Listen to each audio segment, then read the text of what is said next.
Good luck.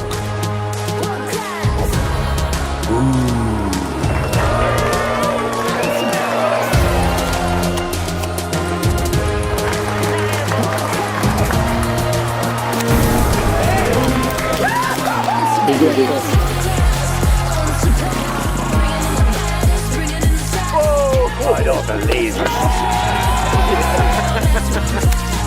Bit of class.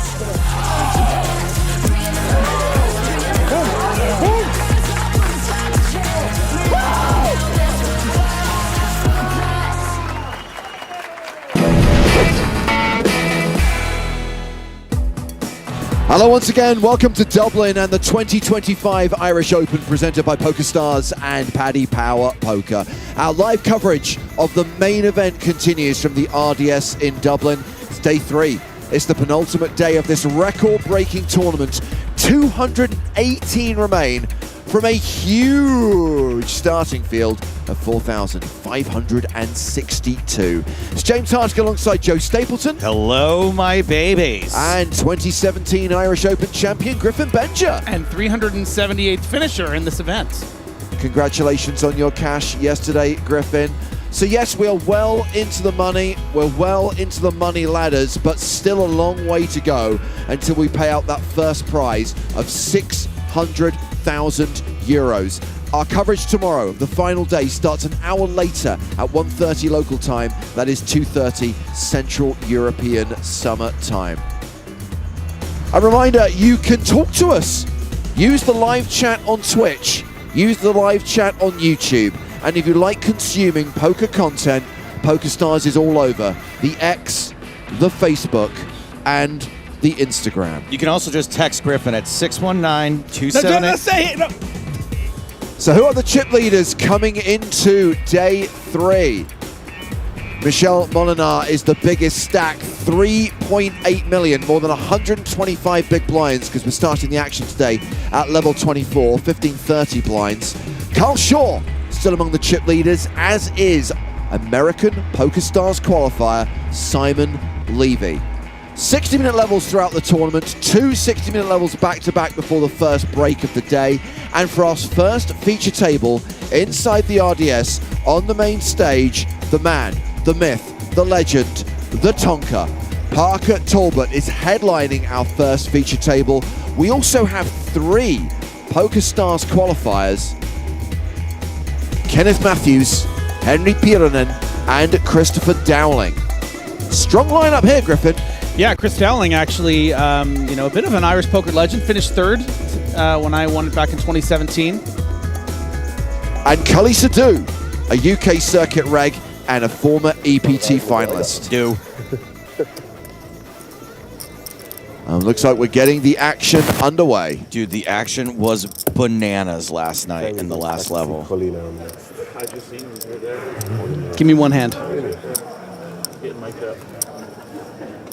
A fella flatted a 3-bet out of the small blind with 8-2 offsuit, 8-2's offsuit. No way. Something like that. Fantastic.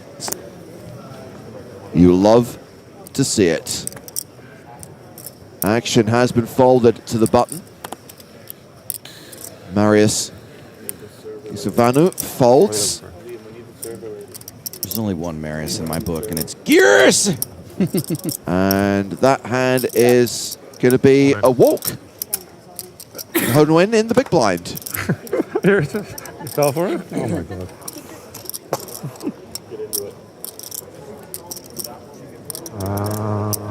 Nice little walk to kick things off for a win. Oh, Ed pointing out that we watched Cully come 3rd at EPT Dublin during the breaks yesterday. He's a 2-time EPT finalist. Also made the final of London about 10 years ago.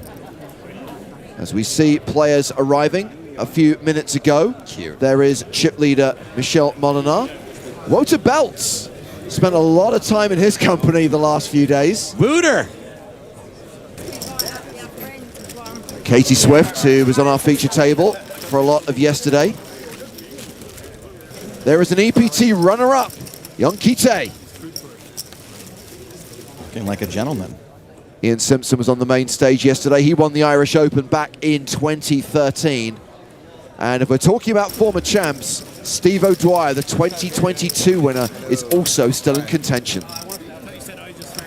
You must have gone back and listened to the broadcast yesterday because he told me, you weren't in here when we were talking about that, right? I was saying, don't invite me to your wedding. I don't want to go. Whoever you are, just don't invite me. Do me a solid. And then he texted me at like 3 a.m. He's like, you were on the cusp. Tell me about Beast Story. It turns out it was a clip. That's fantastic. So obviously Wouter is an accomplished player. We saw him make a deep run in EPT Barcelona a couple of years ago, but on Monday, so not on Monday, on Friday, like me, he was a hab on the rail. His girlfriend Anna at the final table of the Ladies' Championship. And I spent a lot of time apologizing to both Wouter and Anna for an infamous misread. Whoops. Yeah, people will forget it if you stop bringing it up. I know, but I would do the same thing. The only way I can the end, you'll infect the whole plane. have penance for something like that is to constantly flog myself. Yeah. If I go down, everyone goes down.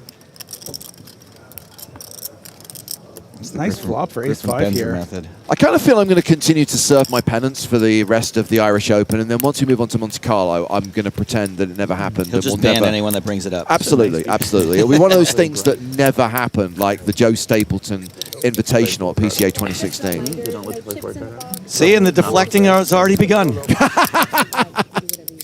That wasn't your fault, though. That was not your mistake. Some of it was my fault.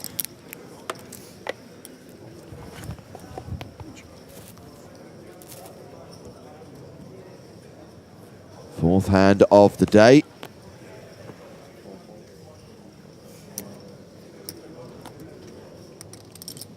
And Cully has arrived at the table to be dealt 10-3. Woof.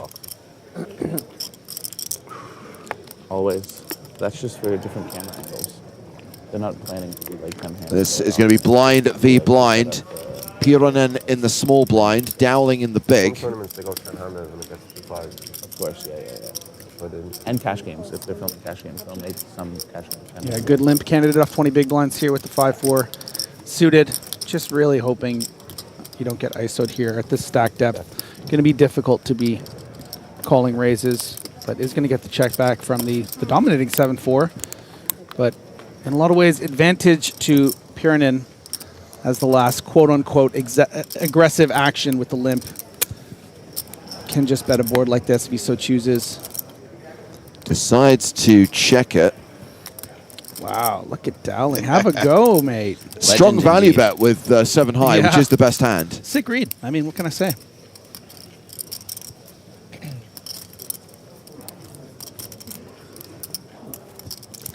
There was a TV show in the States when I was a kid called The Father Dowling Mysteries, and it was about a priest that solved crimes. Wasn't it the dad from Happy Days? Yeah. Who was also in Murder, She Wrote. Yep, that's right. What's the actor's name? Michael Caine? Michael Caine was in Happy Days. Yes, Griffin. Well done. Yeah. Don't ask me to guess that. Tom someone? Tom is right.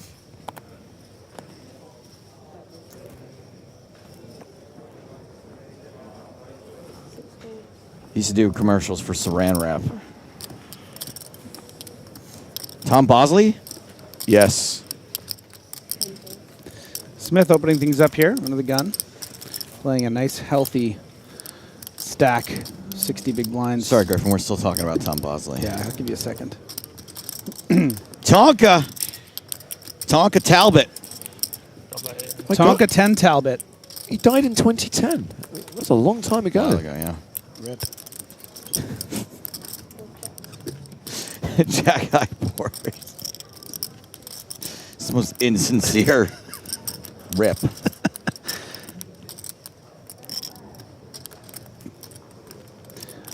I'd say with the one card exposed, advantage to Parker with his 10 of diamonds in hand.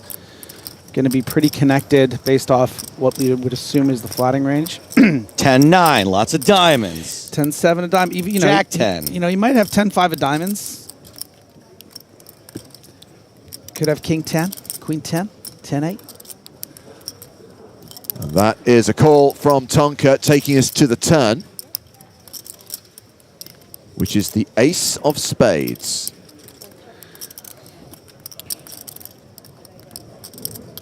I'm actually going to say something pretty crazy. Yeah. Yep. I'm going to say with this 10 of diamonds completing in the big blind from the under the gun open, he is never going to have another card in hand where he won't call this flop. Because he would have folded 10-6 off. He'll probably call the small bet on the flop with 10-7. All the other combos. Sure. Makes sense. And now he's rivered a pair. So we don't know what his other card is, but we know he has the best hand. I was going to say the same thing, but without as much logic behind it. It was just like the 10 of diamonds is all Parker needs on that flop. Yeah. Yeah, it really is. Because he's not going to call 10-4 off, right?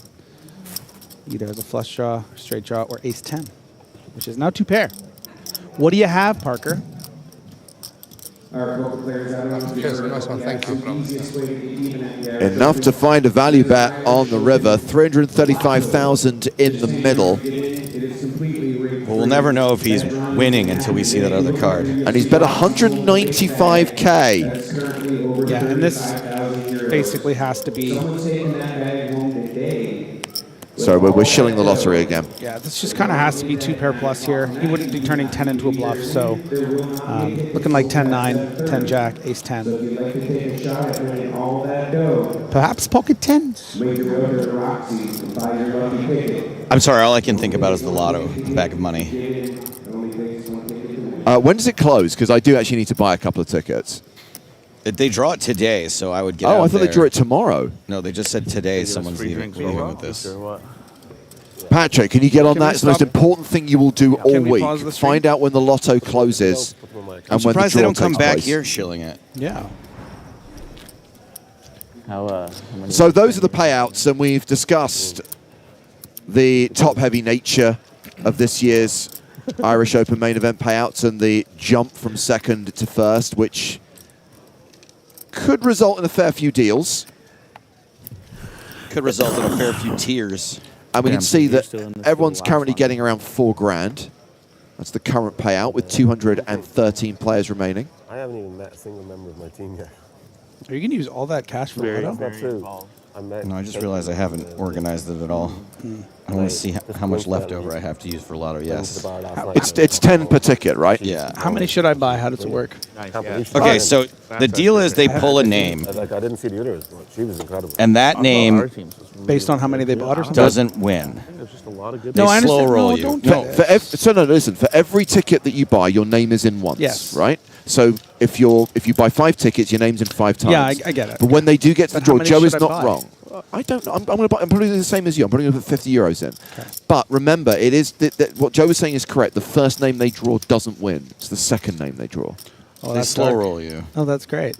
That's fun. So I bought 2 because they'll pull my name for the slow roll, and then they can still pull my name for the regular one. Okay, so you bringing out that money had nothing to do with Lotto money, because that. I was thinking maybe I buy another one, Right. but I don't know.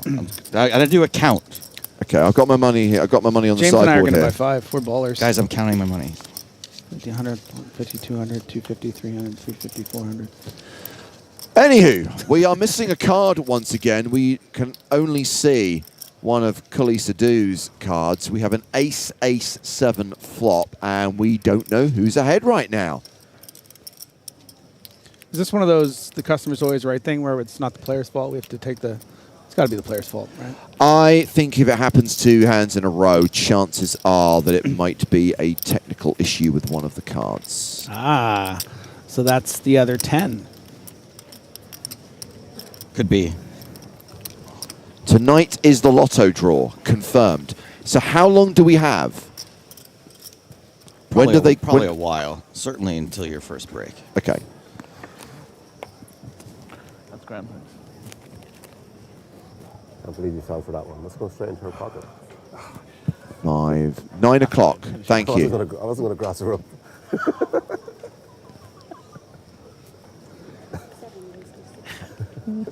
Blocker open. Under the gun with the king jack. The tip on top as well. Jeez, let Just that hoping go. to get this one through with these blockers. Don't have much recourse against aggressive action. We got 8s. And this is the power of this open too, right? I mean, when it's sitting there with 21 big blinds, feels too loose to shove with the players behind in the under the gun range. Tricky to flat, but probably just good enough. Maybe we start folding hands like 6s and 7s, but 8s we play as a call. I can dig it.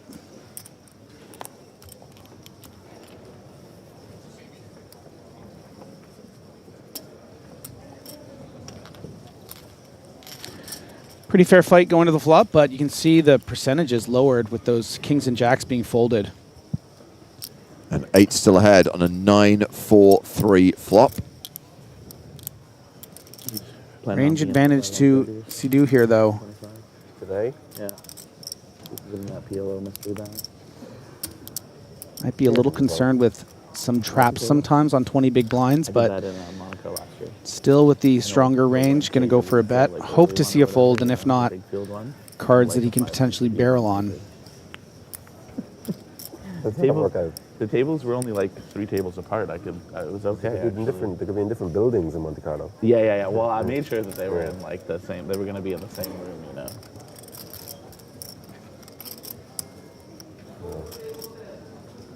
I've never done that, but I did have a bet with Dave Curtis one time where we both entered a small tournament and neither of us. 60,000 apiece going to the turn, which is Like a the king of spades. Top pair for Cully Sidhu. moved a few times, neither of us could find our seat. And this is wrapped in why you want to be c-betting boards like this as the aggressor too is, you know, if you decide to just check, maybe win puts out a bet and you don't realize this equity.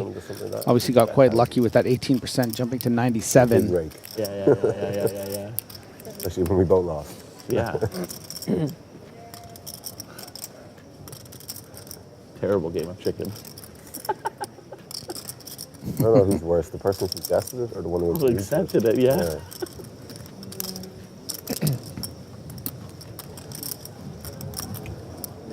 That's the opposite of what I do. But now Don't be sad. You still have a pair of 8s. Oh, did you just get some really bad news?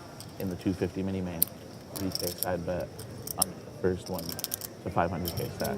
Okay, yeah. You know, just like a race to stack. Yeah, out and everybody. ill-advised bet here. I mean, I understand the principle. Maybe you want to deny some equity from hands that have decided to give up, 2K or 5K. but it just becomes problematic when your opponent, you know, does have Yeah. You know, hands just like fun 10s through giving queens that might Yeah. check here, and the turned king sometimes. I guess what is kind of nice about it is you sort of set the price when you are behind, and you can just snap check back instead of, you know, Sidhu might bet really big here on the river if it was check back without king jack, and then you're really in trouble. You know, if the river was a queen or something and the king jack came out firing big. Well, guess what? The price was not set. Third one, I was the fourth one. Went on for like 6, and I won. 90,000 called by Cully Sidhu. And improves to 2 pair on the river. I tried to up the stakes, but no. What to do here? He has to lead, right? This is going to get checked back so much of the time.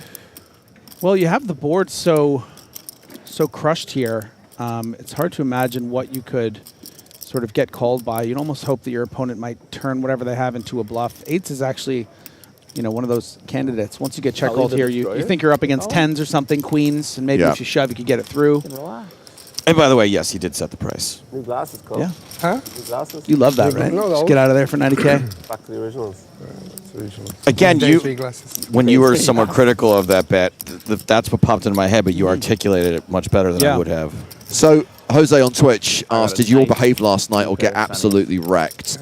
No, we were very responsible, although it was the lip sync battle in the crack den last night. No, I lost. And sadly, because the stream went on about an hour and a half longer than it was originally meant I went to, up to the floor like 45 minutes later after. Joe was not day 3 able to was finished. participate. Walked halfway I to the feel hotel like room, I come dodged the back. bullet. They've got a Not group, just dodged a bullet, so but anything that's I like created that spreading- reality. spreading Like, the group anytime I and really someone don't want to posts do it. something, I'll just think about it hard enough, and the universe will rearrange Respond. itself.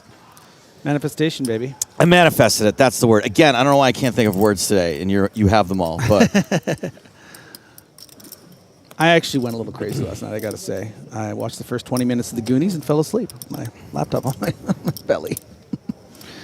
Never seen The Goonies. Still. I thought I had jacks for a minute. Right. But it ain't. I peeled slowly and it looked like I had jacks, so I was like, you're fucked. And then, I would have fucked Jacks up, actually. So good use these now. guys. you know you can't lie, I'm going to find out. I didn't lie. I love would've fucked Innet. them up by the river. I'm a fan, By the yeah. river, yeah. Anyway, congratulations to Felix and the Grunt crew, who won the lip sync battle for their performance of the Starting Backstreet early, Boys. I Want It That Way. That was the only performance that I caught, and I thought to myself, I've started with a breakfast. That's drink on gonna be the tough first to day, beat. So I stop now. Yeah.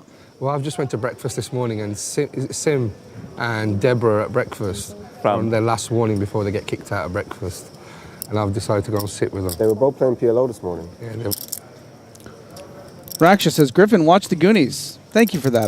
There was a weird silence when I mentioned it, and I feel like Joe and James have now just given up on I figured you'd watched it before and were just rewatching it. I No, like I've the never seen Goonies. it. Weren't we playing a Goonie Never seen slot Goonies. machine in your room in Monaco last Nick. year?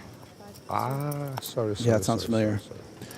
So we've had a raise here from Chris Dowling, flattered by Daniel Smith with ace queen of clubs. Kenneth Matthews in the big blind with 9-8 suited folds. He's got 3 big blinds. Yikes.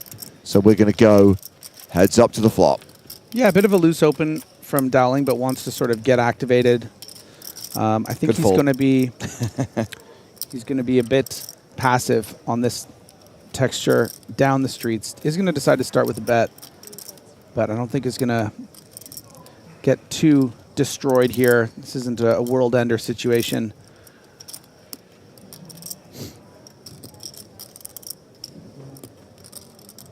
So a bet of 40,000. Smith with the dominating queen.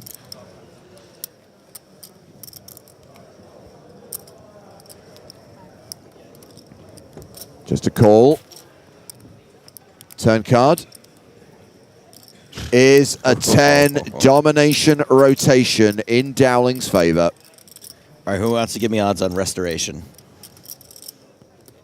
Well, there's an 8% chance Barry makes an appearance. Give me 8-1 on a euro. 10 euros. Okay. Deal. Come on. This is my biggest sweat of the trip so far.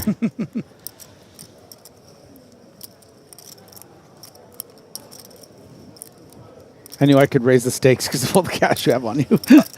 Also, you got a good deal there, Griffin. It's not 8-1, yeah. It's 9-1. That was so close. If that card had just been a different card, I would have had you. So Dowling is going to be aware that the range that he's up against here doesn't always just include hands he's beating. King Jack certainly in the range here, pocket nines. So he's going to want to size it, I think, where maybe you get a crying call from something like what Smith has, ace queen and king queen. Queen Jack, certainly possible. And yeah, you know what? Just goes for the mini value. 125,000 into 495,000. And I quite like this because How I do think you- it's just going to get snap calls. I was going to say, how do you not pay this off here with ace queen? But if Dowling bets, 400, 500K here, maybe a hand as strong as ace queen might be able to get away. Of course, Dowling probably expects more likely the value hands he's beating are the weaker queens, like the queen jacks and king queens. So maybe ace queen would be more incentivized to call something bigger. But we can't always know what our opponent has. I'll tell you what, Dowling does not want to see a raise. He's not going to see one, but Yeah. king jack certainly in the range for Smith. There's the call. And that's a decent pot for Chris Dowling. He's going to add 410,000 to his stack, now playing close to 2 million. Second in chips at the table behind Marius Gisavanu. Griffin, here's the thing. I really need that 10 euros. You already paid me. I know, but I need it back. Okay. I'm so broke right now. I can't tell you why, but I really need that money. Let's not do this here. I know. Text me later. So yeah, just going back to last night quickly, I don't disagree with you, Joe. The grind crew's performance was excellent. Yeah. Caitlin was disappointed not to podium, and I do feel that she was robbed. So who are the top 3 finishers then, if not you and Caitlin? The Spice Girls were second, and Journey were third. Who was Journey? Elizabeth Bennett Martin, Jim Reed. Rec Poker Jim? Kind Rec of regret Poker not Jim. doing that. Could Rec anyone go Poker up there? Jim did 2 performances. Not only was he part of Journey, he also then put on a dress and wig and came out as Gloria Gaynor to do I Will Survive. Is it like, was it at pretty much anyone can, it's like a karaoke, anyone signs It's up? part of the Shamrock Showdown, so it was anyone who was affiliated to one of the teams I in the was Shamrock technically Showdown. affiliated. And then I had to drop out. Okay. Contract dispute. The dispute was Griffin didn't know how to read his contract. Yeah. It turns out they weren't paying any of us. Put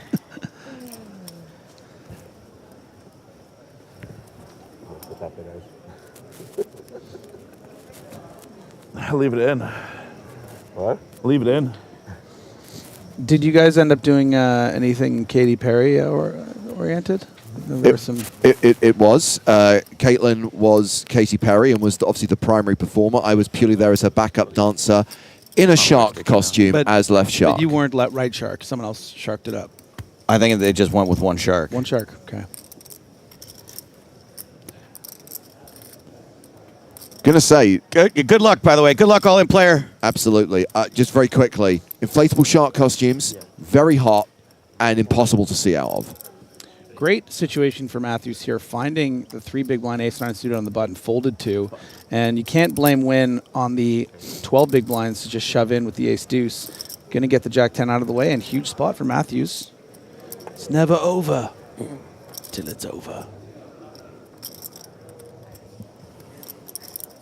He does not look thrilled. You could double up to 7 big blinds. Here, you want to bet on this or something? You take the ace-deuce, we'll do that again. I can't afford another loss. All right. Thank you, though. It's the embarrassment more than anything. I understand. Come on, Matthews, let's chip and chair it. It's looking good. It's looking real good. Hard for some boring drama. Yeah. Cheer up, buddy. There's absolutely no way you can lose this hand. We got to get Parker in the booth. Did you hear that? Heart for some boring drama? See? You're home and dry. Give him the pot now. No way you can lose this. There is a way you can lose it. No. Quack, quack. Nobody ever goes out like this. Quack, quack. Yeah. It is literally impossible. Quack, quack. There we go. Joe was not wrong. It really is. And Very Matthews Over celebration. now playing 7 bigs and actually not that far behind Ho Win. Think so? Turns out that duck quacking was the one that was already on the board. That's I right, thought yep. it was maybe Yep. one, in the deck People there, will be but hungry. Yeah. Definitely. Ho Win might actually be crying now.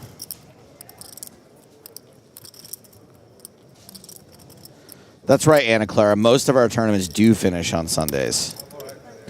Irish Open has traditionally always run over the Easter weekend, day 1 being on Good Friday and the final day being on Easter Monday.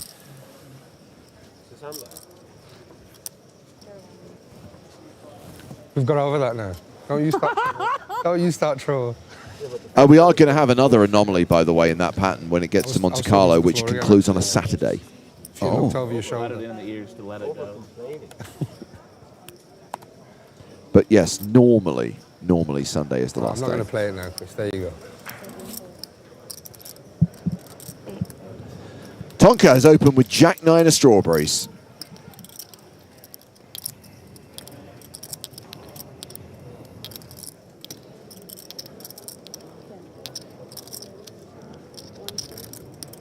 Round 2 at the blinds.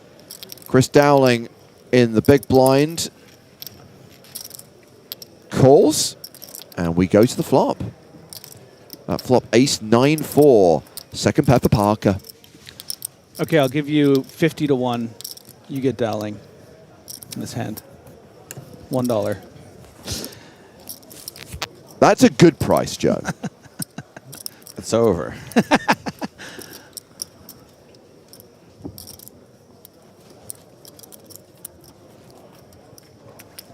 Oh, look, there's TV's Nick Walsh. Nicholas Michael Walsh.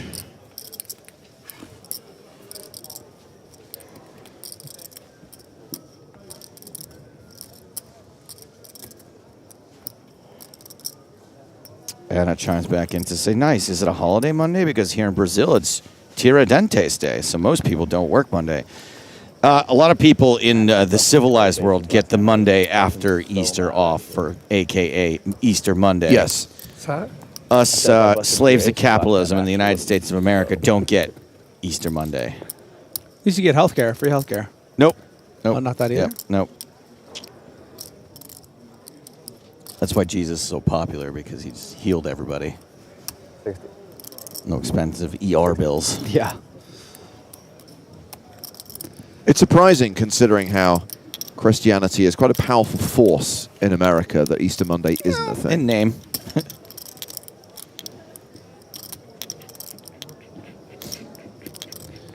Yeah, it seems like a clean flat here for Parker in the big. I bet Parker has anything but a clean flat. King Jack Deuce, top pair for Talbot. Joe, if you don't get into comedy, man, I'm going to wring your neck. Beautiful flop for Parker here. Peronin's not going to be too happy with this texture. Certainly it hits his range, but Talbot can definitely be on base. Just hoping your opponent has something like 8-9 suited and folds here. Be interested to see if Parker gets creative with a check raise or just goes with the call. Is going to put in additional chips. Recognizes the strengths of this king. I mean, sometimes, you know, ordinarily you flat king 10, maybe you check call because you're worried about bigger kickers. In these situations, you know, king 10 feels effectively like the nuts, and you want to get more money in against Jack X's. Weaker kings sometimes. Certainly king 9 can be open from the button there. King X suited. Play for stacks.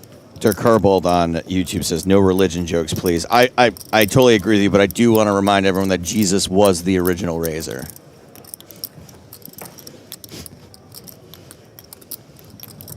That was 191 players remain. That was you nailed it.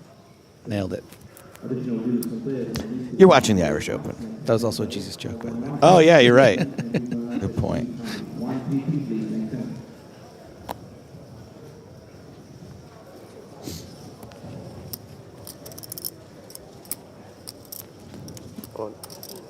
Let's go, buddy. I would love to see a smile on this dude's face. I was going to say, okay, this is what I'll do. Oh, boy. I'll give you 100 to 1 on $1. If he wins it all in and smiles, you get $100. But I get okay, all right. Okay. 100 to 1? 100 to 1 on a dollar if he wins. Okay. Is it this all in or any all in? And Any smiles? all in. No, any all in's not fair. I feel like I should. What if it reduces every time? Okay, yeah, so 100 to 1 for this one. If he doesn't get it through or if he doesn't smile, the next one's 50 to 1. Okay. Okay. It keeps halving. It keeps halving, yes. Okay, you got it. Perfect. Okay, so But even if he smiled here, so I owe you $1 now. Yes, but even if Okay. he smiled here, it would be he doesn't need to double. Just needs to win. He just Okay. needs to smile. All right, I let's don't keep a tab. I'm down another $1 now. Yes, you're down another $1. And the next time it happens, you get 50 to 1. What if he loses and smiles? You still win. All right. Okay. All right. I feel like But that. then I need to borrow $50 for the lotto. I just have visions of Griffin coming over and removing Joe's TV because Yeah. like, the juice has been running for 2 weeks. Oh, here we Oh go. my God. Let's go. $50. See, Let's this go. is the thing. All you need is him to get this through and someone being like, oh, you ran it up, and then And him to it's just smile. like a- This is the worst bet I've ever made. James, you're gonna be the smile judge. Yeah. You have to be the impartial. Sure. Would you count a smirk? No, it's like Do we have to see teeth? What are your parameters? Yeah. I think there's a clear definition of what a smile is. Okay. Okay. Well, we'll find out what it is. Oh, come on. If needs be, we'll go to the action replay crew and we'll get arbitration involved. Can we?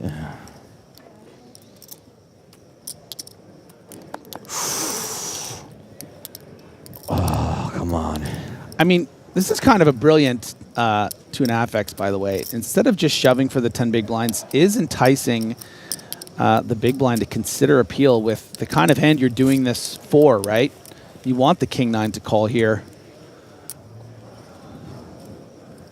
And if things really go your way, you might even find yourself smiling at the end. Okay. 25 to 1. All right. Well, hold on. I guess this is part of the sweat. That's definitely not a smile. No, I love that no not one's a talking smile. to him. You just I need think someone he's. to I think he's swallowed. Maybe. You need someone to say something, and they're not. Is the thing. All right.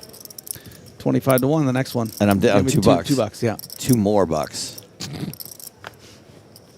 I really need this money. Oh dear.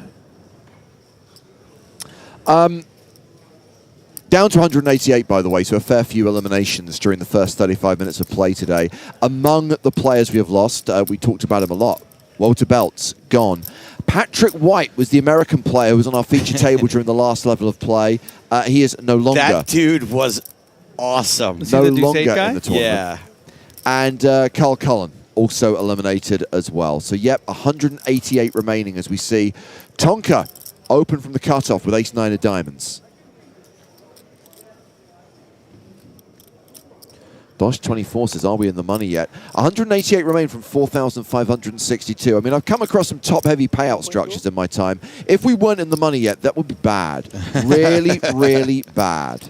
These players would be very wealthy. This is a very interesting spot, actually, cut off to small blind. You know, if Talbot were playing 900, maybe a million, I think Giovanni almost always 3-bets to play for stacks for 35 big blinds. Once you get into that 40 big blind stack range, you can still do it. But it's just it's just a bit more higher variance of a route. You know, is Parker always going to 4-bet shove, you know, 5s through 8s? Not necessarily. You know, you don't want to be necessarily flipping against an ace-jack. You don't want to cool yourself when he somehow does have those big hands. But it looks like those are bigger chips. Yeah, and I think this is a bit more standard. But it is getting on that line, right? Do you really want to be 3-betting when Talbot has, say, 1.5 million? Probably want to play it a little more cautiously. And I think Parker's going to have a hand he's going to want to continue with a decent percentage of the time. It feels too tight to fold. Probably too loose to 4-bet. I mean, you actually probably want to be 4-bet shoving this before 4-bet folding. And yeah, Parker's going to make a tight fold. And I like that discipline. Probably the top of his fold range. Ace-10 suited. I think maybe we would continue. Mm-hmm. I would agree.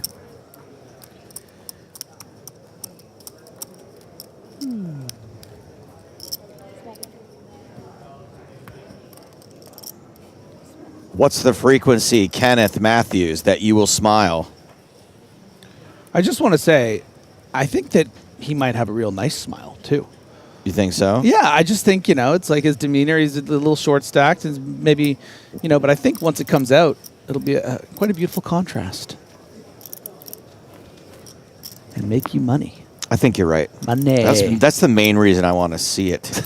It's not about the money that you desperately need. No, I just like to see people happy. I'm a comedian. I'm a joke maker. Yes.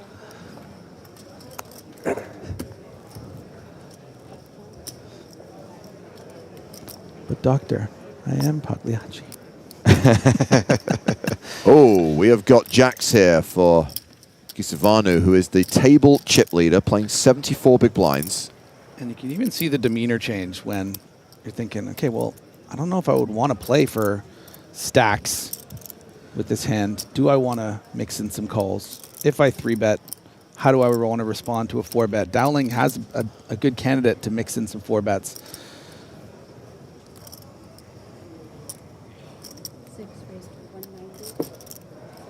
Is going to re-raise, makes it 190,000. With the blinds folding, the action is back on Dowling. Not going to the flop just yet. We might not see a flop.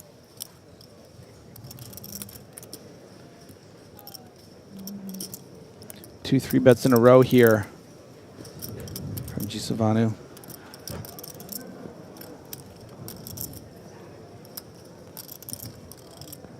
Griffin, I gotta say, you've come a long way. You're barely butchering this name at all. I'm just trying it all the different ways, trying to remember what James said. It's like trying to crack a safe. You're just like, let's try this number. Just one number at a time. And Dowling, maybe some designs to misbehave. Oh. No, gonna call. Okay. Playing ace-3 suited, out of position against the 3-bet. Let's do this. 10-8 deuce on the flop. Jack's looking good. Flush draw, James. And strictly speaking, a wheel draw as well. Read 'em and weep.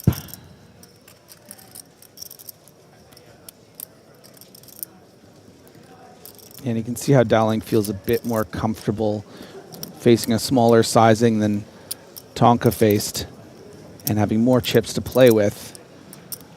I think it's okay to call hands like this some of the time. You know, it's not always going to be up against pocket jacks. You're going to get your king queens and king jacks mixed in.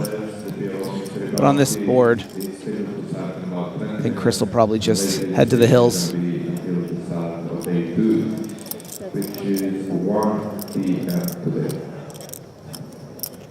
The C-bet is 135,000.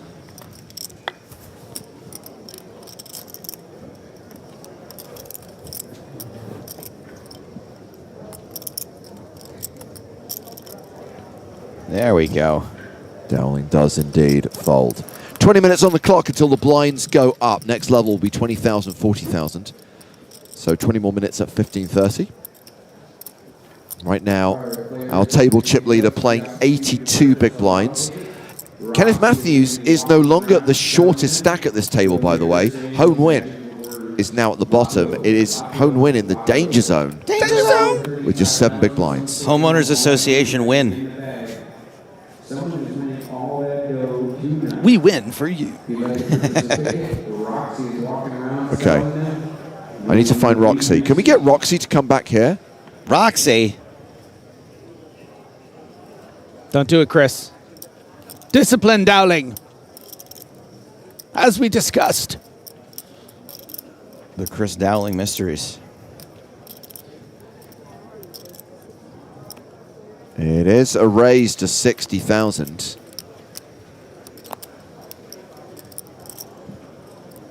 Yeah, the early position, sort of lowest pairs as you get deeper in the event when the stacks are more shallow, are less in vogue, but Dowling deciding can maybe get it through. It's getting through. It's getting through. Yeah, I think the trap is to start doing it on the 30 to 45 big blind. But I think Dowling stack, we can get away with it.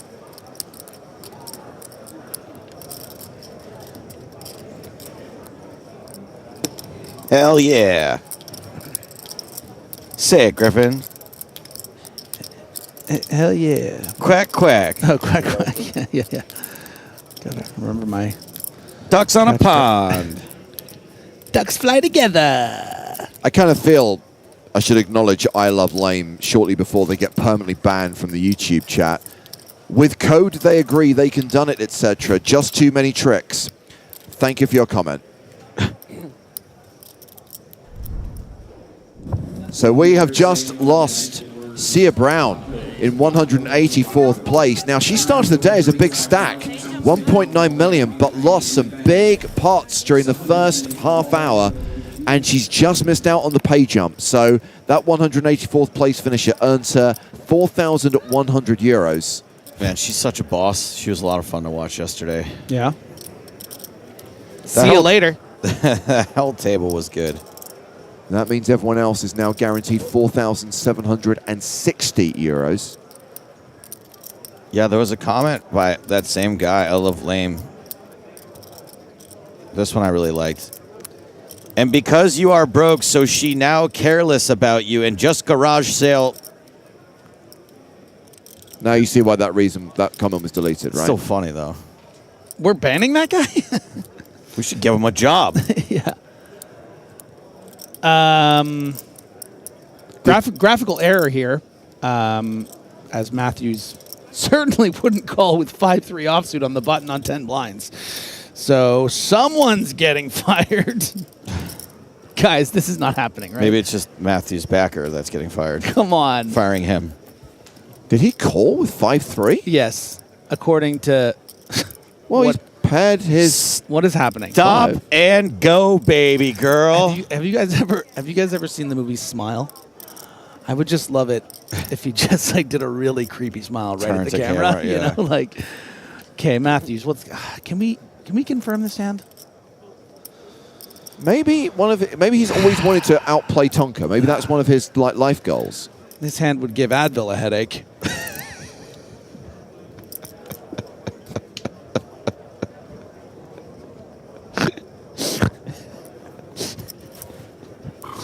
You're the worst. Oh, wait, here we go. 25. This is for 25. That would have been if he'd like windmilled that and then smiled. No, you owe me another $1. I'm into you for 3 more now. 13 total. Are you going to do 12.5 to 1, or are you going to round up to 13? No, you paid me the 10. I'm just saying that's how much Oh, I'm that's down right, to you. you're Like, down, I right. owe you 3. Yeah. Griffin, the adjudicator needs to know, are you rounding or... I'll round up, yeah. So Okay, 13 to 13. Wow, 1. thank you. That's yeah, because that'll generous. make you exact even if wait. No. Right? $1? Yeah, it'll make you even. Oh, yeah, that's exactly even right now. If he smiles the next I time. really need this.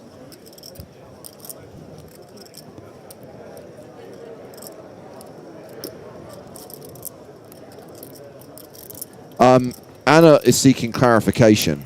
What if he's not in a hand, someone tells a joke and he smiles? Does that still count? I accept. Wow.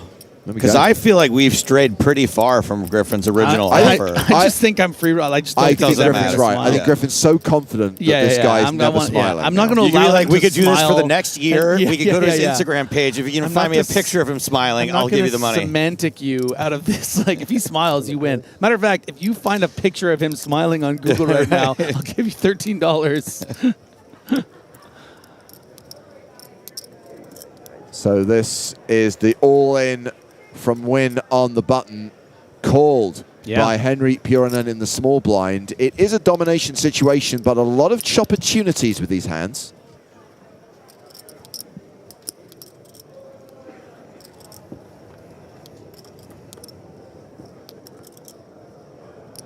Well, this is looking good for a Win double up. Pairs is 8 and has the nut flush draw. 98% equity now. Poor Peronin here. Lowered expectations. It's from Matt TV. And that will do it. Trip 8s on the turn. James, I just got a DM from PokerStars on Instagram. Yes. And replied to my video I put up this morning about the live stream. The action's heating up at the Irish Open main event with a fire emoji. Wow. Nice. That's some gun-ho energy from the Yeah. person running that. Always pray. Person. That's true. Never actually do it. Never actually. True. It is true.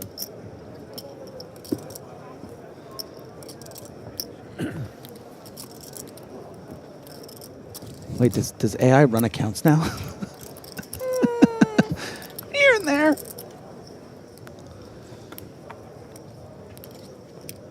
That's so me. I'm just going to wake up one day and realize that so many things were actually AI this whole time.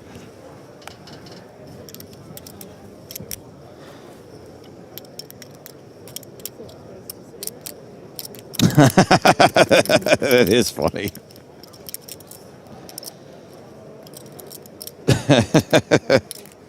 You've made me chuckle, Fifth Business. Thank you.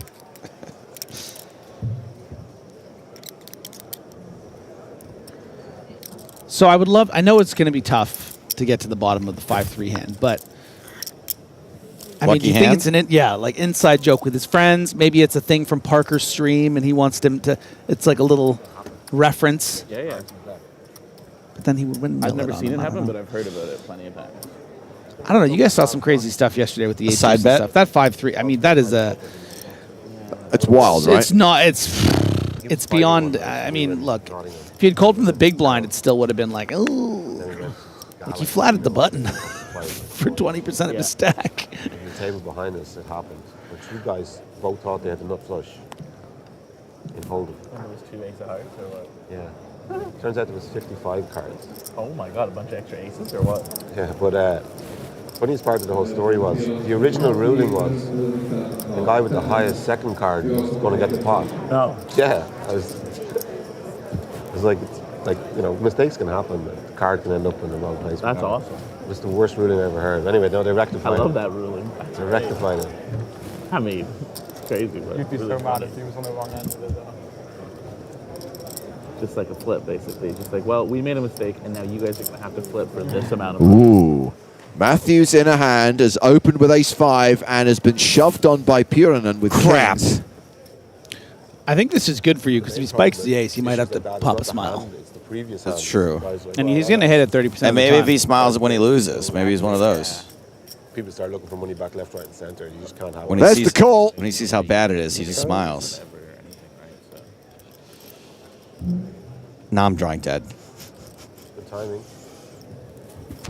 Well, I'm sure Puranen is aware that anytime you have kings, there is always an ace on the desk. I think if the flop came like deuce 4-7 all clubs, everyone would be like, ooh, and he would smile. Okay. You know what I mean? Yeah. Okay. Yeah. Any 3-club flop, He you're needs going to the get rest a of the smirk. table to Yeah. sort of get the energy up. Oh, come on, I really need this. Always an ace on the desk. No. 37 outs? That doesn't sound right. What the hell? I mean, he could be smiling big right now, wouldn't he? You never know.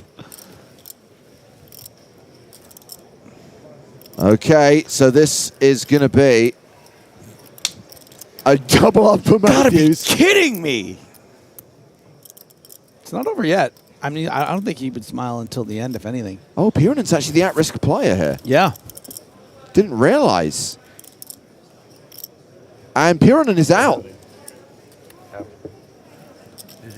Say something funny. Matthews raking it apart. Matthews happy. Puranen cashing for 4,760 euros, and that's not a smile. I'm boned. So we're up to 4. So we go from 13 to... Are you willing to go to 8, Griffin? Yeah. Okay. Wow. Good negotiating on my behalf. Thanks, James. I would have done 10. Well, James gets 5% of all my all my action.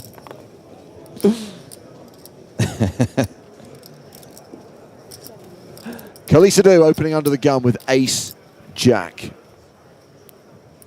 You know, I had a dream last night that I was in this event and I made the top 130 players.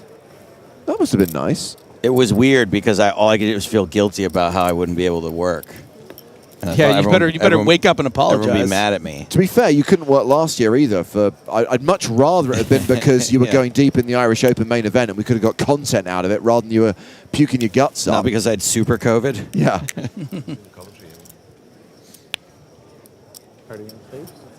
Oh. You hear that? And Griffin.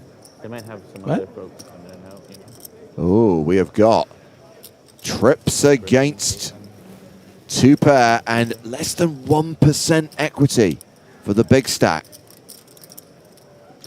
Yeah, and every reason to continue for at least 2 streets sometimes. See how it goes.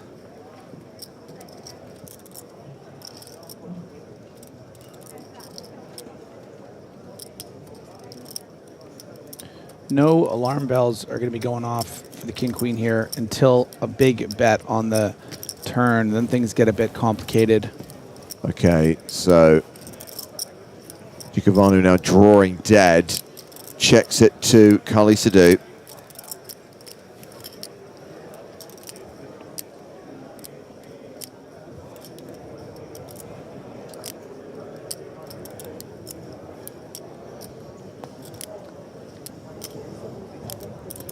Who bets again. So it was 50k on the flop. It's 150k on the turn into a pot of 265,000.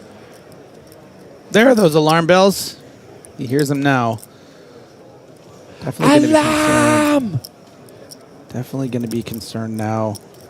Do I think my opponent is the type to have something like 2 7s here and just start barreling off when I can have so many ace X's? You know, am I even drawing live to the jack? In this case, we can see not at all, 0%.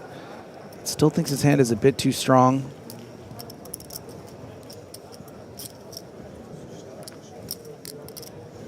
You know, you would hate to always just fold here when your opponent actually had something like 8-9 of clubs. Did someone make an Indiana Jones reference?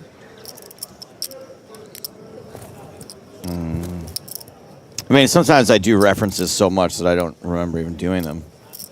Mike Hum seems to think someone made an Indiana Jones reference. That's from Wolfgang Petersen's Das Boot, Mike. There are a lot of Germans on boats in the Indiana Jones movies, though.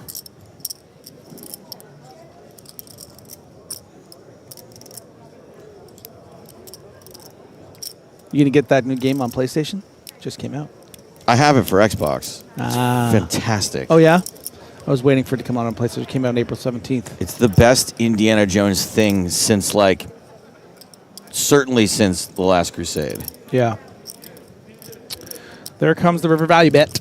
275 into 565.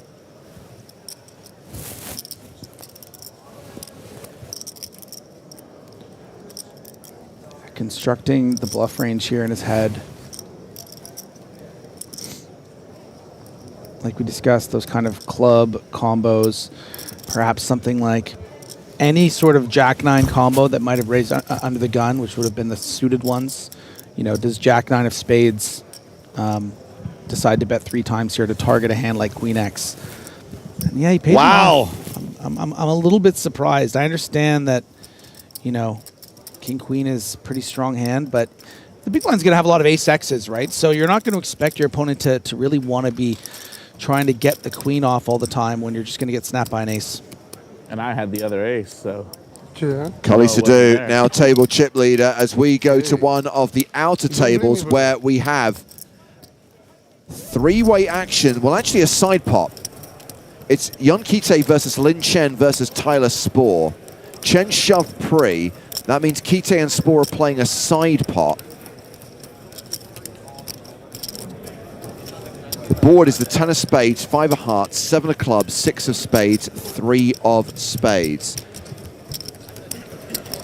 It is straighty, it is flushy, and action is on Kite.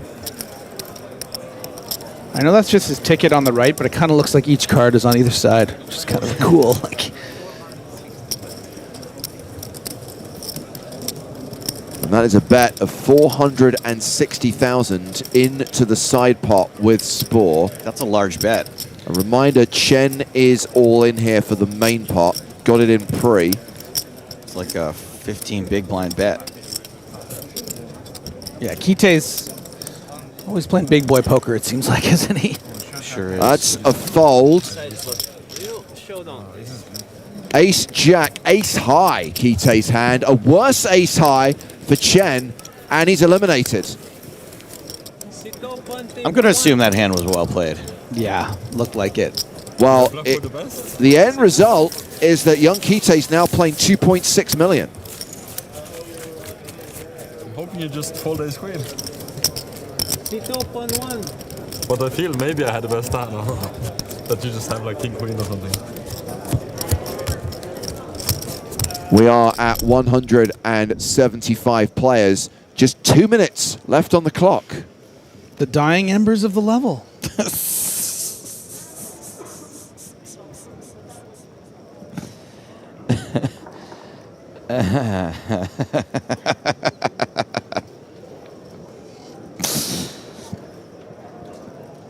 I kind of feel that time is running out for Joe to make any money at all in this bet. I heard that he had a crazy celebration while we were checking out that Yeah, young I Kite bet he hand. did. They're very multicultural with lots of folks. Okay, I'm mixing it up. Yeah. If he smiles in the next 2 minutes, I'll give you $100. It doesn't matter the context. Shake on it. Okay, we've Booked. got a raise from Chris Dowling. We've got Daniel Smith with ace deuce of hearts in the cutoff. Need this.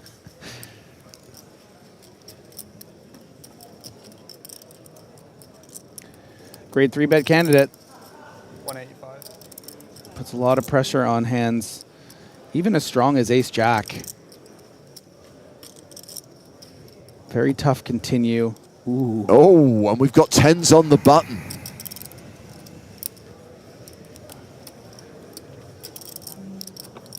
Matthew's had 3 bigs at the start of the day, right? And he's now up to like 20, so there is actually something to smile about.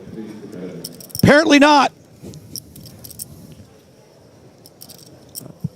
Wouldn't be surprised if Griffin got to him earlier, and this whole thing is a setup. This would be not beyond Griffin's capabilities to have been planning this for months. Paid the guys buy-in. Told them to play 5-3 on the button. Ooh, tight fold with the 10s. Tight, tight, tight. Here we go, here we go, here we go. Smile how bad your hand is. 34 seconds, just looks up at the camera and smiles. No, it'd have to be 1 second past the timer was how you would set it up. Yeah. He'd go, Griff, are we good? And then you give him the signal and he goes, bing. So action back on Dowling, who has the better ace.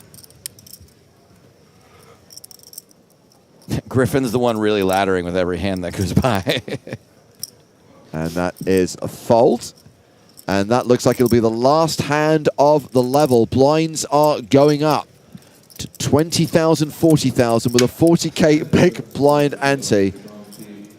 And Joe's going to need another loan. So reminder that from this weekend, from today, it's time to train, time to prepare. We've got the Spring Championship of Online Poker coming up.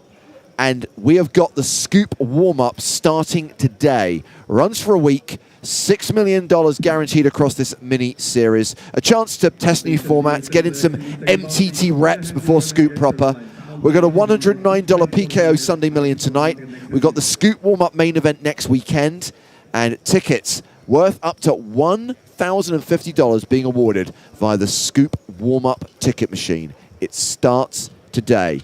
And of course, the date for your calendar for Scoop, the actual Spring Championship of Online Poker, is May 11th, the day after EPT Monte Carlo wraps. And there is going to be live coverage of the Scoop main event on the PokerStars Twitch channel. The date of the main event is Sunday the 25th of May. And that means the live streams you'll get from the main will be on the following Monday, Tuesday, and Wednesday.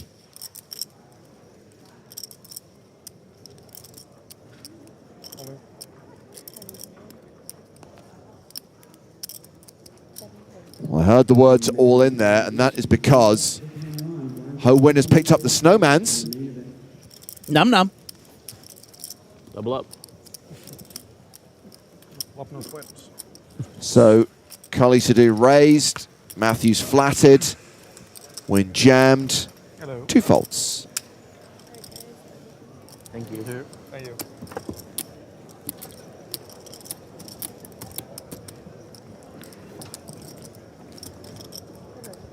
Hello.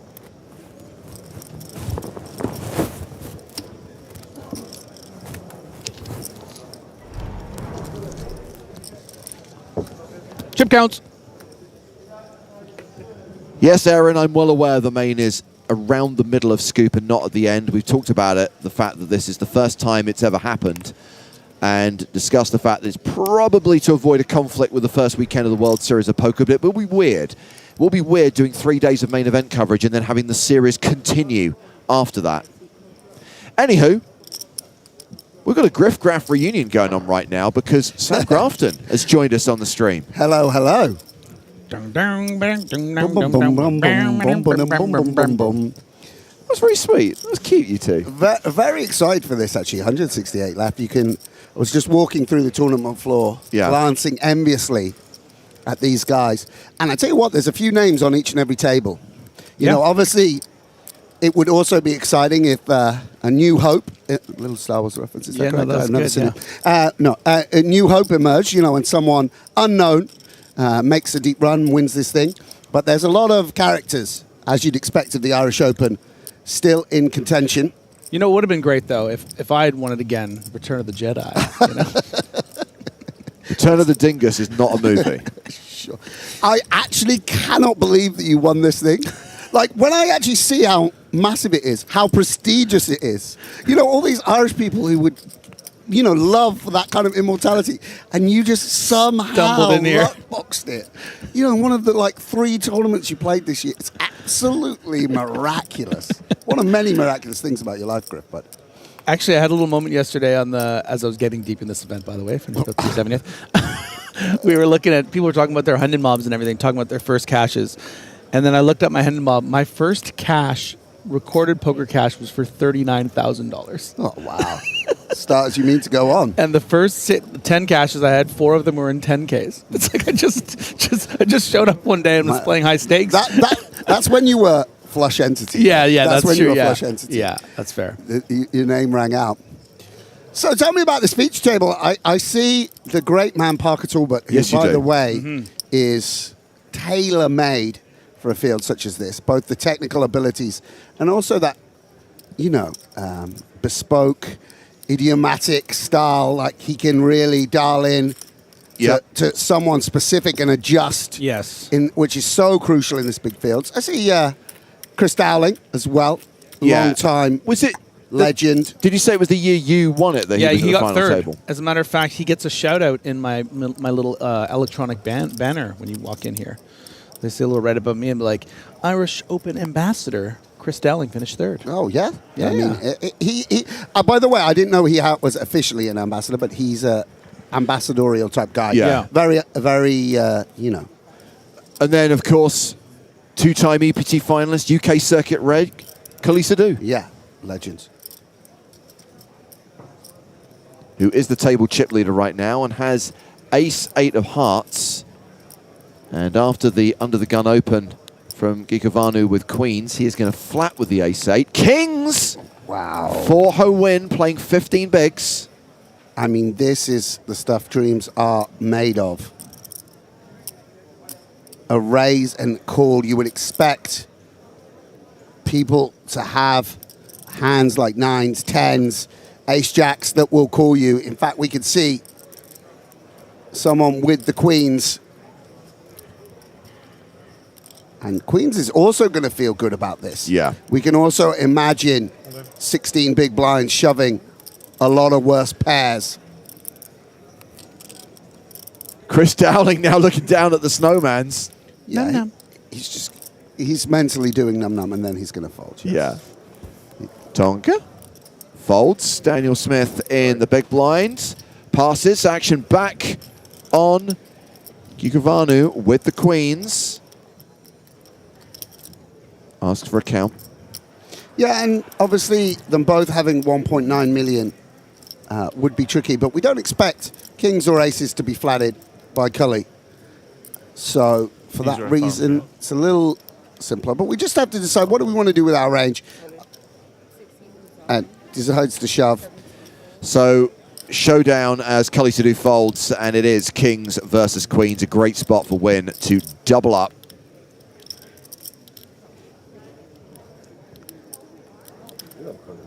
Ace-8, the hearts. Cully letting people know I wasn't. Thinking it was a fold, just to be mini open. I don't know. Bit Making it about himself. Yeah, exactly. Marius is like, bro, I'm in all in. I'm like in for 16 big blinds here with your very hand. We don't. You're 2 bigs with ace-8. It's not really. But there we go. There's a queen on the flop. Oh my goodness. And you got to feel for Win. Got it in so good. The door cards. And now will face elimination if he doesn't improve. Is going to need a king on the river. Down to 2 outs.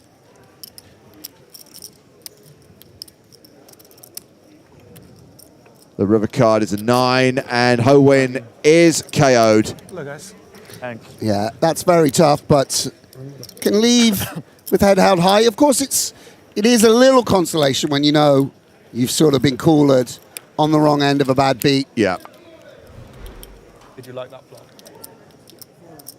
Ho Win cashing out for €4,760. And a quick update from one of the outer tables. We saw a big hand where Yonkite won a pot and got up to 2.6 million. Now his opponent in that hand was Tyler Spohr.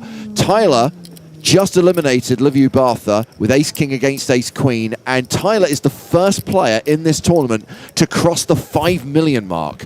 So Tyler Spohr from the USA, current chip leader with 5 mil, and that table with Spohr and Kite is going to be our next feature table. So in 51 minutes time, we'll go on break, and that table will be coming to the main stage. And we're saying Jon Kite, not John Kite. Is this correct? I was listening into you guys' commentary, and I was like, "Wow, is this what we? This is the standards of the booth that I'm stepping into." He's anglicised his name to John Kite, but I believe that the Norwegian is closer to Yonkite. And I'm taking my guidance here from Nick Walsh, which is a really dangerous thing to do. He's from the northeastern region of Norway, where the accent is slightly more pronounced than in the south, where it would be John. Well, I love it. I love it. I love you guys. This is what makes you guys the best. See, I was having a few Guinnesses with Chris Brammer last night. We were talking about Cully. Like my first 1K that I travelled to was Manchester. I went to play a 1K there, and me and Bram made the final table, and that's how we became friends. We were chatting, and Cully was there, and he was reading the newspaper. He had the newspaper open and then was like checking his cards and raising or whatever. So he was reading the newspaper all through the final table, and then he got heads up with Bram, beat him, and then berated Bram in his winner's interview. Was like, yeah, the ginger kid was like, Bram got it in like heads up with ace queen or something, and he was like, I didn't expect him to have a hand that good. The way he's playing, like, it was very flair from Cully. That was my introduction to him. He still has a lot of swag, but he's tempered the, insulting of inferior regs. As we all have. We've all matured. By the way, Sam, you were close, but it's actually Chris Brammer. Yes, exactly. Raise and take it for Tonka. This is just what he does.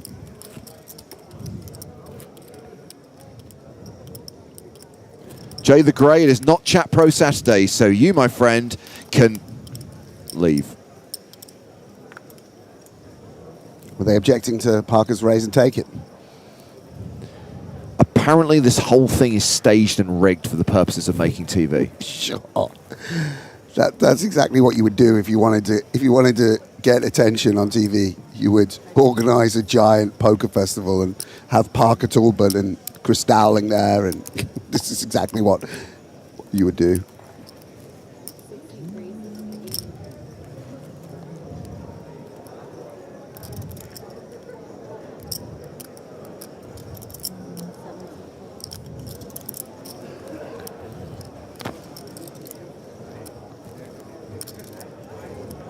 So Matthews, I witnessed a glitch in the matrix with Matthews. Matthews was great. He's playing. He came in very, very short stacked. I think 3, 4, maybe 5 big blinds. Got a couple doubles through. Was just playing. Seemed pretty solid. He actually opened off 10 big blinds with ace king. Actually, that ended up being kind of like interesting, and I don't know. It seemed like he was playing like good and reggy, and then he just went rogue with Parker open under the gun. And he flatted on the button with 5-3 off on 10 bigs. I couldn't believe it. Won the hand, flopped a 5. That's awesome. It's just so rogue. I'm like, this has to be a graphical error. Just that's cool. Yeah, that's cool. Sometimes you just want to, especially Parker. Yeah, I love him very deeply, but like his irritating little face and his irritating little ways, winning everything. That ginger guy, being so good at poker. Thing, and yeah, let's put him in the bin.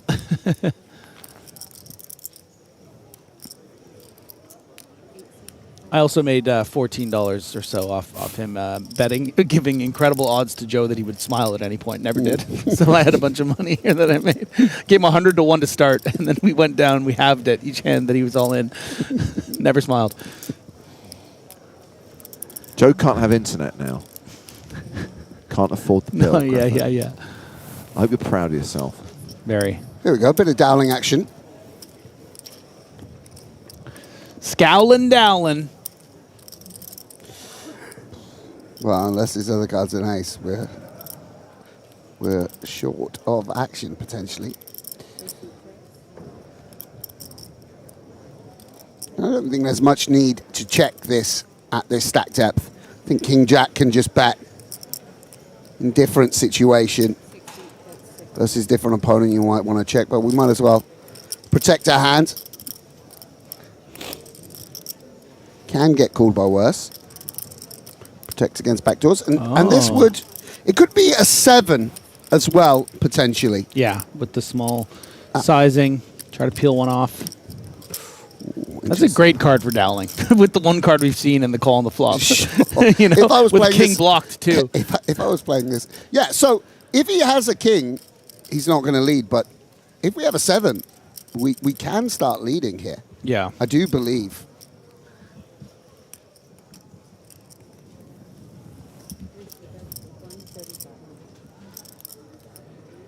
And now what do we want to do? It's very awkward, actually, for Marius. I mean, we're just ahead of the flush draws. The Queen Jack, Jack 10, Queen 10 as well. We probably do have to continue. And Ace doesn't play this way too often. Occasionally it might. Some people, some people will lead range here. I think if we go this size, we're saying that we're not leading range. Yeah, I might see a disciplined laydown here. I mean, a jack isn't good, but I don't know. Oh, that seems a bit. Anyway, we'll never know. Was at least, by the way, Dowling at least has a king there. Yeah. So it was at best a chop. So against his actual hand, deciphering his hand based on the 8. Yeah. Against his actual hand, it was a good fold. Yeah, and there was a hand in the previous level where he called down 3 streets against Sidhu, like with the king queen. Yes. So maybe he said, "I've had enough of this." Yeah. New player coming in. These guys are telling me they got trips, I believe. It's Poker.org's TJ Reid. Every time we stream an event these days, TJ gets moved to the feature table. Is he cosplaying as an Irishman? Is this what he's doing? Is this appropriate? His Halloween costume of being an Irish rugby lad. He made a deep run in the PokerStars Open Campione, and now he's making a deep run in the Irish Open. What a legend. Feels like appropriation with the gimmick, Sure. right? I mean, he might as well put on a Native American headdress and be done with say. it. Where does he think he is? Coachella. So we had a comment on Twitch from Merstyles, who says, I played with Squid at WSOP a couple of years ago, and it was the most fun I've played poker in a long time. Well, that's just a delightful comment. A follow-up comment from a Joe Stapleton. I played with Squid at the Hippodrome a couple of weeks ago, and it was the most miserable experience I've had in a long time. Get a podcast, complain about it. You know what? I have railed it in a bit too much sometimes. I once played a hand with Stevie Chidwick, like many years ago before I played high rollers or whatever, where he had ace king against ace king, and I railed in. I screamed for my cards, like just jokingly, not thinking. And then I did knock him out, and he was just like very unamused. Yeah, It was like this is supposed to be me being funny by being over the top. Yeah, but then then you did kind of like Yeah. Then when you do win, or like Joe is eliminated, it's a bit awkward. And look at Parker Tool, but doesn't he? This is. OOL. You can't just c-bet against this man and expect it to be done. He's not an ordinary customer. Look at that. How do you like that? What you got? King, queen. And this is why, against him, you actually have to play some street poker. All in. You have to... you got to call it, bruv. What can he even have? You can't have anything. Oh, you're putting those cards together like you're going to fold them. He knows. I mean, what's he supposed to have? Nine deuce. Oh, there we go.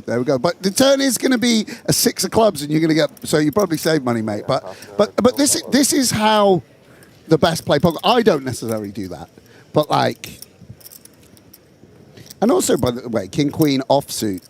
Normally you have a backdoor flush draw or a 3. Jack 10's obviously better. In 2 tries, I'll tell you. But But only Chris.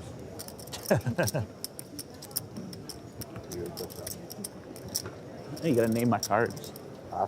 Yeah, two tries. You can't expect me to have them all marked at this stage. We've only played an hour. what a head of hair Parker's got. It's like a... I don't know, it's like a thick forest. Can we have a waitress? People don't care about that, though, right? Nice having beautiful hair. No, that's not It's important. not. In some ways, it's quite vulgar. Sorry, I'm so yeah. Puts women off. Yeah. Here we go. TJ playing his first hand at the table, opening with ace queen. Ed TJ pointing lead. out. Ed pointing out that this is going to be good leaderboard points for TJ after Campione. We did check in on the leaderboards earlier on. Are you aware you're in the top 10 in the high leaderboard? No, let's go. Why? What did you do this week? No, I got fourth in. I got fourth in a high roller. I got. Where did I get? 10th in a high roller in Campione. Wait, the leaderboard for what? I'm confused. There's like a high buy-in. Griffin, come on. I thought we were talking about the Irish Open. No, we're talking about the PokerStars Live League. Oh, okay. Gotcha. Yeah, I mean, it's not spectacular, but it's something. It's pretty cool. Okay, well, bluff him off this, Tonka. Yeah, nice flop for TJ. Only calling for him. Only really have to worry about 8s and 3s. Right now, we just want to concentrate on getting value. Tell you what, Parker likes that 3 of hearts, though, doesn't he? Sure. He's picturing some kind of disgusting run out. I think that we just probably want to... No, he's going to do it again. I don't think he's going to get the response he's looking for. Yeah, and this is a bit much in my estimation. We have the Jack 9s, the Jack 10s, the King Jacks and the King 10s. Lots of things that wrap around. And, you know, actually the folds against the cutoff range are going to be a bit of ace-x. Yeah, I mean, this is the downside. Live by the sword, die by the sword. If I were Reed, I would just call here. Very often your opponent is just got 3 or 4 outs and you want to keep their range wide. Obviously an ace would be delightful for Reed and would, yeah. And not a card that Reed would necessarily love. Sure. The 10-9 does get there, which is going to be in Parker's check raising range. But I think Parker's going to, you know, out of position, we need to have something. In position, you can just bluff air balls. Out of position, you do need equity. You do need draws. It's a more sort of traditional, what we used to call semi-bluffing. Yeah. And because he hasn't picked up any equity, the 4, the heart, etc., he's going to check. And I think Reed now will go for value. He might imagine that Parker has a hand like King Jack of spades, like Jack 10 of clubs, and can extract value versus pair and gut shot, but checks it back, which against Parker's actual hand is totally the correct strategy if you could see Parker's hand. So what does Parker do now, Sam, after TJ checks back the turn? No, I don't. He's already given up, yeah. I think an 8's a problem as well because sometimes TJ has 8-9, 8-10. He might. I think if the river was a 9 or 10, it's also maybe yes. Parker would consider doing something to target a hand like King Queen or Ace Queen, but with this river at 8, can't really do much. And he can't imagine that he's got Ace Queen. I don't think. 285,000. And there we go. Nice sizing as well, I believe, from TJ, and Parker's out of there. And Parker's just going to test people. I mean, a skill. It is a skill, by the way, to start. Well, it's something I used to really struggle with. If I started bluffing, I wouldn't give up, and I'd be all in with nothing way too often. And Parker's just attacking his air, attacking the ace-x that will fold, the offsuit hands, which will bet and give up, and like King Jack off with his check raise. He's not getting himself into an elaborate triple barrel unless the board runs out in a very specific way. Yeah. And, you know, again, to me, it's really interesting to see Parker play because I just do think he's one of the very best at navigating these fields. Such a strong track record over the last couple of years. This hand folded to Chris Dowling, now round to Tonka, now round to the blinds. Daniel Smith in the small, ace 10. Yeah. Yeah, and this is a hand we can consider raising, I do believe. I think that's quite a nice option. do want raises out of the small blind. One time. Yeah, and goes big. Quite small, actually. Under 3x. No, isn't it 10 to it? It's 2040. Ah, that is small. Yeah. Oh, I thought he was go bigger than that. And I mean, this is a really delightful outcome when you trap someone in with the worst ace. Yeah, I would have gone a little bit bigger than this. I think. Yeah. Just put it all in. And Smith going to have to make a stand here with the ace-10. Just too strong off of 21 big blinds. Yeah. So we have a domination situation, but it is the dominating hand. Yeah, this is a mistake, I think. For the at-risk player. So it should be a double up for Daniel Smith. Yeah, and look at that. A little bit of the tapping hand. You could feel how much it means to the young lad. See, got it in a very good spot. Only 17%. I'm rooting for him with this, the way he's wearing it.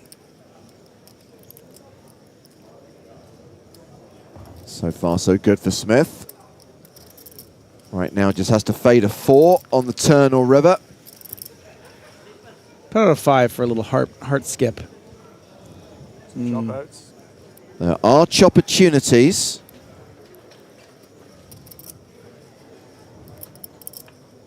Oh, no. But instead, it's the 4 on the river. Poor lad. It's the 2 outer, which will send Daniel Smith to the rail. A cruel game. Yeah. Look at this. You got to feel for him. All day? Woof. 1 queens against kings for like 1.5 mil a few minutes ago. Maybe a little more. Nice life. Oh, yeah, he did hit a queen versus kings as well. Very, so much better. You better be to be lucky than unlucky? No. Better to be lucky than good. That's the saying. I thought he said better to be lucky than unlucky. Lucky than unlucky. Because team never lucky. Team never lucky. Marius. Yeah, but I'm rebranding to Team Always Lucky. You know? Realizing. I'm currently undergoing the rebranding. I'm going to win this, and then I'm going to fully rebrand. Realizing his good fortune. Yeah. For today, I will for sure join. Yeah, and Marius now on 90 big blinds. Yeah. Yeah, I was a bit lost there as to how deep the stacks were pre-flop. I thought everyone was deeper than they were. Take the luck out of the equation. Yeah. I guess the money does go in pretty often. It seemed a very, very cruel river. And Dowling will flat with the superior ace. So in practice, what's your frequency facing a 3x playing 21 Oh, big no, blinds he's- effective with ace 4? Oh. I mean, you shoving... Doing semi-consistently a few No, weeks ago, and then what's this? He's raised off. No, I was talking about the previous hand, the ace 4, ace 10. You think you're shoving the ace 4 often there, or are you... Well, also, I think, by the way, when you get the good price, it's much better to... Oh, he's jammed the ace 4. yeah. Trying it as well with It's, ace 4, yeah? Okay, well, it's almost a repeat of the previous hand. Can ace 4 get there again? Yeah, and this isn't great for Matthews. I think ace 4 suited a decent candidate as a 4-bet shove, certainly in some scenarios, but when you're raising under the gun, getting quickly 3-bet to a small size by someone that's putting in over a 30-year stack, this ace 4 is not going to be playing well. Can it happen? 2 hands in a row. Again, chop outs. 3 of clubs for a sweat. Dowling not at risk, but it is a significant portion of his stack. For sure. Diamond's not a factor. So 14% chance of a chop. A 4 on the river gives Matthews the win. Surely you'll smile if a 4 comes. Yeah, I mean, it can't happen 2 hands in a row, can it? No. And that jack is not a chop. That is the elimination of Kenneth Matthews. Understandably not smiling at this moment in time. I mean, 4,760 euros is a decent chunk of change, but no longer in the 2025 Irish Open Well, main the event. guy's moving the chips around a little bit here on day 3 of the main. You can see 200 all in. The check raises from Parker, the 4-bet shoves, You know, you were the shitting 3-bet yourself. jams. No I was inch shitting it for given. you, so I know you were shitting. Not serious. I was like, he's got like somebody at 7-5 or a 4, like. I like Dowling's face. I like the creases. I hope Like they're it. here than that. Good looking man. Anyone that's listening there. Irish eyes are smiling. Yeah. Here we go. What is it, 40? Sean Murta joins the table, He's also come cosplaying as Irishman. bringing a 16 big blind stack to the main stage. The accent and everything. Sean Murta. He looks a little like Seamus Heaney, by the way. Dowling getting a little cocky now. Go on, Dowling. +1 king deuce. Let's go, Chris. By the way, he's. In fairness, This is old school. When there's a big hand, it used to be like Yeah. good time to raise. in fairness, When you're stacking six-handed. chips as well. Yeah. It's a Here we vibe. go. There's famous Seamus. He said, "How?" Oh, look at that. That's history, by the way. He knows the guy's tight in the big blind. They've obviously played before. Yeah. Irish Open ambassador, by the way. I mean, unless I misread the thing, yeah. Oh, that's cool. Yeah, I No, thought it was he's pretty got cool. about Well, let me see. I took a picture of it, of course.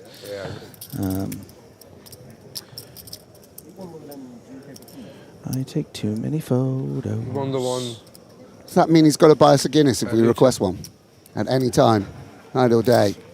No, that was the one I come second. Okay, here it last is. year, and then- Other notable finishers Wasn't lucky, were yeah. PokerStars Ambassador in 7th, which was Fint in hand.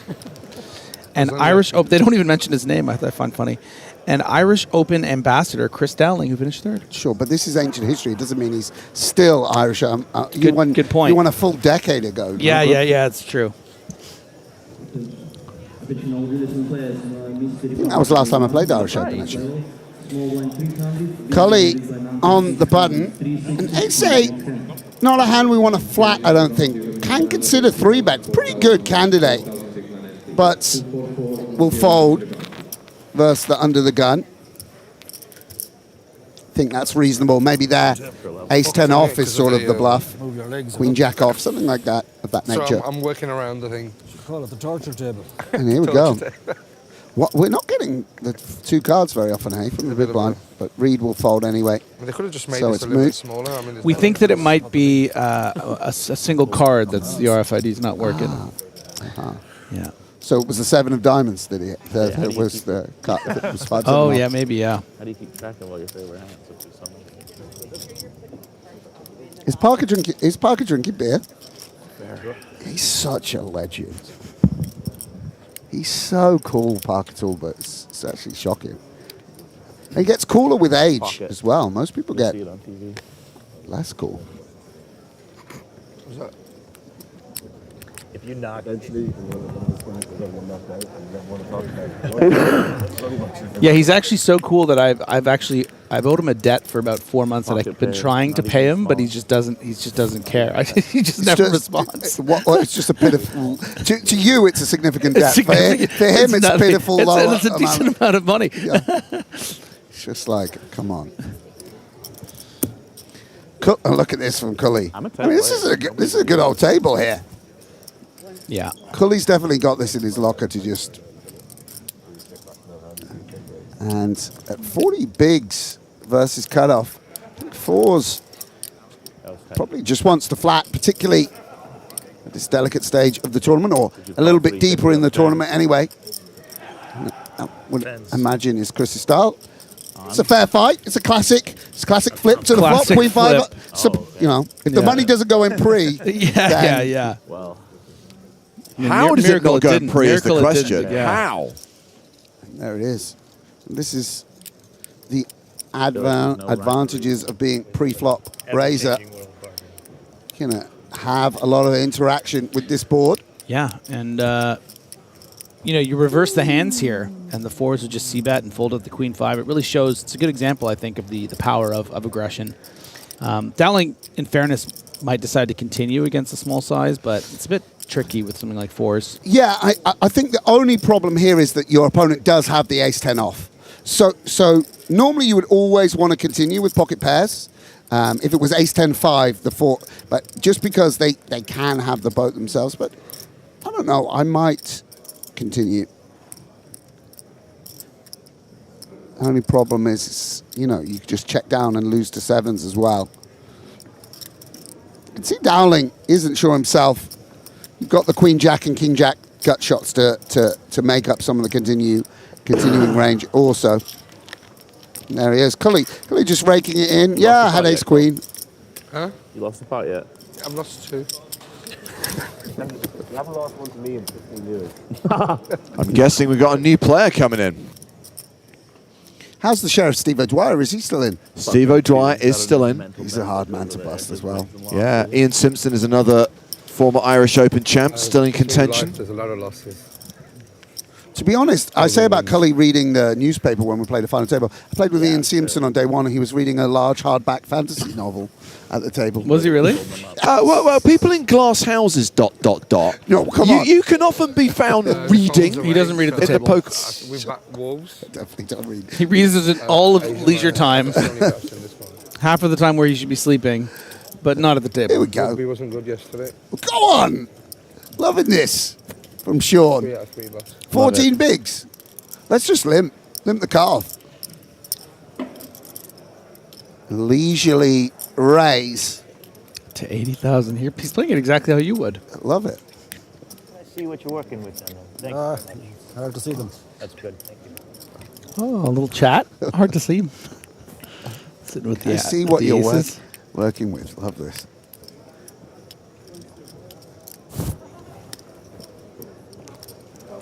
Oh, no. How's Dowling just folded Jack 10 suited? Wow. No way. That's brutal. I feel for Sean. You're in the big blind there, bud. Oh, has he showed it? Don't show. What are you going to do? Start loosening up? Got stupid. I can wait. Oh, dear. No, I just wanted to show them. Yeah, aces. They don't know what you're about. We're only going with this. So the new player at the table is Yuri Boyko from Ireland. Tight is right.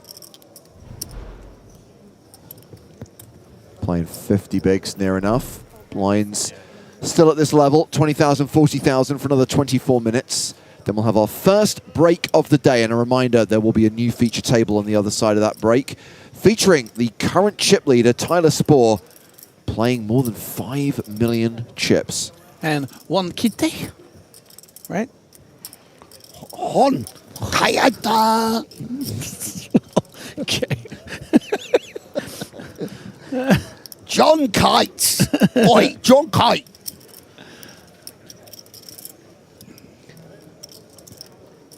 Look at this. He's shown the aces. No pause with the Jack 10 suited, but let's give Ace 9 a ring. Boyko. I've had enough of you, Boyko. So is this King 7 off then? Is that what we've determined this King is? Got to show it again. Kings now. I'm not going to show them the second now. You're dead right.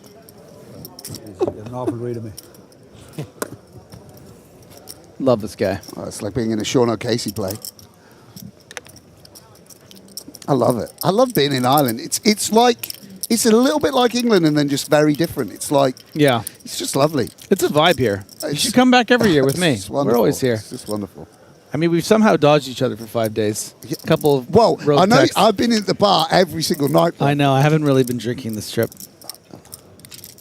Yeah, actually, I've drunk the most I've drunk in ages. I know. When I came down to breakfast at 9:45 this morning, I was like, is that Griffin? Yeah, fresh as a daisy. Griffin's at breakfast I fell before asleep. 10 a.m.? By the way, 11 it's p.m. getting wild. You should have seen Felix Schneider last. You should have seen their back, like the Backstreet Boys lip syncing with people tearing off the women going wild. It was insane. Really? Yeah, mate, it's Okay, getting. I'll have a proper go it's at it getting tomorrow night. absolutely out of control. But this is it. Playing the show one game. Boyko surveying with King 9 off. Don't think we want to do anything. Well,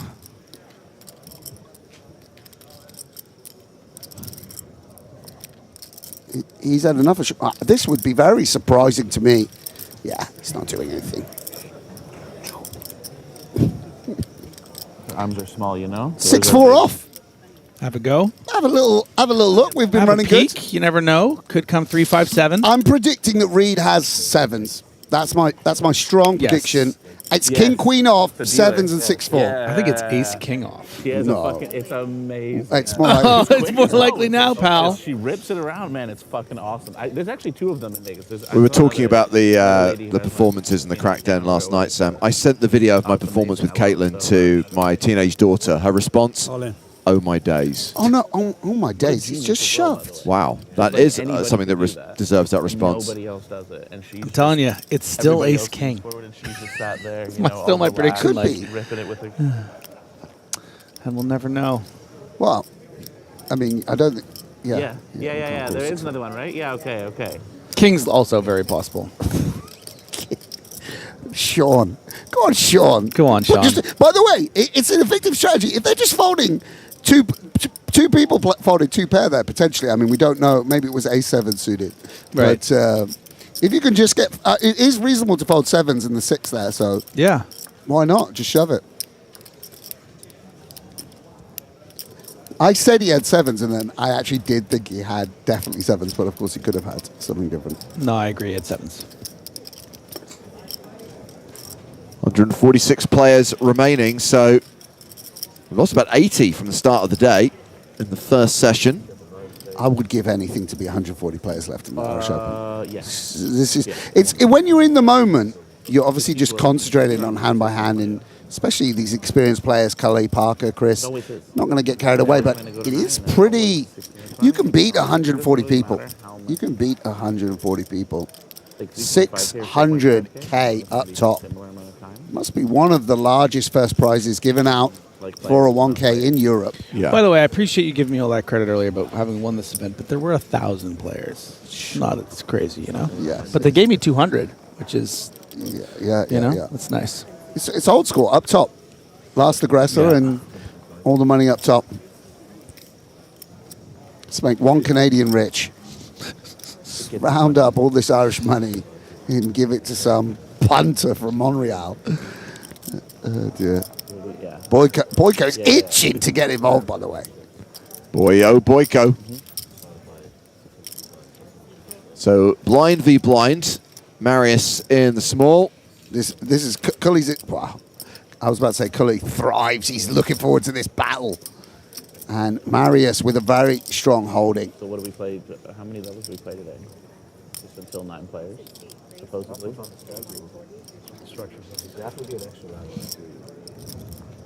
He's gone 3.5x. Is that right? What's Correct. He gone? Yeah. Yes. Yeah, this is what we're talking about. Yeah. I think again we can actually go a little bit bigger. And Cully has a hand. She's going to make a very nice flat in position. One would imagine. I think they did add an extra level yesterday. Kind of. They add one. I mean, he's just going to be happy to have this hand, actually, versus the raise. Plays very comfortably with position, with a deep SPR. Nah, it's a long day, man. Queen 6-6, Jack still ahead. Yeah, and a little bit weird for Jacks because we still want to protect and get value. Obviously, we are just beat by the 6, beat by the Queen. Can we ever check this? Our hand really wants to play 2 streets, never 3 unimproved. Starting at 11 compared to noon. I think most people do begin with a C-bet. I think actually check is quite nice. We face 1 overcard, never 2, as in, they have an ace overcard or a king overcard.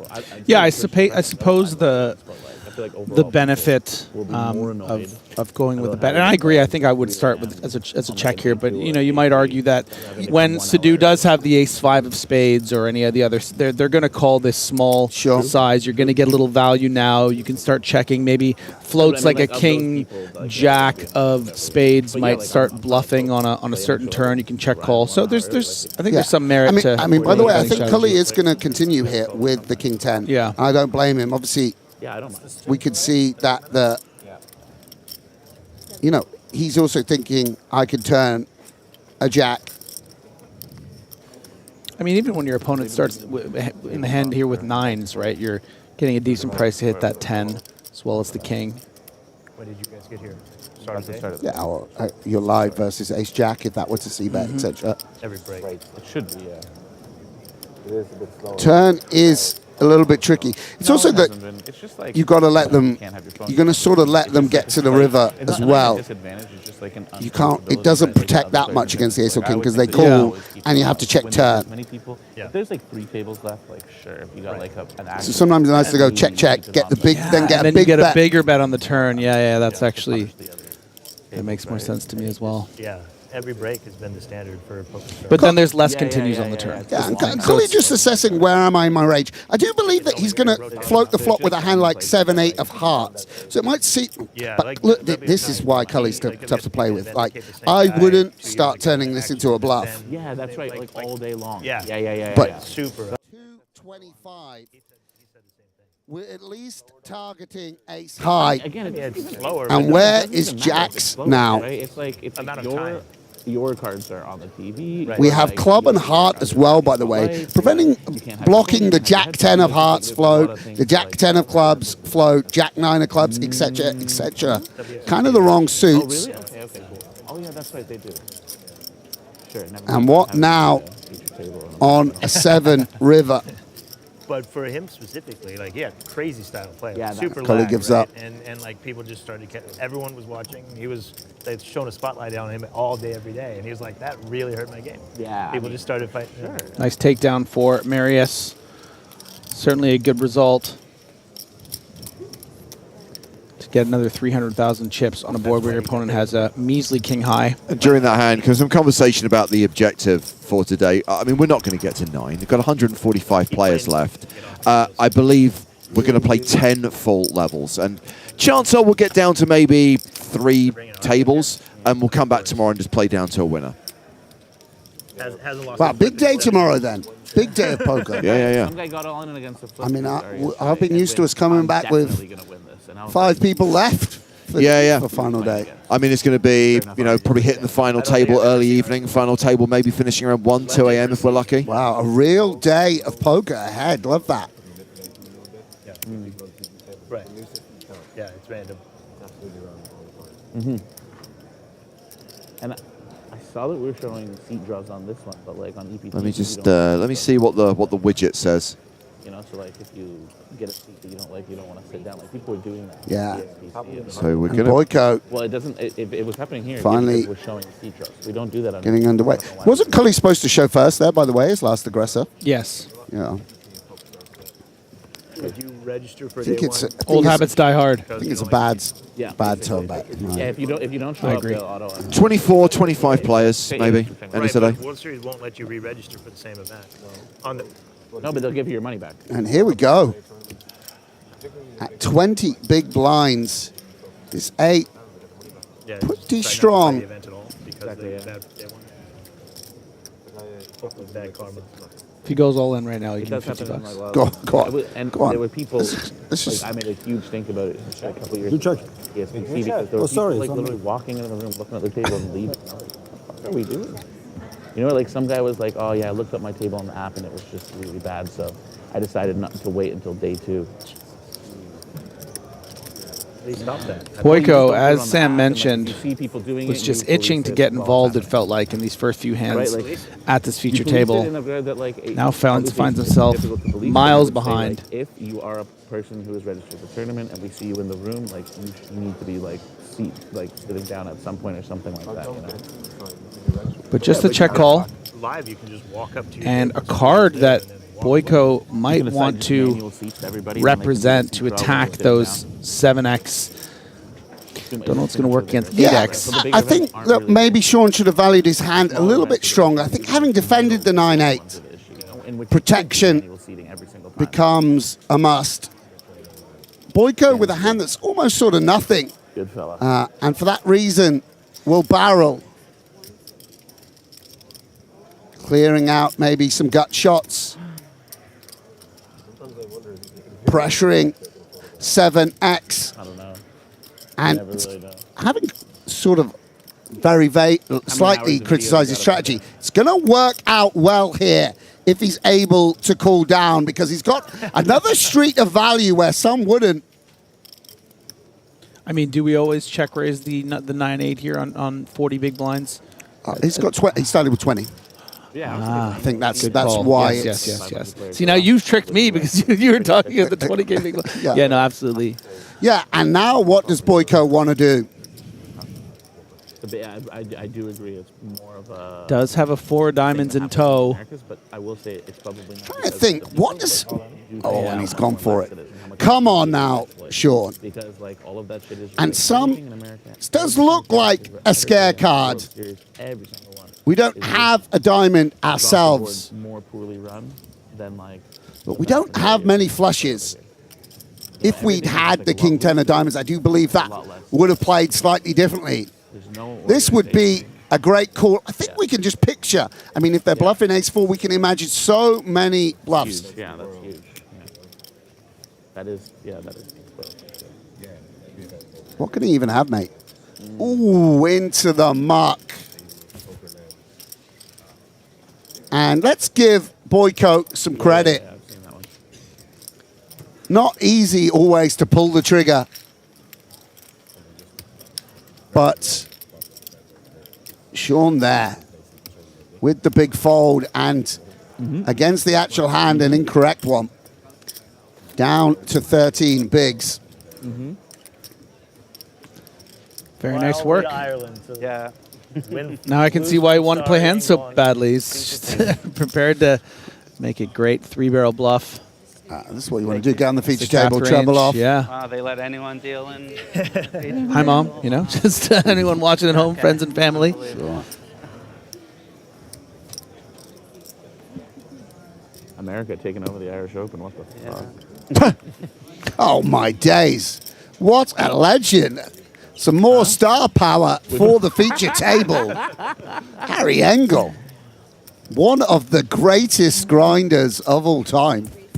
Our Engel has made the trip from the US of A to be here. You know, he doesn't have an Irish flag, or didn't before this trip. I know that was high priority. With all the mixed games events they had at the start of the festival, he must have picked up a cash in one of those. He's probably picked up 2 in his first day, by the way. Yeah. And O'Dwyer. But yes, Ari Engel now at the feature table. Yeah, and King Queen, no need to 3-bet as a bluff here and risk getting 4-bet. Just a nice hand to flat on the button. And he does live in Dublin, so it's like an infinite qualifier compared to every American that's ever claimed that they were Irish. Is that TJ? Does he live in Ireland? Is that what we're saying? Oh, and a lot of interaction on this board. Yeah, no, I mean, fair enough. Yeah, Marius is going to recognize that this does hit Sidhu's range here, flatting the button. He's from America, though, yeah. You unblock all the pairs as well with this ace-jack. It's very high check board for the cutoff here versus button. They just have the stronger, more condensed range. And Cully not going to underestimate what the queen is worth. Going to start putting in money immediately. And Marius can go either way here.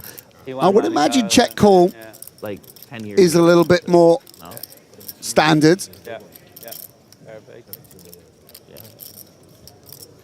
It was when they were labeling it like the championship. Like now, I think all EPTs are the same. Not that there's that many, right? Like the final. Yeah, exactly. 8, 9, 10, Jack, Queen. they changed He's got a straight. In she blows for Marius. We'll check it over.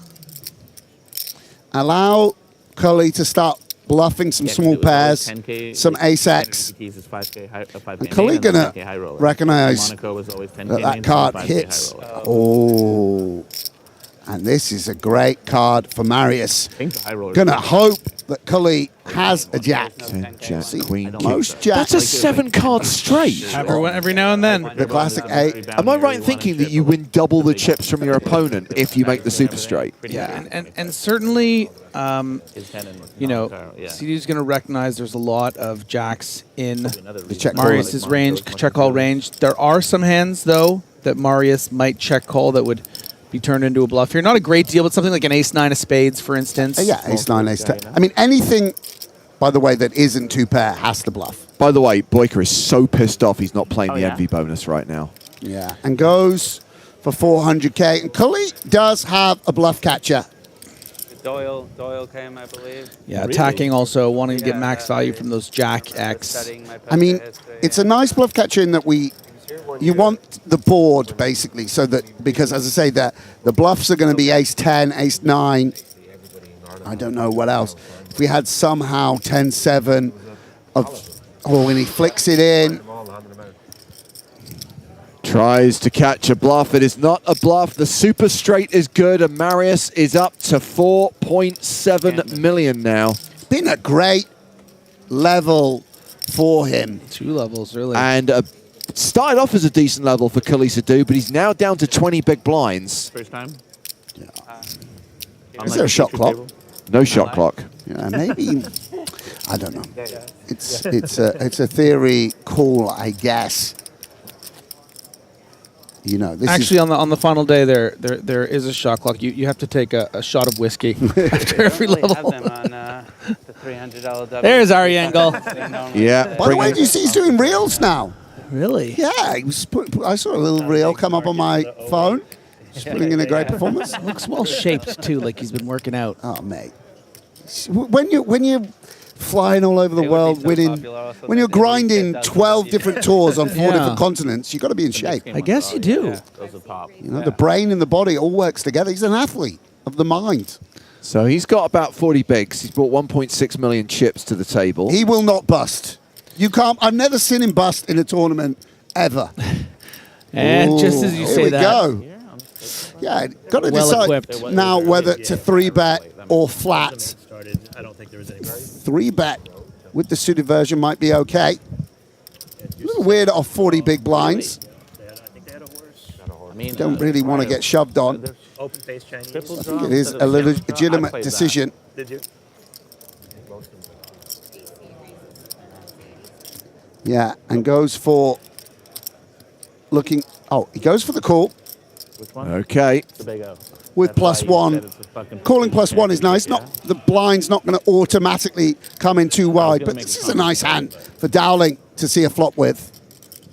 I think there's a PLO. One of the hands that will play well versus these two strong ranges. Less well, of course, against sixes with a diamond, but it's not necessarily going to know that. 4, 5, 6.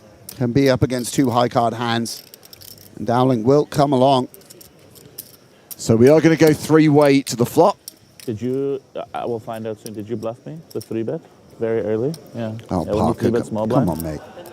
Huh? Oh! Wow. Nines? It's a set of 6s and an open-ended straight draw for Dowling. Wow. Yes. I had ace-9 suited, yeah. Yeah. I was sad. Yeah, and What was the other with one? the stack depths as they are, I only tuned in for like. Boyko might want to bet this. Probably not going to do it. What you had when you raised him? Checks. Ace-5. What Harry Engel You were in rough shape. choose to do with the ace-queen. No. Oh, the gut It is hand. nice to just knock someone out of the hand and get the pot heads up. We have a strong range. We have 9s. We have 8s. We might even have 10s. He wouldn't have got We that. can also just have the best hand. On the other hand, we don't fold out ace-king. And we do keep in king-queen, but we'll just use the sort of range advantage to put out a little bit of money. A 100k bet into a pot of 300k. And now what will Dowling do? I don't think we get to play. Some people will play no check raises here from the blinds. So we'll just call. And What does Boyko. Boyko do? Yeah, it's interesting. Here we had shot clock in the main event match. Surprised there wasn't one here I at all. think he will check raise. Because this just can often go check through on the turn, right? And you're also giving the, you're not charging the draws that Dowling likely has. Yeah, I mean, Dowling could just have a 9-8 of hearts and not be. An Engel could have Guy pocket talking about tens. making the money last year on day 3. You know, on day 7 of the No, month. I didn't. He just folds and carries on the. Last time I didn't make it. I was watching. And it's a little bit awkward for Dowling. Would love to have got to a turn for a cheaper price. I mean, I think you still can. It's Tell not us that about awkward. Your last 6 figures. Have a for go. how- Diamonds it's been like 2 too. months. It's painful, huh? Honestly, can't remember. Yeah, and let's not forget, this could be just Jack 10 of spades that can give up on a certain turn card or whatever. And we'll call, as you say, a 4, a 5, a diamond would get Dowling deeper involved. Really? 5? 4 mix. Oh my God. Wow. Congratulations. Thank you. Yeah, that's sick. I even max lated the 10K 8 game and squeaked it out. Okay, and you won it. It was very lucky. That one was ultra lucky. But I got like a Badoogie in there, 1K Badoogie. Oh my God. 215 triple. And a 5 Dowling contemplates. Wow. It's hard to think. Sorry, Boyd Code contemplates. Hard to think that Dowling has a very strong hand here on this turn, especially as like the 9 is going to be suited.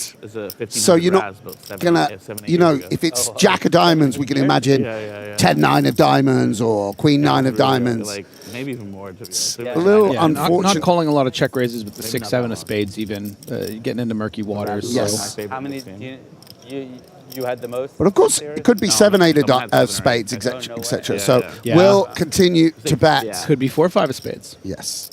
Yeah, I don't know. There's some. So now I think just in there. And could be 5-7 double gutter. Wow, I didn't even see that. I know. one, I but- know you didn't. Any leaderboard? No, I didn't win any. I had That's a why bunch you're the of, best, like, bro. bets with like. And I think the correct. I had Wow. some bets with Lex and some Swedes and stuff. And So you won those. I think won this those, is but I didn't, all she wrote. And just 20 seconds left on the clock. The dying embers of the level. Okay. The remains of the day. So over to one of the outer tables. It's our next feature table. Well, let's see these guys. And we've got Mark McDonnell all in here for 1.15 million, called by Yonkite, who's got ace king. So it's queens for McDonnell. We got to root for queens here. We need Mark McDonnell on the feature. Queen ball. It's the sickest and classicest of races. Let's get started. Hold. Oh, spades. Oh, look at that.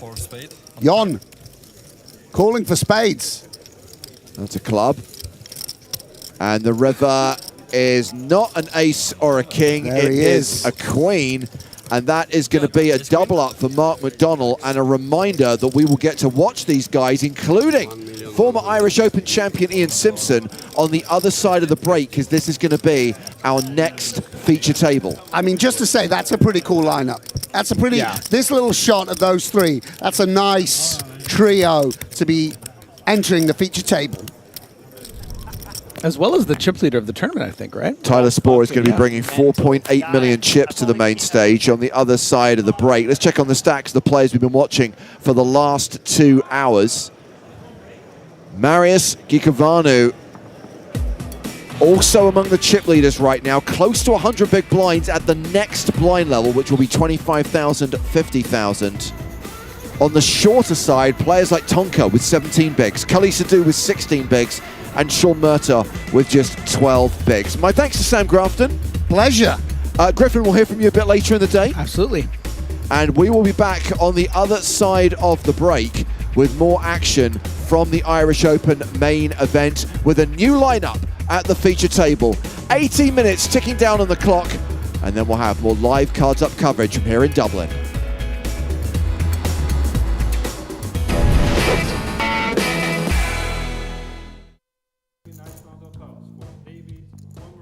David Pomeroy from England in the 1 seat with a stack of 474,000.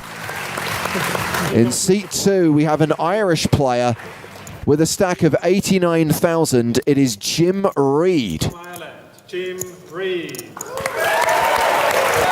We have a celebrity in seat 3, Michael Greco. Beppe from EastEnders. Oh, wow. And in seat number 4, we got a player from Cork, Ireland, with 163,000. Michael O'Sullivan, another Irish player, is in seat 4 with 163k.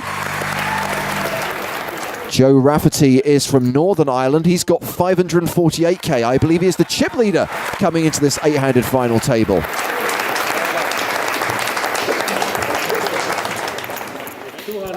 Henrik Olander from Sweden has 209,000 in chips at the start of play.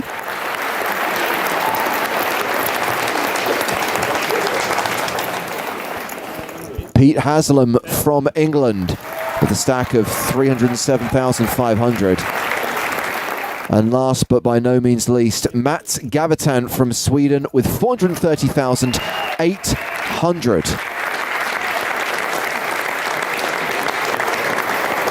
Time to shuffle up and deal at the EPT2 Dublin final table. The money, the trophy on the line, blinds 4,000, 8,000 with an ante of 800.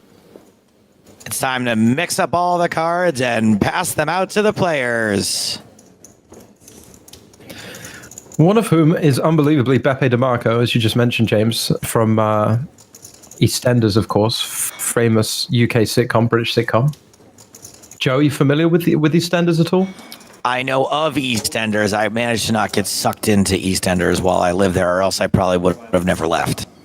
Yeah, I mean, it's obviously a fate that many have confined themselves to. It's on 4 or 5 nights a week and consumes many people in this country. Not sitcom, that's not what I meant. I meant soap opera, obviously. It's a situation opera. Yes. A ludicrous situation opera, it might be added. You don't want the last place you want to be on Christmas is a soap opera. It's like five deaths, 3 divorce, all within a week. Olander open pocket eights. Rafferty re-raising with ace king.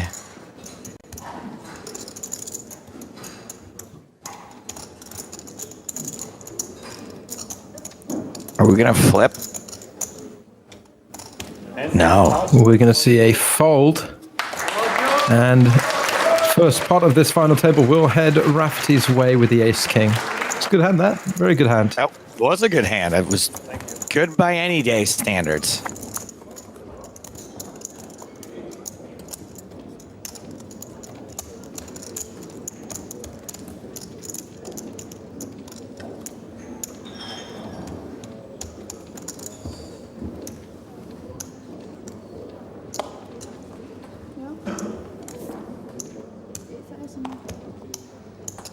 Wait, so do you know EastEnders?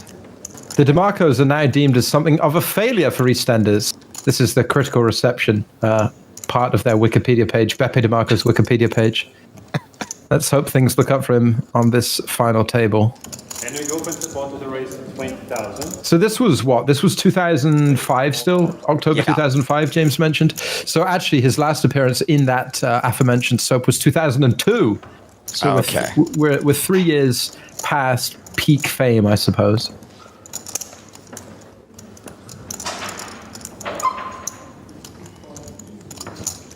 He'll have a different kind of peak fame here when he looks at his whole cards.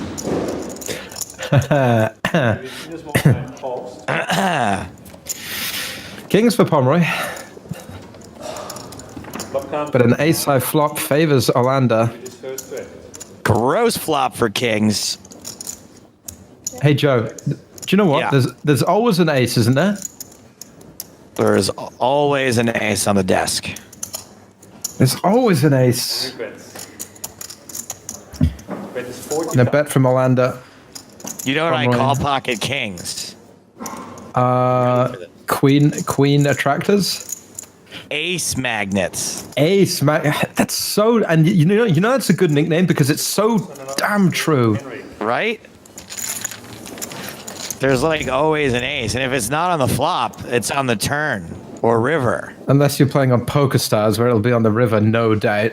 River stars, as I like to call it. We actually have River Stars emote in the chat, ladies and gents, for you thriving subscriber community base here. By the way, at this time, 2005, every single poker forum thread asking for strategy advice was king, ace on flop. What now? Ace is on the button. And the replies would all be call one and fold turn. Actually, they'd be call one and reevaluate turn. As if the ace was going to somehow magically disappear. You know, I reevaluated. It turns out the ace was actually a jack the whole time. Three ways to this flop. Top pair for Haslam. It is 8. Pete bets 80,000. Olander with the bottom pair. Yep. button folds. Back to Henrik. Fold of the Queen Nine of Clubs, a modern day float candidate or raise candidate, probably. And Henrik raises. He's raising to 36,000. Yeah, in 2005, it's Jack 4 that is the raise candidate. To see where he is. And he finds out that he was behind, but also the other guy just folds top pair. In the bin. He can't stand that action.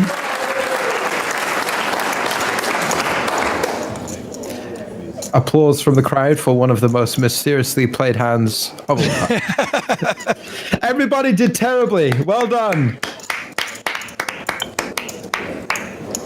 We now see also the reintroduction of the ante on this final table. Last final table that I commentated did not have an ante. Antes are back now. Why? Who knows? Different strokes for different folks. I wonder if we'll see any of the other members of the DeMarco family on the rail here, or whether Beppe was left out to dry at this point. What are the other DeMarcos called? Now, here's the thing, right? Beppe DeMarco's Wikipedia page, there's a good scroll to it. You know, storylines, character, reception, interaction with other EastEnders members. Michael Greco's Wikipedia page is basically played Beppe DeMarco in EastEnders from 1998 to 2002. Oof. Poker. Greco is a keen poker player. He also made the grand final of the 2006 Showbiz Poker event. And re-raise from Henrik. I have to get my hands on that event. Showbiz Poker from 2006. You thought the level of play in this EPT main event was a little out of line with 2020 standards. Are you saying there was an online site named Showbiz Poker then, or it was a poker event for showbiz people? I think it was a showbiz. It sounds like it was a poker event, a TV show maybe for poker, like showbizy, pokery, crossover-y kind of deal. Get Hartigan to tell us more about it. He was the only one that was an adult in 2005. You know, James is coming in and just like, yes, Showbiz Poker ran from here to here. We had these players on it. Was this produced by so-and-so? O'Sullivan all in. Over the top. Hey. And it's going to run into the jacks of Orlando, who is a significant favorite. Ace 10. And the floppies. Deuce, check. And that'll do that. Full house of checks. Flops him pretty much dead. Turn cards is a 7. It's all over. We know final 5. And we lose Olander. Excuse me, O'Sullivan. We lose O'Sullivan. In 8th place, 29,800 euros. Olander, not to be confused with O'Sullivan. Still in.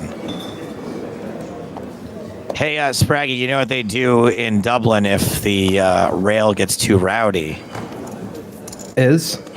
The tournament director gives them a top of the warning. Hey, Joe, let me tell you, you're on fire today. You are absolutely on all cylinders, mate. Jim announces all in. It's a shame you didn't bring similar energy to our Overcooked streams.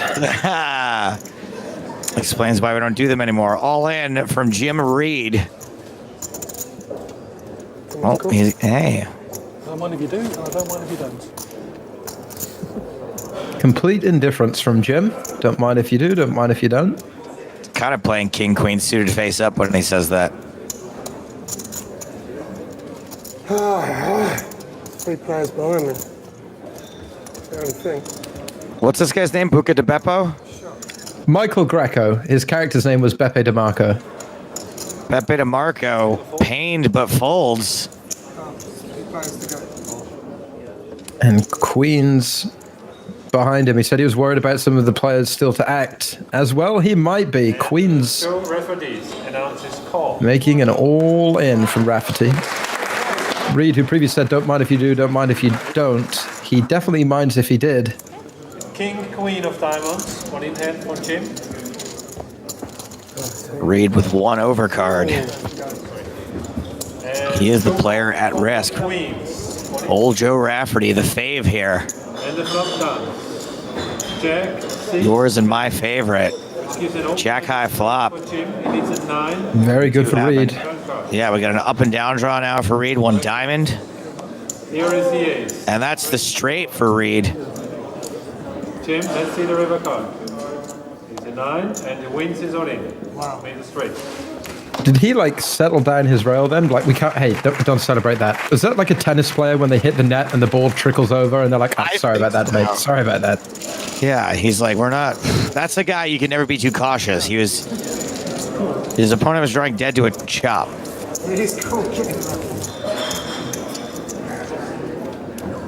That's how I would be. I'd yell at my rail a lot. If you were to ever make a final table, of course. Can you imagine how? Actually, no one would probably show up for my rail. Joe? Just picture the sorts of behavior that I would have if you made a final table. Yeah, disgraceful. Yeah, I would, absolutely disgraceful. Yeah, I'd give you a couple, maybe like 10 hands on the FT before you're forcibly removed from the venue. At your request. At my request, and screaming, I'm a commentator on this tour. You can't treat me like this. Do you know who I am? Yes, that's why we're removing you. We know exactly who you are, Mr. Stapleton. Hey, Joe, I'd come for your final table rail. Thanks, buddy. No matter where it was in the world, I can make that commitment very confidently, safe in the knowledge that it will never happen. See, whereas I would reach peak misbehavior 10 hands in, you would reach it like about 171 hands in. As the alcohol takes grip. Exactly. And you will get far worse than I ever would. Eventually. Bad news for Michael Greco. He's been outflopped by the Queen Jack.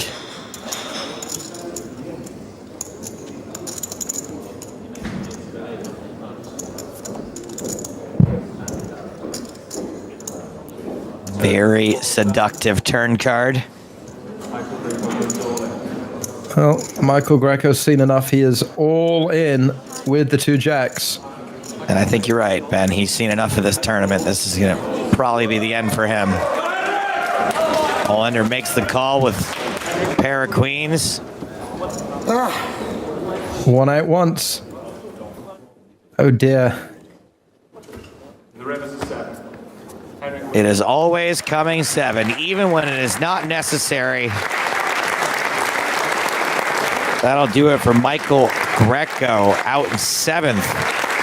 39,800 euros. After all his relationships end in disaster, Beppe ends up leaving the square for his mother's funeral.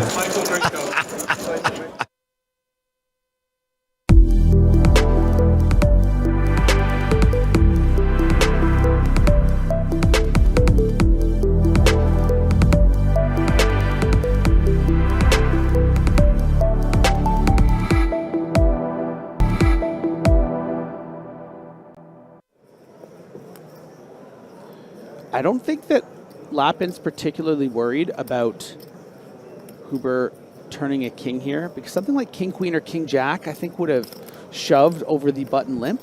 Yep. King X of diamonds would be a problem. Certainly that is a possibility. So I think Lappin's considering here, you know, you block queen jack with the jack 10 in your hand, so less worried about that. So if you think your opponent has a worse 10 a lot, a 9 that's going to fold anyway, some draws like a jack 8 or a 7-8 or lower diamonds, maybe you want to give that free card because those hands are going to be coolered by your jack 10 of diamonds, especially the diamonds. But instead decides to just sort of set the price, not expecting a check shove because of the way the king doesn't really interact with as much of Huber's range. And look at that, getting value. So this is really nice from David Lappin. And there is the flush on the river for Lappin. And I think Huber's just gotten himself into a bit of trouble here. And that diamond on the river might be part of the plan, James, which is the problem for the ambassador here. If you're getting that good price on the turn, you have that straight draw, you have that 9, you know, maybe you need to be shoving some diamond rivers because it's really going to put Lappin in a hell of a spot with a hand like King Jack, and does do it. And yeah, given the bad news. Wow, all in and out. Sebastian Huber eliminated from the Irish Open main event in 82nd place. Good luck, guys. Cashing for 5,460 euros. And frankly, that was a great way to go out. I think he played that really well. Just sometimes you run right into the top of your opponent's range. So I don't think that he should feel bad about the way that ended. But really well played by Lappin.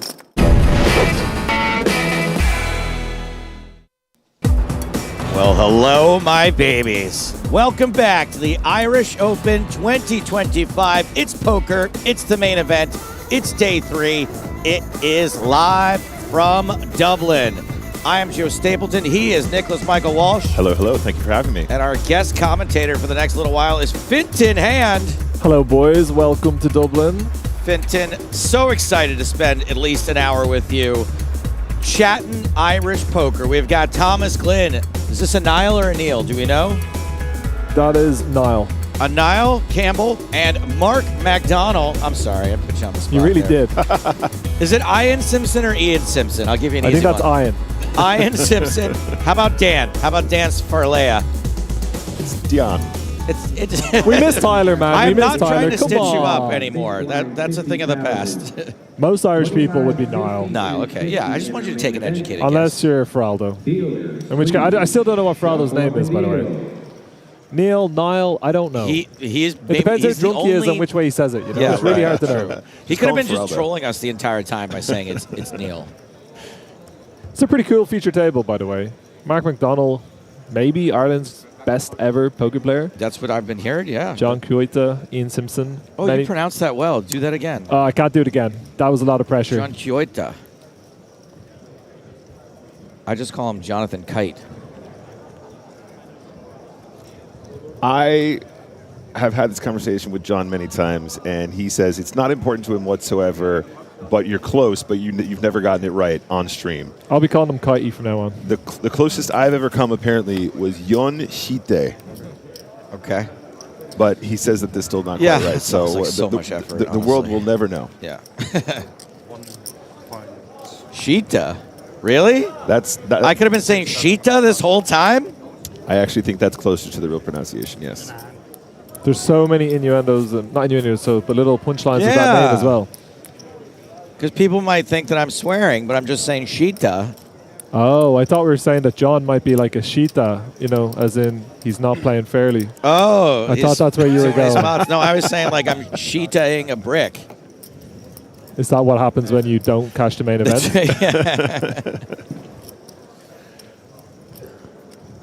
I know he's not on this table, but do we have confirmation that Parker's still in just because he's the only person I've got to swap with? No other reason, nothing to care about my friend or PokerStars Team Pro. We've all been there. I believe he's still slugging it out. Still in 800K, I'm told. Which is apparently the same amount that you had on the bubble yesterday. It's pretty messed up that I had 800,000 before we were in the money, and now I'm looking at this field with 137 people left, and 800,000 would still be a very reasonable stack. Isn't that funny? That's pretty wild, Fintan. It's pretty standard. Is this a widely known story? I just bluffed it all off like I always do. Addicted to bluffing. I handed a little bit to everyone on the table. It was like a little Christmas gift or Easter present for every single one. I was like 150K for you, 150K for you, 150K for you. There was a lovely woman, I believe her name was Lisa. Yeah, she was on the feature table when I got knocked out. Yes. And she made a very impressive call with a second pair for her entire tournament life when the bubble had been announced. So wow, fair play to her. Yeah. I mean, I heard her. She said your line didn't make any sense. Yeah, she wasn't wrong. I'm just kidding. But I was just like, hey, it's the bubble. I'm all in. And I didn't even get to put my chips into the pot. She had second pair, and like I said all in, and then her chips were in before I slid mine in, and I was like, "Can I take them back, or what's the And it legal was rule second here?" pair. That's incredible. Yeah, it was pocket tens on Where's the queen ID? 4-4 3-2. Awesome. Tables? We've got Farlea versus Hall. Silent S, yeah. Farlea. I like to do just a bunch of different ways, and then one of them's right. I have a very important question. Yes, sir. Messy on the table. Is 2025? It is absolutely the year of Romania. Okay, I wasn't sure because I hadn't heard it. This is the first event that I've seen live comms for 2025, so I just wasn't sure, you know? It is the year of Romania, absolutely. This poker face may be the face of an Irish poker champion. Who knows? So we had a bet of 65,000 from Hall, called by Farlea. 5 on the turn does help Hall slightly. Was already ahead.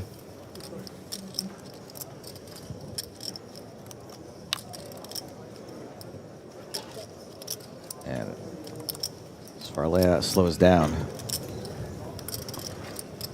If I'm Hall, I'm definitely firing out another bet here. We're not going to win with ace-4. We can still even sometimes get called by worse hands. Like if they had king-high spades, they might call. But we got a good shot. We got the spade blocker. Got some very attractive rivers to bet on. I would have liked to put a little bit more pressure on because when you bet this size, you don't really make a 7-fold. A 9's going nowhere. They're not hurting at all. But you do fold out a hand like Jack-10, which has a lot of equity. And will blow. The thing is, if it goes check-check on the turn, Jack-10 will be forced to bluff, and you can't really call ace-4, so it works out pretty well. Interesting. Okay. Man, I wish I could hear. I understand this stuff when you say it, but like it just when I walk out of this room, it stays behind. Because I definitely probably would almost never bet there with the ace, but I understand all the reasons why you said. Yeah, I mean, I don't think it's. I'm just trying to internalize it. If you didn't turn the good shot, I would not recommend betting with like the ace though. Right.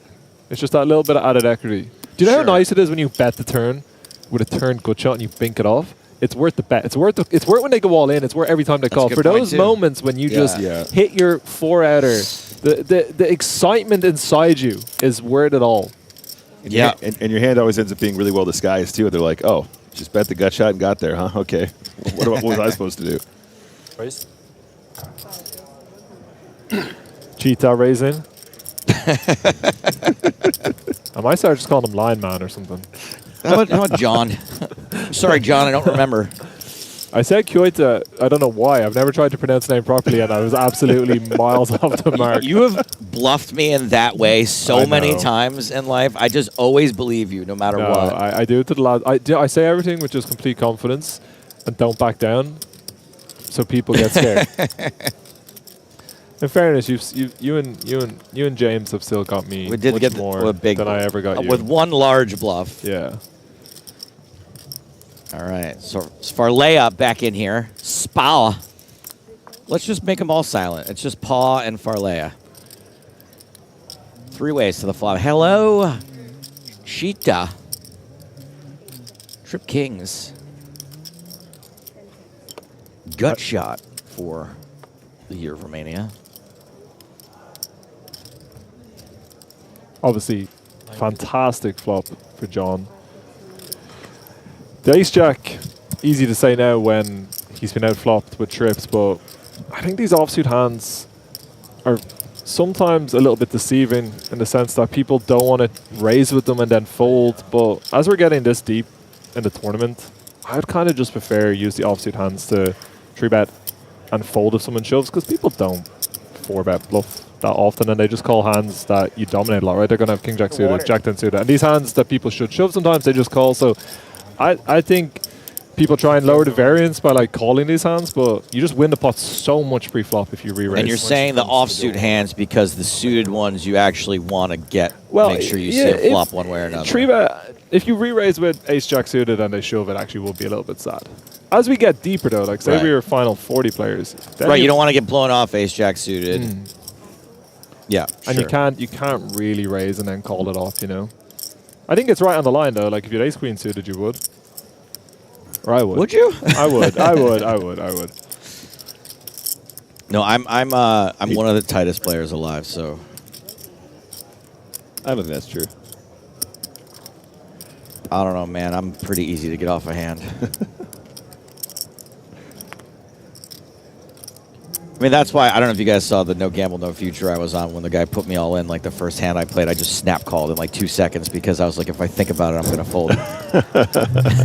I actually set out to watch that from the beginning, and then I realized I didn't have time to watch it, so I wanted to like save it for another time. I never got back to it. Did that's what we done the episode on PokerStars? Those hands that we went through, right? Yes, absolutely. Yeah. Yes, that was from. It's weird because the one I filmed first actually aired second. Okay. But it was that. Did you win both times? Yeah, both times I played on the show. I'll have a little fist bump. Dude, I won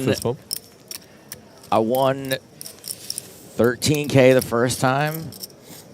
But I had it up like over 21K, and then I was like, I did what I was supposed to do and like played a big pot, even though there was just 2 hands left to go, and I kind of got cooler, so I only won 13K. And then afterward, I was like, I saw $7,000 on that hand. Like, what are you doing? It's a lot of money. Yeah. Cash games scare me. Like they play for some high stakes over in America. Yeah, I mean, I was playing 25.50, and the second time I was on, I won like 18,000. Nice one. That's amazing, man. No, that was I ran. Yeah, just invented hand of the century of the day. Pretty much, yeah. We're like, I guess we should start doing some strategy on the podcast because I'm winning money and I want to talk about it. Hall racing under the gun with 2 10s. His next visit, it's no good. Guarantee you, if they had to record those episodes and Joe lost, it would have been like, I think we'll scrap that segment. Sorry? Can you try to order Americano? Yeah, I got berated by Helmuth. It was a really great show. Mackenzie here, the dealer, was dealing to me all day yesterday on the bubble. She deals the big game as well. Yeah, great dealer.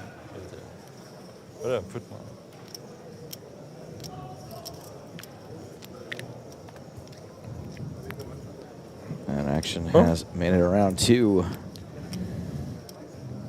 Neil, don't call me Niall Campbell.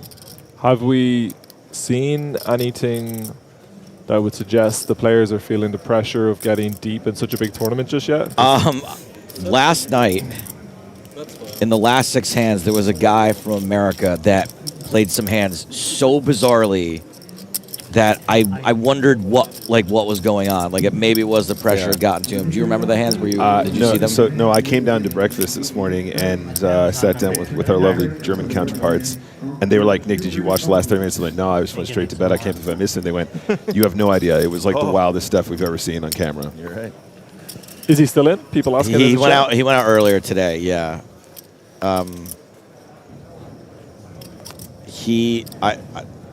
It's a kind of a blur for me, but I do remember he played 8 deuce offsuit out of the small blinds. He was 3-betting some wild. There's Mark. I hadn't seen him. He's hiding well underneath that cap. Sure is. Yep. And Mark has entered this pot with King 10 suited, and Ian Simpson with Queen Jack of the other red suit. It's the kind of hand with this stack where I don't really have too much interest in flatting, and it looks like we might see Ian re-raise. Maybe in this particular field, you might get the flat and people aren't going to squeeze too much, but I don't particularly want to go out of my way to get into pots with Mark. I don't know if I have it in me to fold, though. I just don't know if I have it in me. I don't know if I've ever looked down at Queen Jack suited and found a way to fold, you know? I know the feeling. I thought we weren't allowed to have technology at the table. Have you seen this banana case that rocking? We'll have to see if it's analog or digital. Ace King for Spow. This is going to be quite interesting once he does re-raise. I think if Mark had a slightly better hand, like a King Jack suited, an Ace 10 suited, we might see the shove. When the big stack... Oh, wow. We won't need to worry about it because we're going to see an all-in unless Glynn finds a pretty insane fold. Thomas Glynn. Can we talk about that Queen Jack suited inspired fold now as well? Yeah, I mean, he must have just looked around the table, looked into the wide of the eyes of a few players and just seen these guys were excited to put chips in. Yeah. What I would say about this, Jax, is that I don't think you can ever fold. But when it goes open, early position, re-raise, It is scary to put in jacks. I think it saves Mark from a kind of tough decision.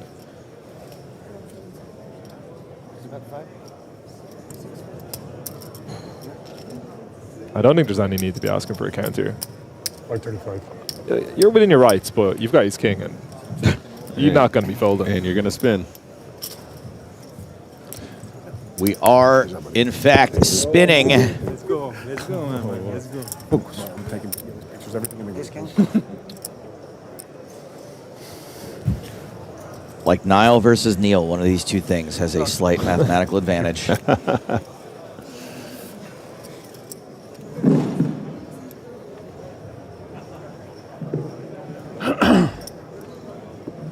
buddy. So Jack's at risk.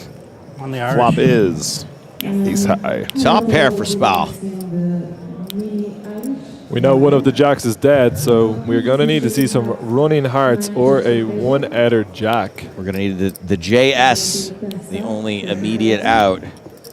Here comes the turn. Deuce of hearts. Ooh. So you're saying there's a chance. 5 outs.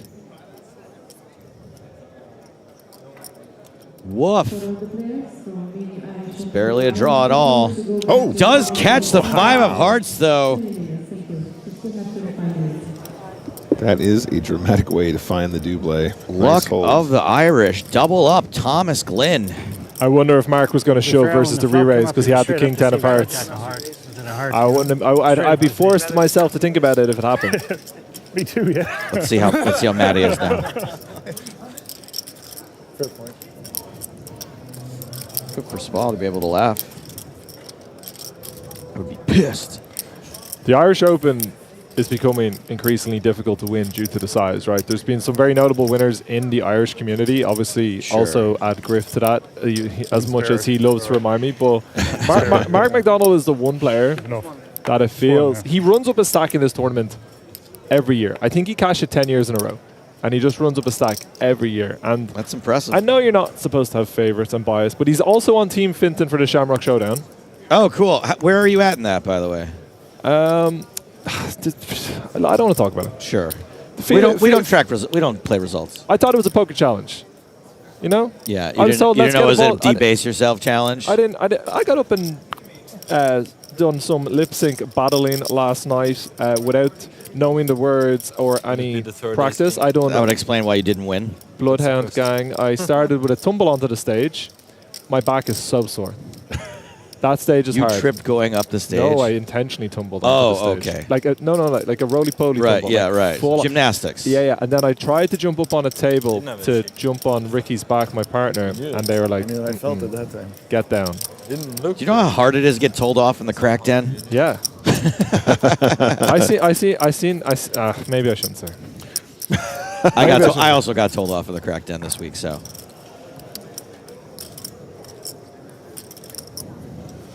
Very embarrassing.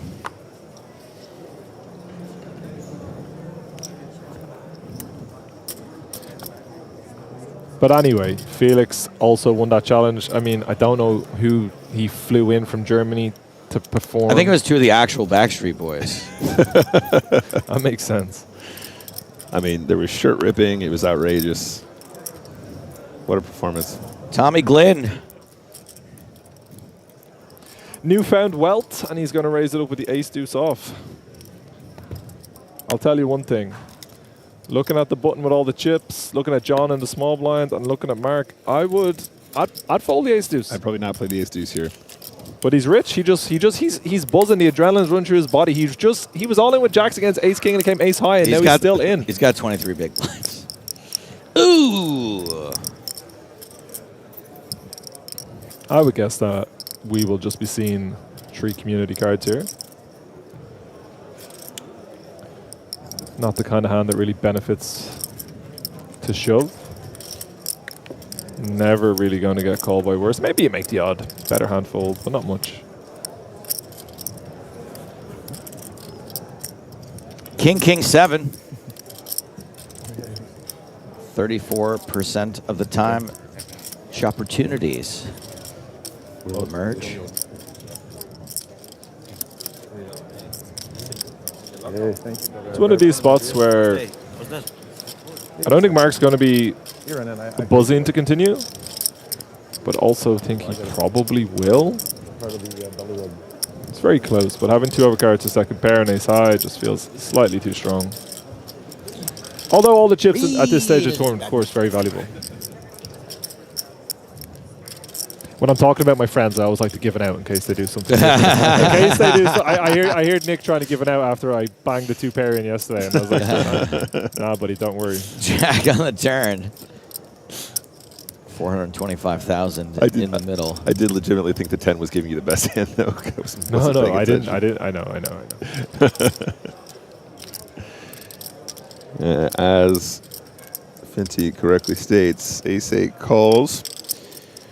Jack on the turn. 2 players slowing it down here. Let's go to the river. It is a 9. What is that? Does that do anything? Does that change anything?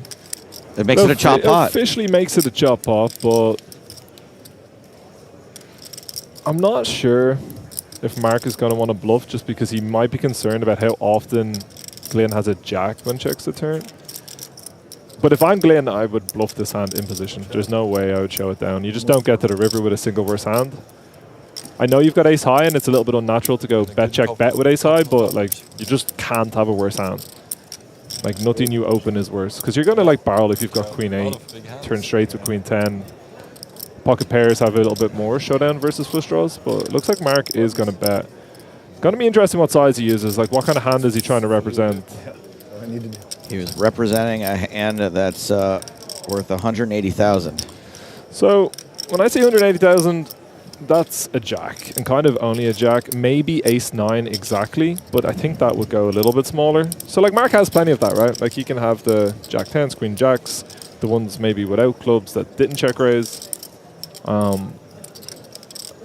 think he's honestly trying to just put pressure on some underpairs and exactly what he's up against, but he also just maybe has a sense for where he's at in the hand. Mark's played so much live poker. I don't think you can call here if you're Glyn, to be honest. Like Mark's going to check raise most of his flush draws on the flop, even the lower ones. So like it's just hard for Mark to have too many bluffs here.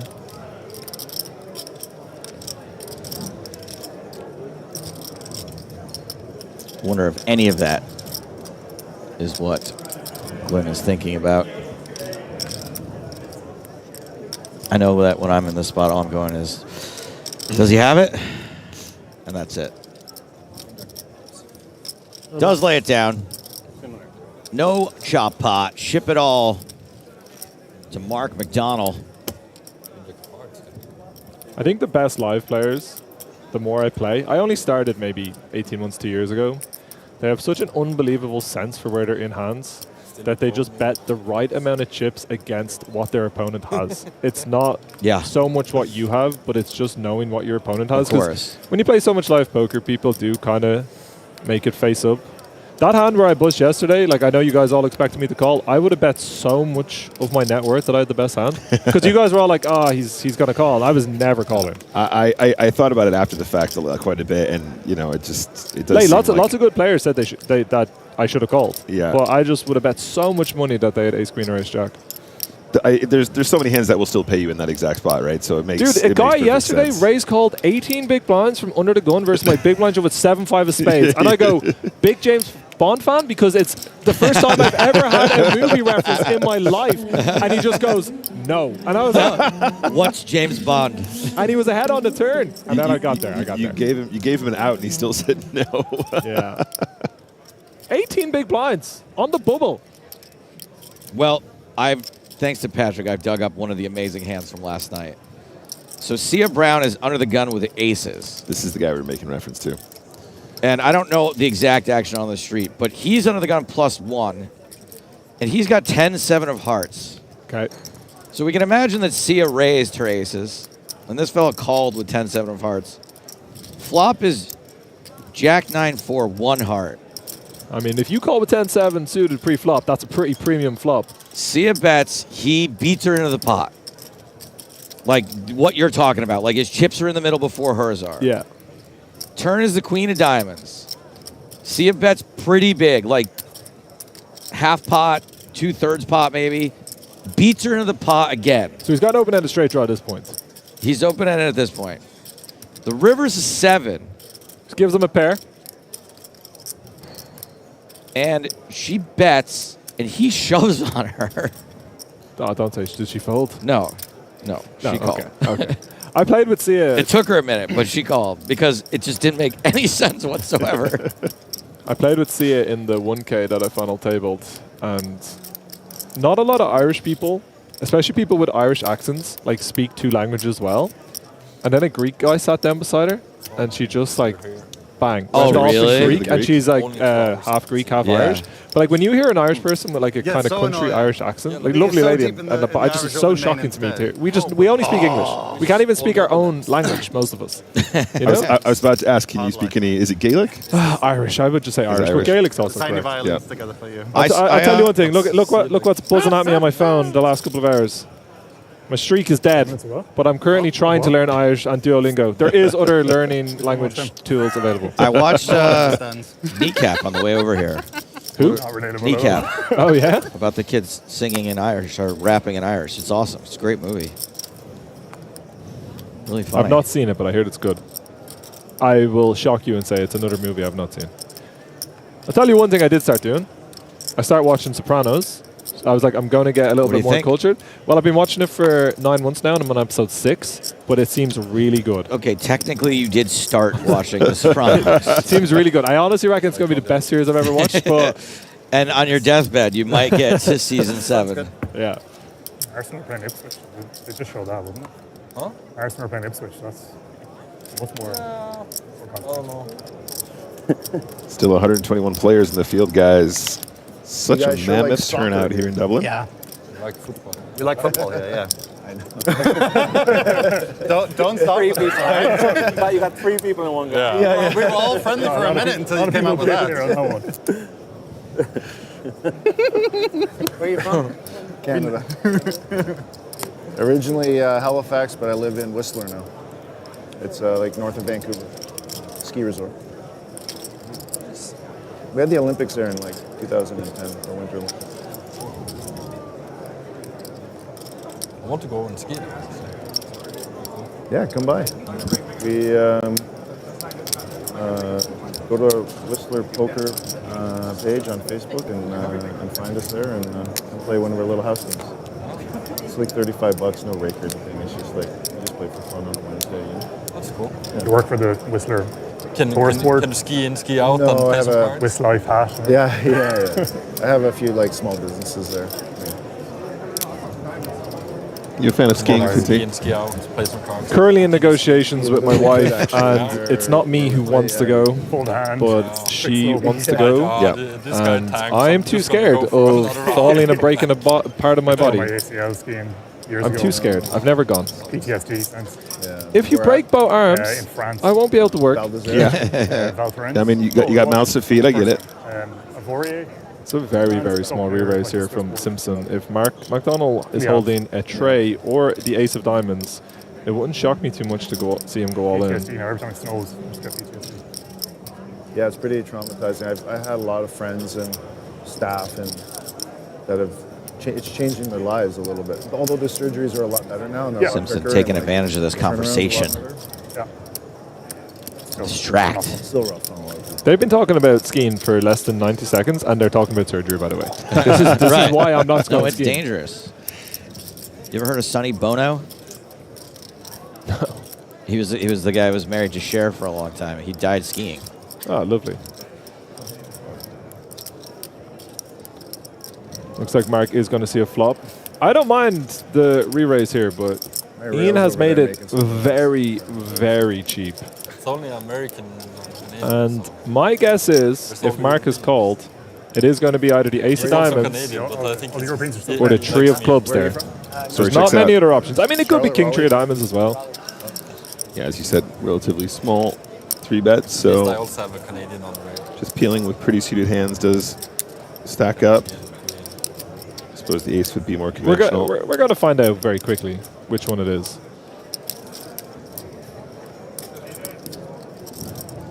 It's a very interesting board to tank on in position. I do think it can start to give things away. I'm not one for too much timing tells.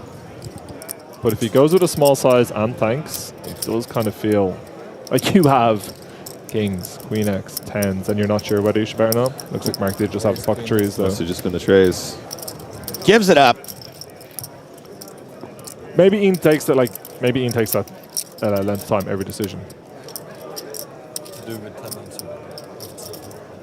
I've only ever made 2 live reads in my life, Joe. Okay. First one. Yep. In Paris. Before the money, we're talking like 300 big blind pot. I make a call. I'm bang on. Second pair. I'm walking like I'm floating on clouds. I'm like, oh my God, live poker, got it cracked. Yeah. Second one, what would have been after Paris? Monte Carlo. Yeah. I make a huge call. I've just got in the money. I've got so many chips, and I'm so sure that I've got this live read down. And I was so wrong. And there were so many chips. And I told Parker, and he was so angry at me.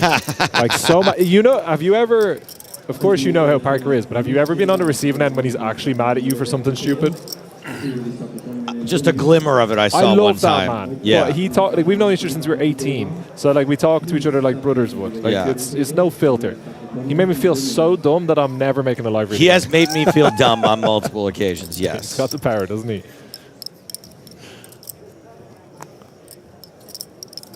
So are you addicted to bluffing or addicted to calling it off? It's just here. I've got 2 theories. One, if you're going to play poker, you should have fun, and bluffing is fun. 2, if you never fold, you sleep really well at night because you know what they have. And that is how I play poker, and that is why I'm either chip leader or out. God bless So you. if I had a choice, Yeah. we'd all pony up an amount of money and we just deal out all the cards. I like both of those sentences in theory. But being able to actually live them is a lot more difficult. I sleep so well at night, Joe. Okay, hand developing. Hall has opened ace-9 of clubs. Verlea trying to see a flop in position with ace-jack. But Tyler Spau has a couple of queens.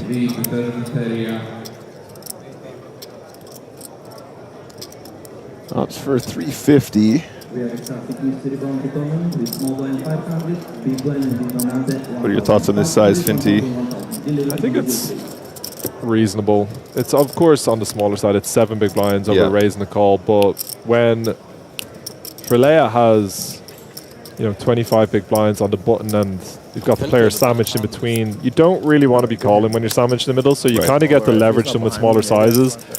What you don't want to do here, of course, it doesn't make a difference when you've got queens, right? Because if you want to put more chips in, it's kind of whatever. But you don't want your bluffs to be too expensive. And like when you got aces, you also kind of want to keep them in a little bit. So like you can leverage the fact that the way you're going to raise here is so polar, right? It's going to be super, super strong hands, or it's going to be like weak hands that can't call it off for the most part. So like I think you can just leverage it with reasonably small sizes. Yeah, like particularly later in the tournament, right? When people are going to have to just call a lot tighter or, jam a lot tighter. Like you can put people in a shover fold situation with less chips than you would think. And if they call, it's actually not necessarily good for them. Right. Of course, there's a line. If you make it 4 big blinds, we're going to see a flop with ace-9 suited. Sure. Just 30 minutes left on this level. If it was a chip leader on the button there with all those chips, I would probably go slightly larger just because, like, if someone covers you, like, the reasons why they can't flat kind of go out the window. Like, they can just play, not quite chips, but closer to it. Sure. Mr. Simpson having, maybe just doing a little chip count before he acts. I don't think he knows the actions on him. Right. That's my guess. Oh, hello. Yeah. All that and folding? Apparently we're not the only ones who noticed. Verlea with the Johnnies. I've spent very little time with John, but all the time I've spent with him I really enjoyed. He is super lovely. I really like John. He's been very friendly and warm. Serious business. Yeah, he came so close in Prague, didn't he? Runner up. Yeah, he just can't beat Irish lads heads up for EPT titles, though. So as much as I love him, I was a big smidge supporter that day. I'm with you. I really didn't. It came down to the 2 players I would have liked to have won that final table, if I'm being very biased. But I thought that was a great outcome. Mr. Padraig O'Neill, very deserving as well.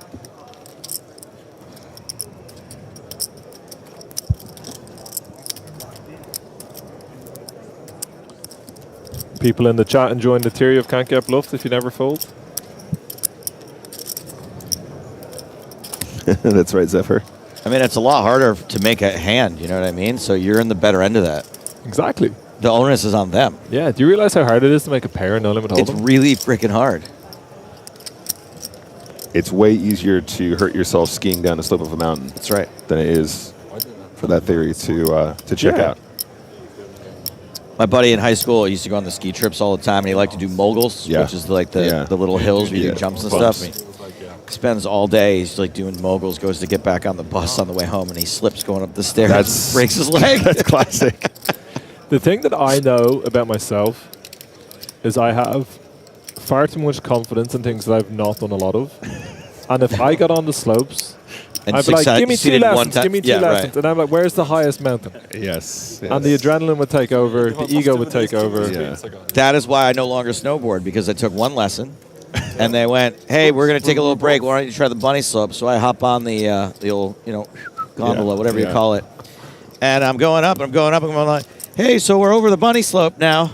Is this, how do we get off? Where do we get off? Nah, man, I got on like a double black diamond you're going to by the top. accident. Yep. And I get to the top, and I'm like, yeah, so how do you, like, get back down? And they're like, what do you mean? I'm like, yeah, I don't want to do it. Can you walk? They're like, not really. Yeah, like I think if you don't want to try and ski it, you just got to go down on your butt, and that's probably more dangerous than actually trying to ski it. It's also the most pathetic thing a human can do. I tried Give me a broken bone before I shimmy down the black diamond. I fell like 9 times in 4 minutes, and then the 4th time, like the board went completely like a cartoon. Yeah. Like my legs just went totally up in the air, and I hit my head directly. And I was wearing a helmet at least. And I was like, nope, I'm going to be the guy kicking the board down the mountain. And that's what I did the rest of the way. I've got an even better story. The very first time I went skiing, they gave us our snowboards, and we didn't even ask for permission. We just found jumps, and we just started throwing ourselves off these jumps. God. First day. We didn't know how to turn. We didn't know how to control at all. We just pointed down the mountain and went off the jumps. The next day they said, all right, let's learn how to do turning. Looks like he's And this is a big flop. And I was going 0 miles an hour, learning how to turn, and I broke my arm. I just fell over going 0 miles an hour, and that was how that one turned out. We are about to see an all-in. Top pair, my speculation for this board. Top pair all around. Top pair open-ended straight draw versus top 2. David, you have a hat. And a lot of black. Everyone have a hat. For Spao as well. Yeah, you have one? I wish I brought it. Feels easy to get chips in here, only Yeah? But you don't have it here. 22-ish bigs remain.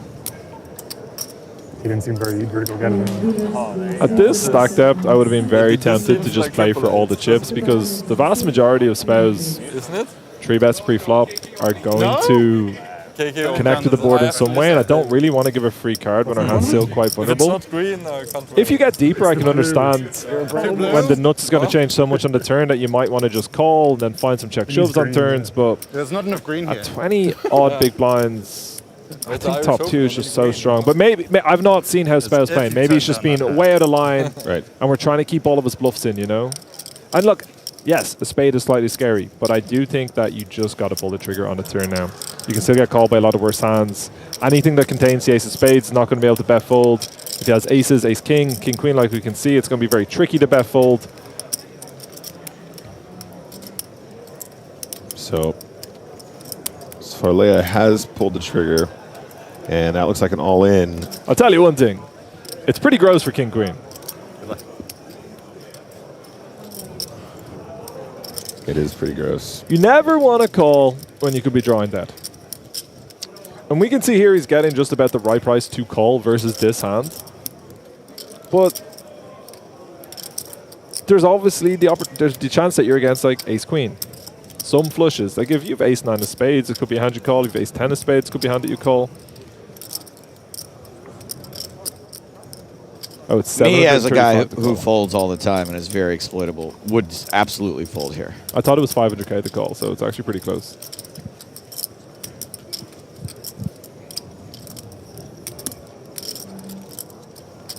Now the second club out there.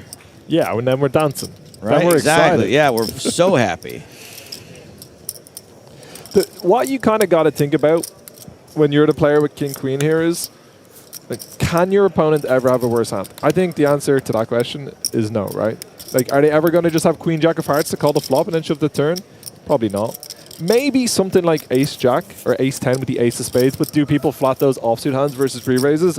I'm not sure. It was a pretty small re-raise pre-flop, so maybe. But even then, people kind of like to call those hands. Not many people take them and turn them into semi-bluffs. Yeah. But we do see the call. Cards on their back. It's a huge pot. Almost 3 million chips in the main event. It's not over yet. Still significant equity for Oh, the yeah, King there's Queen. still a river card. There Jeez. is. That felt like it should have been it. Let's get in the stacks straight before we see the fifth and final card. Do you know what would be a good piece for you, of content for you to do, Joe? Yes. When there's big moments like this, a little piece where you do the inner monologues of the players. Oh my God, please hold, please hold, please hold, please. And the other guy just like screaming abuse at the other player. Big river. Little river. King Jack is victorious. That is a double up for Poker Face, Year of Romania. Have you heard the story about Parker going snowboarding after many years in retirement? No. I think I like OFC and stuff. ran into him right before he was supposed to go because I was like, oh, lol. Maybe He's like, no, It's a long time ago. He like grew up on a mountain or something. Yeah, he's right? a skater. Yeah. He's a snowboarder. But he goes with our friend Mac, who I'm sure you guys are familiar with. Yeah. And Mac goes and rips the black diamonds on a regular basis. Yeah. So he's like, Parker, you should probably start with a smaller mountain. You've not been in a few years. And he's like, nah, but dude, it's fine. Like, I'm getting on a big mountain. So they go up. And this is the kind of thing, now I don't know anything about snowboarding, but when you drop in, like, you go. Yeah. Like, you don't drop Straight in down. and you're on the top of the mountain. Like, you drop in at an angle and you go. Right, yeah. So he's like, buddy, I got to go. You go after me. So he drops in. Doesn't hear from Parker. Assumes he's come down the mountain, right? Parker just tumbles down this mountain. Like, tumbles What? down this whole mountain. Dislocates his shoulder, right? They have to get the little ambulance ski machine. Do they have to get the big St. Bernard with the barrel of rum? And they have him on this tiny little, like, rickshaw, essentially, coming down the mountain with his shoulder dislocated, just like bang, bang, bang, all the way down the mountain. He doesn't find Parker for like 24 hours. He's in a hospital. Oh my God. He just thought he went missing. And Parker was like, yeah, dude, I'm fine on the slopes. Oh my God. Turns It out he might be the wasn't. first time I've ever heard about Parker being bad at something. Wow, this could be a pretty big spot as well. Mark McDonald opening with 2 9s from first position, and John Cheetah with the ace-queen and the big. It's kind of right on the line where if you've got ace-king off, you're super happy to shove. If you've got ace-queen suited, maybe we'll re-raise and call. Ace-queen off is an interesting one, but I would not be shocked if we do see an all-in. There it is. I just don't think Mark's going to be able to fold here. Yeah. What you got to think about if you're Mark is what does he do with the bigger pairs, right? Like 10s, maybe we shove. Jacks, I really feel like we're going to re-raise call. Does he ever shove 7s or 8s? Possibly. I just think we're going to get... It's super close, as you can see from Mark's face, but I don't think he's going to be able to fold.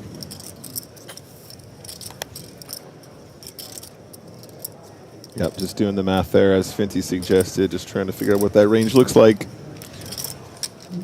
It's such a huge moment. It's a lot of chips.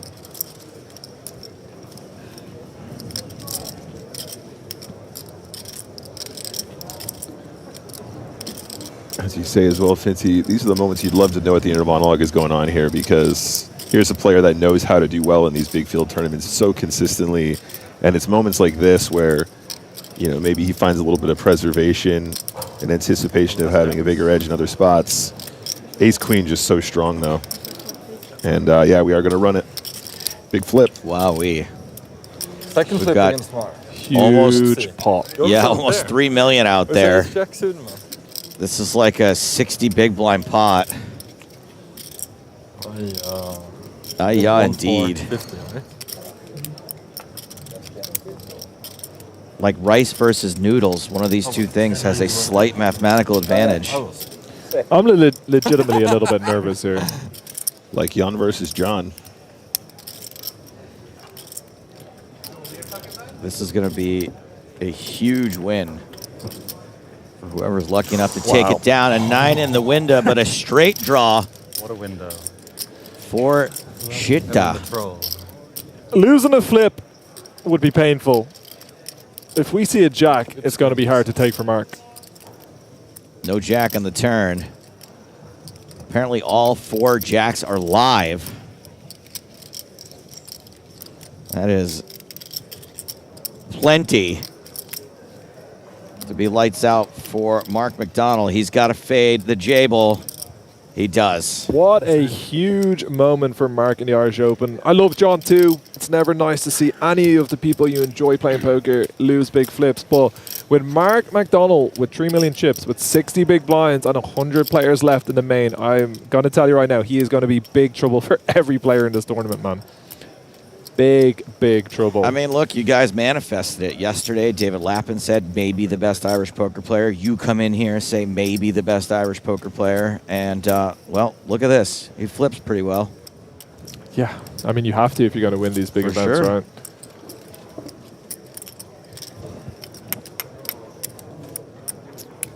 This event has brought a fair few people from across the pond. Decent amount of Americans. One of them, Brian Altman, American Crusher, made it over here, slumming it in a 1K. Seat 9. Wish you the best of luck and dealers begin to deal, please. And this is the player who took him out, Simon Levy, who's also from the United States of America. He's chip leader now with 6 million in chips. I battled with Brian all day on day one. He's he tough, made eh? it sound like he was a tourist here. I didn't know he played poker. Oh, he's he really led me down the river, eh? Have you looked him up? I never look anyone up. I just I'm gonna let you know right now. We had some fun on the bubble. You can take It became very by the way, it became very apparent as we played all day that he wasn't just on a holiday with his missus like he led me to believe. It's around 8.7 in live earnings. 1,000? 1,000.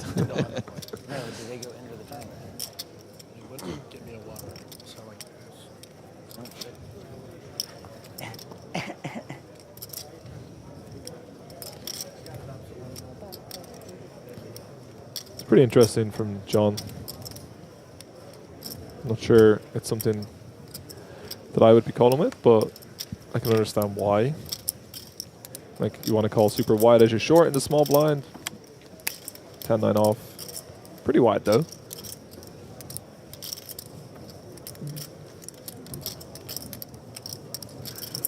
I think if Mark had anything reasonable here, Queen Jack off, King 10, any ace kind of thing, he would shove because he's going to get such a good price with John calling down a lot of worse hands. Because if John has 10-9 suited or something here and it goes shove from Mark, fold from Glyn, he would call it off. But There's one behind you.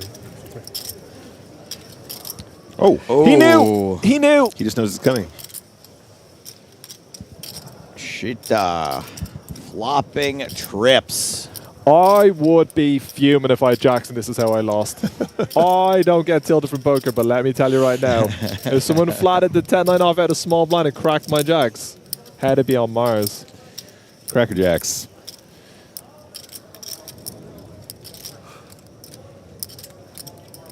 It's a very interesting spot in the flop because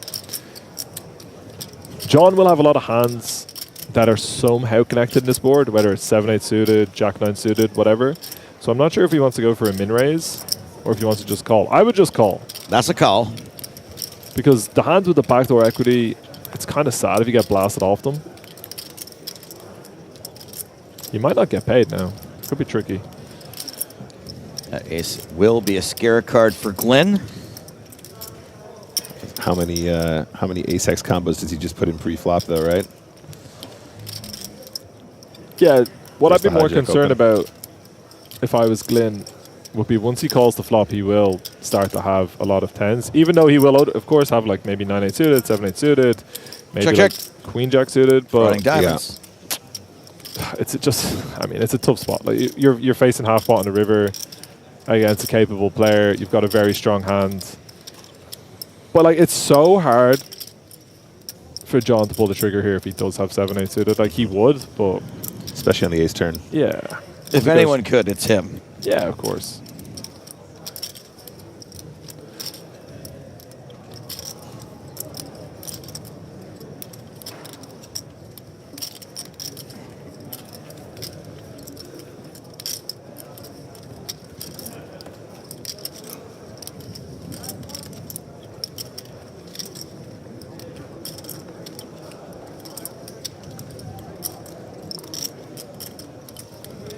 Here comes the bet.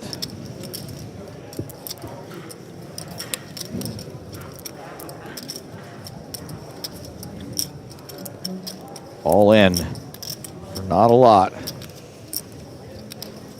Pretty frustrating spot for jacks. I feel like that statement is a tautology. When is it not a frustrating spot for jacks?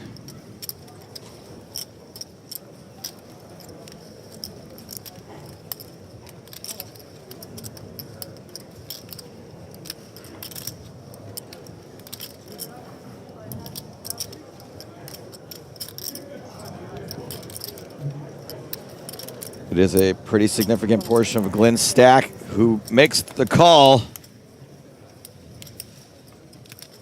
So, Jan Kite Finally. off of fumes, back up to 18 bigs. Glenn now down to 11. You know what they say, hurt people hurt people. Yeah, that small blind call Finty definitely. It wouldn't shock me if definitely on the wide side. It wouldn't shock me if John knows it's a thing. Yeah, he's a well-studied man. He puts the work in. He's a great poker player. It's first card dealt, so I'll come and get it soon. Or maybe he didn't realize that we're playing a two-color deck. Lucky hat. It's one or the other.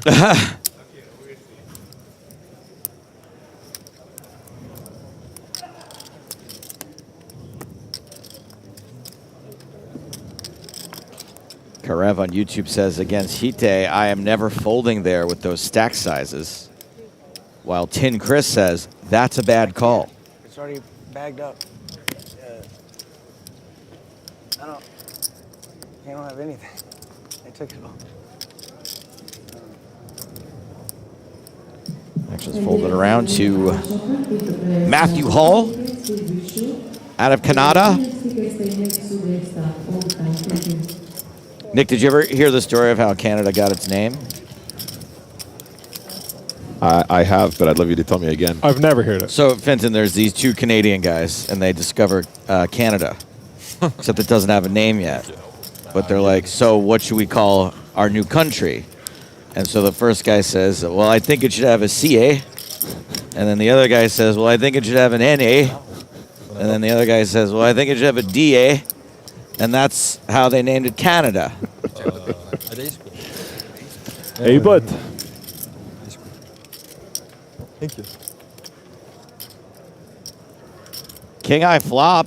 Give it to Simpson. Everyone have nailing a cap, you know? It's so top bright. two pair. Bottom, sorry, not top two. Top and bottom pair. Bottom pair for Hall. Top and bottom backdoor diamonds work in favor for Hall, but that's a long way to go.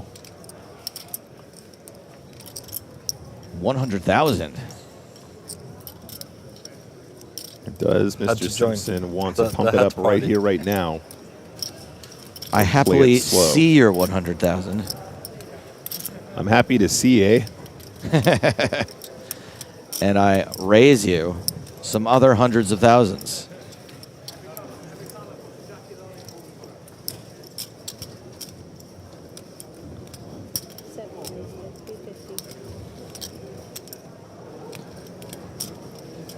Ian looking to just play for all of the chips immediately, and I think it's reasonable. Sometimes You might want to slow play on a little bit more of a dry board with top and bottom. But here, when a player opens at the cutoff, they're going to have a lot of Broadway cards.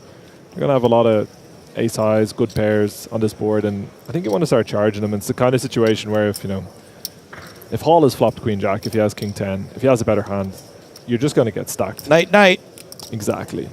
It's a really tough spot for Hall because he has a lot of better hands to continue. I know that he has a pair. I know that he has a backdoor flush draw. But as we can see, even if he hits his 8, it's not going to be good. If he hits his 9, it's not going to be good. That's pretty unlucky. But he might get an opportunity to bluff now. But I think I'd prefer call even like an ace queen, an ace jack, something with a redraw to a stronger hand on this board.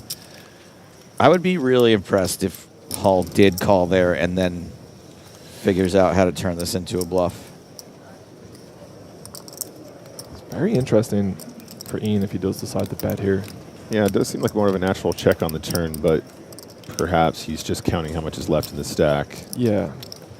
It's very interesting. Oh, okay. I mean, I'd be super concerned. Like, of course it works, but yeah. I mean, it's also one of those spots where your opponent can call that small bet on the turn, and you still, it's not like you're getting information from betting out there, right? Because they can still be flatting with the straight plus or whatever. Among other things. And then ultimately, if you check the river there, then obviously you're going to get bluffed a decent amount too if they don't have it. So maybe it worked out though, because maybe he would have got bluffed if he checked. Exactly right. Yeah, it is a really tough one. Obviously, when that gut check comes in on the turn, it's like everyone hates that card. The player in position probably just loves it.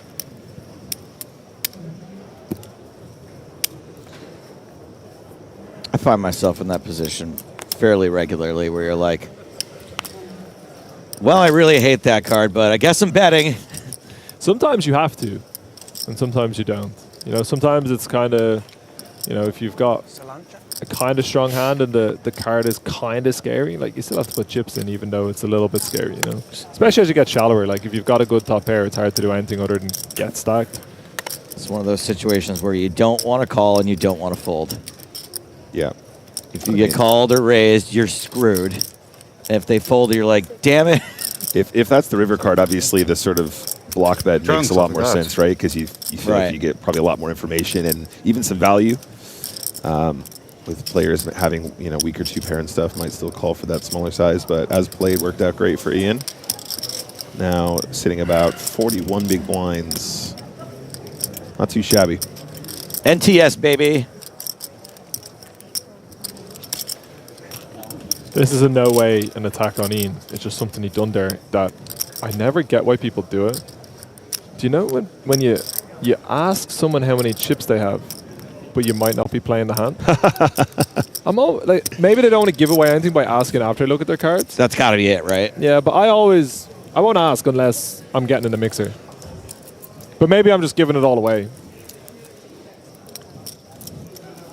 I've heard of people say they do that because it's like an acceptable spot for you to ask as though you were going to do something, and then you've gotten the information for like a hand in the future. If the chip stacks don't change again. I had a guy make me count my chips yesterday in the middle of a hand that I was playing that he wasn't playing, and he had much less chips than me, and I didn't realize. I just assumed he had much more. I kind of feel like it's the same thing that when people are in Twitch chat and they do like the exclamation point, whatever, then they don't really care what the information is. They just want to do something. Yeah. He's like, let me see if I can get this guy to count his chips for me. People try and bait Twitch streamers all the time. Finty knows that better than most.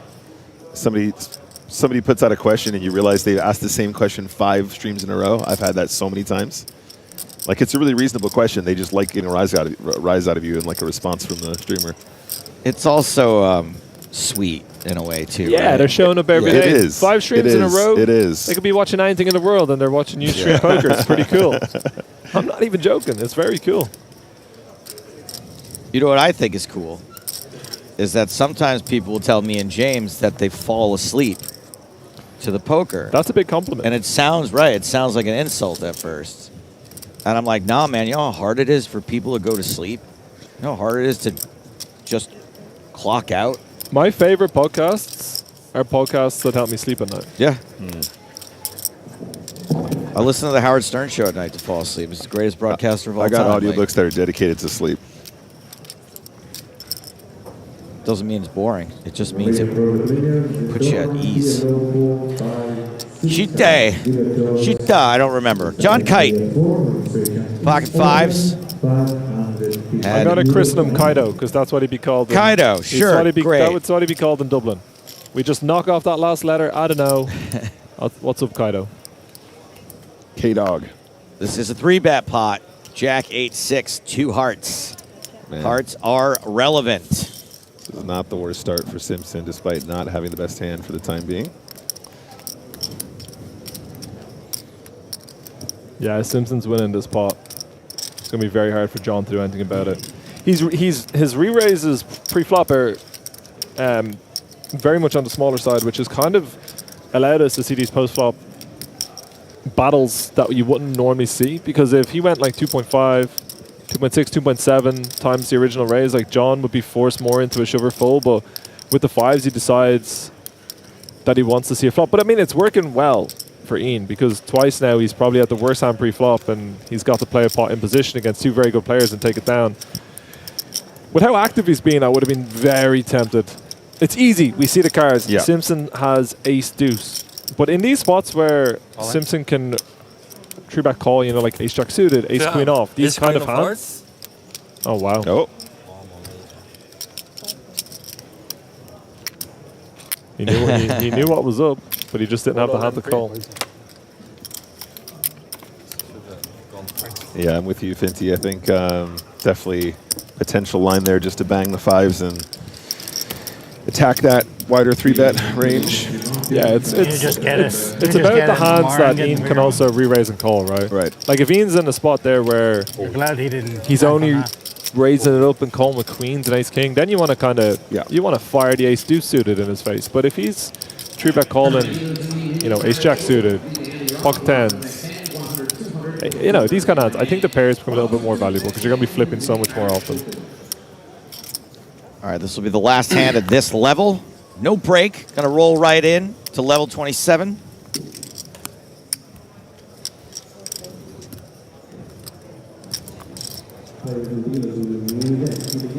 John's going to have to fold this one.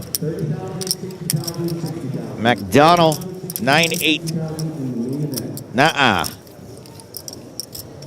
Ian, king 3, says nay.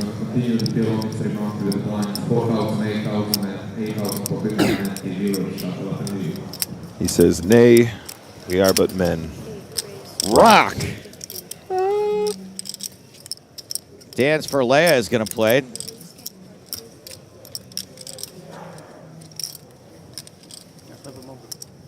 We'll have the graphics back shortly. Sorry? Flip them over now.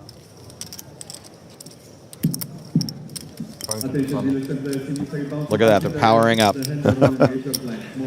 him in the box. No Americans at table. No? I think we're actually going to change this deck out after this hand. To be fair, it looks like they're exactly in the box. All right, we got one card. From Spow. He's made it 250,000. Glenn folds ace deuce. This is a very small re-raise against a stack of 50 big blinds out of position.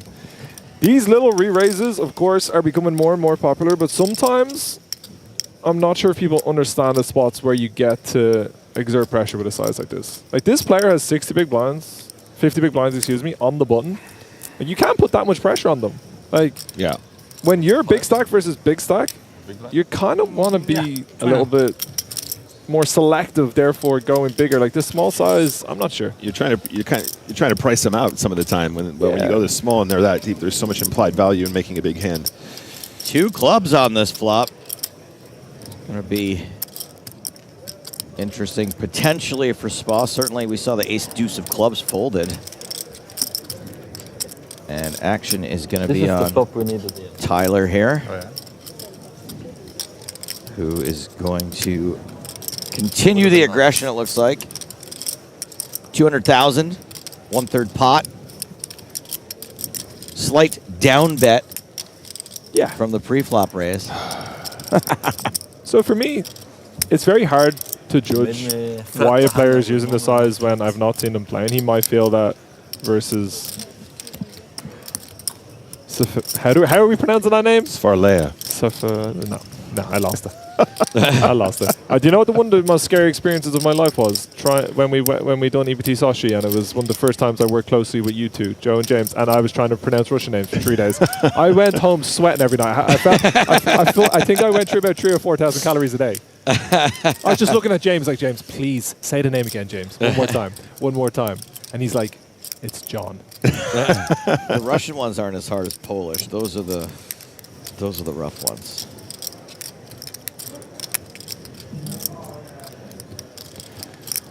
This is like a throwback to the old days. What do we think either of these hands are?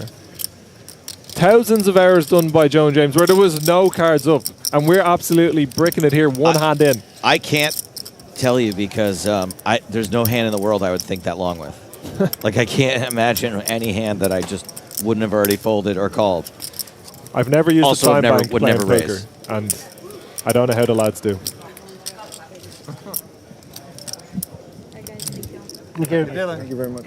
If this massive field live tournament has got you jonesing, has got your poker radar popping, fear not, because the spring championship of online poker is nigh. It's near. Scoop 2025 runs May 11th to June 2nd.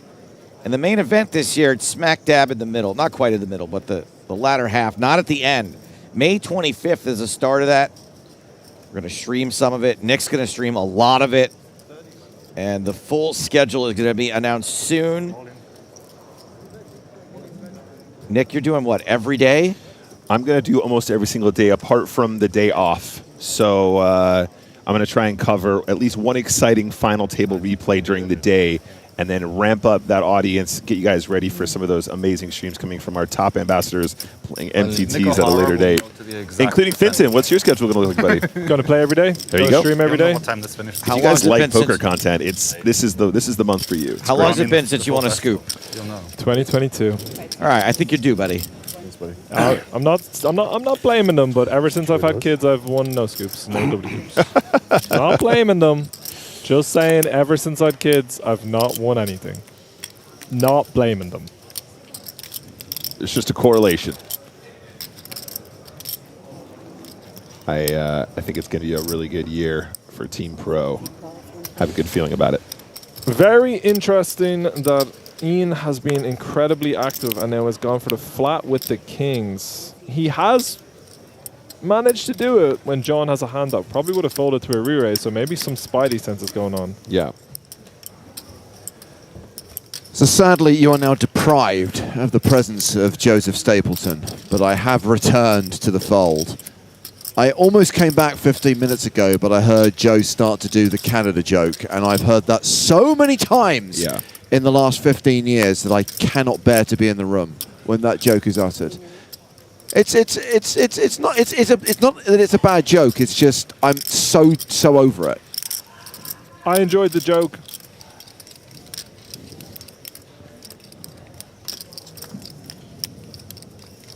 $150. This is incredibly aggressive from John to try and win the pot on 7-6-5. But sorry, are you saying that Kite is incredibly aggressive because that's completely at odds with his normal approach to no limit hold'em? What a funny guy. What was that noise, Simpson? Simpson. You have to know the crowd, you know?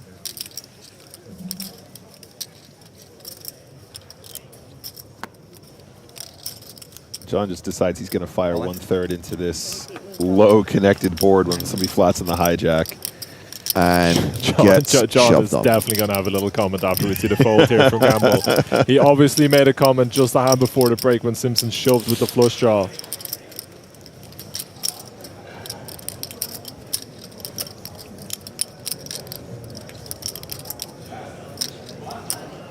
What's going on, Ian? Normally I always check this board, but you don't have any sets here. What the fuck? No set, just rather high overpair. That's exactly what I was doing. John's instincts are so good. Rolled it 8? Rolled it 8? Yeah. No, I just said he was showing. Oh, okay. I said I was going to jam. Oh.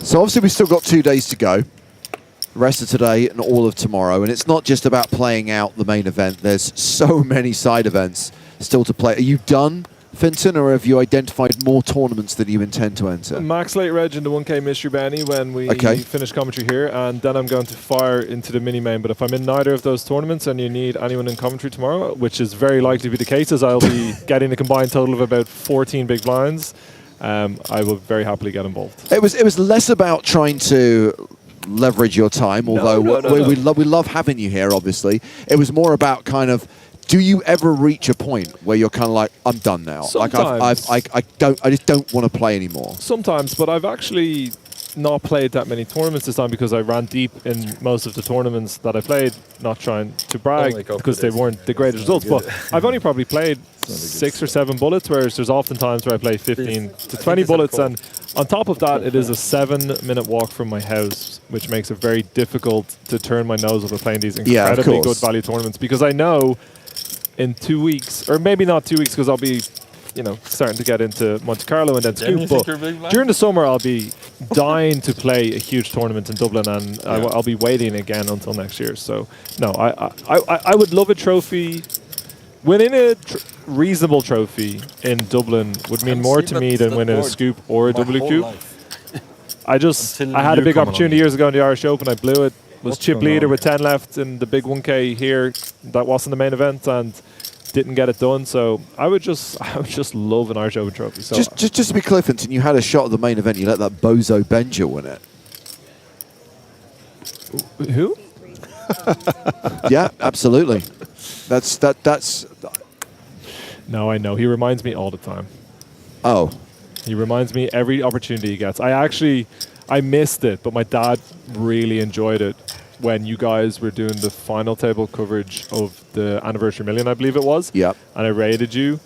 Viewer dumped, I should say. Apologies. Thank you for the viewer dump, Finton. We appreciated it at the time. And I caught Griff beaking a little bit, but apparently he went and got the Irish Open trophy. He did, yeah. Yeah. So do you know what? My dad really enjoyed it, but okay, I'm glad one member of the Hand family was on board with it. Yeah, no, I absolutely blew that tournament. That was the worst one ever. That's right, Raksha. Bozo Benger is a great nickname. Too bad he's a goober. He's a bozo, he's a goober, he's a dingus, he is all of these things. We love him to bits, but there are also times when we absolutely want to murder him. Sounds like all good friends. Jan has less than 10 big blinds. I mean, 550. Nick discovered this week that doing favors for Griffin comes at a price. No, he's not a goofball. That's reserved for one individual. For one particular individual, yeah. Yeah, Kite continuing doing Kite things and hovering around the 12 big blind mark right now. It's nice to see him pull the trigger with the ace-8 there. Yeah. I think it'd be very, very easy to not, but he's aware that Mark has all the chips now. Mark's going to be opening the widest on the table most likely, and pulls the trigger, gets the fold, which is just huge. Yeah. Yeah. Very good awareness. Still owe me some in flipper. Should have just called. Would have won. Yeah, I know. I'm happy you didn't. No matter what. Yeah, the latest You did hit. goofball controversy was actually a very, very useful reminder. When it came to Friday, Nick, and I was standing on that rail and they put a microphone on me, so just remember that at any time, anything you say could go out on the internet. Don't say anything stupid. Don't say anything off-brand. Everyone loves the chop pot. 130. I'm going to say that versus what I was comparing it to, not even in the same ballpark. Fucking amazing. Campbell's been pretty quiet and has decided enough is enough. I'm on the featured table. There's 100 players left in the Irish Open, and I'm going to be winning a pot. Never mind. I agree, Mark Hines. Finton's video with the public at Temple Bar was fantastic. Really enjoyed that. There is 9 parts to it, and some of them amazing. are...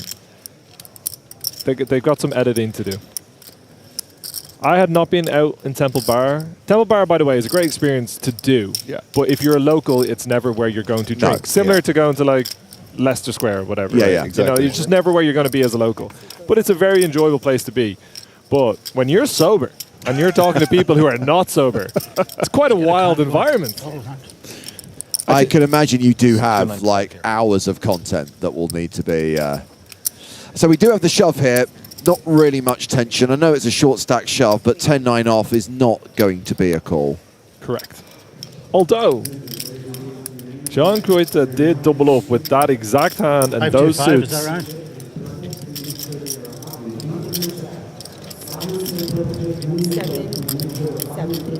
7. See the way he looked disappointed that it was a bit more. I'd be happy. I don't want to be caught in a spot where you have to call the 10-9. Yeah. Wanted action with those deuces, huh? So Curling Master says it's kind of sad that James can do top-of-the-line poker commentary for decades, win prizes, be universally renowned, and the main thing he'll be remembered for is that one-shot pot song on the rail.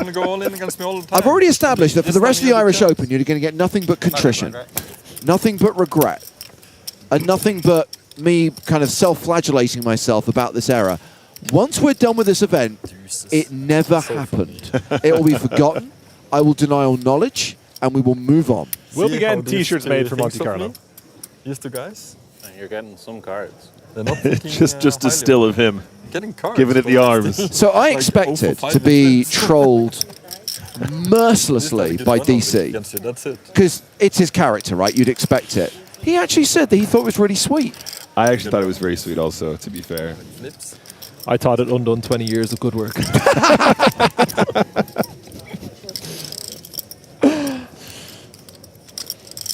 Sparley is going to open the King 10 suited under the gun. I want Nick Lachey to know that we proved that love is blind. It stops you from being able to read boards. There you go. Over $1 million again. Exactly what I started the day. That's not too bad. It's just like James, Hashtag mindset. This gentleman from Romania, could I use your expertise to get a pronunciation? I think we're going with Svalea, right? That's what I went with, but I think Joe started off by doing a silent S. It's weird they don't have a clock here. Yeah, the Simpson domination situation. It's right there. I think it's a spot where we mostly just want to call. No, I mean the time. Oh, the actual I time. can see the clock. Very aggressive to be re-raising here. Yeah. Well, it is an ace-high flop. Simpson now with that 98% advantage. Yeah. They took me. You guys all just have smartwatches. That Yeah, that's why they took it. You're weird. Should have brought. You guys got a great poker face, by the way. I know that because he has a cap that tells me it's a great poker face. This is my poker face. There you go, some chips going into the abyss. Yeah, it's going to be quite difficult to win this spot, but if I don't really see any need to raise. Circuit events. Yes, ace-10's a super strong hand on this board, but we are versus the first position player, so let's just see a turn card. We even have the ace of diamonds for a little bit of backup if they do have a better hand.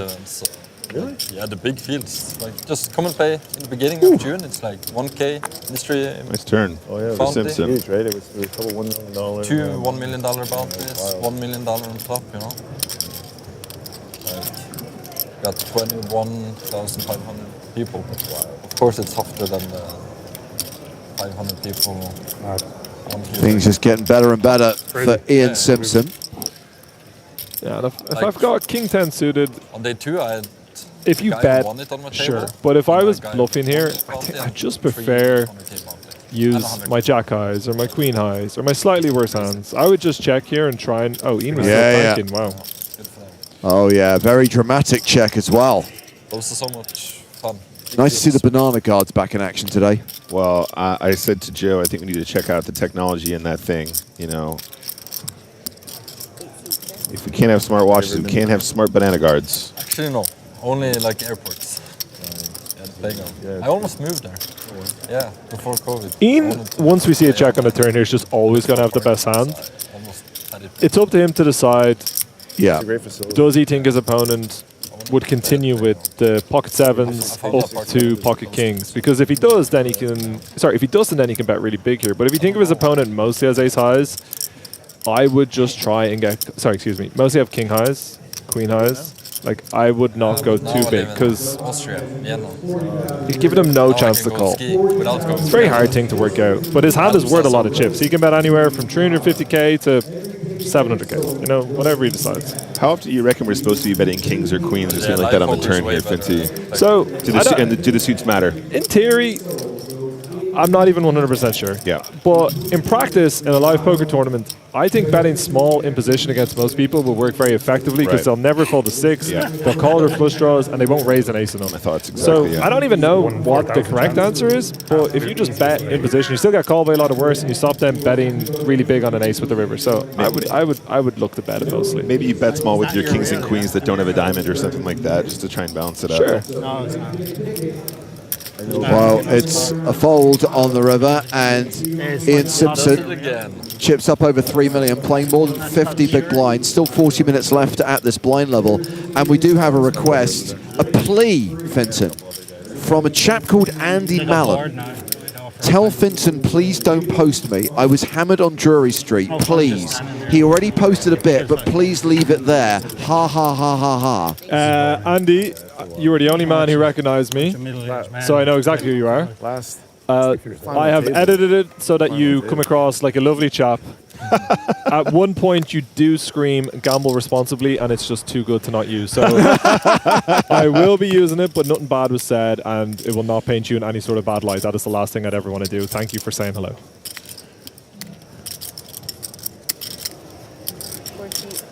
It was the first I went onto a new street, and the very first person there came up and just screamed my name. It was pretty cool. That is nice.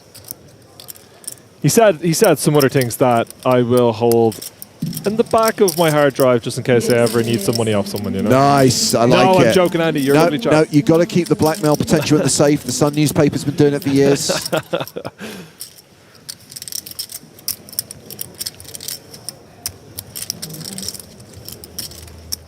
Mark McDonald, King Queen offsuit on the button. Starts the hand with about 45 big blinds. Has raised it. Made it 130k, and it's round to the big blind. Dan Svalea. A6 offsuit. A hand commonly known as the Lashif. I've been with PokerStars a long time now. I really need to work on getting a hand named after me. Like, everyone seems to have a hand. Do I need to just play a hand really badly or win something really big? It's one or the other, right? Yeah. I did punt off all my chips yesterday with 7-5. It wasn't of spades, and I don't think I could claim that one. Did you hear me telling that someone raised called 18 big blinds from under the gun with 7-5 of spades? Yes. And I asked them were they a Bond fan. They just gave me the no. They should know. It's a very odd thing to do if it has nothing to do with Bond. If you're not aware of the meme, if you're not... Just goes, no, I just hate you, Finton. I want to sack you. So quickly as well. So McDonald here with the open-ended straight draw and the queen of clubs. And Svalea folds ace high. You've never folded that card in your life. Huh? You've never folded that card in your life. I mean, this is a fair point from Susan, by the way, Finton. The way Finton fries PCs, I'm sure you're okay, Andy, because he'll never back it up on the cloud. Is that love to right, Susan? Yep. Susan, you are meant to be on my team. He bites so easily, doesn't he? I've only broken one PC by myself, and it was the only PC that's ever worked and not given me trouble. And 2 weeks ago, I poured a liter of orange juice into it by accident. Oh, no. Wish I opened. Do you know, I was on a little health kick.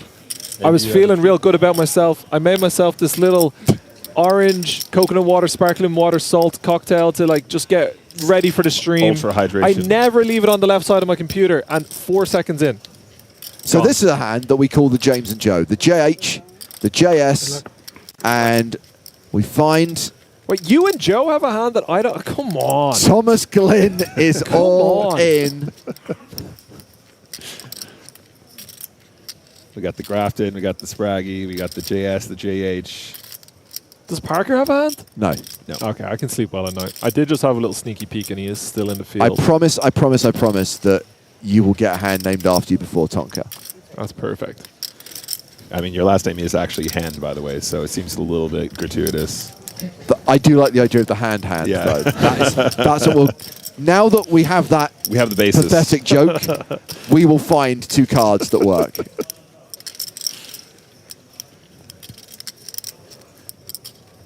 Ace of Hearts, A hand. Do you know A hand? My favorite hand is pocket 8s, and H is the 8th letter in the alphabet. So there you go. I won UKPT with 8s as well. Mark is calling here versus the 8 big blind shove, 7.5 big blind shove, which seems pretty reasonable. With the big blind ante, people are going to pull the trigger here a little bit wider. Unfortunately for Mark, he's going to be up against the James and Joe. I personally prefer the jam jars, but continue. Works. Just to be clear, specifically these suits, though. Yeah, they're my favorite for the jam jar. They just look really, they'd be good jams. 203 was pretty good. Well, hopefully 203. It's 50 up to now. Blackcurrant shrubbery.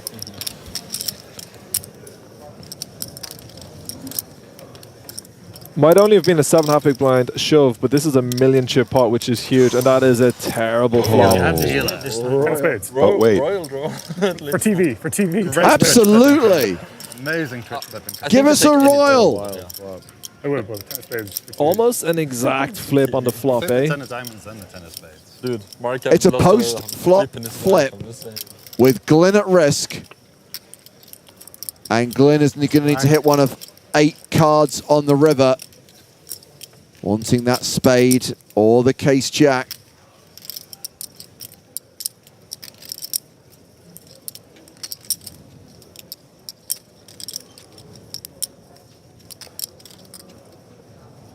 The river is the case jack.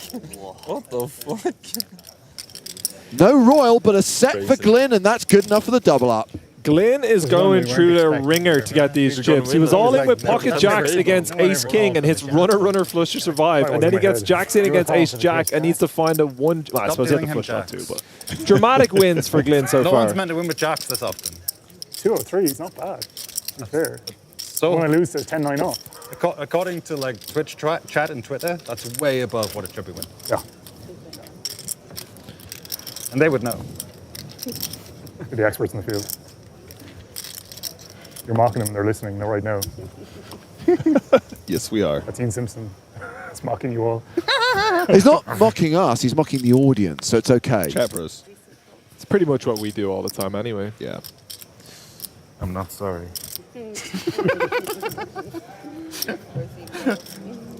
All right, cancel Ian Simpson. Start the campaign. Now, had Ian Simpson launched that vicious attack on Chat Pros yesterday, that would have been out of line. Yeah, and we would cancel. 100% be cancelling the 2013 Irish Open champion. Yeah. In fact, we'd be revoking his title and asking him to return the trophy. Yeah, on Chat Pro Saturday, the Chat Pros reign supreme. I'm not sure I can get behind this fold of ace-7 in the cutoff when you've been playing so aggro, but I guess we do have one of the bigger stacks in the small blind. I just, you know, you get an ace. There's only 3 people to go. I'm going to try put a bit of pressure on. Seems like a good one to try and apply some pressure. But he is aware of the fact that Glyn has just doubled up and has that momentum. Glyn strikes me as a man who likes a momentum raise. I think so too. Plus King 7 of Hearts is a really pretty end.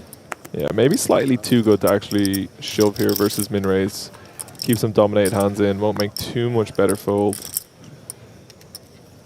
And if I'm Spow, I would be very tempted to check this board. It's a kind of board where if you raise pre-flop, you kind of want to bet bigger check. You don't really want to bet small too often because your opponent's going to have a lot of straight draws. Your opponent's going to connect very reasonably well with this board. So like this bet suggests that he's going to just bet all of his hands when you go this small. And if you're going to bet all of your hands on this board, you're just going to run into quite a lot of trouble. Like, Glyn's not going to fold here with King 7 suited, I'm pretty sure. Yeah. He's got an overcard, backdoor flush draw. Of course, with Jack 5 hearts, Jack 4 spades, it's kind of whatever. Like, if you bet this size, it's fine. But as an overall strategy, I think it's kind of complicated to execute. But if you're going to turn trips, I love the bet.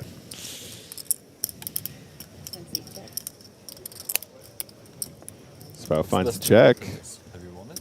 No. Third? No. Now the king 7 becomes a little bit of an interesting one because I do like we have enough showdown? It's just a check. Does check. 9 out of 10. That is a full house. That is a full house. with or without this river. We're talking about brags. I think that Spao wants to go probably for all of it. Once it goes check check on the turn. Next champ could be here. You don't want to. You don't want to make 13. Glenn's life easy with an 8 or a 5. That's. I mean, maybe he just has a really strong read here that his opponent has ace high, king high, but like ace highs are mostly eliminated pre-flop. It's not going to cost him anything against this particular hand, but my first ever tournament was. I feel like we're leaving some chips on the table. Is this where Glenn goes? I'm blocking the 6-7. I got to go for it here. Well, maybe he just has a bang on. First no, he knows what's up. Let's go. It was a 60 euro tournament. Why they put card dead as soon as I got through this fucking table? I go completely fucking card dead. I feel like a net. Oh, Jesus Christ. I feel like Bratislava this year, we've all been Niall. Where you get put on, the lights are bright. You've been televised for maybe, you know, I've only been, like, he might have been on them more than me, but I've only been on televised tables probably 4 or 5 times in my life. And if you get up there and you get card dead, you do feel like the eyes are burning on you. Everyone's watching. But everyone up there is more concerned about themselves, and people are not judging you for folding 8-4 off. But I can understand the pain. Not everyone can be a main character. Exactly. My first time ever on the feature table was the Irish Open that Griffin won, and I went from chip leader to one of the short stacks without playing a single pot over the course of 2 hours. And that was the first time any of my family ever watched me play poker. And they're like, yo, do you play hands or what's going on? But I just got folded out, you know? And then, but I was in Niall's spot and I lost my patience and made a terrible shove because I was feeling that pressure, which it's just a lack of experience and a lack of patience. And it can happen to anyone, you know? Yeah. It's one thing I talked about Sam. He always says, because Sam gets put on the feature table a lot. He's a loud, charismatic English man who plays great poker, and he says he does feel like it gives him an advantage because he's so used to being up there. Yeah, I mean, one very good reason for putting on the feature table is we save money because we never need to mic him. Sam Grafton and Parker Talbot, the two people that you will 100% hear before you see in any poker room. Good for the 5s again. I'm pretty sure I can hear Parker beacon someone out there right now. 2016, you won all the soundproofing in the world, and Million. it's doing nada. The Burlington Hotel. That was the first venue. Well, it was the venue I knew. Sorry, you said Ian won the Irish Open, did you? 2013, yeah. When it was at the Burlington. It was in the Burlington. The Burlington on Clayton Road, or? I've only been at City West. I'm here. And it's the only place you could drink on Good Friday. I can tell you that Sam is in the crack den right now, watching the London Arsenals. Yeah. The London Arsenals. It's around, kind of near here. But on Good Friday, you used to be able to get drinks. Oh, we're folding JT here. In the hijack. Possibly a little opportunity. None of the Put in a stag steal dudes believe off the a 28 taxi big blind drivers stack, though. when they arrive. Fair All enough. the pubs are closed on the Friday. Hilarious. Why would the pubs be closed on the Friday? Religious law, I think. That's a good question from Call Me. How far is the plan to play today? 10 full levels. On the train. On the train. It's moving. Once you're moving, it's fine. One way to spend Good Friday, just take a road trip. Why not? So Campbell has weirdest rules. a legitimate hand for kind of the first time since he's been on the feature table, and It's so weird. Like, facing in a raise Norway, from the chip poker is leader, I really think weird. Jack 10 suited So everyone could be a just play hand to on the pull the fair. trigger. Like, It leaves looks from like he Norway. might be going to re-raise. As long I'd be as very tempted to it just goes shove to here, Denmark but or UK or he somewhere, is going to show a bit of aggression. But if it goes from Norway to Norway, you can't play. If it goes Norway to Norway, you can't play. No, it have to be. It have to stop at another country. Yeah. Then everyone's playing poker at the fairs going to another country. Nice play. Picks up a pot. Does any boat count? Didn't have good cards though. Just take a rowing boat out. Thank you to Raksha for pointing out that the London Arsenals have finished their game. I know that you were watching the Aston Villas in action the other day. You were wearing didn't get to watch it. You were wearing your kit. I know, yeah. I went full kit. Like, Are we allowed to swear in the Irish Open stream? Probably not. I went full kit, beginning with W, ending in R, and I unfortunately was not allowed to put my phone on the rail, and there was no television available, but due to the size of the field, they were all required. Didn't last long until they went. I know it's sad, and I know it's irrational, but for me, I would have preferred to be watching that football game than playing poker. It's the biggest game that's ever happened in the history of my club since I've been born. And I didn't get to watch it, and apparently it was the best game we've ever played in. So yes. I'm not salty about it, but thank you for asking. Well, you could always find a friend who was staying at the hotel. So it became such a joke that they just turned a complete blind eye to it. See Mark raising up with a legitimate hand, pocket tens. No and poker paid there now, is there? There's no poker paid this is a situation where Spow wants to flat Mark a lot, but not re-raise and get it in overly wide against him. But it does. Is that raising chips? Okay.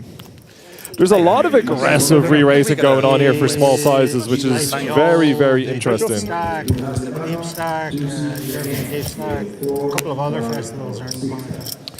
So this is the kind of spot where if I'm Spow, it's not that you don't ever want to re-raise against Mark, but Change your name, you kind of want to re-raise Change the Regency. Yeah, the top hands, as in queens, ace king, and better, and then flat a lot. But then, like, if you want to bluff them, use like a king 5 suited, and ace 7 suited. So this is very interesting. Pocket 8s is a little bit more of a middling hand that you wouldn't expect to see re-raise pre-flop. And for the same reasons, Mark is never going to shove here. He's always just going to call.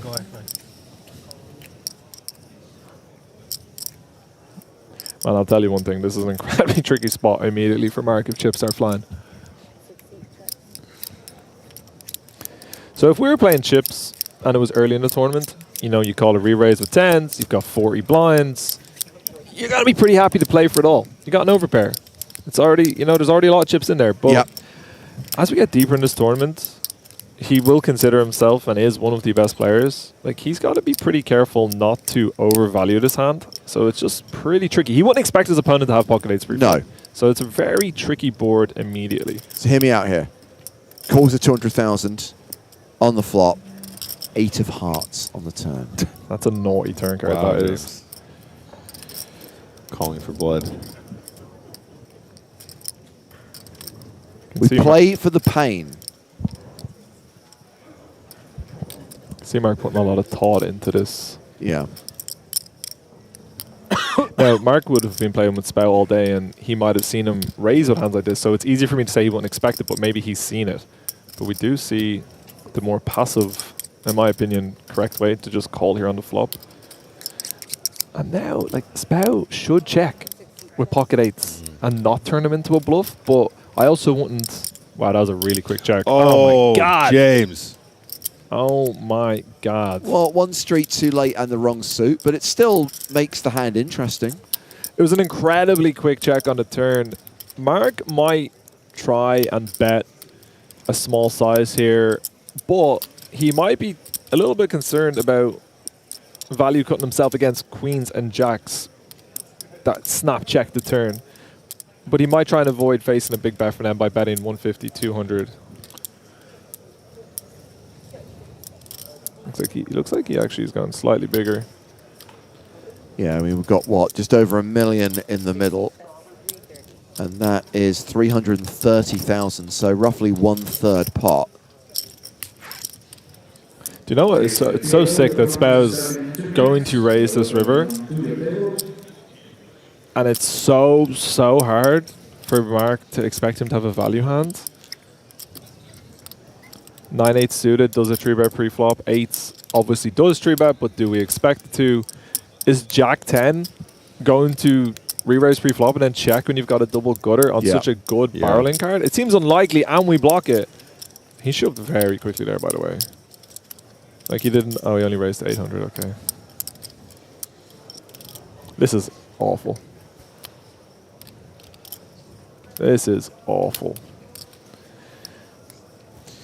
What I would say, and we can see the cards, so it's so very, very easy to say this, but when people find weird river raises, they somehow nearly always have it. Like, they just, like, it's so hard for someone to have here, like, what, ace 3 suited, that 3-bet pre-flop check the turn and now is bluffing.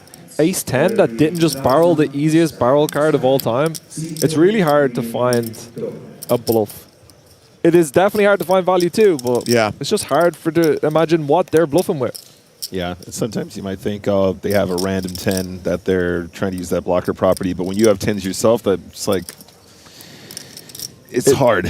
People in the chat saying this is an easy fold. The problem is he's getting an incredibly large price. He does not need to call and be right very often.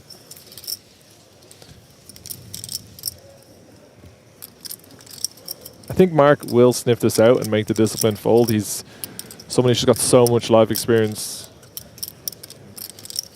But my other expectation would be if you had pocket eights, if you had jack 10, like you would expect them to go for more of it. If you had 9-8, you'd expect them to be a bit more greedy, you know? You're a gent. Thank you, sir. That's what happens when you lose 2 flips to Mark. Mark in the absolute blender on the river, and John reminded him that he did win 2 flips.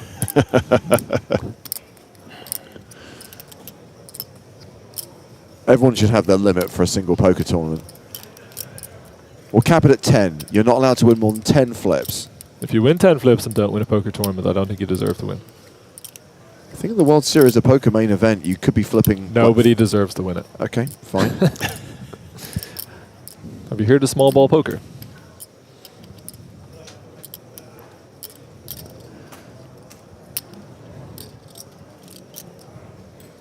Oh, this is such an annoying spot.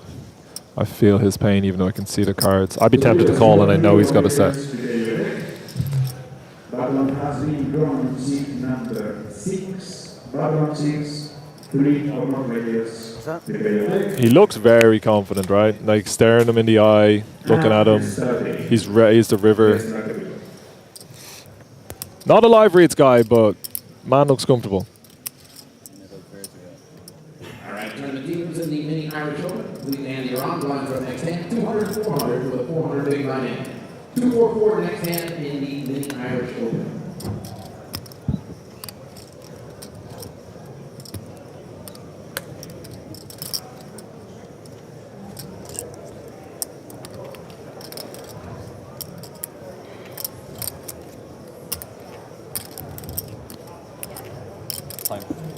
Clock has been called on Mark by someone on the table. A few people asking in the chat, is it a time bank tournament? It is not, but once you take, as long as Mark has taken, it's very reasonable for someone to call the clock. It's a really tough spot, though. Yeah, it's fine.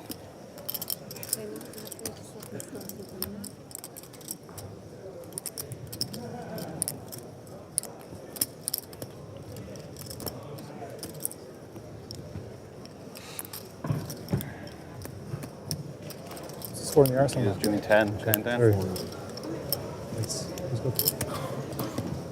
I hope he finds the fold as a fellow member of Team Finton. As a man I'd love to see win the Irish Open. It's a big moment for him. Big swing either way. Call. Makes the call and will be shown. The bad news. The rivered 8, the set for Spa, and now a stack of over 5 million once again. Mark McDonald down to 20 big blinds and blinds up in just under 20 minutes time. Hard to know what he's going to bluff with. It's a super frustrating pot for Mark, but a huge pot for Tyler. I assume he had jacks. I don't know. I don't know what he had. Like he didn't. Yes, you did. I wasn't actually following the action. And that was called. You show your hand, Mark? No. You'll see it on TV, as they would say They do back say in that. the day. They do say that. 100 players left in the Irish Open. So close yet so far. Spao must be one of the chip leaders in this tournament. Yes. Pushing almost 100 big blinds, a big blind 60k. Glyn and John, the two short stacks on the table. Mark now very much in the middle of the pack, but still with 20 big blinds, still with plenty to work with, but a major, major setback. The short stack Glyn with 12 big blinds. As I hear the words all in. Yeah. It's Glyn who is shoved with deuces. Glenn is all in.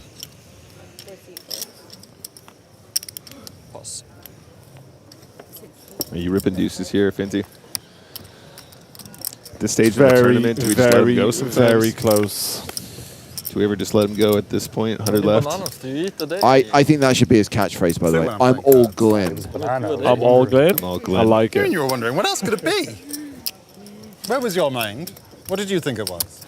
A holder of some It's 12 big blinds. A holder yeah. of some sort, who knows? Probably It's a banana fine. holder. Banana holder. Yeah. That was an apple holder. Scary though. Scary indeed. He sliced apples. Put Well, it we're going to inside. step away from the feature table and pick up the action on one of the hands out in the field. So Tonka has a new seat assignment. He moved table recently, and now he's involved in a big hand against Jordan Bamford from the UK. This hand has been played to the river. It is a 10-10-9-8 deuce board, and Tonka is facing a bet of 375k from Bamford. So 10 of hearts, 8 of hearts, 9 of spades, deuce of diamonds, 10 of diamonds. I've seen that face before, and that's not a man that's going to fold. Straighty paired, non-flushy. And Tonka makes the call. Bamford shows ace-4 of diamonds. Tonka calls with ace-jack off for a better ace-high and takes down the pot with that hero call. Woo! Man, Parker is an absolute animal. I don't know. We talk poker all the time, and he tries his best to help me. But you can't teach staring something in the white of the eye and just call an ace high like that deep in the main. You can't teach it. I'm telling you. Why he ate bananas? No. Mark. He got. He says, "What's baseball?" Mark was afraid or thought he might. The reporter asked him why he was eating a banana. He said because monkeys never cramp. It's called intent. Yeah. He had cramps the day before, and his, I guess potassium's good for that, right? Potassium. Yeah. Just be careful with the potassium, guys. Remember Peter Just give Andre. it to your girl when she has like period cramps. Does it work? Maybe. Potassium poisoning. Maybe we shouldn't talk about this on TV. It does work. I used The to deal's play trying to stay football and get professional. terrible cramps and have to eat lots of bananas. True story. Just, And not too many of them. Just cautionary tale. Yeah.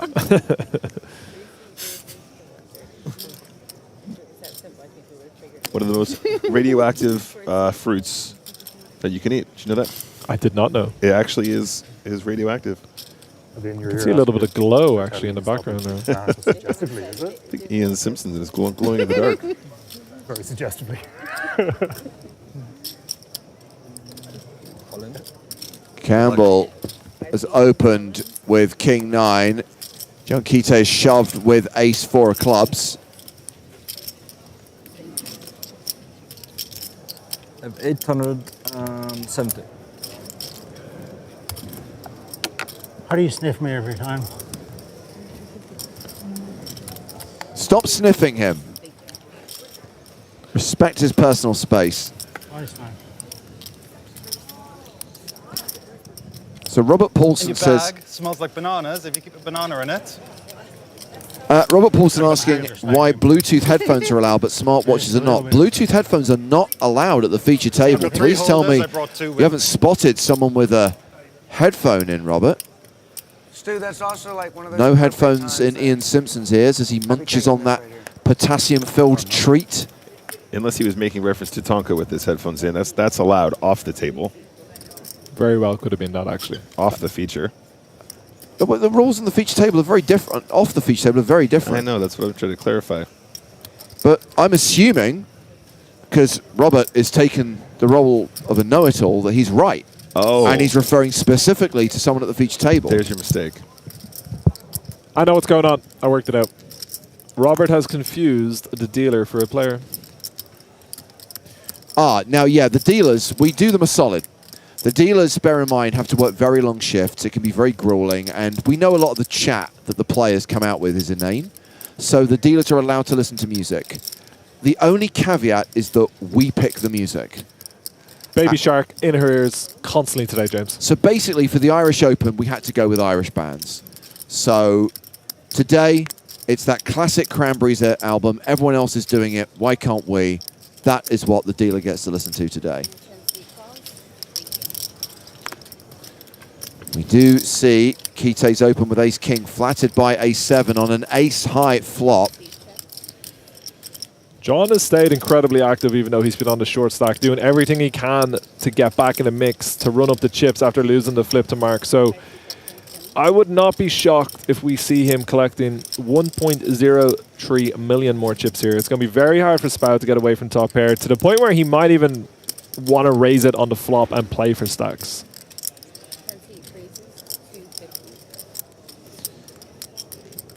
Yeah, John is one of those guys, so talented, even with a short stack, still manages to find ways to just be in pots and just contesting, and he's such a tenacious player. He's managed to find a really good spot here. It wouldn't shock me if he sniffs it out here and manages to get all of it on the flop rather than going down the streets. My natural instinct would be to just call here. Of course, a little bit scary with some of the draws, but sometimes you just got to allow people to bluff a little. In this case, we can see Spout's not going to be folding. 1 million? Yeah, he just sniffs it out perfectly, eh? I would hate life with A7 right now. Yeah.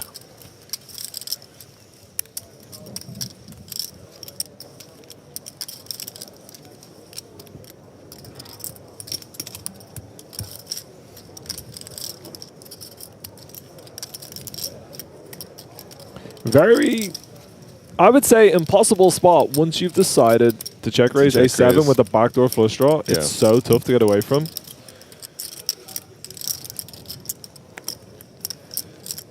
I thought John might click it, but he does get the call though. He just knew where he was at. Gets the call, gets it in a spot where he's a monster favorite to get a double up and to be back up to 40 big blinds in the main event. Nice.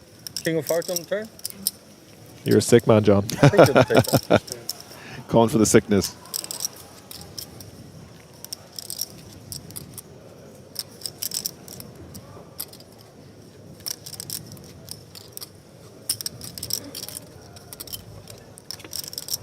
Queen on the turn. Takes away the chop opportunities, and that means Kite doubles up unless there is a 7 on the river. No 7. Kite back in the mix. Back in the mix, indeed. That will see Jan Kite up to 39 big blinds. Very much back in this event after a ugly flip earlier against Mr. McDonald. Is it correct? Yeah. Yeah. Yeah, I started with 150. Must be nice. Now I'm back for another flip with Mark. He's always beacon. Look, as I have said consistently, tournament poker is just about biding time until you have to It's so flip. nice to finally have it instead of like King Jack of clubs that I usually have in this spot. That's a good image post there, John. I'm sure your 3-bet shoving the flop there light a lot. You got me. Hall with a very pretty looking King 10 suited. He's been playing reasonably snug, getting in the mix here and there, but I think this one a little too strong to want to fold. It's a nice steak dinner. Maybe not in Vegas, but somewhere else. We're on break. Going to change the CD at the dinner break, by the way. Good steak, you're right. The dealer for the evening session is going to have the best of Westlife. Perfect. I'm a big fan of Westlife. Huge fan. Especially those key changes when they stand up out the stalls. Do you remember the band 5? Of course I do. My first ever concert when I was, I believe, 5 years old was 5. Didn't and you hear this they were the band that Westlife and them would go back and forth in the charts. 8 minutes you can. And they came out and done a Then we're off Westlife the number TV. in Dublin to take the mick at the very first song. It was fantastic. I am not going to say the name because it would be betraying his confidence, but someone we know very well auditioned for 5 and got down to the late stages of the auditions. Sammy Grafton! No. Griffin Benger. I'm going to write down the name on a bit of paper and you are not going to say it out loud. 5 will make you get down now. I don't think we can sing it because my voice is very, very, very good. Yeah, it's next to... Well, that is a fun fact indeed. It's close to Paris. Horseshoe. Next to horseshoe. That's the greatest thing I've ever heard. Wow. All you can. Oh, the Brazilian sticker. Oh, you're talking about What's it called again? Hall with a very good flop here, making top pair. Oh, you can stick out. Yeah, Brazilian. just beside. It's not on It's the again one of horse these boards where I don't have too much interest in betting small. I don't want to No, pump it up. Like on the outside, next to horseshoe, like on the outside of the road. Gotcha. I like. You know what? Ace Queen suit, such a pretty hand, but this flop, there's just not a whole lot going on for us. Even if we had Ace Queen of spades here, I don't want to fold. I want to see a turn card. But I feel like sometimes you don't want to get married to your hand. Just let it go. The Brazilian one is so good. Like $87 or something. All you can eat. I can't imagine all you can eat steak is good steak. No, that's what we see here. Really? And you have like a little chip that you put on your thing, and it's green if you want more meat, and they just come by and just give you. I think they're talking about a restaurant I really enjoy in Dublin. Last year I brought my hockey. So when we hit the break in just over 5 minutes' time, we will change feature table once again. Who we're going to be looking at for the next session of play. Well, the player in seat 2 has been one of the big stacks for the last 24 hours. Carl Shaw from the UK. Other players at this table include Stephen Murphy from Ireland, Michael McGee from Ireland.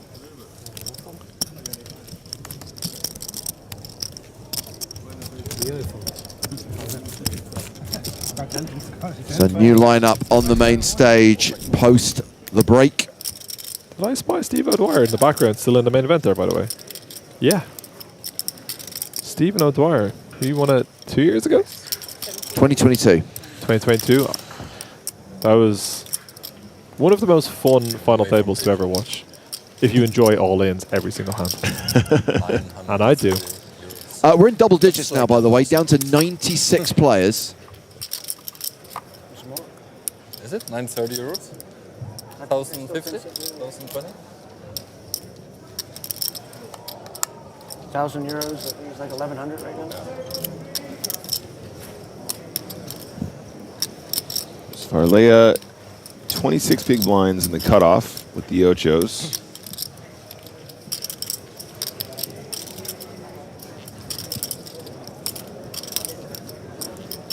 It's a tricky spot. I think we're supposed to do a lot of calling here, Finty. Three betting seems okay as well, I guess, but I wouldn't true bet fold this hand, but I don't have much interest in true bet calling, so I would probably play shove or call here. Yeah. I think eights is kind of on the line where it would be reasonable to just do that. Ian's been pretty active for the vast majority of the 2 levels I've been here, so I wouldn't hate pulling the trigger. Also, when you shove eights, like you're going to get it in flipping quite a lot, you know? So if you're getting in for a flip, not exactly what you're hoping for, but like it's an opportunity to get the 50 big blinds. It's not like you're only getting, you know, like if he shoves ace deuce here, he's only going to get called by hands that he's doing badly against, whereas you can get in pretty well with the pairs here. Yeah. I would not enjoy to see Glynn getting out of line here unless he's going to do some sort of gangster raise fold.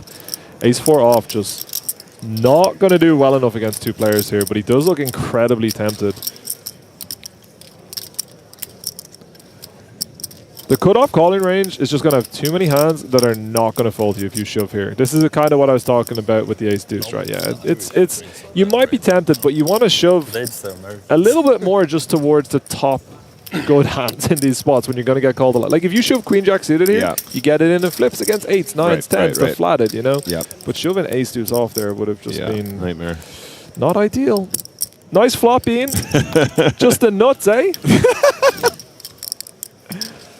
It's almost like flopping too well. I mean, how do you get any money? I think it's a board that in general you want to just mostly check. Now, Ian might have reads on either of the players where he wants to just put the chips in himself because he doesn't think they're going to put in enough chips for him. But on these monotone boards, I just kind of lean towards playing quite passively. And if players reveal that they don't have strong hands on the turn, we can start to pump it in. But it's very difficult. Of course, Ian's got the nuts. Ian can do whatever he wants here. He can bet, he can check. It just doesn't matter. He's got the best hand. Whatever you want to do, you can do. But say you've got like red queens or you've got kings with a club. It's very difficult to bet 3 streets, you know? Whoa. Whoa. Oh, wow. Campbell gets it in with a pair of 5s and a 4 high flush draw. Yeah, just maybe a bit of impatience here. He was alluding to the fact that he was feeling frustrated. Wow, it's gone absolutely perfect for Ian. This is what I was saying. Maybe as a read that someone is going to put in the chips versus bets. I guess this answers my question. How is Ian Simpson going to make money in this hand? I think just the 5 on turn is more. Well, that is not a dramatic card. I feel sorry for Noel Campbell. He got in the mix. He had his little bluff with the jack down suited, but was clearly a little bit frustrated at the lack of playable hands in these 2 levels he got on the feature table in Ireland. But you're about to hit the break. It's like you're going to be moved off the feature table. I don't know. That felt...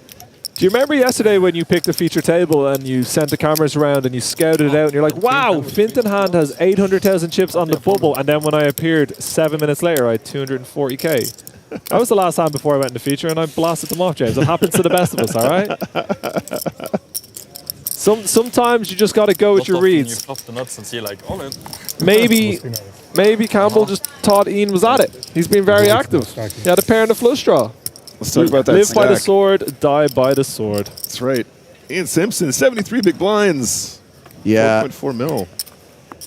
As we enter the last 90 seconds of this level, the last 90 seconds before the break, and the last 90 seconds that we'll watch this particular lineup with the new feature table coming in for the next session of play. 2 more levels to play before the dinner break tonight.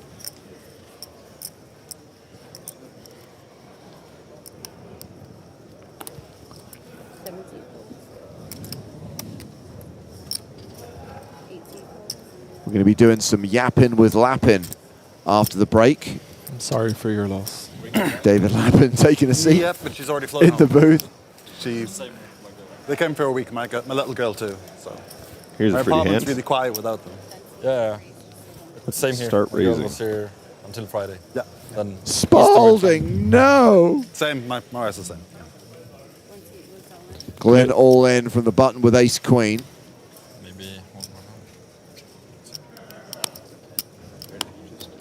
Easy peasy.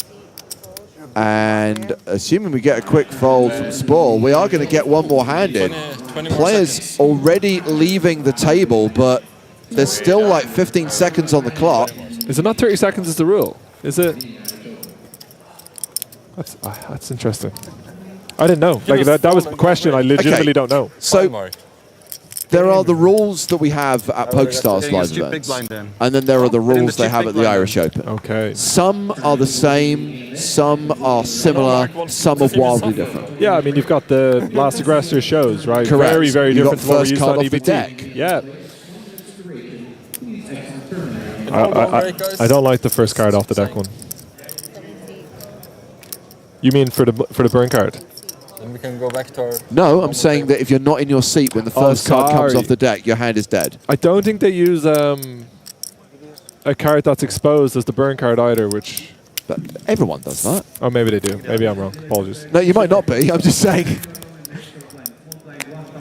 Anywho, Glenn all in again, this time with King 10. Blinds. Very bad. Fold. Now, this level is at an end. Now, we are going on break. Another queen? We'll see it on the feed. King of clubs. No. Call me a liar. So in a minute. 95 players are going to be coming back from break, including the guys you've been watching for the last 2 hours. Ian Simpson has been a bit of a force today, and he is going to be coming back from break with a 55 big blind stack because the blinds are going to be going up to 40,000, 80,000. Mark McDonald, Thomas Glynn, both pretty short with 14 big blinds each. But we'll have a new lineup headlined by former Irish Open finalist Carl Shaw on the other side of this break. Vincent, thank you for your time and good luck in the tournaments you're playing. Appreciate it. More from us from the Irish Open here in Dublin in 20 minutes' time.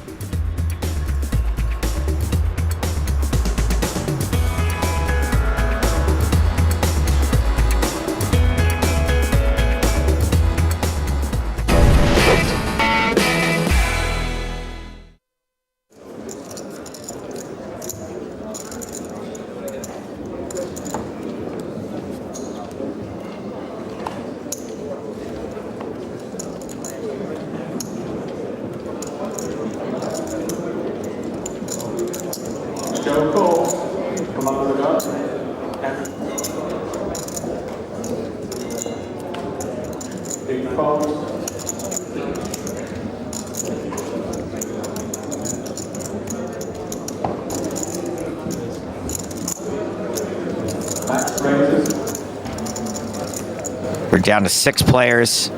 Joe Rafferty opened with pocket 3s. Gavitin with the queens behind. Pomeroy wondering why he had 3,000 out in front of him. And it looks like a third player is about to get involved. Jim Coles. Yeah. Interesting, Reed Jim. with the 4-5. Let's see the flop, which is King 10, 6, 2 spades. Queen's still good, but can't love the king on board against 2 opponents. No, and Reed miles away with the 4-5. Don't expect any further investment from him unless he picks up one of the backdoor draws on the turn.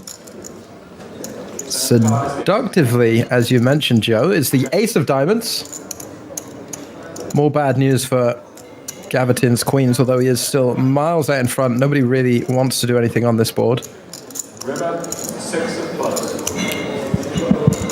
Will any of them make a play at it? Check. Check, check. I think fair enough. 4-5. Yeah, I don't think we can expect too much action on that board. Seems fine, Joe. Will you, dare I say, allow it? I absolutely allow it. I think that having queens there, like, I don't know how he felt in the moment, but like in the present day, when you have queens in that spot and you play it that way, you feel like such a tool. But really, it's perfectly reasonable. Like, it's just not a good board for you. Yep. So Olander, after knocking out a few players, still the decided chip leader here. 776,000. Gavitin in second place. Both Swedes occupying the number 1 and 2 spots right now on the leaderboard. Blinds are up 5,000, 10,000 with a 1,000 ante. I guess that's one way to make 2-8 look more appealing, but it is still going in the muck. Olander folds as well.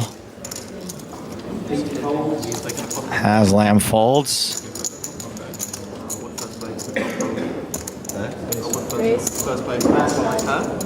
Apparently this is Matt's Gavitin, although I only see 1.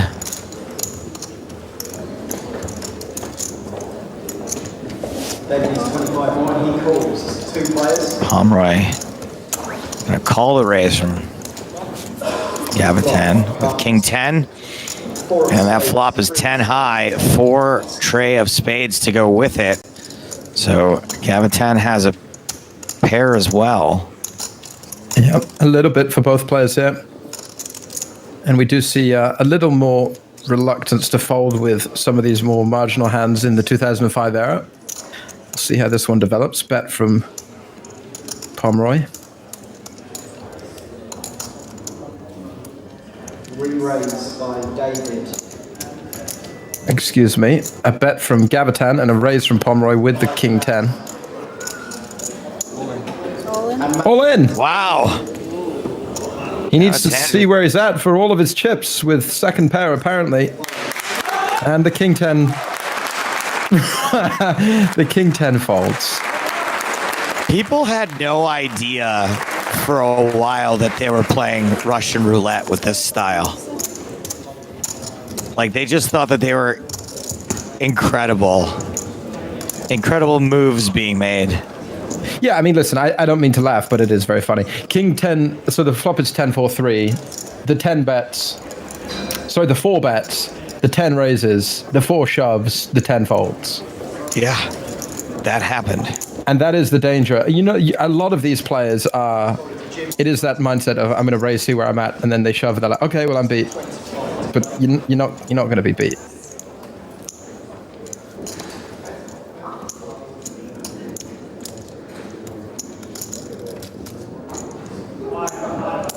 Henrik calls from the big blind. 2 players to see this flop. We're going heads up to the flop. This time it's Olander versus Reed. King, Queen, 8, 2 clubs. Flush draw for Reed. Henrik checks.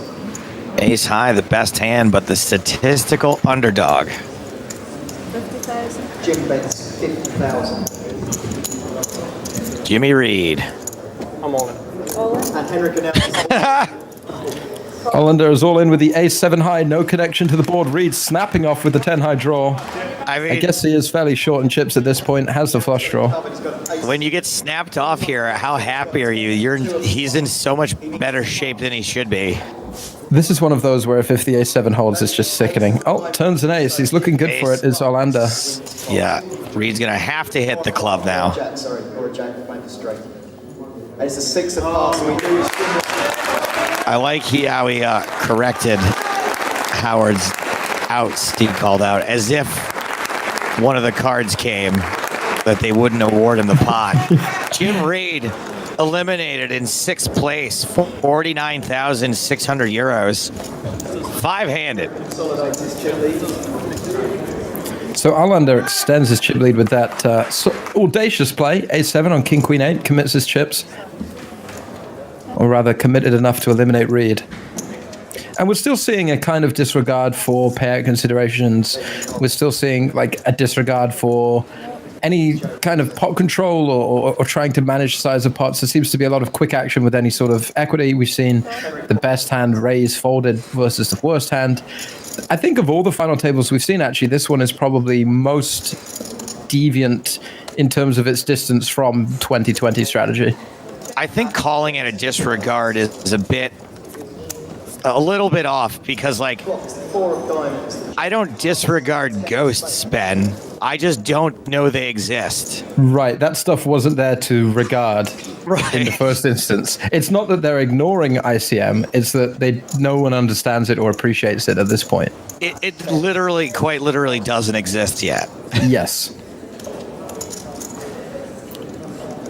Well, it does. But nobody knows. This is like pre the apple dropping on Isaac Newton's head. People weren't like, gravity was a thing, but nobody knew what it was. No one was disregarding it when they. No, there weren't people floating around like, well, we haven't discovered gravity yet. 2-pair here for Gavitan. A better 2-pair for Olander on the turn. Man, Olander's like really crushing right now. Yeah, has the chip lead held in the previous hand. Yeah, dominates his opponent here. He's the other big stack, so. And that's the thing, Gavitan's second in chips right now, right? So absolutely, his plan should be just to try and contain the size of the pot. Even though it's got a pretty strong hand, it is a scary board. He is behind to a lot. And actually, you know, bottom 2-pair here is very weak. I would argue that maybe don't get involved in this hand in the first place against the other chip leader with 10-4 suited. Right, you got it. It's a very decent fold, though. He does manage to get away. Good fold, yeah. As played, good fold. Yep, we like that. But Hollander, as you say, still wins the pot, still moves from strength to strength at the top of our points count.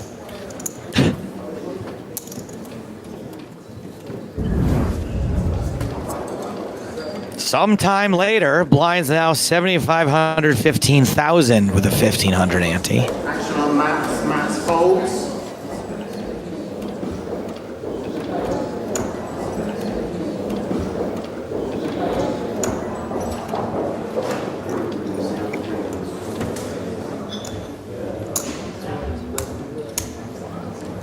David raises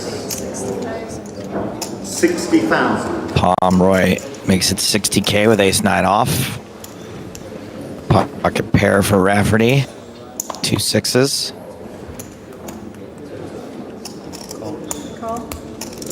He's gonna call. 60,000. Who else is coming? Come on in. Queen Deuce says no. Haven't heard much from Pete Haslam. Looks like one of the shorter stacks. He's out. And we're going heads up to the flop, which has a 6 on it. Queen 8-6. Set of 6s for Rafferty. Pomeroy is going to feel compelled to bet what looks like most of the rest of his stack.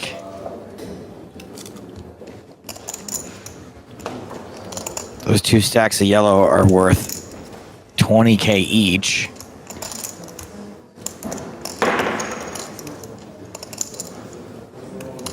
And he's going to leave those behind. So he bets 100, leaving himself what looks like maybe like leaving about 40K behind. Yeah. Rafferty shoves the sixes. Understandably, you would not expect Pomeroy to be this light. No, it's one of those boards where there are a lot of draws out there and you expect any bluffs to kind of have enough to call it off given the price. We can see that Pomeroy is as close to a complete airball as you could really get. And I think that he does have to consider the fact that he's kind of priced in with what he has left. You know, if he's up against anything but a set, unfortunately, he is up against a set. Right. If he's up against the queen, he's getting the right price to put the rest of the chips in. I guess the mistake was committing so much on this board with the ace-9 in the first instance. Yeah. The turn card is... Turns a sweat, though. Open-ended straight draw. Oh, this would be so gross. Oh, my. Oh, my God. Oh, that's disgusting. That is disgusting. That is one of the dirtiest pad beats I have seen in quite some time. Puts it in with the ace-9 on queen 8-6 against the set. EPT final table as well. It's hard to see a beat that bad in an EPT final table because people don't usually get it in that bad. Right. And even if they do, it's like a reasonable play, right? Like getting it in like an overpair versus a set. And then they'll get there. And it's like the equity is similar. But in this case, it's like he put it in with ace-9 on queen 8-6. Like without a flush draw. Against a set, yeah. Eey. Really bad. Well, let me also... have you considered this, though, Joe? He won the pot. So... Yeah, no, when I say bad, I just mean bad beat. I think he played it great. Well, he won the pot. He must have done something right. He could not have done better. He won the maximum. Oh, Joe Rafferty, he's given up, everybody. He's all in. He throws a broken his man. In disgust. King 9 suited. And Haslam also priced in at this point. You know he's equally furious to see this 6-7 as well. Joe shows. These guys at this FT playing any two cards. Yeah, this is it for him. No chance. 10 of... All right, well. Sorry, Queen of Hearts. 10 of He's diamonds. definitely winning now. Queen of Clubs. Isn't he? 6. The Queen Yes, he's going to win, right? Come on, there's no way. It's just the offsuit 6. Yes. Okay. Survives and thrives. A double up for Rafferty. He's kind of back in the game. 156K.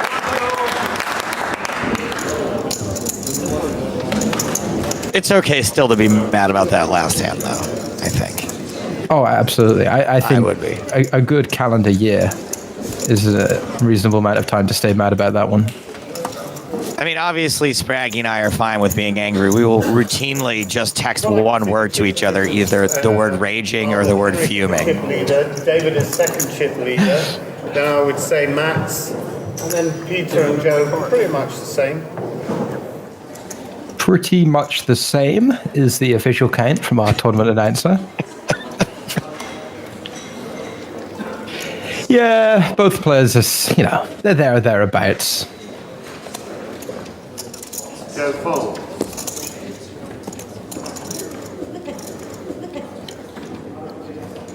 King Jack for Olander. Henry raises. PDP. Been very quiet. Decides to play a hand with 6-7 of clubs. What is it now? 5-8 of spades. All right. He couldn't wait any longer. All in with the 8 high. Do you know that moments ago I almost said, well, here's a guy that probably understands ICM.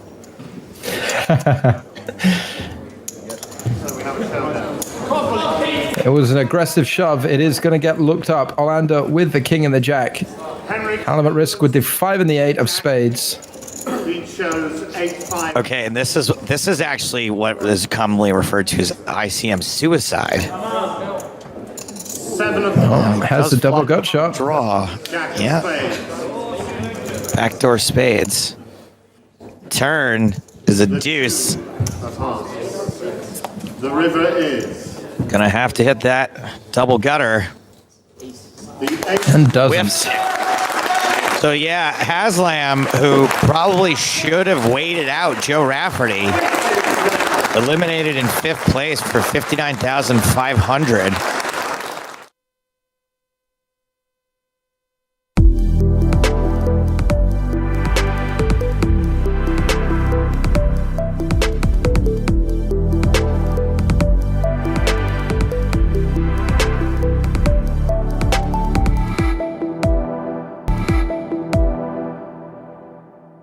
Would be a shame if someone woke up with aces. Oh, wow.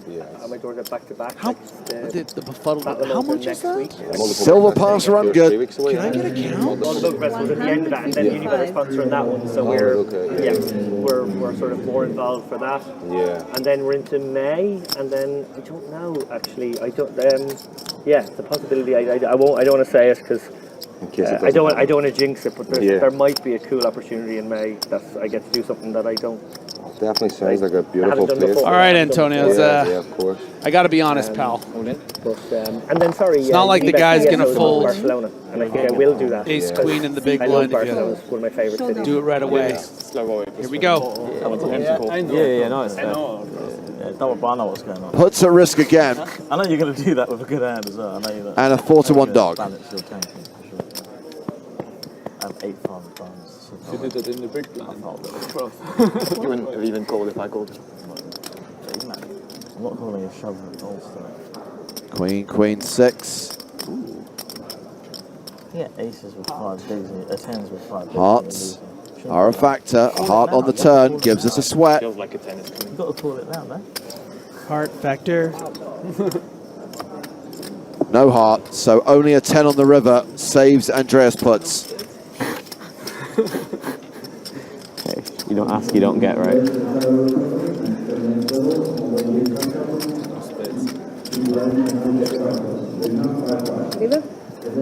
River card is a 6.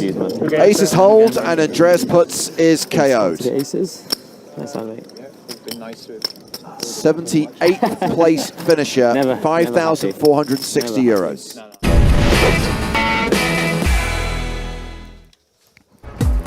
Well, hello, my babies. Welcome back to the Irish Open 2025, presented by PokerStars and Paddy Power Poker.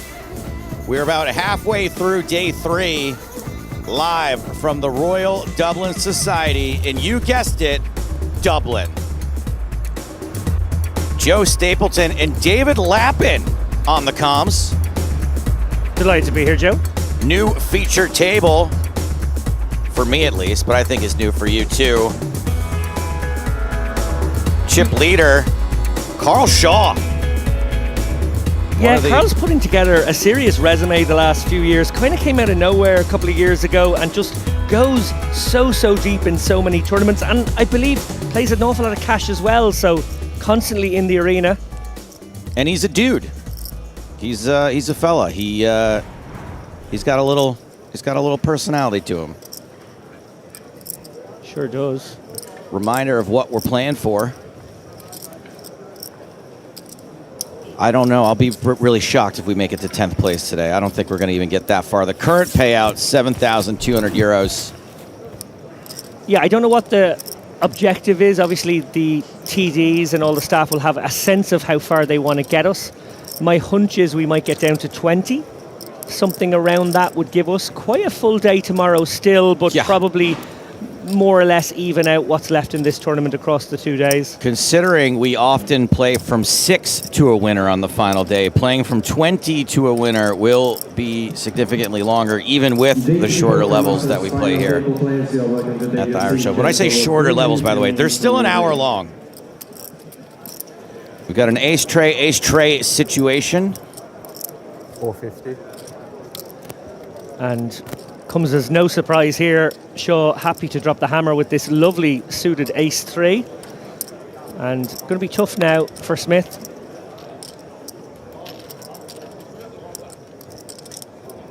Smith now facing a 3-bet of 350,000.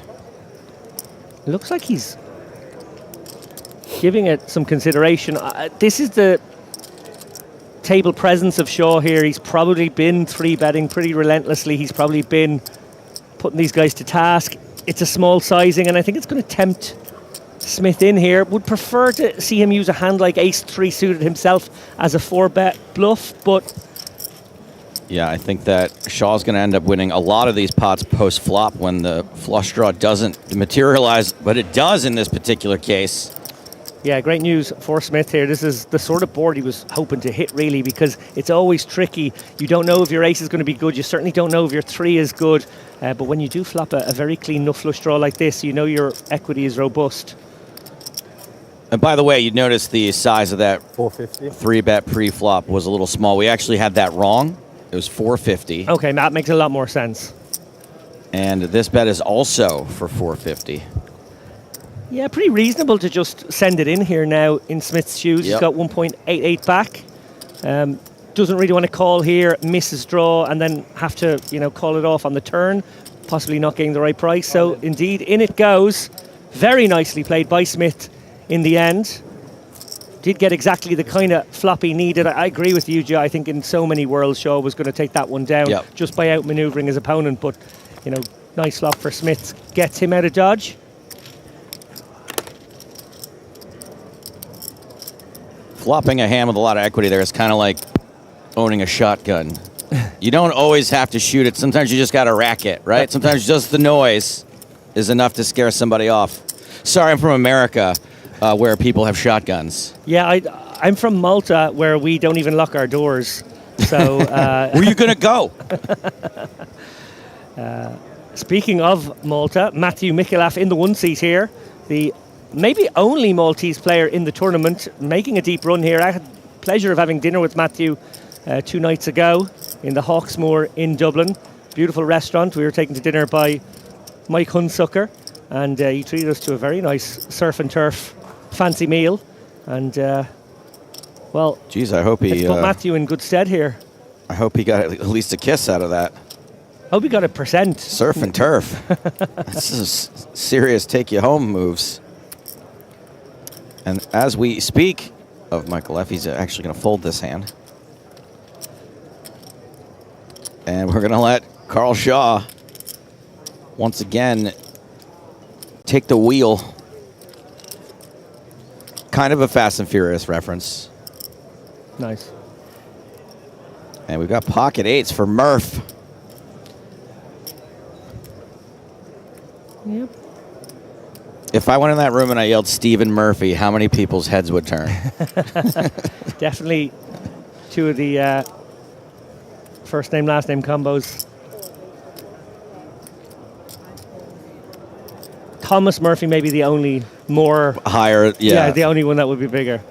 I like this, deny some equity. He knows his opponent will be in there with 1 overcard, 1 undercard a lot of the time. He needs to drive some chips into this pot. Shaw does have a 4-bet candidate here, given the setup of cutoff button. We'll have to see what he does. Certainly capable. Certainly capable, and that's what puts Murphy in a very tough spot now with the 8s if he does face a 4-bet. It's like, are you deciding to 3-bet to 5-bet shove this one against someone like Shaw? And that maybe gives you reason to sometimes flatten, navigate differently, but of course that brings in the blinds. That brings its own problems. In the end, does get it through. Shaw thinks the better of it. Happy to take it down there with the 2 8s.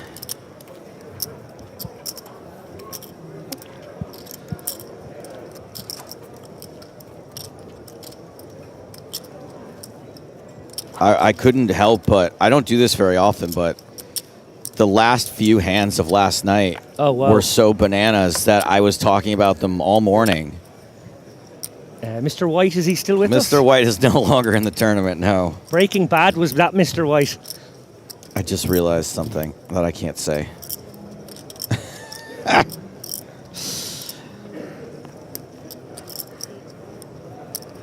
He was mysterious like the Mr. White from James Bond movies, that's for sure. 160. Uria. Queen Jack of shovels.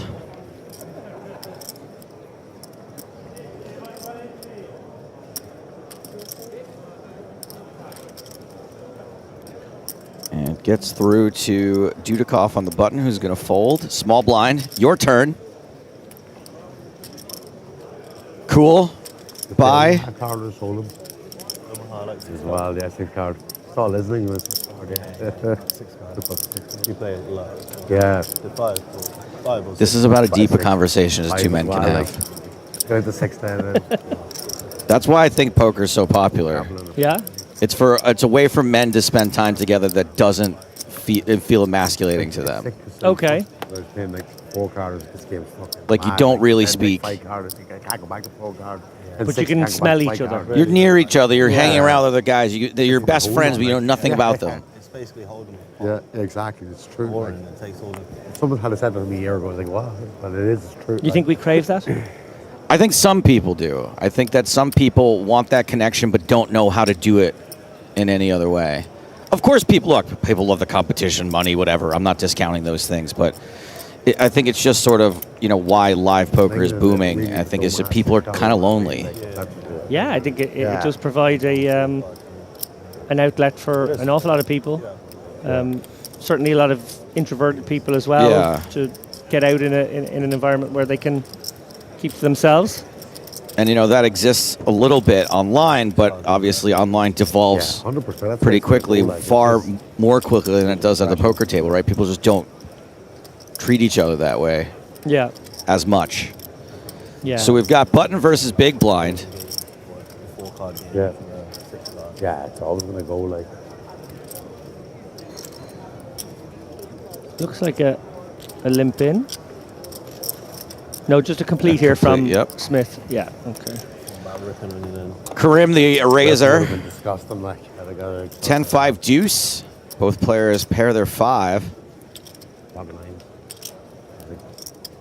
Yeah, interesting to see what sizing Karim will choose here on this board. Wouldn't like rubbing. Probably not going super small. Goes 1/3. And mandatory call here, obviously Smith, not just with the middle pin, but he does have backdoor flush draw and backdoor straight draws. Wait, are you a bowler also? You don't bowl, do you? I was a cricketer. I was a bowler as a cricketer, but I think you mean bowling. a different bowls. Sure. Yeah. You said middle pin. Oh, sorry. The 5 is the middle pin in the setup for bowling. That was an accidental right, overlap there. Yeah. Middle stump, as we could say, cricket. We got a little FPS here. Some fancy play going on. Yeah, I guess Smith just deciding his hand needs a bit of protection, doesn't want to face a turn big barrel, which is often the way these hands progress. So deciding to take the initiative here. Does have some backdoors to go along with that 5. So this bet certainly serves some purposes. One of those purposes is putting Karim in a very uncomfortable spot. Now, he doesn't have any backdoors working for him. So knows he's going to be able to continue on far less turns here if he is to get sticky. I think this might work. It does indeed. Not a great kicker to go with that 5 either. Karim surrenders and Smith's going to pick it up. So far, pretty good level. Yeah, and Smith convinced there that he just protected the best hand, unaware that he did actually get his opponent off a stronger holding. It's an unknown benefit of that move. Yeah. Yeah, it's beautiful. Sorry, no. Yeah.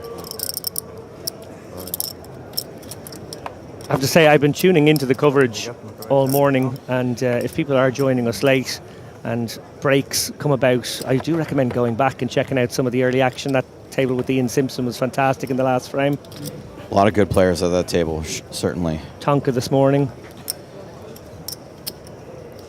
Tonka is on my list of people that if you just want to get better at poker, just watch what he does.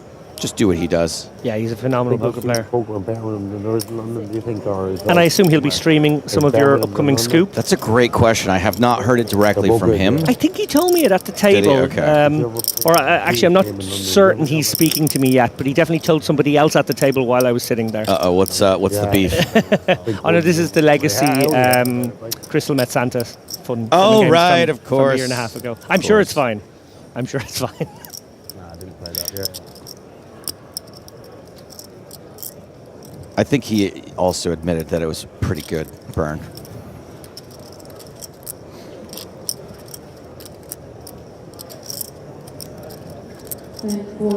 Smith looking to get involved here from the small blind, it seems.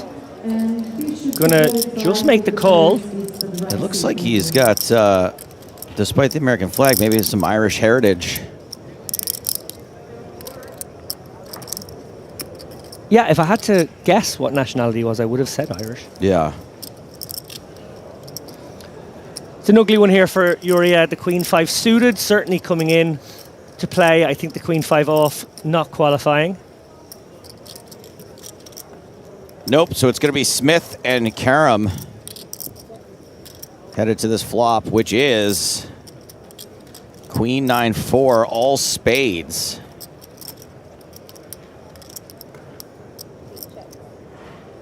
Oh yeah, this first name, do you recognize this as Breffney Smith? Is that? Breffney is absolutely right. Very Irish? Yeah, it would be an Okay. Irish name, yeah.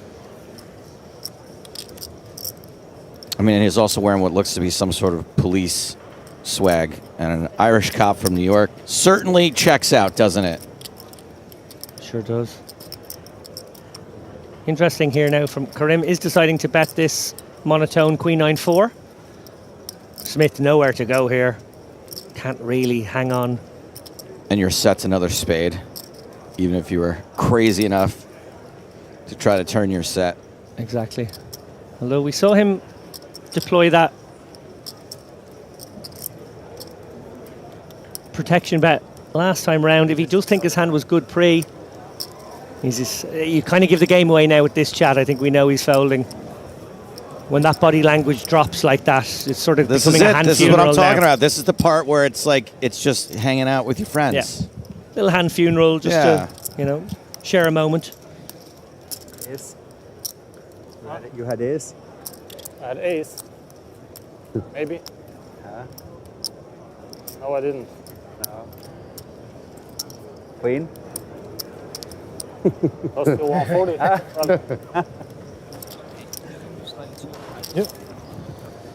So we're getting word from the floor that Tonka just played a massive pot against Simon Wilson. Oh, wow. They are two beasts of the game. Yeah, you picked him out yesterday as someone who could go deep in this. Simon shoved river on Tonka. Tonka folded, left himself with $1 million. Simon Wilson now up to 5.6. I'm going to say it right now, and I normally haven't one to be making early predictions with 100 people left in a tournament, but Simon Wilson is just the real deal. He's one of the finest young poker players I have ever come across, and I would not be surprised if he makes a very, very deep run in this tournament all the way to the final table. What I would also say is, I have on good authority that when Paddy Power were offering odds of, I think, 225 to 1 on Simon ahead of this tournament, every single person he went to school with piled on a fiver, so they could really hurt Paddy Power if he makes a deep run in this.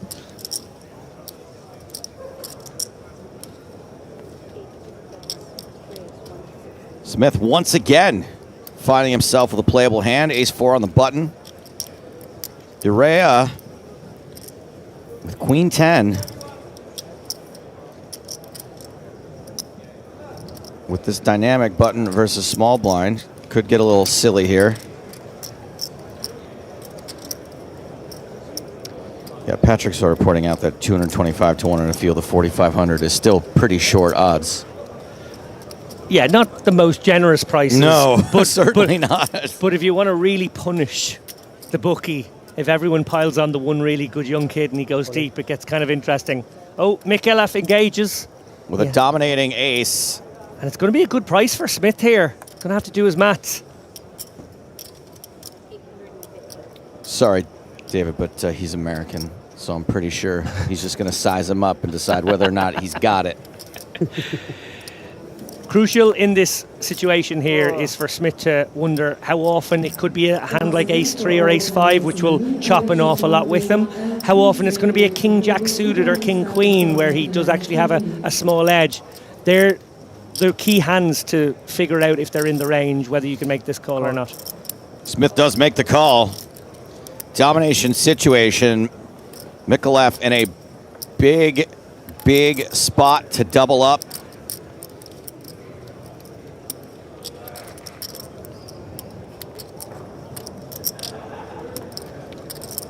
As a resident of the island of Malta, I'm going to root for my man Matthew here to All right, buddy. get a double I, up. for one, don't think that we deserve to be very partial here. I think we're allowed to root for people. We can't root against people. I think it'd probably be a little rude, but, well, 7-4 Trey, domination, rotation. Some sweat. Late sweat.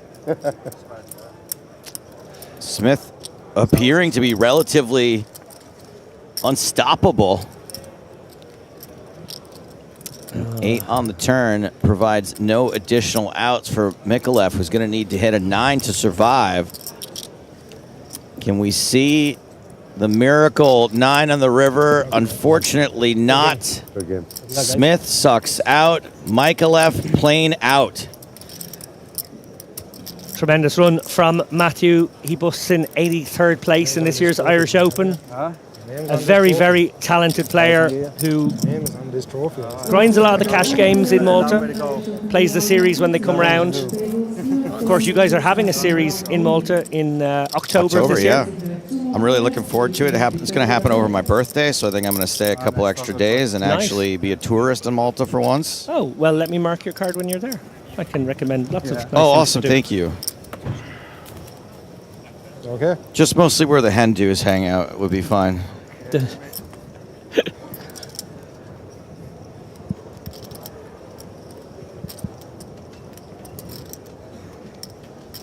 Murph under the gun with ace queen. Fine. Beautiful spot to go broke with ace queen. Oh please, oh please, oh please, oh please, oh please, no one else have a hand. Oh please, oh please, oh please, nobody else have. Or maybe just a hand, but slightly worse hand. Oh please, oh please, oh please, don't 3-bet me. Yeah, definitely a very different prospect when you open it under the gun and face some resistance to when you do it in late position and you sort of know you're very happy with your holding. Now, Breffney Smith. Yeah, maybe put those glasses on so you see what your cards are.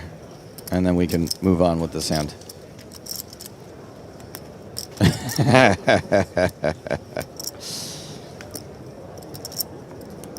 Uray on the button, 10-8 suited. I think at this point now we've seen a couple of these little, 10, 15-second stalls from Urea in spots that we know he's going to fold, probably just thinking about that ladder jump, which is imminent. I don't know where you... oh, no, I think I do know. Ooh, 10s for Shaw. I think I do know where you're... I'm fine with a tiny little bit of stalling. It doesn't bother me at all. I'm a huge fan. Yeah. As I started saying that, I was like, hold on a second. I think he's famous for stalling. I think you have to do it in an entertaining way if possible, and then you get even more leeway. I'm not going to name names, but during a huge bubble, a friend of mine was like blatantly stalling, but he was like entertaining the table while he was doing it, and they just let him. Yeah. They just let him do it. Yeah. Yeah, I consider myself a connoisseur of stalling. He's just always writing new books about new stalling techniques. Oh, I do want to get your opinion on a situation, maybe after this hand, since this has the potential to have a few more chips go in. For sure. Now, noteworthy here, Shaw just flatting his big blind with the 10s here, so his strength is disguised. Obviously, this is a board that will often result in a check-check from the under-the-gun opener, who doesn't have a lot of this, and even when they have the overpair, it's a dangerous sort of board to blow the pot like this. Sure, yeah. Shaw won't be loving that king, but he is going to make a bet himself rather than face a bet, obviously deciding this is the best way to get a read. Also figuring that if it was a flush draw, like an ace-queen of hearts, they would have probably fired a C-bet. It would have been part of that narrow range that would have continued. Fun point here from Mike on Twitch. He says that 8-10 of hearts on the button is looking pretty good right now. Oh, of course it was, yeah.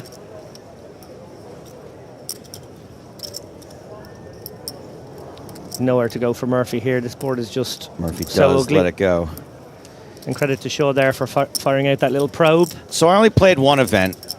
It was the 300, and very friendly table, all just chatting about all manner of mostly poker things. And the subject of, because they were late registering people, and the subject of someone dodging the big blind came up, and I jokingly said, oh, you don't want to do that here, You're going to face more than just a penalty if they catch you dodging your big blind here, just as a joke. And then when I come back from the bathroom, there's a guy sitting at the table who hadn't been there, and they were like, "This guy just dodged his big blind." And I was like, no, you guys are kidding. I was like, no. And I was like, wait a second. No, I saw you come up to the table before I went to the bathroom, and then you didn't turn around and went the other way. And he was like, come on, man, it's no big deal. Like, if the blinds go around to everybody. I'm like, well, if they go around to everybody, then why can't you take them? Yeah, why can't they start with you? Yeah, and he was like, whatever, man. It's like not a big deal. And I'm just wondering, like, what should a person do? What should I do in that situation? Other than I gave some mild pushback, like, you know, like on an ethical shame level. Okay, so in an ideal world, the person who registers you would pass you to a person who would assign you a seat in the late reg order. If they walk you to your seat, then it's going to be clean as a whistle. Oh, I'm sorry. You just His get put first down. excuse was, I'm allowed to register and then go to the bathroom. And I said, I saw you come up to the table. And first of all, you should probably go to the bathroom before you register also. Sorry, I forgot that part of the story. 20 weeks. Was it a max late reg or was it just late reg? It was max late reg, yeah. Oh, it was max late reg, then I think that isn't completely out of order what he did. Yeah, it was max late reg. No, that's or damn near it, like maybe 15 minutes left in the registration period. Well, that does make a difference. For me, if it's 15 minutes left, it's a lesser crime in the sense that if there's nobody to bring you to your table and you're just assigned a number and you I'm going to give him the benefit of the doubt and say that it was near the end of the, not technically max late reg. I think then he's, you know, it's but it was the least least amount of big blinds he was going to get, other than, you know, if he had started at the top of the next level. In my opinion, it's a sharp practice, but it is okay. It's okay. All right. If it's max late reg, then it's absolutely not okay. Got it. So I will not engage people in the future if it's not max late reg. Yeah, but I think it's akin to stalling, because some people will say that that's obviously sharp practice to stall. Some players I know will just never do it, and some people will take those few seconds off the clock on a ladder jump or in a situation where they think it might be to their advantage, approaching the money bubble, what have you. And, you know, I don't think we have a clean way to police that other than introducing time banks quite early in the tournament.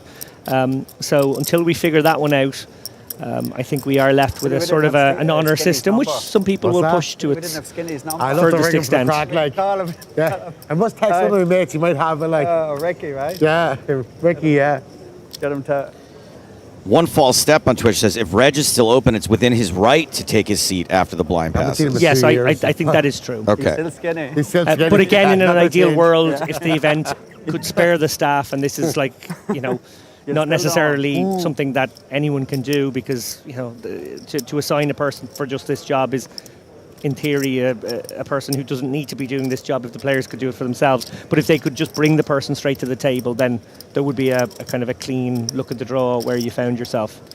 You didn't get the opportunity to hover over and see where the blinds are and then go for your little walk. Or The your bathroom first break. person that I brought this to, by the way, was the person I knew who was going to give me the answer I wanted to hear. And he was like, kill him. Steve O'Dwyer? No, not Steve O'Dwyer. We'll just say a stickler. A stickler who works for...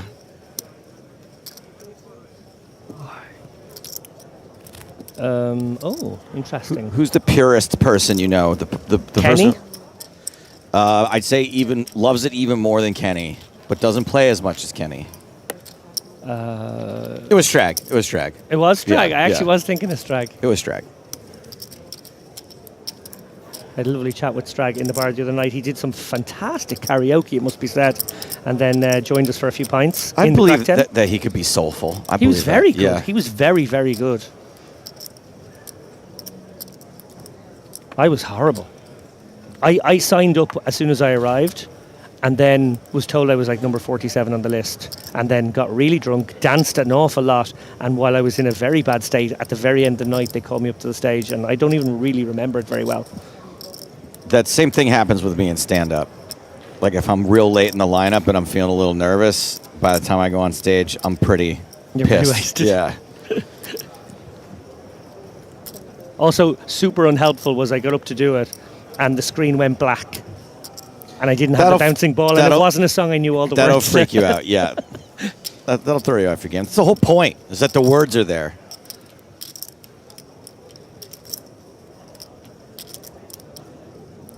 Okay, action is folded around to Dmitry Dudikov, who I think just has a jam here, playing 12 bigs. Don't think you want to get fancy with this one.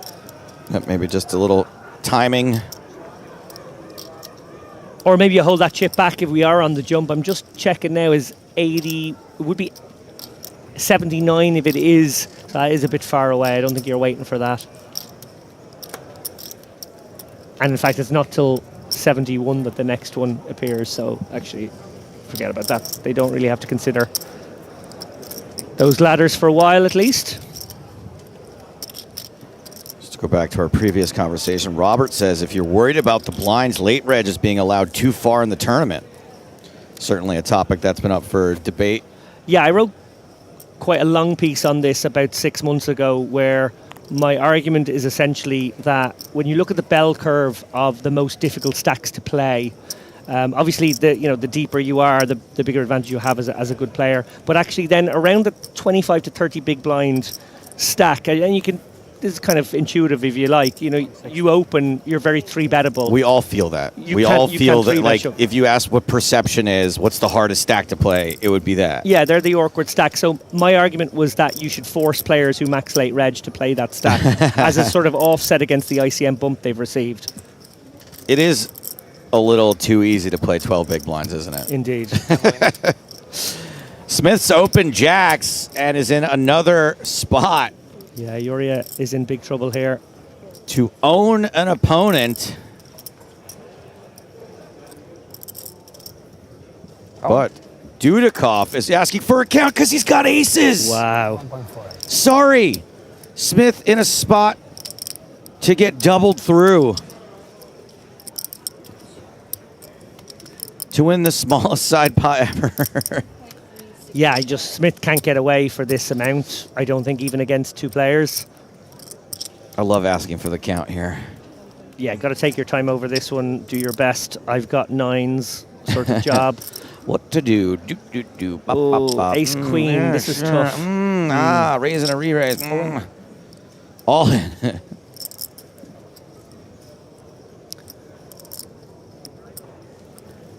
Okay, well, no more monsters involved in this cooler, this three-way cooler. Like, you're not loving the jacks anymore, but you're also just imagining the dream scenarios that they've got each other blocked with ace queen and ace king. Maybe it's an ace king against the 10s. You're just in good shape, I think, against them for this amount. If it was more, if there were chips behind, different story. But I think for just, 15 bigs, I think you got to flick it in here with the jacks. 1.140. That's 1 pint. And this is 1.365. He's thinking about it. Yeah, credit to him for giving this some thought. I think my chips will be in there already. Bernie on Twitch asks, who's the casters? We're actually the ones doing the commentary. Thank you for your question. He does make the cry call in the end. Going to get the bad news that Dudikov has him dominated.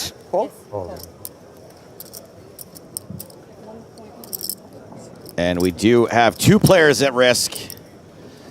Ace is probably feeling pretty confident here, but we've all been in this spot, David. Yeah. And we've all had things go tots up. Yeah, well, like, you're basically a 2-to-1 to win this pot, but, that's just like having a, ace king against ace queen, but you do get to triple it, of course, which is a lot nicer when it holds. Yeah. Heads up here. If you'll please push your cards forward. A couple of live suits for, well, one for each player here. Yuri has got the spades. Smith has the clubs. Jay is calling for a J on the flop, while Kep says an 8 is coming.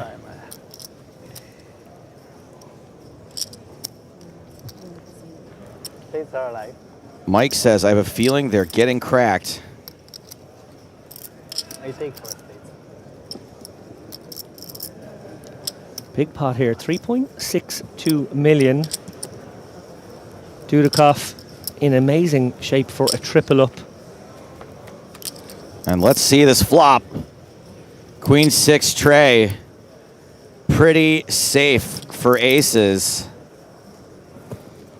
Not much hope for either the 8s or the jacks. No, incredible that we don't have any backdoor potential now. Turn is an 8! Ooh, wow. Date with an 8. Smith can't believe it. Urea can't believe it either. Urea set for a triple up. Dudikoff is covered. River. What? Is an ace! Oh my goodness me! Unbelievable! The ultimate tease for Uria. The suck resuck. Aces hold. Thanks, buddy. Making the odds-on favorite feel like a miracle. Wow! I figured I do cover. That's why I just made me call because. Sweet sassy Mo Lassie. That was dramatic. No eliminations on the hand. But that's going to take a chunk out of Breffney Smith. And Borja Urea is in the danger zone. Yeah, I'm going to guess that side pot was minuscule. It was like a 200K side pot, yeah. There's Urea and McGee, the two shortest stacks at this table. Are we any closer to a money jump? No. 71. Yeah, a long way to go for the next one. 11 eliminations. Man, poker is sometimes hours of boredom and moments of sheer terror. Oh, yeah. The turn in river. Set over set. Yeah, to see that turn as Dudikoff there and to feel so deflated in that moment, only for it to come Barry Greenstein on the end. Watch closer to do better job, Joe. Here's what I'm going to watch closer, the ban button. Thanks for your comment, you banned. Getting things wrong is part of my charm. Did you get something wrong? The thing is, maybe?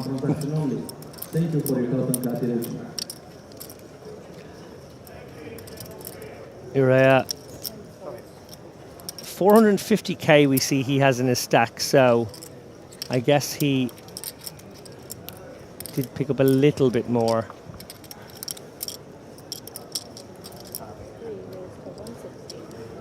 That gives him 6 bigs. He's about to be in the big blind, though. Oh, wow, Shaw.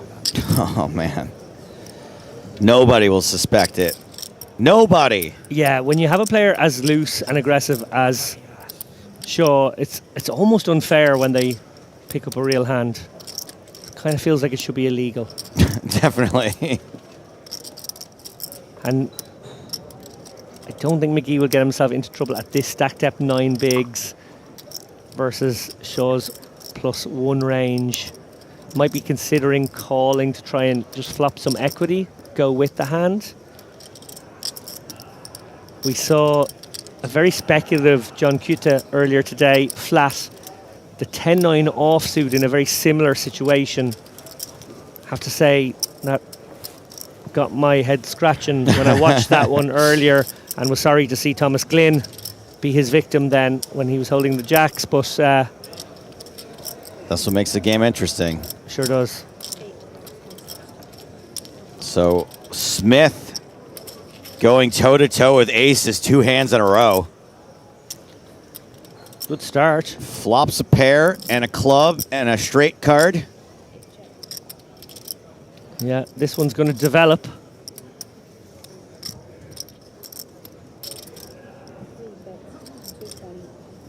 Smith checks. Shaw continues. Half pot.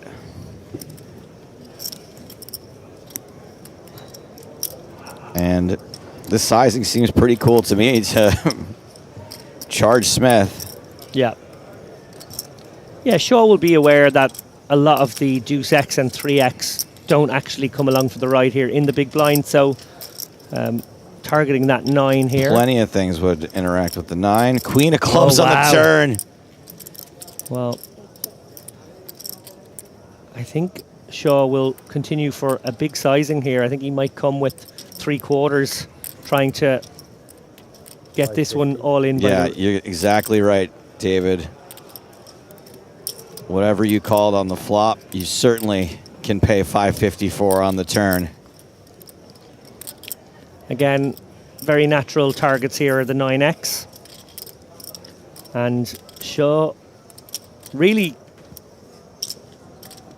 putting Smith to the test here, who's got the pair flush combo. Assuming all your outs are clean, you're thinking to yourself, well, this could be a spot where I've got like 13 or 14 outs. It's not too bad. Getting the direct price even out of position. Doesn't have to necessarily win any chips on river to justify a call. Here we go, guys. 2 million in the middle. Yeah, stack to pot ratio 1-to-1. Oh, wow! That is so dirty. Shaw None of us are counting a 3 as an out there. No, and Shaw is in big trouble. He's going to value own himself here, probably to the tune Oh of my all goodness. 1.4 million. Oh my goodness me. Goes 3/4 pot. And Smith has just got a decision now whether he wants to put him in for the rest. He that does. decision's been made. And this is so sick for Shaw.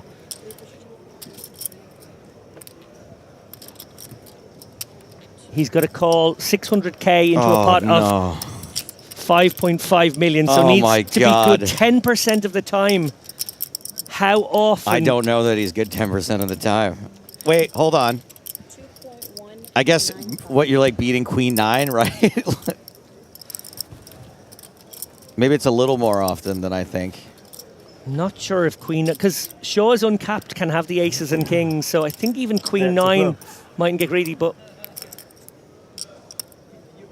you just think to yourself, it can never be a bluff. That's what I mean. Yeah, so I'm trying to think what non-bluffs can he beat. It's a real sunk cost fallacy sort of situation here. You have so much committed. But those remaining 600k are very important to Shaw right now. If he can save them. The sickness of this hand. And I think there's hands that Smith is going to have here that turn up a little bit more often that are value, like 9s maybe, than just like a random 3. Like, was this pocket deuces all along? Yeah. Was this pocket 9s? Was this, you know, the 9-3 of hearts? Queen 3 suited. Yeah. Yeah, Queen 3 suited, and we've got one suited combo possible, right? We have the Queen 3 of hearts is a thing. So over our blabbering, I'm told Shaw just muttered 3x of clubs. Yeah.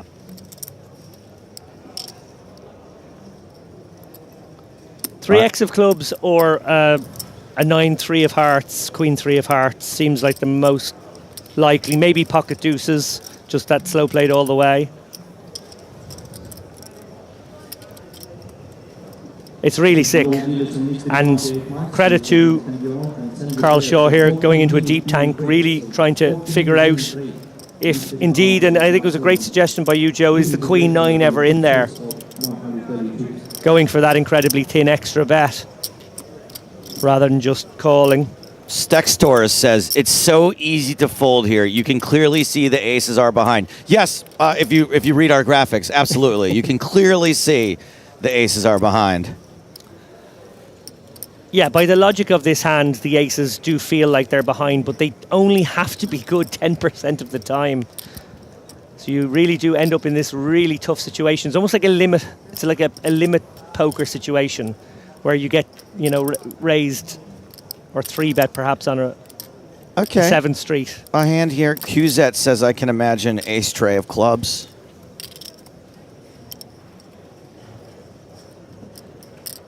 Yeah, the fact that the ace-3 of clubs is a thing, given Shaw has spades and hearts, makes a lot of sense.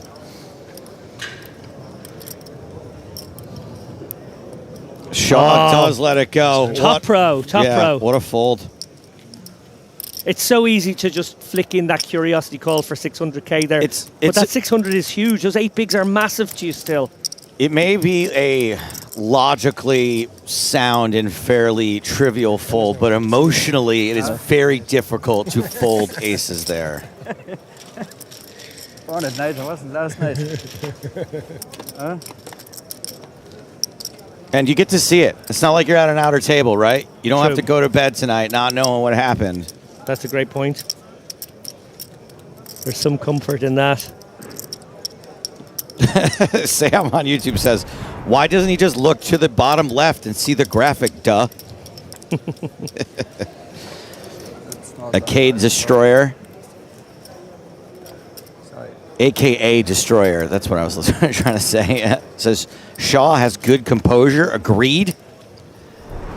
S01 says, I would never fold aces in that spot.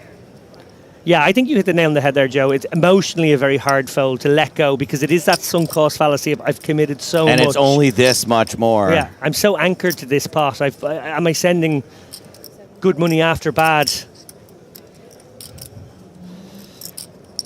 Well, Carl Shaw just put together a masterclass there of how to preserve your remaining chips. And it was a similar masterclass here a couple of years ago when he made a deep run in the main event. Can't remember exactly what place he finished. I want to say something like 4th. I'm not your guy for that. I don't remember what place I finished and stuff. Oh, not like that. Wow. He can go pure aisle just like the rest of us. And Urea is going to be all in pocket fives for... We forgot about Urea. He's the one that got brutalized. Yeah, was left with that minuscule side pot there 2 hands ago, which feels like an eternity ago.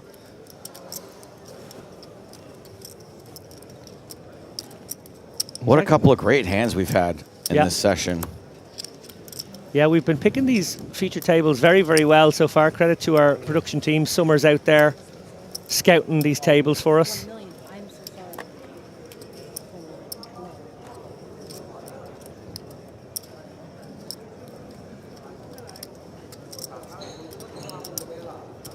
This is Michel Karim, who's 4-bet to $1 million. Has Smith been in every single pot this entire level? He sure has been active. People left behind.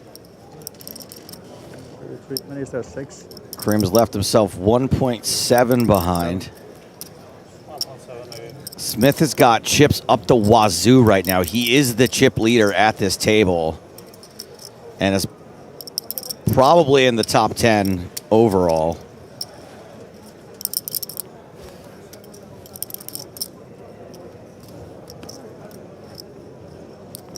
Seventh place for Shaw in 2023. Thank you, Statrick. 7th. Okay. He played super well. I do remember a big hand against Kevin O'Donnell where Kevin pulled off an audacious bluff against him that somehow got through. I remember we were talking about that one for a few days. But Carl is very composed and showed it just there a moment ago. Off to the races we go. Urea at risk.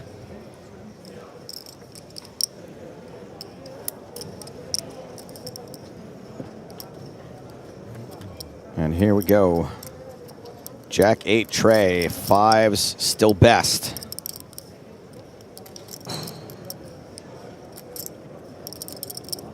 Karim needs to hit an ace or a king to knock him out. Urea needs to fade.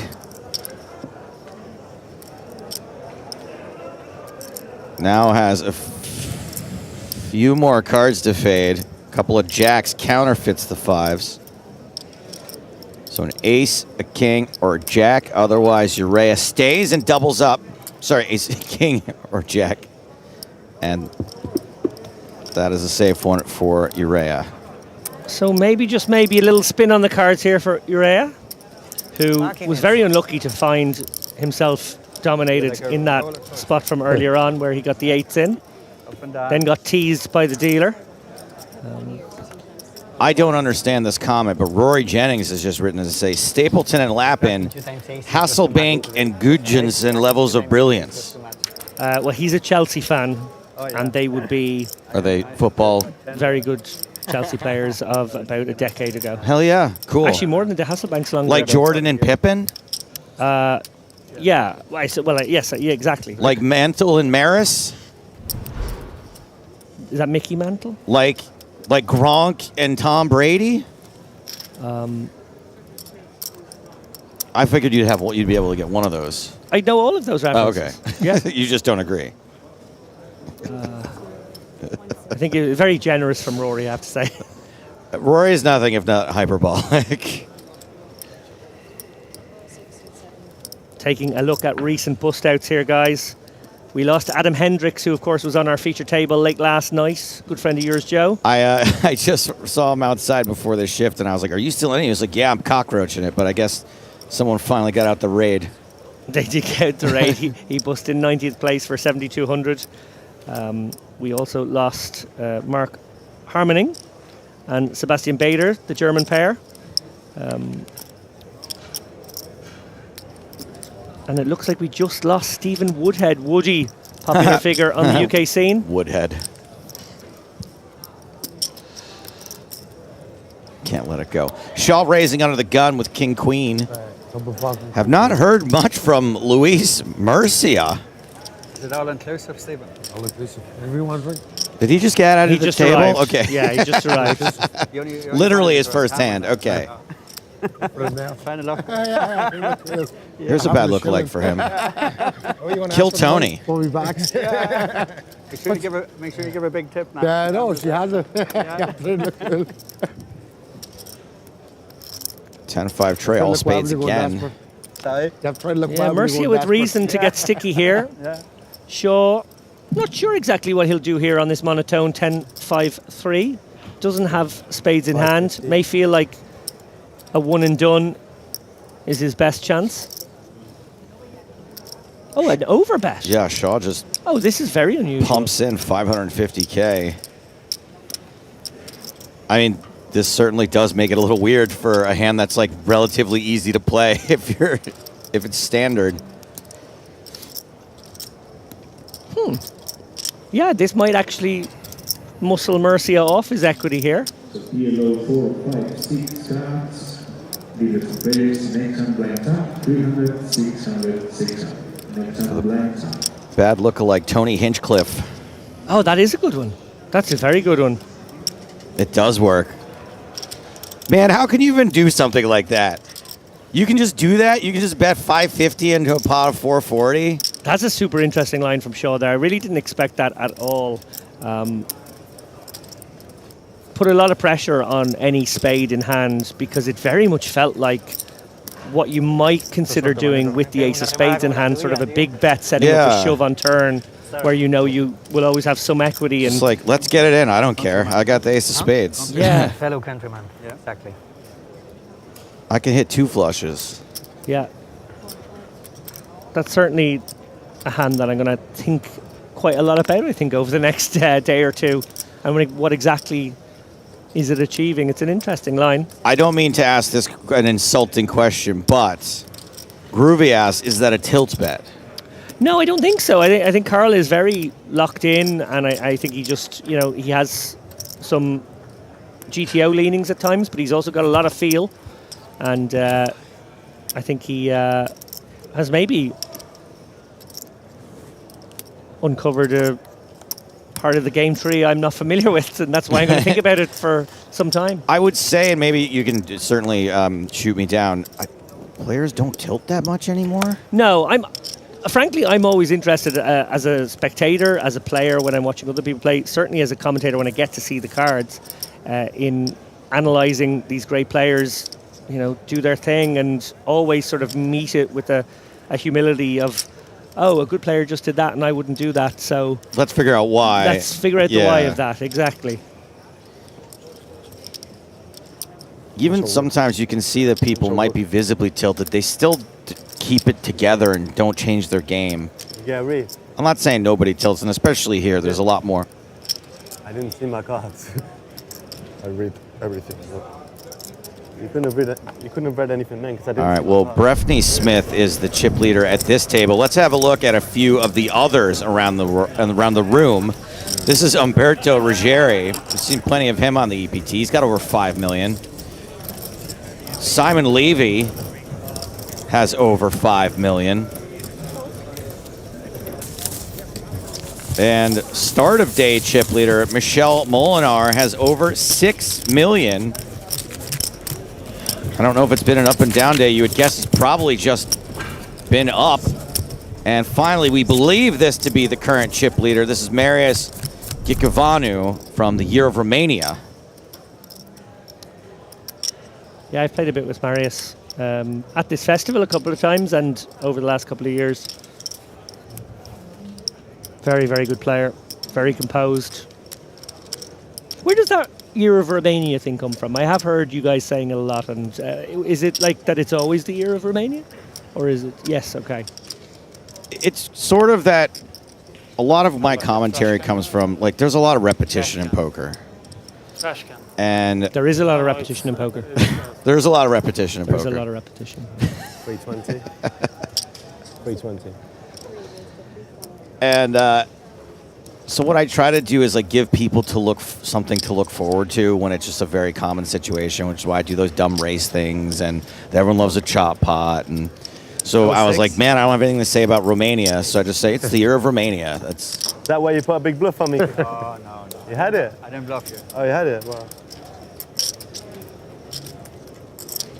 I'd rather look really silly on the stream or I look... Yeah, you made a good call. Okay. You are looking pretty sharp, my friend. Yeah. It's all about the stream. It's about the chips as well. It's like, if I'm seeing forward than that and I'm wrong. Sometimes the camera people get fancy play syndrome too. That's right. Oh yeah, I'm going to get shit for you. Typically, they're not. They're supposed to be on a different angle when that happens. You get there on the river then? I got scared for a second. I'm like, what did he notice in those glasses? We have an international incident on our hands Oh, here. well, if they were smart glasses, that is a thing right now. Of course. I was at the table the other day and a chap asked if he could put his smart glasses on, promising that the red little light would come on if he was operating them. Yeah, right. And we all just said, seems pretty easy to You push said, that red you light said off. no feckin' way. No feckin' way. Did you? Yeah.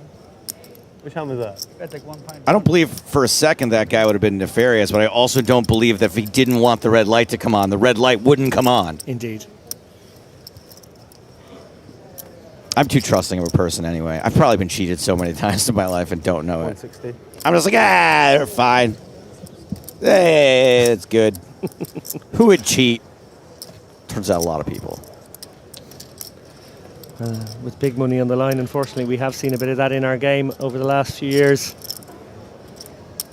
I also think it's kind of a compulsion for people. There's a kind of kleptomania almost. Yeah, there's just like, if it can be taken, why not take it? I can certainly think of 1 or 2 people. People who are excellent poker players and yet work major angles at best. 3-bet to 565,000 out of Murphy from the small blind. Shaw, the original raiser.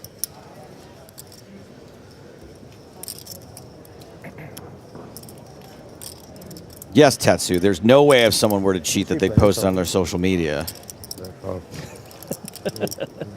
4.5, but maybe level over. 4.5. Yeah. Credit to Murphy here, recognizing that Shaw is at it most of the time here on the button. Shaw with an interesting hand, maybe one that could consider call sometimes, could consider 4-bet jam, given how active Murphy has been in response. Now there's a lot of body language there, a lot of smiling. 565. Wow, that was almost flirtatious.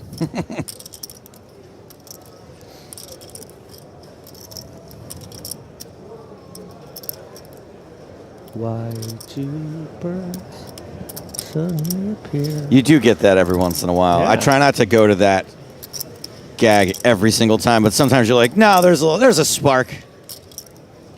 This could be a meet cute. Shaw releases. He was certainly tempted, and he had exactly the kind of stack that might consider turning that king jack. It's an awkward spot again. It's always awkward spots against you. Me? You stack. Yeah. Yeah. What a charming frickin' country.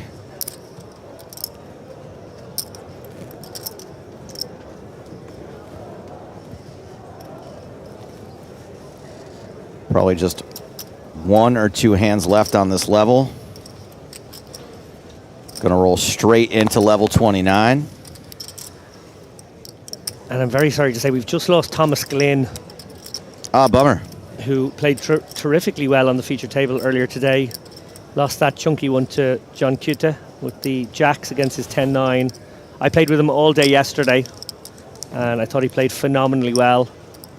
A student of Dara O'Kearney's, who I believe is going to join us any moment. Well, my last girlfriend has an Irish passport, and her mother is a Glyn. There you So it was go. interesting seeing him. Apparently, there's a Glyn pub somewhere here that's in her family for generations. Is she an Athlone Glyn? I don't know what that means. There's just a town, one of the Oh, maybe. Glyns from Athlone. You know, they did. I did some Irish fact, true or false, with Boston Rob the other morning, and they were giving me all of the facts that were like horrible stereotypes to really put me in a weird spot. They're like, true or false, if a leprechaun challenges you to sing a song, it's illegal to refuse. And I'm like, that can't be real. Like, that's just going to get me in trouble if I say that. And they're like, nope, that is true. That is a law on the books in Ireland. No chance it is. Really? They graded me wrong when I said false. I said Liarland. We were playing Ireland or Liarland. I said Liarland. They're like, no, it is. Yeah, it's so You know leprechauns aren't real, yeah? Yes, I know. Free bet me live. And then the one time I took a stand. I watched this really cool, terrible Irish horror movie about the Fardar. Do you know what that is? Your life was my whole life. I think you told me about this I last probably year. did last time. Colmini somehow is in this. Dudikoff and Kareem here, both with a little piece. Backdoor flush draws. Halford, I'm originally from. Halford? Yeah. The unwelcome. Yeah. Married couple Maya and Jamie escaped their urban nightmare of London to the tranquility of rural Ireland, only to discover malevolent, murderous goblins lurking in the gnarled ancient wood. Ireland or Lireland, is that a documentary show? Sorry. It's got to be real. Based on a true story, at least. Yeah, first one of people over there. Well, was a Liverpool. as expected, both of these guys sticking around for the turn here. Double paired board now. I like London though. London is a good spot. It's expensive. Because every major city has me, you know. Tough here for Dudikoff to fire out. This one may just go to showdown at this point.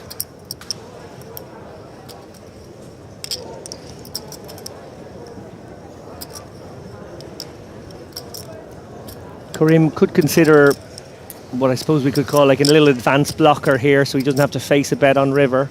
Can maybe trust his opponent's action here. Second time today that concept's come up, setting the price on the turn for the river, which is a mind-blowing concept to me. Yeah. A little bet at like 200k could be very useful here in its functionality. I think he's gone a little larger than that, 350. Well, that'll certainly shake Dudikoff now, I think. Dudikoff looks real familiar. Did he used to play on the EPT a bunch? I'm not sure. Wondering now how often he's being floated. Dudikoff does release. That is going to bring us to the next level, which means I am also to be released and take us to the next level of commentator. James Hartigan. Joseph, you're too kind. And while we do the big switcheroo, while Joe gets out the way and Dara takes his seat, an opportunity to remind you that the Scoop warm-up starts today. It's not enough that you have Scoop in May. You have a chance to warm up for Scoop now. A week-long mini-series, 6 million guaranteed, a chance to test new formats, some of those funky games that you've never thought of playing before. Get those all-important MTT reps in now. Starts tonight, concludes next weekend. Lots of tickets being given away via the Scoop warm-up ticket machine. Main events next Sunday. Tonight there's a 109 PKO Sunday Million. Very important to do your Scoop stretches before you do your Scoop warm-ups. That's very, very true. And I'm sure there'll be some kind of Scoop warm-down, after-party, postscript. Scoop ice bath. As we welcome Dara O'Kearney to the booth. Dara, how are you doing? I'm doing very well, thank you, James. I was going to say delighted to be here, and I am delighted to be here, but I would still prefer to be out there. I know it always comes kind of tinged with that element of like, why am I not still playing in this tournament? Yeah. Or in any of the tournament, because as we were explaining last night, obviously Finton was in earlier, you're here now, David, Dara, we were also talking to you, and it's like, and then there's David Doherty also wants to drop by, and it's like, all right, great, well, come by this time. Yeah, the only thing is, right, I could late reg such and such an event, because there's always another poker tournament to play at the Irish Open. Yeah, absolutely. In fact, the only reason I'm here today is because I bagged in the mini yesterday, and therefore can't play anything today because that would clash with tomorrow's day 2 of the mini. So that at least freed me up for today. Explain to me, Dara, because I'm still a bit confused. How does the mini work? Because it has like a gazillion day 1 flights. What do they play down to? Like 2% of the field? Yeah, it's a very interesting concept. It's something you see in Vegas as well. They pay 15%, like is pretty standard, but then they play down to 5%. Right. So you can actually cash the same tournament multiple times without making day 2. Okay. But obviously, once you've bagged, you don't really want to go again. Absolutely. And so that means they come back with a manageable number of players tomorrow for the final. Yeah, day. I think if I had to guess, I'd say that's going to the runners, and that's going to be over 6,000 total. So 5% of that it's still 300. Well, this is one of the outer tables from the Irish Open main event. This is Sebastian Rez at risk. All in against David Pollock. Rez with aces, Pollock with kings. That is a king high flop. Wow. And that is the elimination of Sebastian Rez. Got it in good. However, aces cracked by kings. Pollock absolutely flying now. He actually took the lead in the last session last night. I know then we were featuring Michel Molinar, who then took the lead back in the tournament, but he must be right there among the absolute biggest stacks. Yeah, and he has a lot of he's had a deep run in this before. I can't remember exactly how deep it was, but it was I'm pretty sure it was final table. He grinds the satellites as well, under the name Wayside Dave, so anybody who's played the satellites regularly will recognize that name. And a great result, by the way, for Sebastian Rez, cashing for 7,200 euros because he used a silver pass to play this event. And that is going to take us down to 76 players. 75 players. I still can't quite believe that we had 1,400 players at the start of day 2, and we're down to near enough 200 by the end of the day. I don't think I've ever covered a poker tournament where we've lost 1,200 players in a day. Yeah, the numbers are just extraordinary here. Obviously, not many venues across Europe could handle a tournament of this capacity, and RDS has been such a great venue over the last couple of years, and probably likely to be the Irish Open home for the foreseeable. Yeah, although there is some talk that City West might be open again for other stuff. Apparently, I guess most people know that City West, which was the venue before now, was turned into a refugee centre because there was a large influx of Ukrainian refugees, but apparently quite a few of them have gone home now, so there might not be the same demand for it. So we have an all-in on the main stage. It was Michael Karim who opened here, 200,000, and the all-in has come from Michael McGee with ace-8. We're on an immediate ladder jump here. I'm almost certain of it. I think 71 is the next ladder for an extra K. Right. And we have Breffney Smith now deciding what to do with ace-7 suited, knowing you've still got the original razor to act behind you. Folds the ace-7, which we can see as a dominated hand, and Karim makes the call. Not too much more to call, kind of priced in. And McGee gets it in good.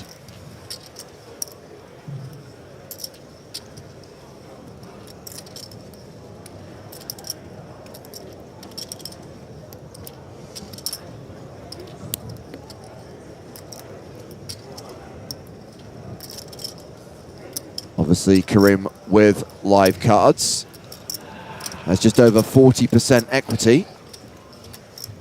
A flop 9-7-4. That gives Karim top pair, and that has McGee now drawing to one of the 2 live aces in the deck.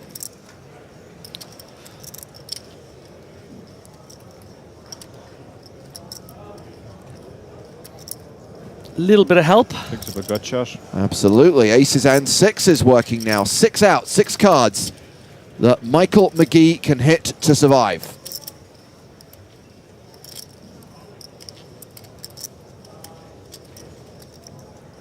$10 on the river, no good.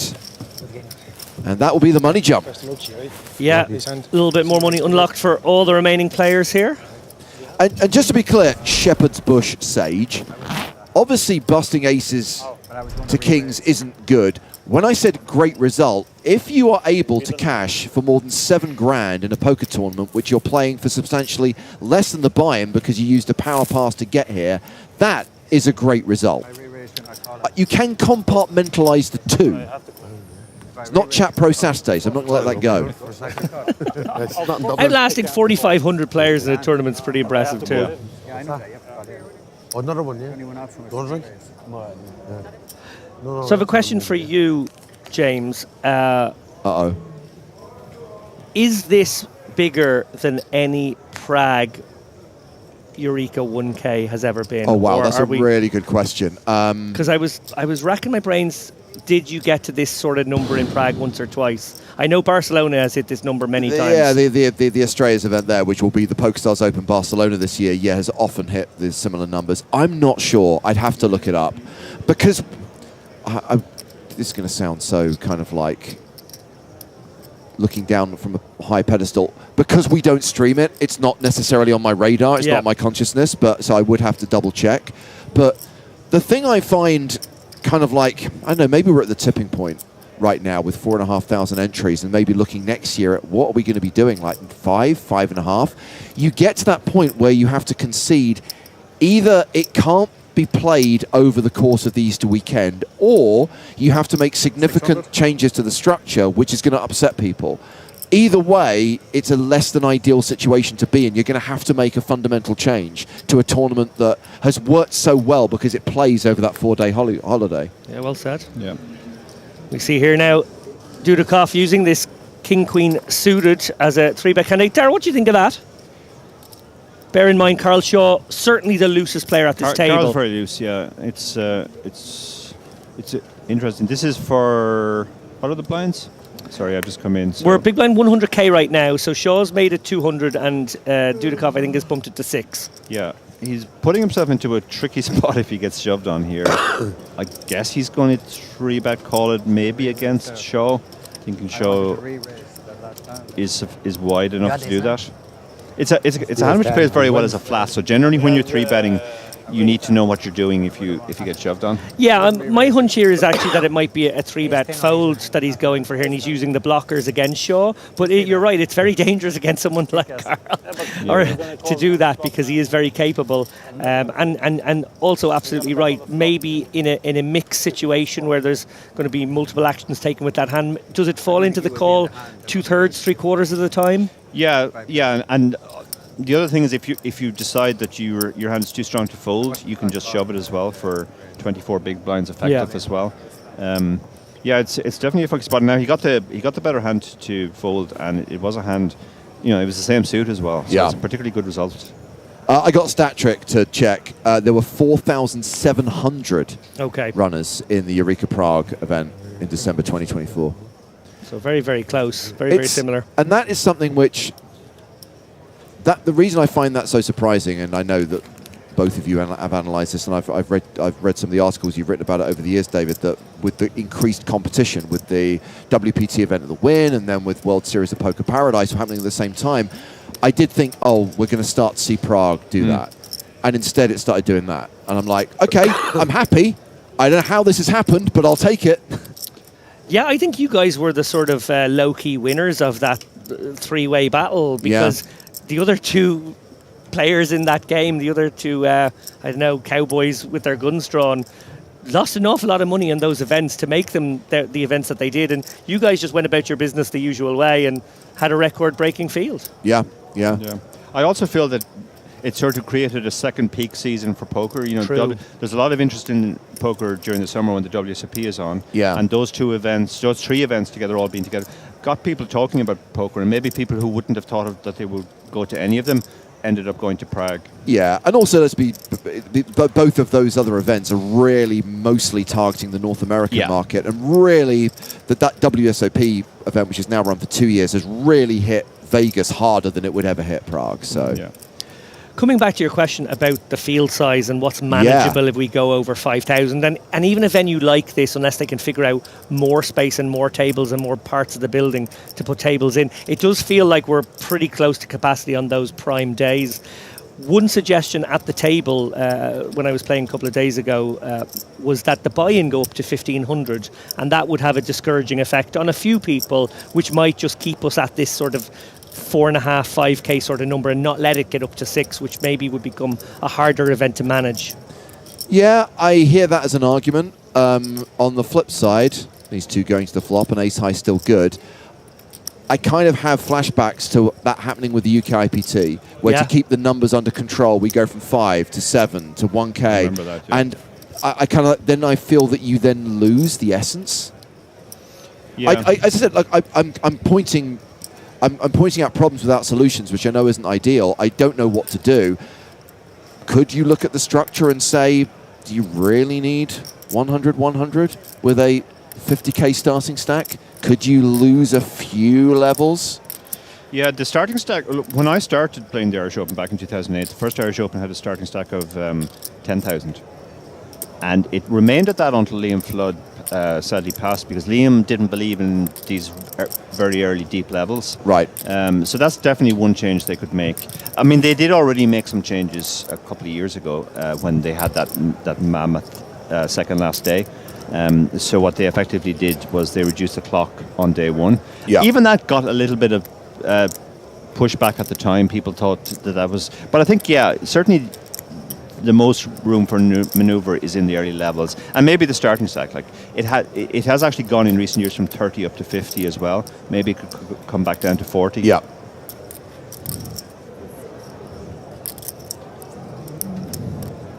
So we get the bet from Mercier of 225,000 and the raise from Smith to 655,000 on this double paired board. And from Mercier's perspective, guys, ace high is good a high percentage of the time here. Yeah. Yeah, I mean, the guy literally needs to have an ace or a pair, and you are going to be good here a lot. But the king has decided to put pressure on here.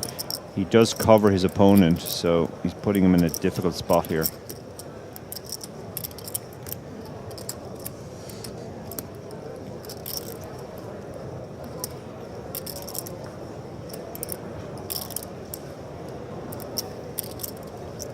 But button versus blind, ace high on this board is just a huge hand. Yeah, Smith has been frisky, it must be said, over the course of the last hour.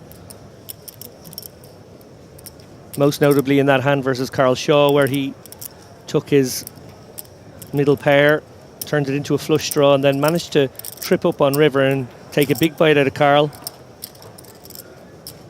Yeah. Takes it down. Yeah, he is wily. He is very wily player, is Breffney Smith.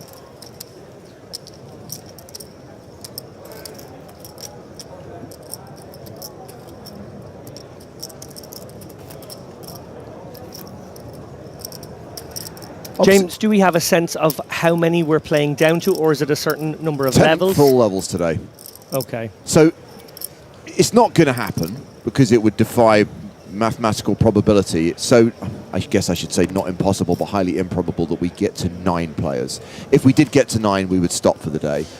Realistically, we're probably going to get down to somewhere between 25 and 30 players today. Okay. But they've said no more than 10 levels. And tomorrow, come back and hopefully play around 10 or 11 levels to get down to our winner. Yeah. I was talking to one of my students yesterday who was still in at that point, and he told me, I don't know whether this is true or not, that they extended yesterday because they felt that they needed a longer day. Yes, they added a level yesterday. Yeah.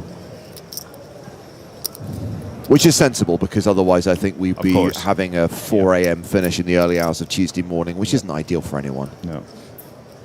So one of the observations that people have made over the last 24 hours, and indeed people have made in previous years about the Irish Open, is the absence of a shot clock in this event, and people saying, well, that would help. To me, a shot clock maybe in certain instances speeds up the pace of play, but I'm not sure it makes any fundamental difference to the duration of the tournament. It's the blinds that make the difference there. Correct. You're absolutely right, yeah. No, you're absolutely right. Most tournaments finish when there's a certain number of blinds in play. And that's just the way it is. You'll get more hands in, obviously. This was actually discussed quite a bit at my table, and to be honest, most recreational players didn't like the idea of a shot clock because they didn't like the idea that they would have to get rushed in spots for a lot of money. I think you've hit the nail on the head there, and I think that's the reason an event like the World Series of Poker Maine has never adopted, is that when you know you've a recreational heavy field, you don't want to introduce something that's going to put them at a bigger disadvantage than they already might be, outgunned against some of the better players in the world. Yeah. Dara, you and I played a tournament in the Win a couple of years ago. Actually, it was the WPT main event where Matt Savage introduced a shot clock, all of a sudden, kind of a surprise shot clock when we were about 40 from the money, and it did panic people. People were genuinely panicked. Absolutely, and sometimes it doesn't even speed up the play because people just get into the habit of using the full 30 seconds on every decision, even the easy ones. Dudikoff with the Django's here. Just the blinds left to act, just the big blind. Stephen on screen there. I know Stephen quite well.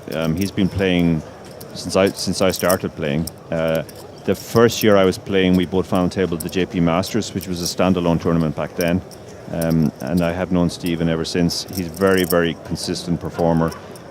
He mostly plays cash, but he does turn up at all the festivals as well. He has been playing super, super well, I have to say, particularly against Carl, using position very nicely against Carl and actually making life a bit difficult. He is looking like he's going to make life difficult for himself in this instance, running into it a little bit, choosing this ace-queen suited as maybe the ideal hand out of the big blind here versus under the gun open to represent strength, but he's going to be met with strength. Yeah, again, this is one of those hands which is kind of tricky because it's a very strong hand, but if you get 4-bet, it just kind of shrivels up in value. Yeah. And if you end up 3-bet folding it, you're going to feel very sad.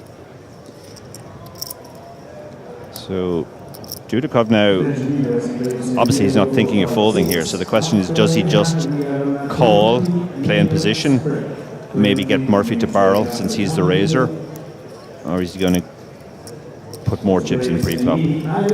Yeah, my hunch is we're going to see a click here to maybe 1.3. Murphy will then essentially get his read on the situation. One feels this particular position configuration doesn't lend itself to too much dishonesty. No. It's actually pretty legit ranges usually. It's under the gun. The big blind 3-betting range is a lot tighter than a lot of players because you have the option to just flat. And therefore you tend to have a very wide flatting range. 1-4, right?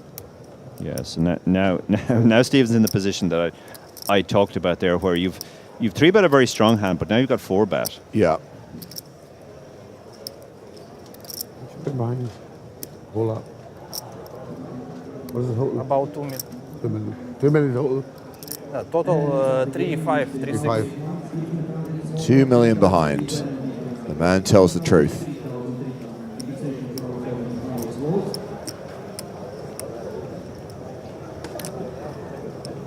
The ace-queen does feel a little dusty now versus this action. Against under the gun, yeah. You just feel like you're up against aces, kings, queens, ace-king, and you're in very bad shape with ace-queen against that range. Yeah, if it's a late position raiser, you will happily 4-bet shove this. But against 5-bet shove, but against this under the gun opener, unless you think he's really loose, are unlikely to be stepping out of line. The problem is as well with the ace, you're blocking the obvious bluffs like ace-5 suited, ace-4 suited, so I think Stephen will make the fold here and probably wish he just called.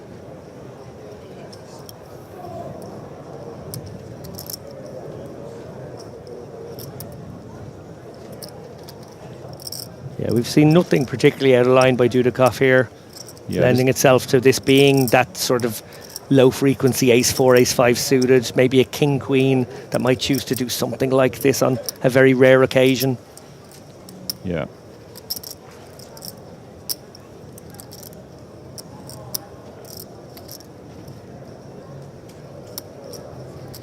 Yeah, Stephen's going to find a good fold here, I think.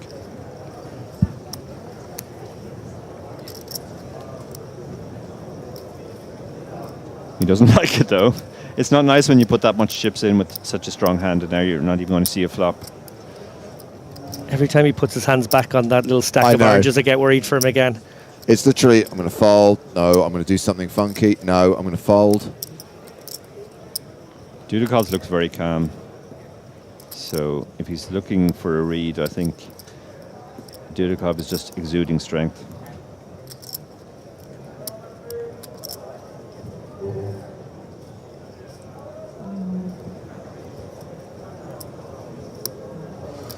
Yeah, he finds the fold. Let's it go, and that will see Dmitry Dudikov chip up to 4.2 million, playing 42 big blinds. Breffney Smith still table chip leader with 57 big blinds. Dara, you've mentioned your students a few times. I'm interested, how many students do you actually have? How many people do you coach? And is it mainly one-on-one coaching, or is it group sessions? Yeah, in terms of one-on-one coaching, it's usually in or around 20 at a time. Right. Now, I'm not the kind of guy that coaches people for life, typically. I take them to a certain point, and then they become self-sufficient. So I often use the term students, but I mean ex-students. Right. And then on Simplified Poker, we have a thing called Simplified Poker Academy, where people can sign up, they get extra content. There's a message board where they can post their hands. Myself and Barry comment on that. Well, some very good players in the community comment as well. So students kind of encompasses all of those groups. Sure. Well, it includes graduates. It includes graduates, exactly. Yeah, some of whom are playing much higher than I am these days. I like that, the Dara O'Kearney alumni. It's a reunion every like 5 years. Yeah, yeah. When we launched the academy, we were trying to think of some like clever name for it, but all the options just seemed terrible. So we ended up with the really boring name of Academy. So Kareem opens with aces, gets flattered by Dudikov with 8-7 in the big blind. That is top pair for Dudikov. This is danger for Dudikov now. This is one of the merits to what Stephen did last hand, 3-betting his hand, that when you define it pre-flop, you're not going to get in trouble if you flop top pair. You know, there's an argument to be made for flatting the ace-queen there, but you're going to get into trouble on a queen-high flop. And Dudikov is definitely going to lose some chips here. Yeah, backdoor diamonds, backdoor straight draw to go with that top pair. Dudikov just going to be in sort of station mode, one assumes, for at least one street, probably two. Yeah, depending on the turn. Okay, that's a good turn card for him. Now he can just give up. Yeah, that might save him some chips there. Kareem, obviously, with the hammer lock on this one now. This is overkill for Kareem. Yeah, this is actually a very bad card for Kareem. It completely kills his action now, probably. And he may just be a teeny bit concerned about the 3-5 obvious draw that might have flatted from the big as well. Yeah, I mean, going to just seek value against the sticky 8x, the king 8s, the queen 8s. Yeah, your opponent can also have the case ace. So in this spot, it's just a question of what you want to target. Do you want to target the 8? Do you want to bet really small and maybe get a call from something even weaker than an 8? Or do you want to try and get it all? So 500,000 the bet from Kareem, called by Dudikov, who does not want to see an 8 or 7 on the river. Full house now for Kareem, licking his chops here at the prospect that this could ever be a 4x in Dudikov's hands. I think maybe that turn bet would have shook the 4s, kept the 8s interested maybe. Dara, what do you think? Yeah, for sure. The 4s would usually fold. Like as I said, the size on the turn kind of narrows the range down. From a purely theoretical point of view, Dudikov actually has a candidate to check raise bluff here, because the 4 is not a good card for the opener, obviously. And he is blocking some houses. And if it goes check-check, he can win here. But it would be a pretty risky maneuver at this stage of the tournament. Got a pot of 1.95 million. So give me a target hand now if you're Kareem. Are you just now thinking, well, maybe the ace-3 has stuck around, the ace-5, something like that? Yeah, you're either targeting an ace or an 8 here, I think. I mean, I guess it's possible the guy has a 4 as well, that he's hung on with. Like 5-4 picks up a gut shot on the turn. So that probably sticks around as well. So you can either go fairly large and target an ace or a 4, or fairly small, target an 8, and maybe sometimes get a check raise bluff as well. Confirmation of Kareem's sizing, 1.325 million. Yeah, and Dudikov now just wondering, is this ever a king-jack or a king-queen that's just decided to triple off? Yeah, I mean, this is a board you would triple on. You would bet all of those overcard hands on the flop probably, and when the ace comes, you would bet again. And if you get to the turn, to the river with king high, you know you have to bluff to win.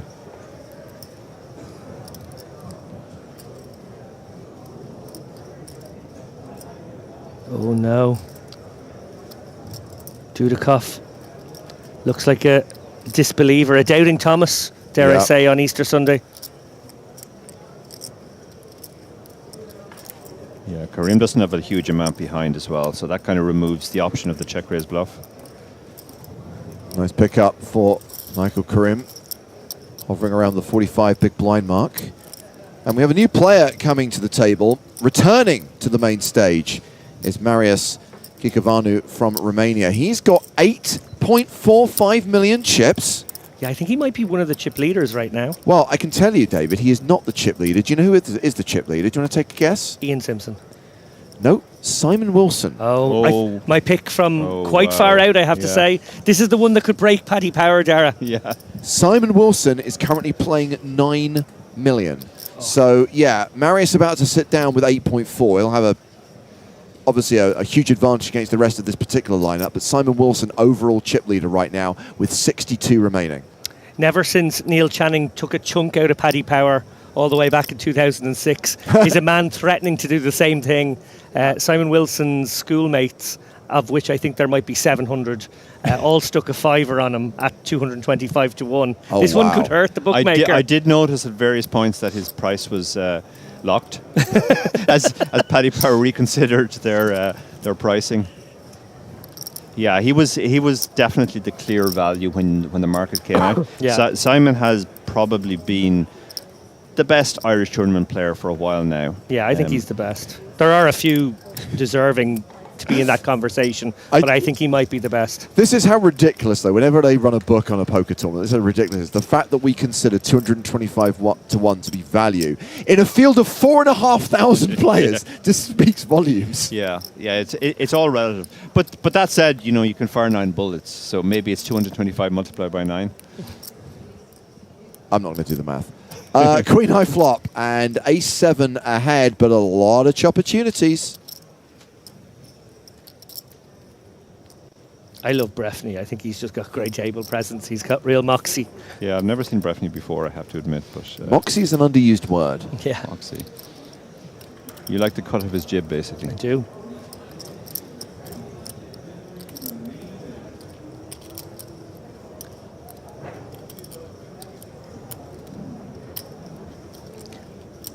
I think what it is most of all is I love when players understand their own image and play against it. I love seeing people out there aware that they're getting too much credit maybe in certain spots, or sometimes they're perceived as too loose and they play against type. Yeah. I always think it's one of those fun aspects of poker, which is a very human part of it. Yeah, it's one of the quickest. It's one of the biggest impacts you can have as a coach is just to tell people to do that. Usually with female students, almost the first thing I always tell them is just start bluffing more. Yeah. And same is true of older players as well.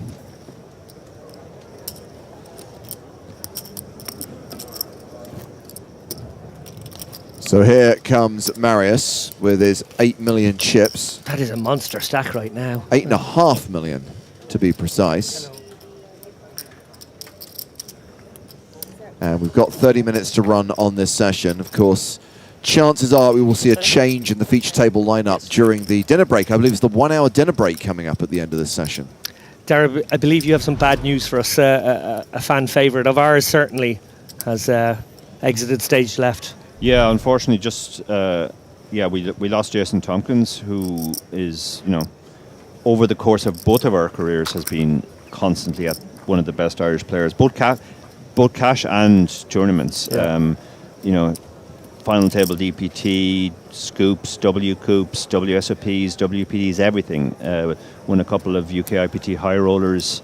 Has had many deep runs in the Irish Open as well, won the European Deep Stack, and actually chopped it on a second occasion. He was very unfortunate. He lost a huge one right at the start of play, all in on the turn against a double got shot. He managed to sort of hang around and rebuild a little, but yeah, never really got his stack going today, and has unfortunately bust. A couple of other notable names to highlight who have recently vacated the arena. Young Kite is out. Tim Chung also recently eliminated.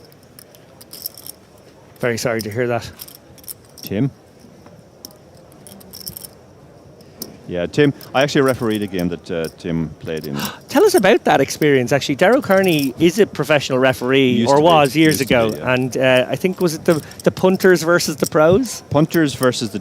no, sorry, it was the pros versus the dusters. Yeah, and the dusters won, which was very impressive, because the pros had some very good players, and they certainly had the edge advantage, but the dusters gave an amazing account of themselves. Jamie Walden took part in that. Tim Chung took part. James O'Sullivan, an Irish, Irish-based Englishman who actually scored 2 goals in the FA Cup for Staines Town back in the day. He was clearly the class act. Leo Worthington-Lees took part. Leo's actually a very good goalkeeper, and it was a good game. Varying degrees of fitness. Including the referee, obviously. You know, when you get a 60-year-old man to referee a football match, let's say I didn't see many fouls. So it looks like it's actually a 45-minute dinner break this evening. I guess fewer people to feed than there were yesterday.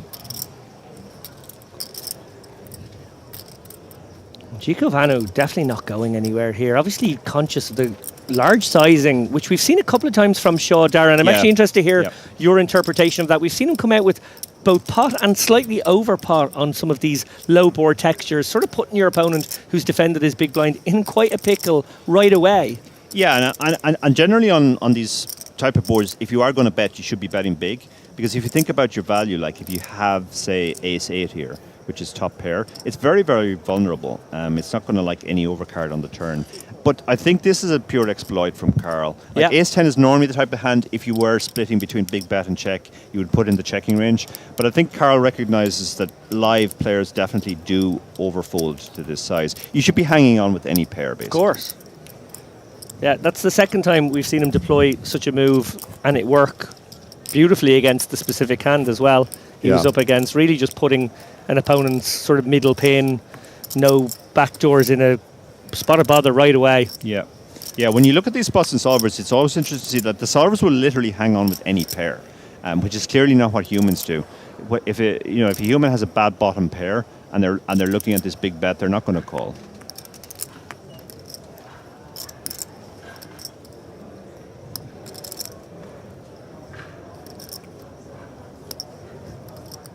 Raya, super short here. Well, still has just shy of 10 big blinds, but you know you're about to go through the blinds. Yeah, I think this is a spot you want to take.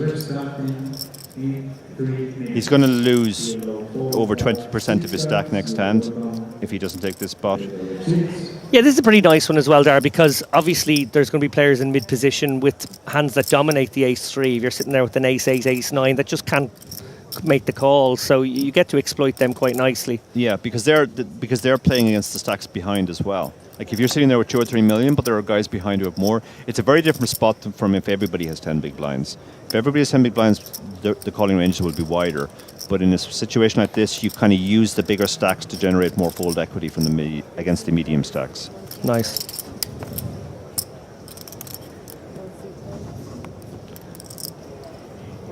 Well, he's chopped his stack rather than put it all in. Possibly a function of the fact that we aren't too far away from another ladder jump. Yeah, this can also just confuse people sometimes as well. Like when you shove, they ask for a count, they know exactly how many blinds it is and what they have to do. But when you chop your stack, it's just it puts that extra confusion factor in people's brain. Yeah. I should have mentioned, I finally read one of your books recently, Dara.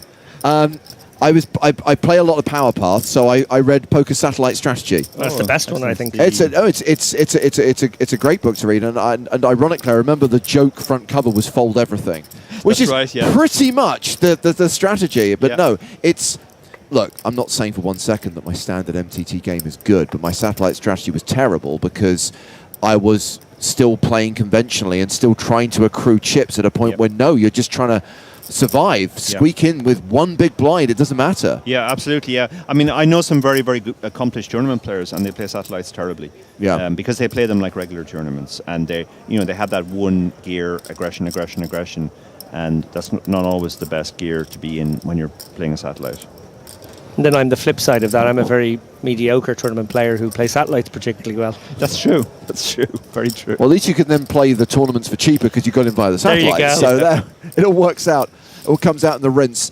Mercia has opened with queens under the gun. Shaw with King Jack. Mercia, the effective stack here with about 20 big blinds behind. Shaw starts the hand with just shy of 25 bigs. Yeah, good fold. It's a tempting looking hand, but it's against under the gun +1 when you've only got 25 big blinds, like 22 big blinds effective. It's just not really strong enough to go with.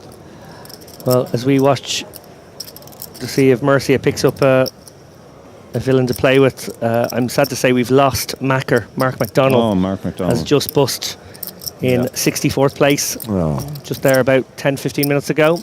Yeah, one of the all-time Irish greats. It's funny to talk about him in those terms because when I started, he was just a kid. Yeah. But his pedigree since then has been incredible. Almost won a bracelet. He has many big scores on his Henda Mob, and another great deep run from Mark in the Irish Open. Yeah, I think he's probably cashed the Irish Open maybe as much as anybody in the last decade and a half. I think he's maybe cashed it half the time. Yeah, I suspect as much. So we've seen the defend from Smith in the small, and now I'm guessing Urea is considering whether to squeeze all in with this hand. Yeah, it's not a bad spot because the small blind's money is usually dead. Yeah. In this spot, which it is. Yeah, the 8-5 suited is a very wide call here.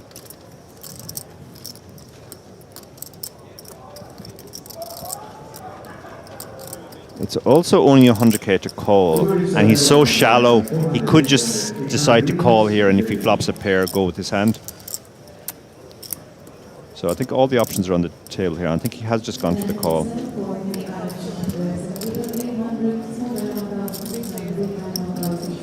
If you were deeper, you'd worry about hitting your ace, but this shallow... Oh, wow. Oh, my God, look at this. Oh. Look at this. Unbelievable. It was a very wide call pre, but he's flopped trips. I mean, on the one hand, I feel happy for Urea because he can get away from this and not go broke in this hand. On the other hand, I feel sorry for Mercia because he can't get away from this and he's going to go broke in this hand. Yeah, I don't see an escape route here at all, unless Smith were to flat and we saw an ace or king. Oh my God. That's an even worse turn card. That's the end of that. Yep, okay, well, hashtag death by quads. I'm calling it now. Okay, yeah. Is he going to bet his quads? Start the card, guys. We're going home here. This is so unfortunate for Mercia. That looks like such a wonderful turn card, because if you were worried about the 8 now, you're thinking, well, there's only one of them out there, and I have a house now. Is there any chance Mercia, who checked the flop, checks again, hoping that one of these guys catch their 10, catch their 6, catch their jack, and he actually can get a decent amount of chips into this one? I feel like he feels like no one out there has anything. Little does he know. Yeah. So Urea checks as well.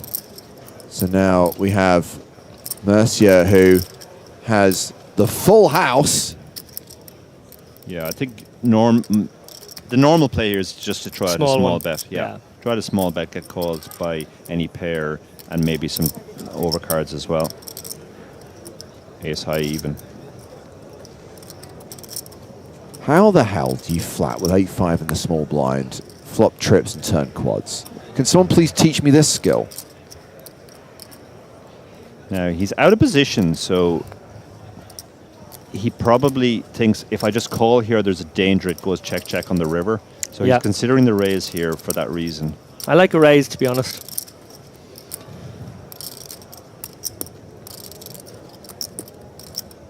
Yeah, but he does think he has too much of it, I guess. Yeah, it's very hard to see what's going to call you. He's keeping bluffs in the range as well. Uriah must be wondering if he's ever good in a small number of worlds here now. Ace high. Yeah. Obviously can make a 9 or an ace on the river too, and he's getting an amazing price if he isn't good. Some random timeline in the multiverse, possibly, but definitely not this one. Yeah. Yeah, he has to assume he has the ace as an out at the very least. And if the 8 isn't already out there, the 8 is obviously an out too. But Yeah. he lets it go. Run away. Good discipline. Run away. Very discipline, yep. Okay, inconsequential river card coming. I will just now we have a boat over a pair. Sorry, we have quads over a pair. Yeah.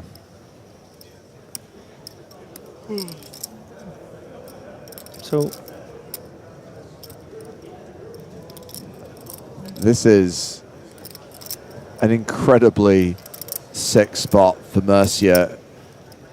Does he ever get away, Dara? Does No he way. ever When you put his get opponent on quads? when you get check shoved on, you obviously you know that the 8 is possible, but then you have to think about all the other hands that are possible as well. All in. Yeah. Ooh, that's a quick all in there. Snap all in. Shoves on Mercia, and it is all into call. And You're just sick to your stomach you're now. Absolutely sick now. You're just this could definitely be the 8. Like, it's not even like a card bigger than the 3/8 came, like a 9 or 10, where the guy could have 9s or 10s. No, it's just anguish now. It's just an 8 or nothing. Wow, what a spot. I kind of feel this is one of those situations where you don't feel good about it, but you just know that you can't fold. Yeah. Yeah, it does feel like that. Unless he gets a strong physical read here. Can't see him getting away. But he is looking at his opponent.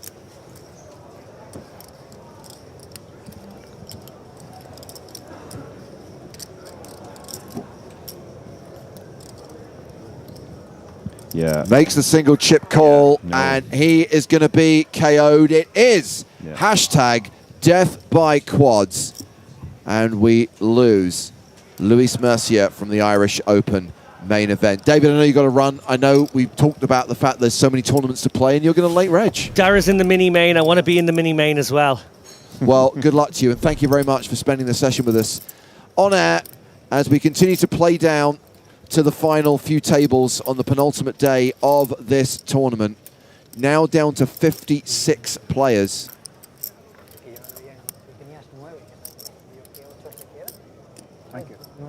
In case I didn't make it clear, by the way, Dara, I really like the book, and something I've said before, and I said it to Barry when I saw him the other day, is I do feel that the recognition that you guys got at this year's Global Poker Awards, to me, that was recognition for all of the books you've done. It was almost like... It was like when they gave the Oscar to Peter Jackson for the final Lord of the Rings movie. It's like kind of like, you know, we know you did all this other stuff, but we really recognize it now. Yeah, yeah. No, we were obviously thrilled to get the recognition for the book, but I think you're right. It was for the body of work rather than specifically the latest book.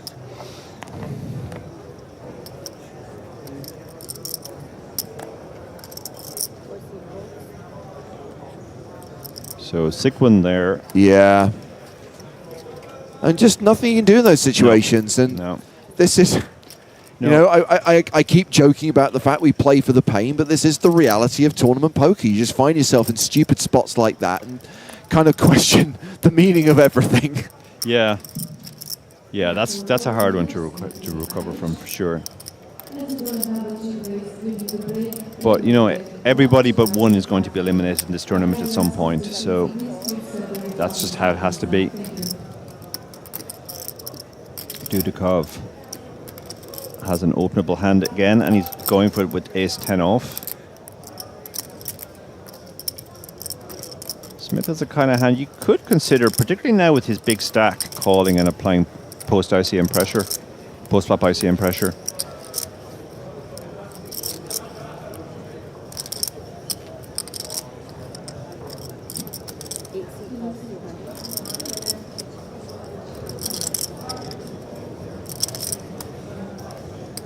going for the call. Uria has no decision here with the 8 deuce.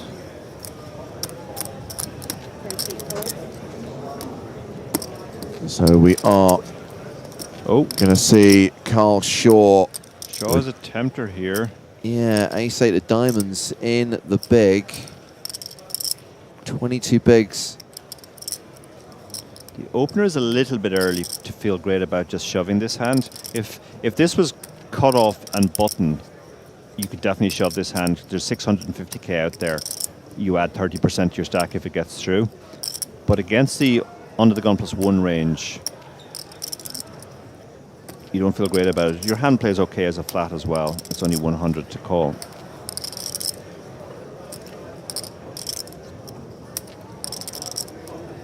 But he has gone for the all-in here. Yeah, goes for the squeeze. It may actually work because ace-10 shrivels up in value now. Absolutely.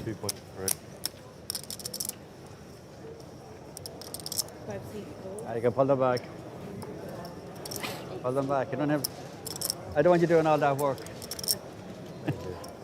2 pretty quick folds there. Yeah, the S10 is just shrivels up there. You're crushed by the value range, ace, king, ace, queen, all those We'll hands. see later, right? Well, it's 7 p.m. local time. That means we are now 2 hours away from this year's Lotto draw. Do you have any tickets for the Lotto? I do not, no, unfortunately. I did spend 50 euros on tickets earlier on, and then I got the missive from Skinner in Vegas. Buy another 50 euros of tickets. So in for 100. Let's see what happens when the draw is conducted in 2 hours' time. Who doesn't want to leave Dublin with literally a plastic bag full of money? A bag of money, yeah. Yeah, it's quite the experience, the lotto here. Oh, interesting fold there from Dudikov. Oh no, he has raised, sorry. Yeah, King Jack suit is a hand you want to play from any seat. Even after getting 3-bet and having to fold last hand, King Jack suited, you definitely want to open this. Michael Bleff says, is it a literal bag? It is. They put all of the money into a plastic bag and make you walk away with a plastic bag full of euros.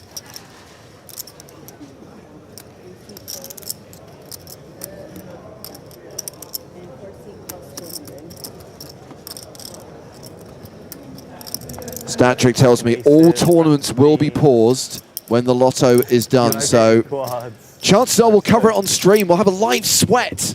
Yeah. Yeah, it's a real moment of excitement here at every Irish Open. I don't know if they're going to do this year as well, but other years the slow roll. The slow roll, yeah. They draw somebody and the first person out doesn't actually win. I mean, they have to. It's a tradition now.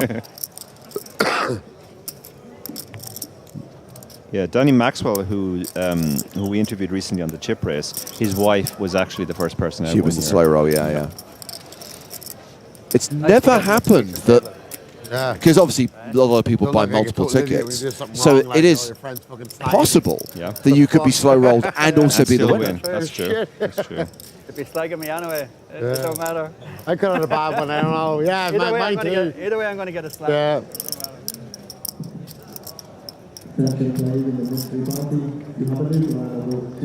So just 9 minutes left on the clock, heading towards the dinner break. 54 players remaining.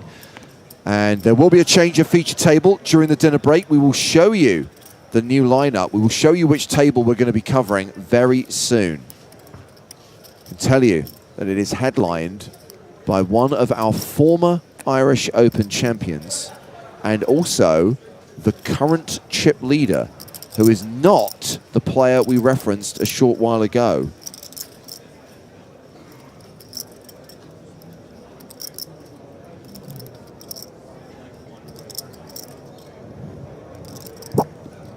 Kareem has opened with Queen Jack. Smith here with Ace-8. Yeah, this is a hand. The Queen Jack is a hand you could go either way with. It doesn't have to be opened from that early, but if you're feeling aggressive, you can open it. And I'm kind of surprised by this. I thought Smith was counting out a 3-bet there, Dara, but this is just a flat with Ace-8 in the hijack? Yeah, if you're going to play this hand, I would prefer it to be 3-bet. He has a lot of chips now, and I guess he feels he can widen his range. But flatting in the middle of nowhere. You're kind of setting up a squeeze behind as well.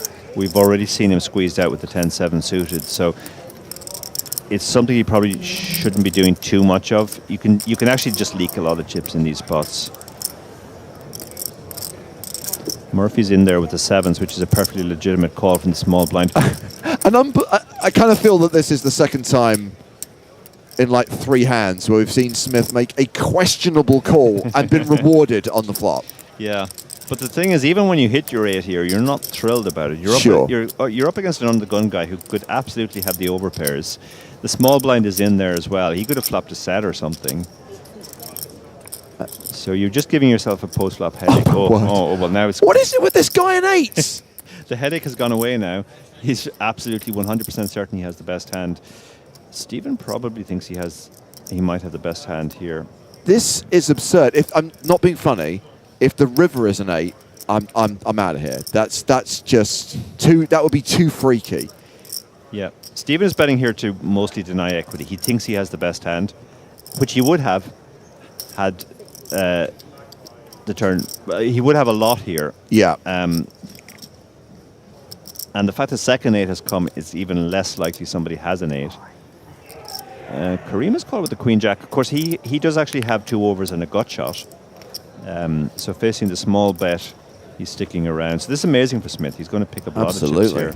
So the river, which... what the actual... You called it. Quad 8s twice. I mean, I can't walk out because I have to be professional and do the job, but how? How? This is... How many hands ago was it? It was 3 hands ago. 3 hands ago, this guy made quad 8s. And he's done it again.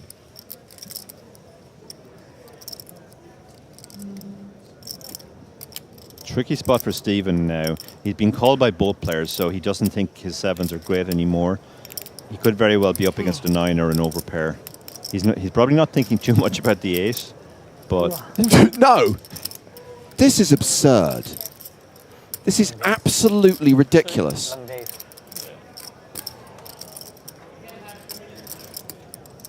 I mean, I'm guessing Murphy's pair probably isn't good enough for Smith to get all of it. No. No, not when there were 3 people going to the river. By the way, if Breffney Smith has tickets in the lottery, the rest of us are screwed. This guy's winning for sure. So let's see what sizing he's gone for here.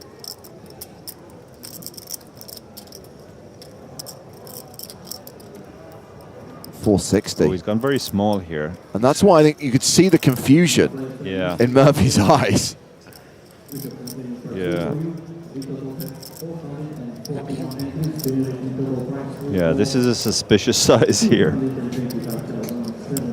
People rarely bluff with small sizes in these spots, but you're getting such a good price. You can even talk yourself into thinking, he might be trying to extract value with 6s, 5s, ace 4. You'll never guess it. Same again! Oh, wow. Wow. So, What is this now? Miner Finer Winer makes an excellent point on Twitch. This man will now never fold 8x pre ever again. And in the long term, that is going to cost him a fortune. Yeah, that's true. That's true. That's TV. That's TV poker. So, we will be changing feature table when we come back after the dinner break.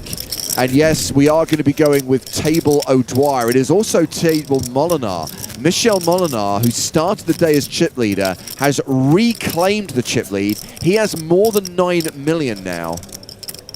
So Molinar and O'Dwyer and their table mates coming to the main stage for the next session of the day, for the 2 levels that will follow the dinner break in 3.5 minutes' time. New table rule. It's for him, it's forbidden. Misdeal. If he gets an 8, it's a misdeal.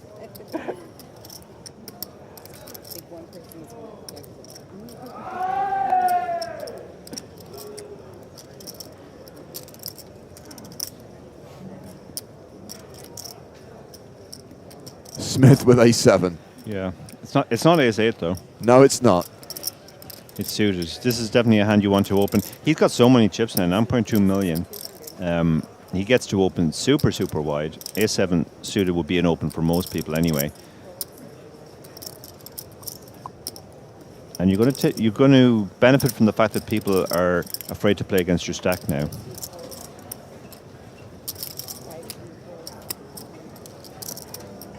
Anytime there's multiple 8s on the flop, people are just going to run in fear from this guy.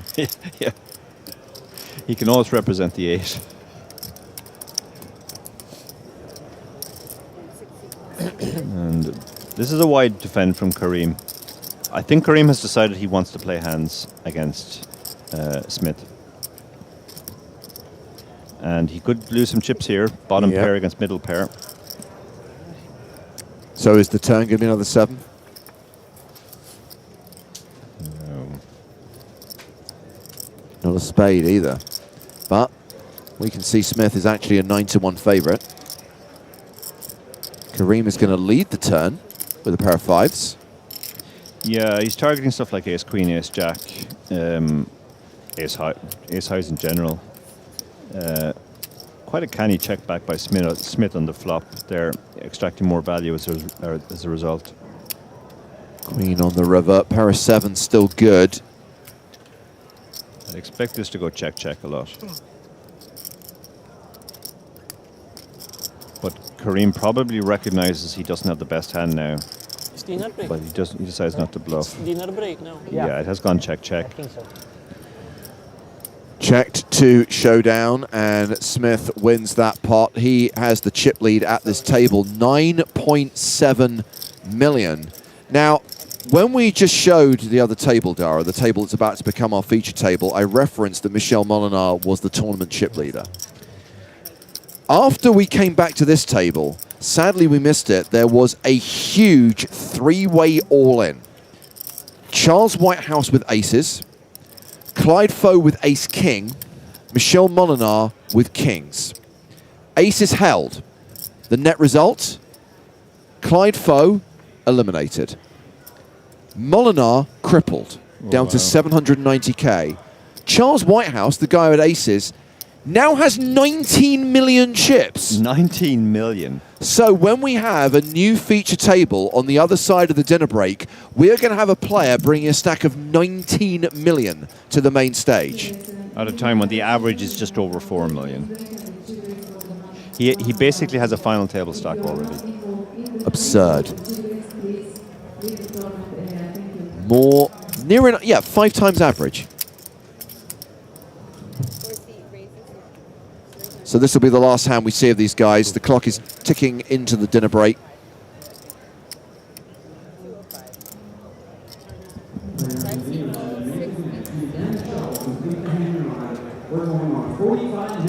We've seen the open from Murphy with 9-6. Spicy. We change table, yeah. And that is going to get through. Yeah, that's a real last hand open. Everybody wants to go and have their break. Dara, thank you for being with us for this session, and good luck on day 2 of the mini-main. Thank you very much, James. So more poker to be played tonight. 4 more levels still to play today. The next 2 levels after the dinner break, we'll have a new feature table as we check the stacks of the players we've just been watching. A reminder, we're going to have Charles Whitehouse, the new tournament chip leader with 19 million, plus former Irish Open champion Steve O'Dwyer. So 45 minutes on the clock, and then we'll be back as we continue to play down to the last few tables on the penultimate day of this year's Irish Open main event. We'll see you on the other side of the dinner break.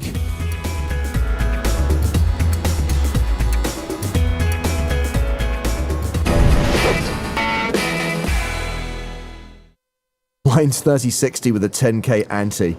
Jeff Roster first to speak. Says nothing. Folds with a smile. Chance Cornuth. Oh, reflection fold. Nice work, Janusz Kaminski. Anton Bertelsen was down just a couple of big blinds on the penultimate day, but made an impressive recovery. You know what I always say, James? All it takes is a chip and a chair. Copyright Joe Stapleton, 2009. Folded to Keith Johnson. He passes. Mustafa Kanat has ace-7 in the small blind and calls. You've been so kind to me, I can't do anything. I'm a really nice guy, not like Chance. Oh man, Chance is the worst. So Charlie Carroll checks his option and pairs his 6. Can it checks? Charlie can bet second pair for value after Cannet checks. He bets 80,000. Cannet's got ace high, which would be beating some of Charlie's bluffs.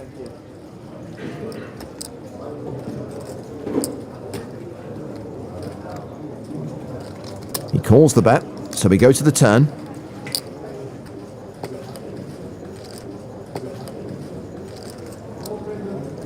It's the 10 of hearts, so Cannet picks up a gut shot. He checks for a second time. And Charlie's probably confident Mustafa would not have checked top pair on the flop, and he shouldn't have too many 10s either. Charlie bets a second time, 200,000. And when Mustafa does have a 10, Charlie will usually get a cheap showdown. Mustafa's called the 200K. It's a queen on the end. Charlie rivers 2 pair. Well, now he doesn't want a cheap showdown. He wants an expensive showdown, like a Zack Snyder superhero movie showdown. Well, it's been checked to Charlie for the 3rd time, and he will bet a 3rd time. Pretty big, 740,000 in the middle. He makes it 650,000. Should be a very easy fold. Sure enough, Mustafa lays it down. Charlie Carroll adds 390k to his stack. Everyone's now locked up more than 100k. There's more than $500,000 up top. A win for either Mustafa or Chance would see them clear €1 million in live tournament earnings this year, and we're only in February. February? Did I miss Christmas again? Blinds are now 40,000, 80,000 with a 10,000 ante. Mustafa Cannet under the gun. Has 8-10 suited. He raises to 175,000. Kings for Charlie Carroll. Will it be a 3-bet or will it be a sneaky call? It's the latter, the sneaky call. Very, very sneaky. King Jack for Chance Cornuth on the button, in position. How much did you start with, Charlie? Like 4, I think. We know he's in bad shape. Fold. And so did he. Ooh, pass. I like that. Might have to say that. Welcome to Europe, Chance. Now wait till you see how often you have to use that brush next to the toilet. Ew. Bertelsen has folded. Keith Johnson in the big blind. Johnson's big. Also passes. Not going to rise to that one. Heads up to the flop.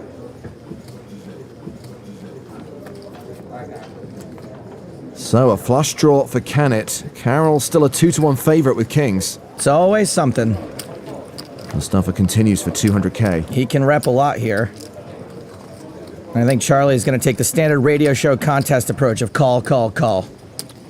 He has called. The turn card is a 9. Mustafa now with a straight draw to go with his flush draw. Which I think means we're only going to see more barrels. 500,000.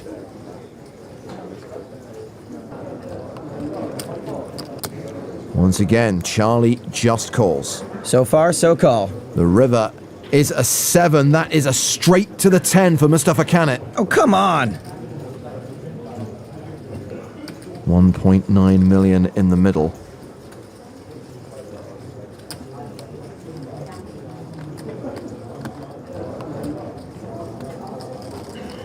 Mustafa betting for value, 1.4 million. That's roughly 3/4 of the pot.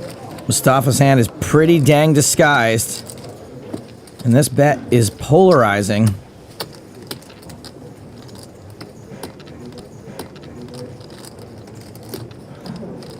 I beat some of your value hands. I'm not sure if I do when you get that size there. Ding! Oh, that's a less confident smile than last time. That's good. No, I'm confident. Yeah? I believe you're confident in life, but I'm not so sure about this hand. I'm always confident, bro. Dude's got more confidence than a 1920s grifter. Oh, there's one on the rail. do you reckon I have? I have no idea, but I don't care.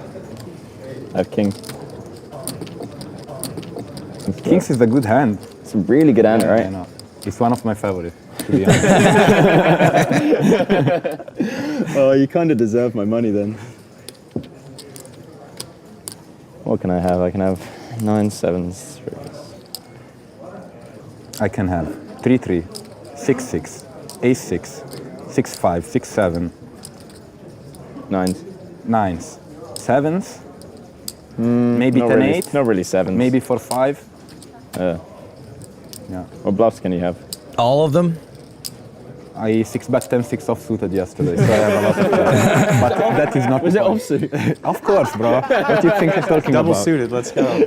He doesn't do this with queens or jacks, that's for show. Come on, don't stare at me. We are friends. Well, Charlie Carroll, it's time to make like a subtitle and read.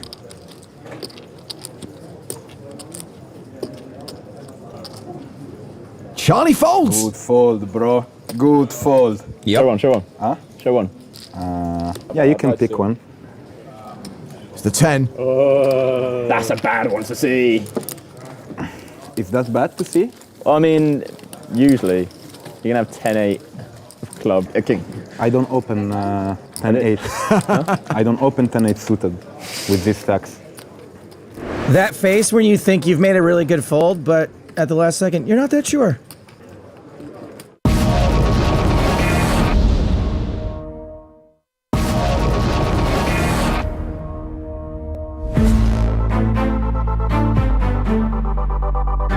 Here at the PokerStars.com EPT Dublin High Roller Final Table, we've been privy to an incredible laydown.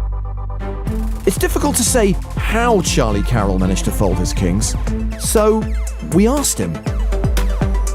Mustafa knows that people are going to be expecting him to try and bully the final table.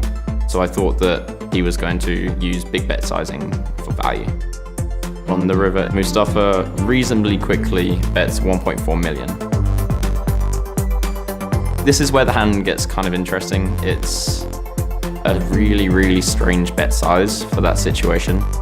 Mustafa had no idea what kind of hand I had. I could have a trap, I could have a misdraw. For him to take such a line would seem kind of reckless. So I started speaking to Mustafa and I told him what I had. A king. He looked a bit surprised. He started talking a lot. Kings is a good hand. It's a really good hand, right? It's one of my favorites, to be honest. I know that Mustafa does that in a lot of situations, whether he's bluffing or whether he's value betting, so I carried on speaking to him. What bluffs can you have? I 6-bet 10-6 offsuited yesterday, so I have a lot of bluffs. I'd prefer not to say on camera one live tell that I had, because it's quite consistent throughout quite a lot of players, but I did see it on Mustafa as well. So despite the fact that there are a lot more bluffs in his range than value hands, I thought the live tells were a lot more important than the theory side of it. So I decided to fold my kings. Good fold, bro. Good fold. I don't know, I thought it was pretty obvious he was bluffing when he pulled apart that cookie and started listening to it. Well, for me, it became obvious when he started weeping blood. Probably shouldn't give this stuff away, but whatever. I don't bluff people with crazy shirts or crazy things. I love the crazy things, so I'm not gonna bluff you. You have a good image. Mustafa, was it 10-8 suited or 10-8 offsuit? Which hand? You took the chips from Charlie. I had the 10. 10? I had the 10, Okay. yeah. I've handled it now. I'm fine with it. No, it's a good fold. I've messaged my therapist and we've had a talk. Blind still 40-80. Action folded to Jeff Roster. Now on Chance Cornuth on the button. Bertelsen in the small. What's your play? 900 and, well, about $1 million, I think. $1 million ain't that much, it's like 13 big blinds. Pocket sixes for Anton. Probably good enough for a poke. He raises enough to put Keith Johnson all in. Ace-5. Come on, you silver pigeon, fly. Or at least run around real fast. He calls. No, I haven't got the best hand. Just one overcard, but pairing that card's gonna lock it up for Keith just about every time.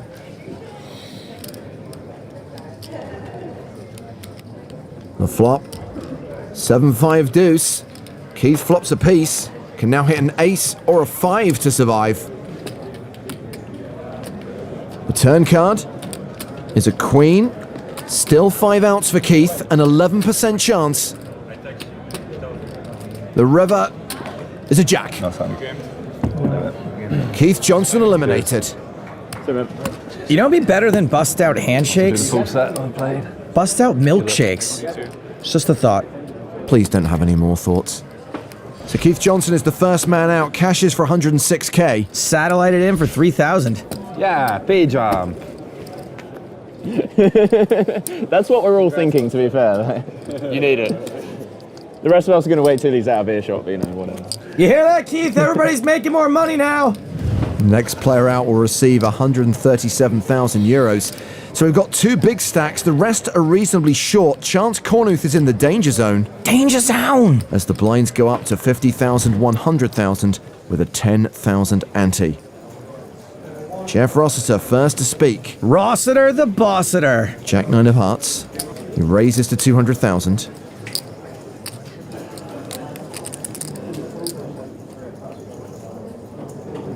Folded to Mustafa Kanat. He passes. Charlie Carroll in the big blind. Also has hearts. Ace-8. Super easy defend in the big blind. He calls. So it's the guy who dresses like a 1970s Miami dentist waiting room versus Australian Mike McDonald. Interesting way of looking at it. Oh, both flop a flush draw. This is shaping up to be a bigger cooler than the one where they keep Marlon Brando's spleen. Action check to Rossiter, who continues for 150,000. Bet call here would be quite standard. Charlie does call. And there's 2 of his supporters on the rail, Tim Riley and Ben Heath.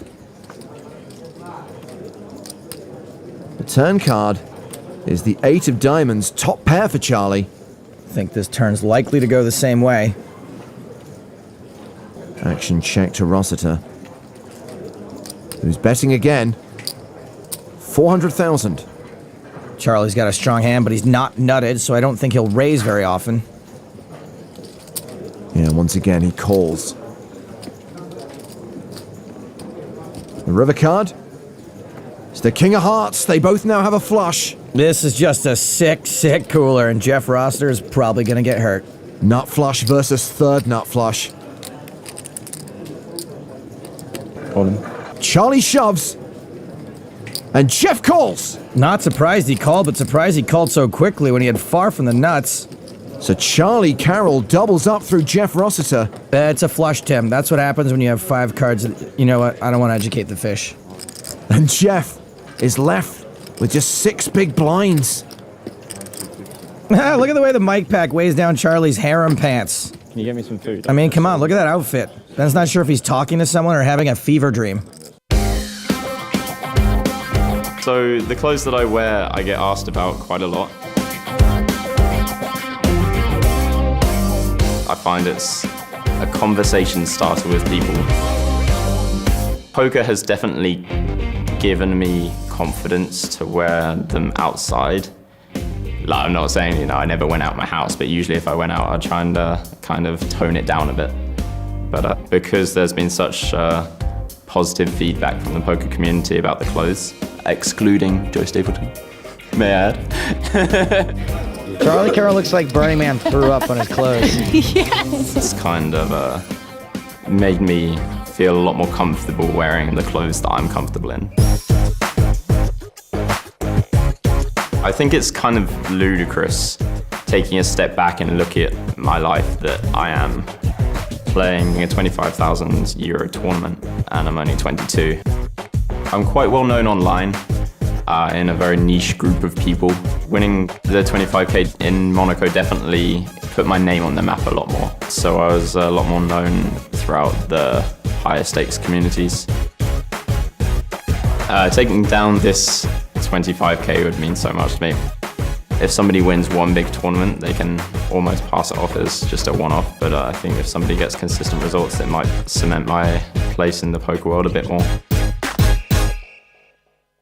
Well, as we rejoin the action, Jeff Roster is all in. He came over the top of Cannett's opening raise. He's getting called, and he is dominated. Domination Nation, and I don't think he'll be bossing his way out of this one. Jeff is looking for a jack. King high flop doesn't change anything. Roster still in need of a jack. He has 3 outs. Heart on the turn picks up additional outs.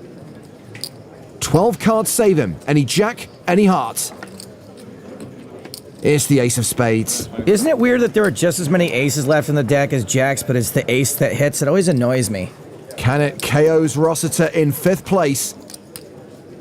Jeff cashes for 137,200 euros. As Mustafa increases his chip lead. You know, now that I think about it, Mustafa's fashion sense isn't much better than Charlie's. Those stars are questionable. Thanks for the insight, Gokwan. Don't hate. So, we're 4-handed now. Action on Chance Cornuth. Looking to win his second 25k event in a row. Jeez. He folds. Anton Bertelsen, satellited in for 3,000 euros. He has queens on the button. Lady Kings, hello. He raises to 200,000. Queen 9 of diamonds for Mustafa Cannet in the small blind. Well, this is not going to be very well timed. The chip leader is re-raising. It's a 3-bet to 530,000. Charlie Carroll folds. It's back on Bertelsen. If Anton knows what Mustafa's up to, he'll just call. If he thinks he's got a hand he'll stack off with sometimes, he'll put in another bet. That's a re-raise. Bertelsen 4-bets to 1.18 million. Well, we know Mustafa should fold.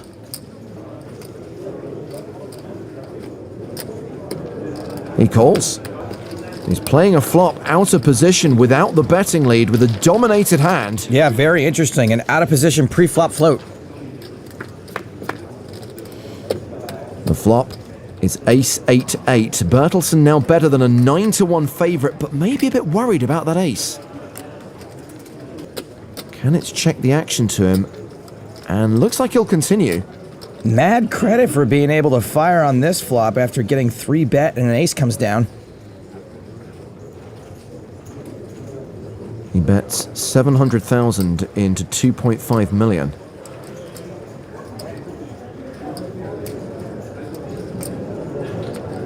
Cannet calls. Mustafa is a crazy person. Must figure this flop's super polarizing. 7 of hearts on the turn. Cannet now drawing dead. Checks a second time. Bertelsen has less than pot behind. He checks. We go to the river. Jack of spades. I assume this is where we're gonna see the move. I just wonder if he'll end it with a twist or a pinch.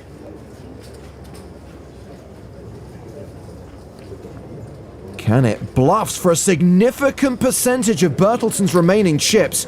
1.75 million. Most dramatic glasses removal ever. This is an extremely convincing line.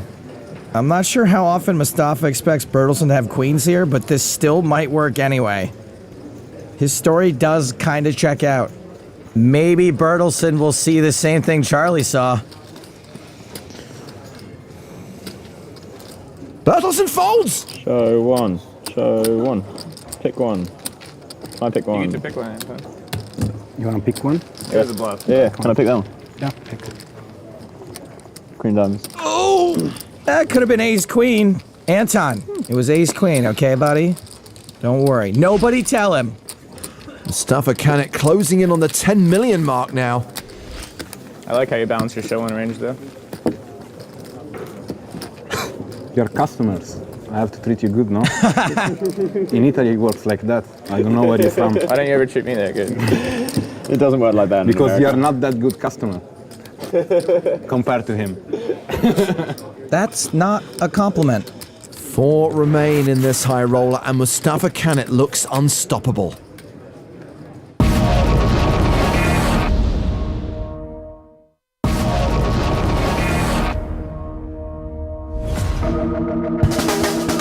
It's the PokerStars.com EPT Dublin High Roller Final Table, where Mustafa Canet has been leading proceedings.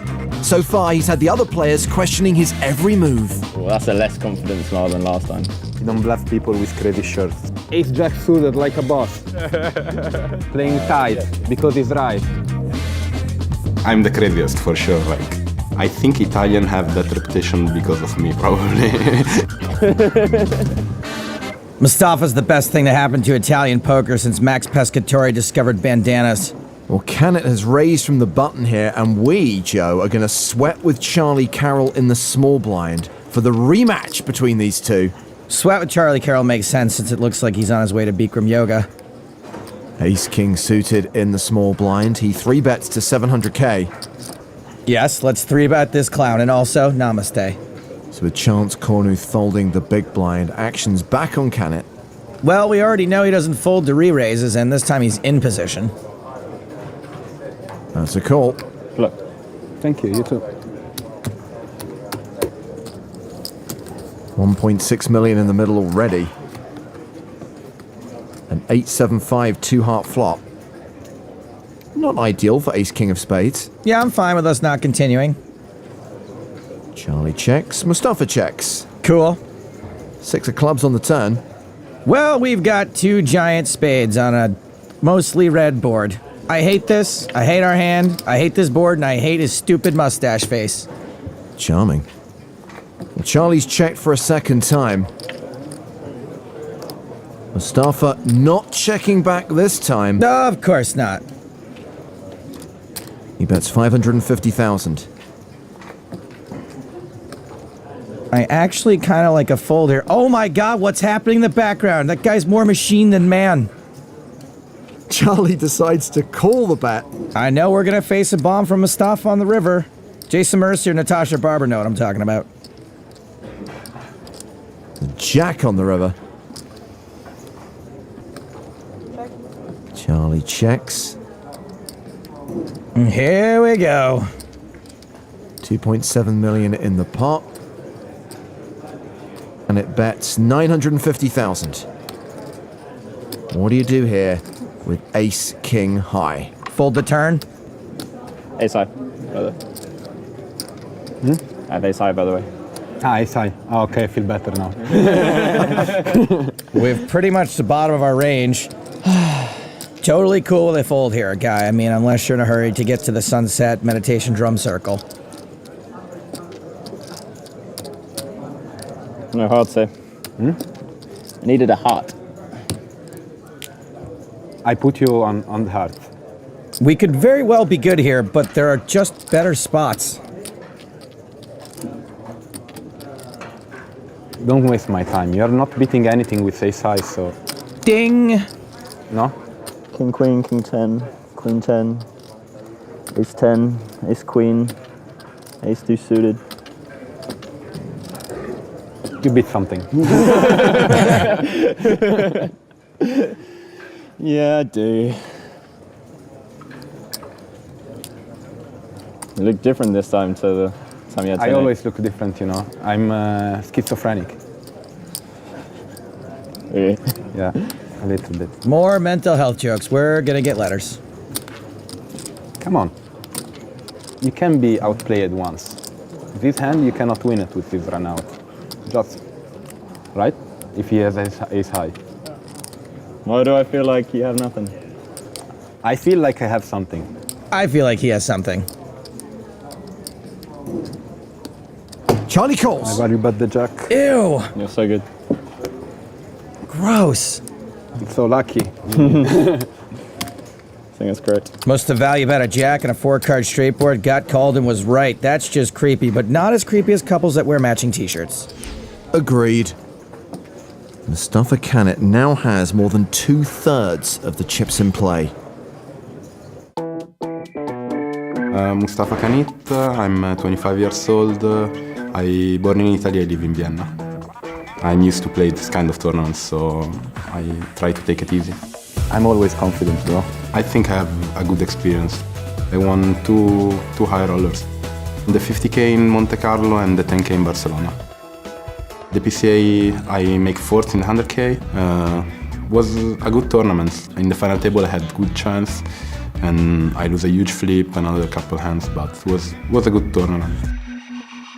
Right now I do what I was dreaming to do, like when I start to play it, so of course I enjoy it and I try to enjoy my experience and experience with all the other players. You're customers. I have to treat you good, no? It doesn't make any sense to stay there with headphones, don't talk to anyone for like 10 hours. It's not funny for me, not funny for anyone else, so it's nice to, have a good time. I shared a cab once with Mustafa from Nice to Cannes. Let's just say I hope he's gotten better at calculating 50% of something since then. Ooh. 20 more. Blind's currently 60-120. Anton Bertelsen is now the short stack after being bluffed off those queens.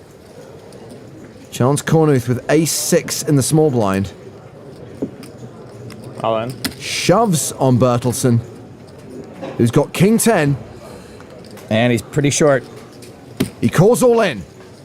His kings and tens are live, his diamonds are not. If Anton doesn't improve, we will be down to 3.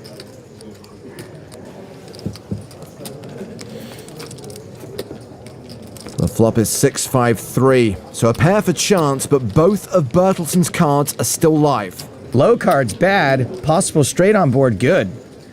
Deuce on the turn, so Bertelsen wins outright with a king or a 10. He chops with a 4. Any other card? He's out. KO. It was a pleasure playing with you, man. Was it a pleasure playing with him, or are you just saying that? Come on. I'm sure he meant it. Chance seems like a nice guy. I'm sure it was a pleasure laddering up from him going out. Well, Anton Bertelsen satellited in for 3,000 euros. He cashes out in fourth for 176,640.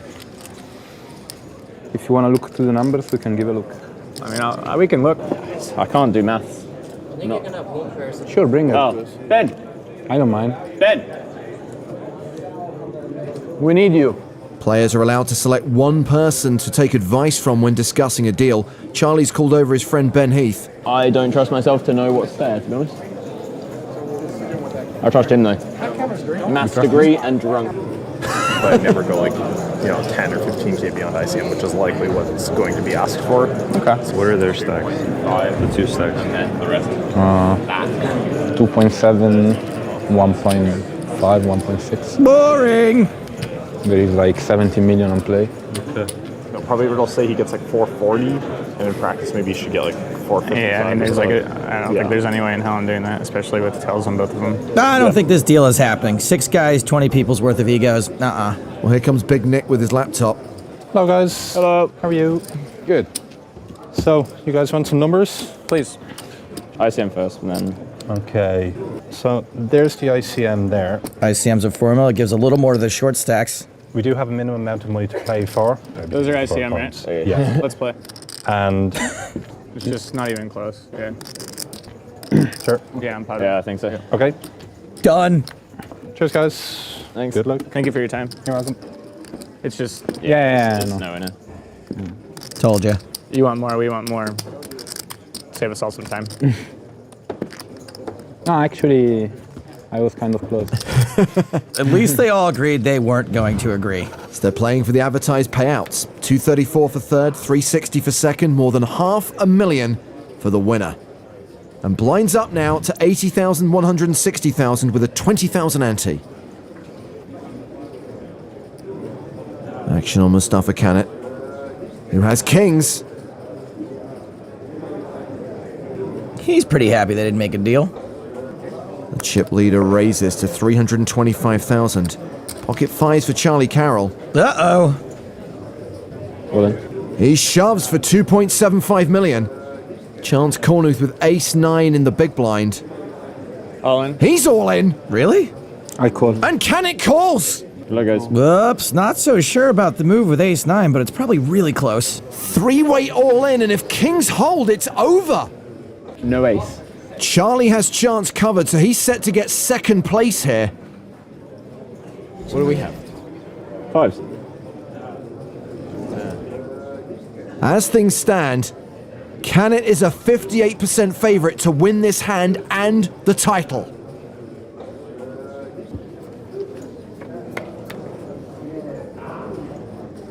Even bigger favorite now. Can the best hand hold for once? We need a 5. We need a 5 or no ace. If there's no ace, then this heads up. Then we all get to the bar a little bit faster. This tournament about to end with a double bust out. 5 on the turn. Charlie now set for a near triple up. No deuce, no king. That's Riley's feeling it.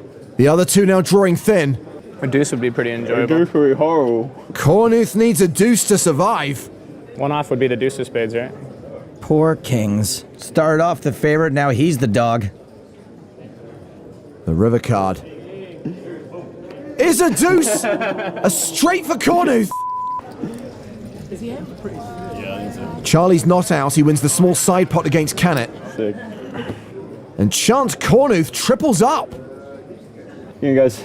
I don't think he called. You got me, remember? Oh, but you covered. Oh, hang on, no, I'm still. Yeah, you gotta. Chip in a chair, that's what he's got. That's pretty fortuitous. Canet was on the verge of busting both of them and winning the tournament, but we play on three-handed. Unlucky, man. Unlucky. Unfortuitous. I realized very quickly I made a mistake and thought, I hope I have a chance to make up for it. Chance? You got that chance. Canet was so close to victory, but he's still in command. So you're saying there's a Canet? Well, if you want to experience all the drama of an EPT, why not try qualifying for a main event at PokerStars.com.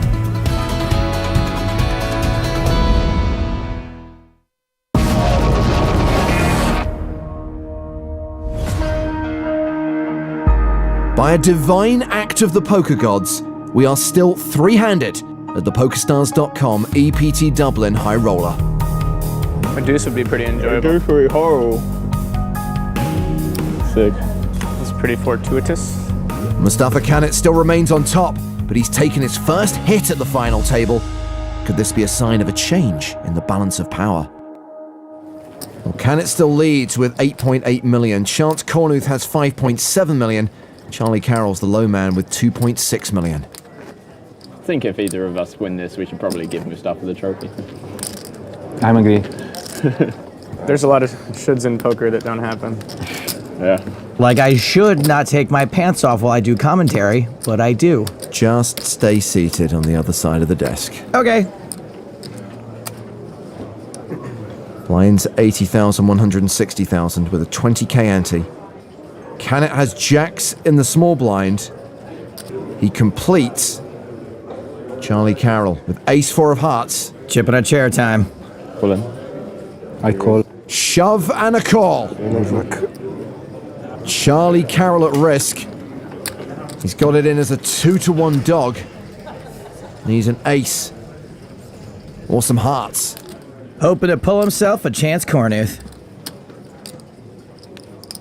The flop. 9-5-5. Pretty good for jacks. Thinking what I could do with 234k. Played 9 more high rollers. Charlie's down to 3 outs. He needs the Barry Greenstein. He needs an ace on the river.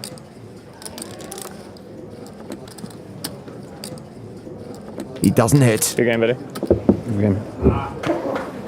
I'm sweating. I'm not gonna wash my hand. Played well, buddy. It was a good play with you, man. That was fun. With him?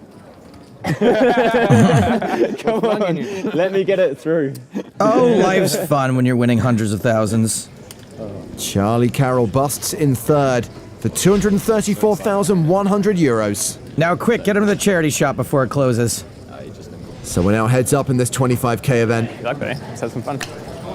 Mustafa Canet looking for his third high roller win. Chance Cornuth looking for his second of the year. But Canet has the chip advantage.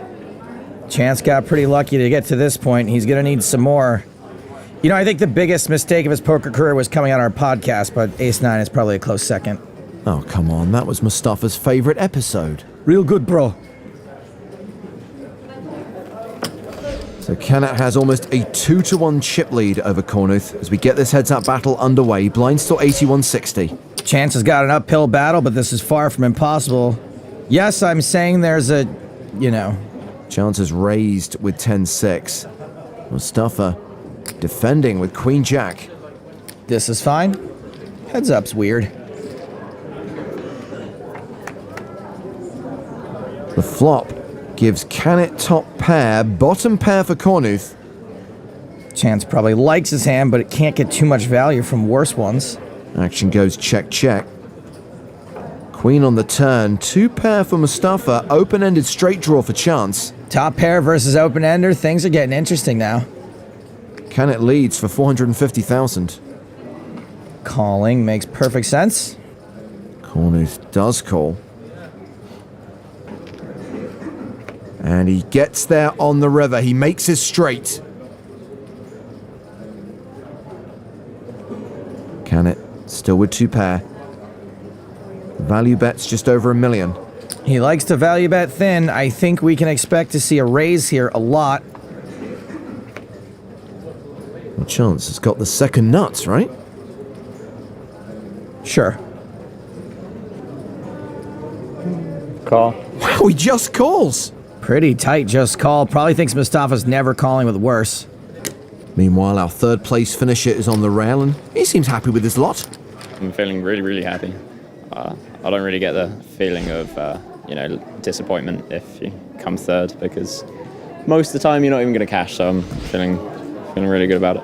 I've been playing a lot longer since the first time I final tabled a high roller, and I'm definitely more comfortable with the situations and making correct decisions. I definitely put a lot of more emphasis into live reads than I think most people, especially people that have an online background.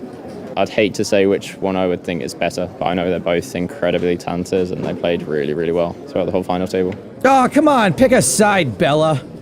Blinds 100,000, 200,000 with a 25k ante. Chance Cornuth raising the button with 7-3. Mustafa Canet with ace-8. He defends. No reason to go 2 nuts there. The flop is 7-6 deuce. So Chance flops best. Top pair. Top pair heads up. Oh, yee. With the action checked to him, he continues for 350,000.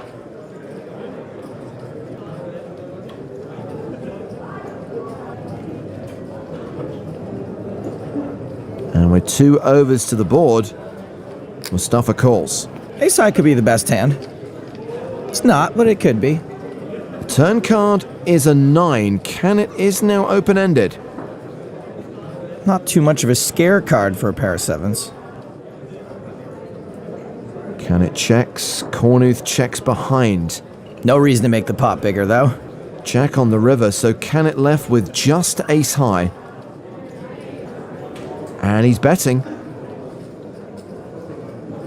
He leads river for 900,000. Weird river bluff. Ace-high could be good. Can you beat a 7, Musta? Close your eyes and put it in.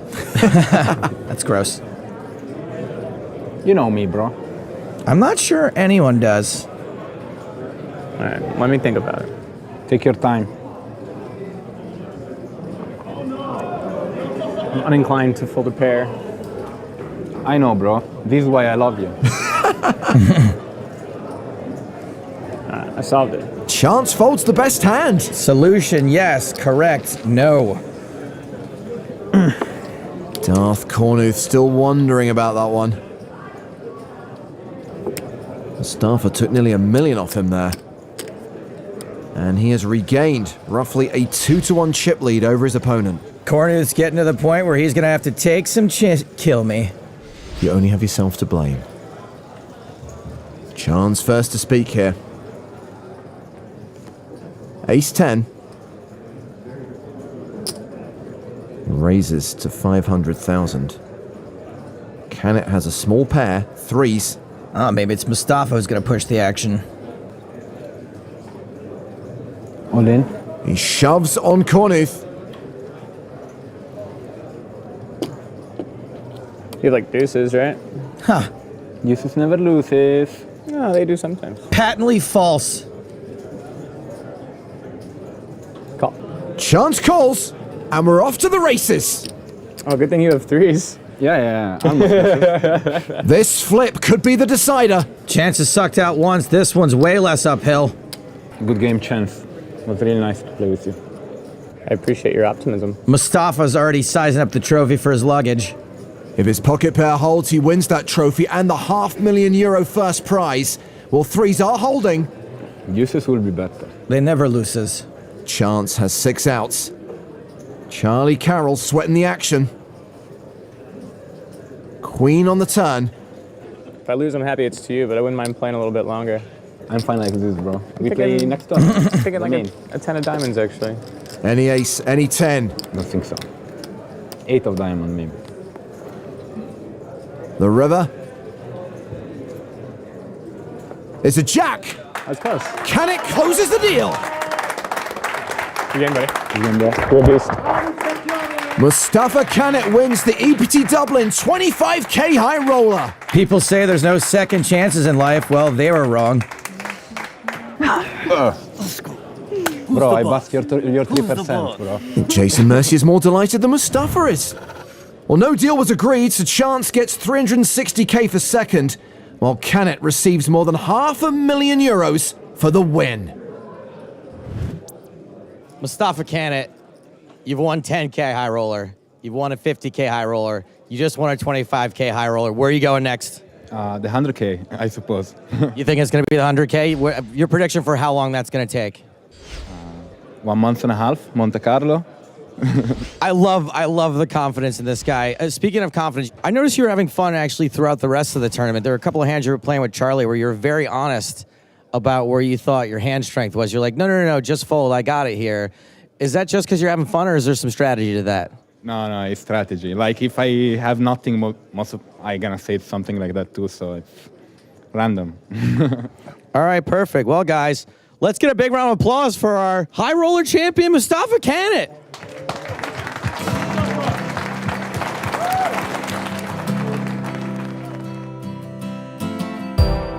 I feel really good. I had a lot of fun. I really love to play, and I really love the competition, and winning is like the end of it, so it's really nice. Put a smile on your face like you never cared. Sick of dreaming you could be out there. And it feels like I am on my own. I value bet the jack. That's so good. And it feels like I will never. I know, bro. This is why I love you.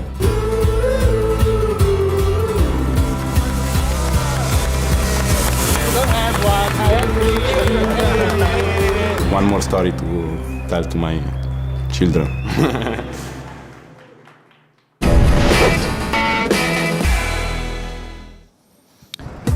Well, hello, my babies. Welcome back to the Irish Open 2025, presented by PokerStars and Paddy Power Poker.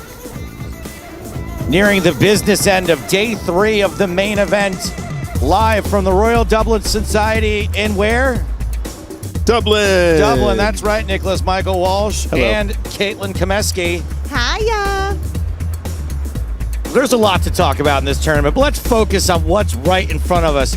19 million in chips for Charles Whitehouse. I thought it was Woodhouse. No, it's Whitehouse. 19 million. 158 big blinds.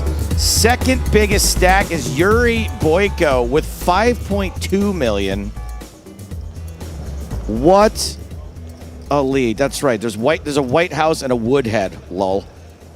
And if I understand correctly, Joe, the acquisition of that 19 million was something along the lines of ace king all in versus aces all in versus kings. That's a pretty good spot. Which hand won? I think aces held. Oh, he had the aces. And that's outrageous. Usually you only which get is even that more outrageous. Usually you only get that chip lead if you're the guy with ace king. No, if you showed up there with 2 jacks, for sure. If jacks were in the pot, they would have scooped. Everyone now guaranteed 9,500 euros. The goal is to get down to as close to that final 10 as we can tonight. Not going to happen. I'm telling you right now. 4 more levels will be played today. 1 hour levels. White House. There we go.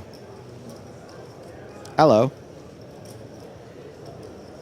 And I kind of glossed over the other superstars at this table, including Michel Molinar and Steve O'Dwyer. I believe it was Michel who had the ace king, so you can understand why he went from being one of our chip leaders to now just having 6 big blinds. Oh, right. Yeah. And author of Positively Fifth Street, James McManus. Just kidding. I'm probably the only person old enough to understand that reference anyway. This guy called Steve, too. Steve O'Dwyer, that's where I was. What year was it that Steve was the Irish Open champion? 2022. Okay, recent history. I believe. Love it. He had a lucky chair that he insisted on dragging with him from He table had to the table. same chair with him at every single table, and it worked out fine. Which is, I love that Steve's balance. Like, he's perennial grump, but also he's like a delightful scamp that needs to bring his lucky chair with him. That is quite whimsical. He's bringing whimsical. whimsy into Yes, poker. exactly. Afterwards, he said, I was just doing that for Joe's benefit. I know he would appreciate that little chair, but I did. Okay, this time not looking so hot pre-flop. Pocket 5s against the 6s. Stunning tracksuit. That's the best outfit I've seen all weekend. Just a small side note. Thank you, Patrick, for the the epilogue to that story. Is when he busted the 2023 main, he just left his chair and said he didn't want it anymore. That's right. I mean, talk about commitment to the bit. I love it. 6s versus 5s. No set, no bet. Queen, deuce, deuce. Poker players, this is the absolute max call for the Lotto. If you want to be in the Lotto drawing that's going to happen in an hour and a half, make your way up here. This last call for anyone that wants to buy a Lotto ticket. Just outside the cash room at the information. Is this another shill for the lottery? I think it might be the last show for the lottery. If you guys, Oh, the lottery is coming up. It's coming up. Ooh, who's going to get that trash bag? Oh, euros. Do you guys want to do a 5% saver right here? If any of one of us wins it, 5%? I don't need a trip saved. I'm already in the profit, Joe. I don't need a trip saver. I'm in the profit because I haven't played shit. Printing. That's right. I haven't bought any tickets.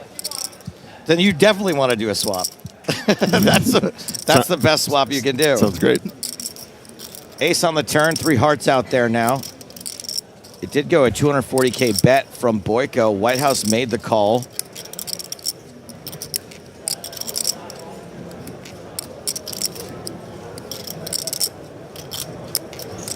Do you like that out of position bet from Boyko on the flop, Nick? I'm not sure about it. It does feel like it's fine though, right? Especially with the 6 of hearts in your hand. I don't know. I feel like it's probably going to be okay. But now we have to slow it down, it seems. And now Cinco in a bit of a predicament. It's a heart. It's the ace of hearts. Our opponent can certainly be turning up here with some ace combos that want to check this sort of coordinated turn. I think 5s just want to get to showdown quite often. So do 6s.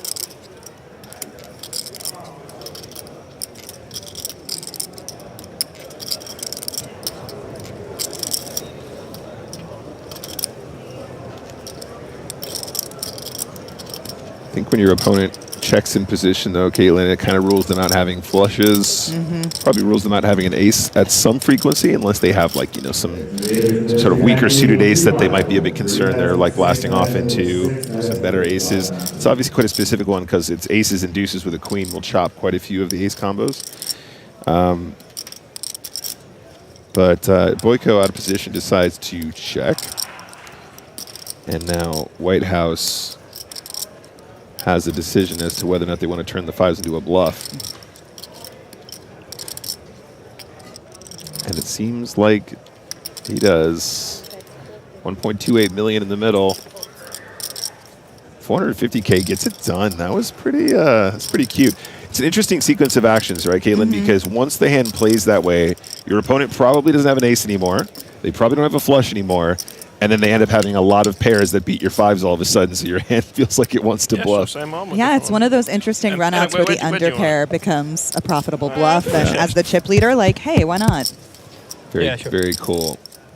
Anyway, cheers. Yuri Boyko on 40 big blinds. Cannot believe Charles Whitehouse has 165 big blinds with 50 players left. That's insane. Hail to the chief, baby. Hail to the chief. Let's redecorate the Lincoln bedroom, if you know what I mean. with Euro notes.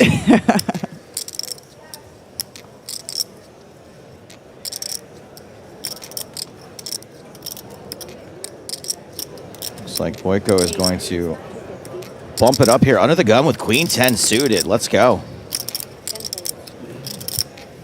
I ain't afraid no ghost. Whitehouse is out. Oh, there you go. Yeah, patch it up there, buddy. Is he an ambassador for PokerStars? My guess is that he is qualified. Ah. Which is why he would be getting patched right now. Oh. Just on a little site we like to call PokerStars. McManus all in for, I think, 6 bigs.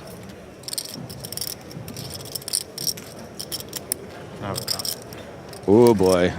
We don't like the sound of that. This might be priced in territory. Can I have a count? There is a... What's the guy's name? There's a Woodhead in this tournament and a Hancock. 805. Guys, Yeah. hold me back. Just mute my microphone. I'm rooting for Angela Peach myself.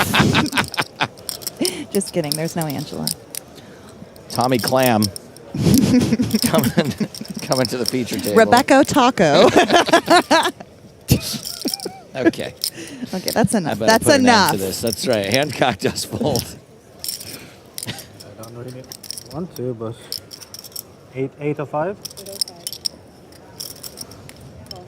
All right, we gamba. Boyko definitely priced in. This is fair fight here, right here. Queen 10 suited, ace jack, 2 live cards, 60-40. Let's go to the races.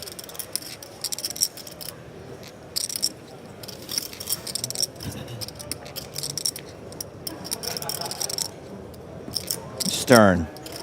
It's a big moment. Stern looks until we at least connect with something on the flop. Let's see if we see some emotion after the first 3.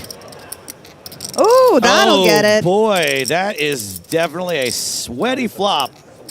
The flop flush for Boyko, the better flush redraw for McManus. Mandatory diamond if he wants to stay in this tournament. Can we do 7 of diamonds, 8 of diamonds? That would be a pretty serious game. We've seen some crazier runouts. Those 8s were coming out a lot. No diamond on the turn. McManus still with 15% equity to survive.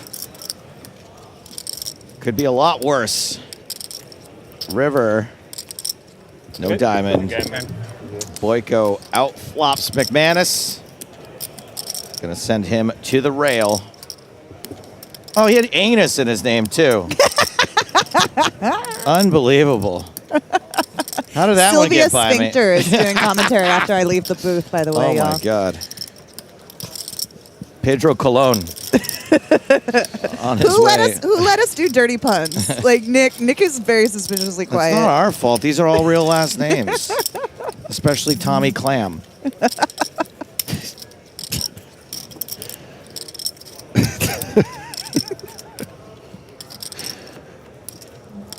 I guess that means there's 50 left in the field now.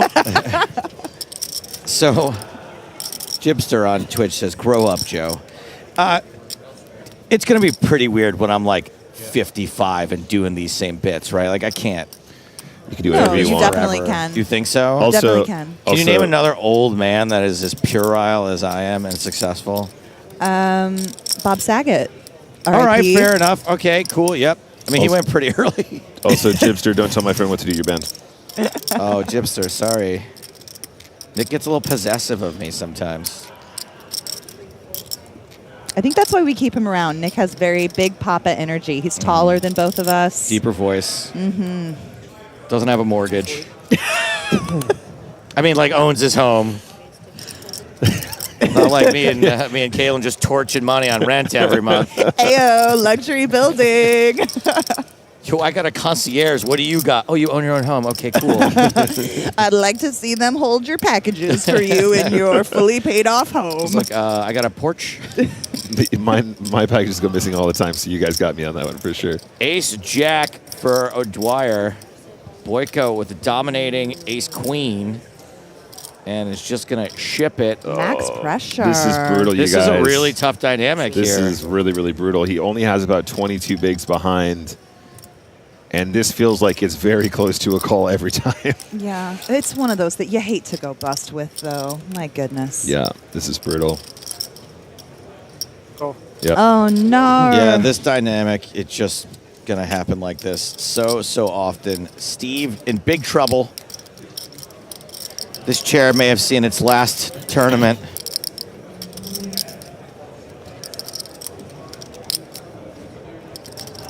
Domination situation. Steve seems a little worse off than normal here. Maybe because of a folded card. Best of luck to both these guys. Big spot regardless of the cards. Queen 9-7, 2 diamonds. So queen is real bad news for Steve. He has hope in the form of diamonds. And a diamonds would really open things up. Of a straight, that's right. That gets rid of the diamonds and the straight outs. That's going to do it for former champion Steve O'Dwyer, who makes a, honestly, I'm sure disappointing, but very sick run given the size of this field. Absolutely. To make the top 50 out of 4,562 total entries. Really impressive. Yep, there's a guy who just consistently gets it done, Joe, and he's put himself easily. Let's be honest, he's slumming it here. At least he left his chips with another Irishman. That's Within right. a few spots here. We used to do this little animation called Luck of the Irish, and Steve O'Dwyer would come down and go do a little jig. But it was a rainbow and a pot of gold, something like that. Wonder what happened to those.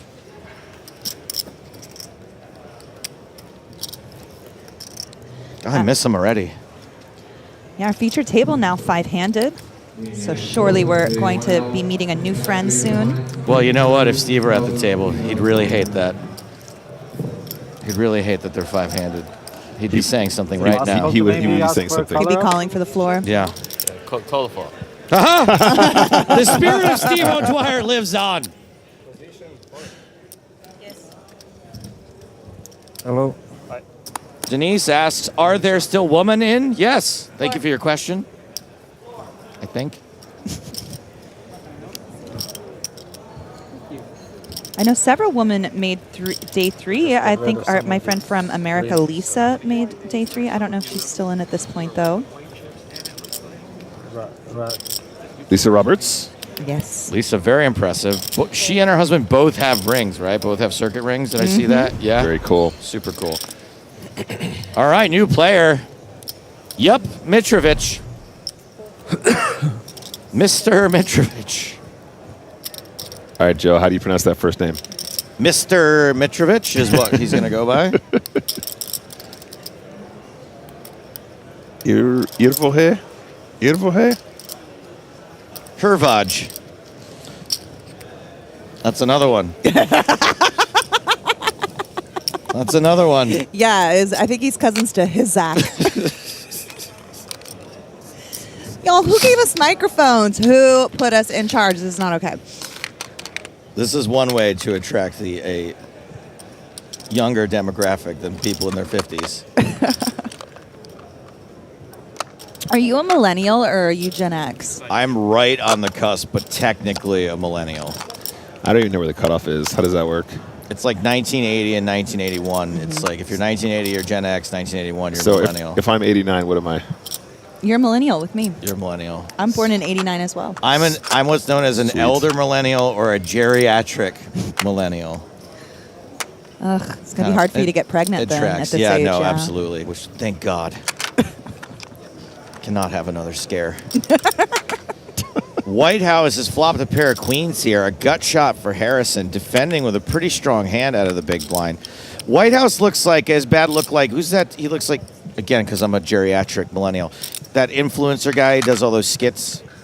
Mr. Beast? Not Mr. Beast. Not as famous as Mr. Beast.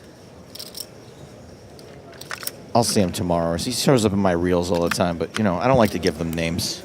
Is this a poker player? No, Oh, like a real influencer. A real person? Yeah. Actually successful person on the internet. Aw, dadgum. I get the whites, is it? Travis something I want to say. Thank you, sir. Oh! That can't be good. That can't be good.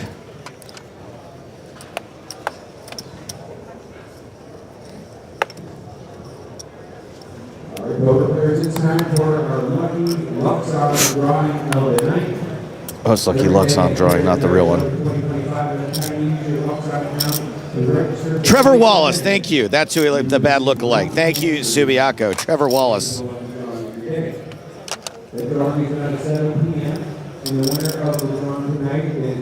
Next is fooling around to Boyko at 10-9. Boyko pretty deep stacked after that exchange just now. 74 bigs. I would love to see the 10-9 going in as a raise here. Looks like he might agree. Feels obligatory. 250 to go. Seems about right, too. Small blind is out. Here's a guy with a lot of chips, though. Trevor Wallace, a.k.a. Charles Whitehouse.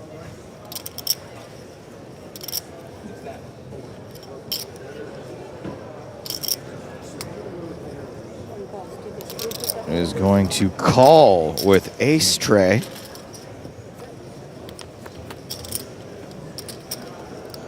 Nine, 7-5. Top pair for Boyko. You love to see it.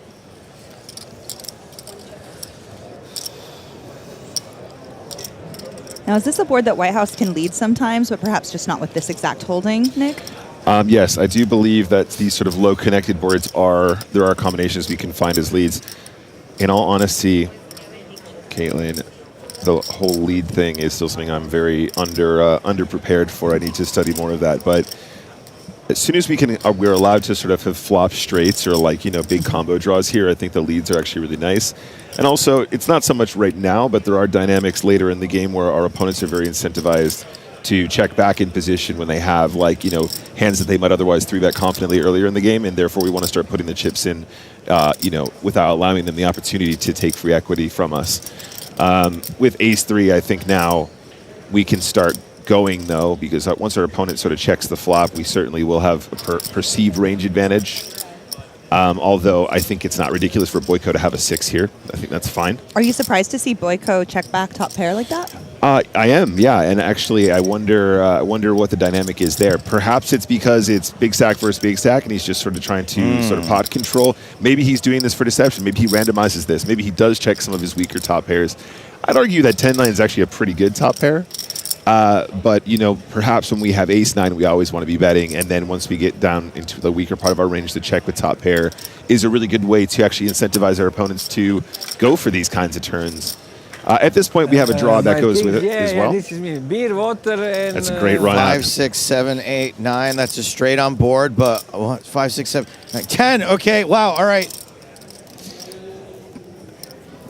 Hold on, wait. Yeah, he has the 9 and the 10. But it doesn't matter which. Okay, no, I got it. No, 6 cards hold on a straight. second. No hearts, right? 6 cards straight. No hearts. 6 cards straight. He's using all 7 cards. Does White House want to try and get him off the chop? Backdoor diamonds do roll in. That's definitely a factor here. We don't want to be blasting off into the backdoor diamonds. You can imagine some ace-X of diamonds checking this flop once in a while for sure.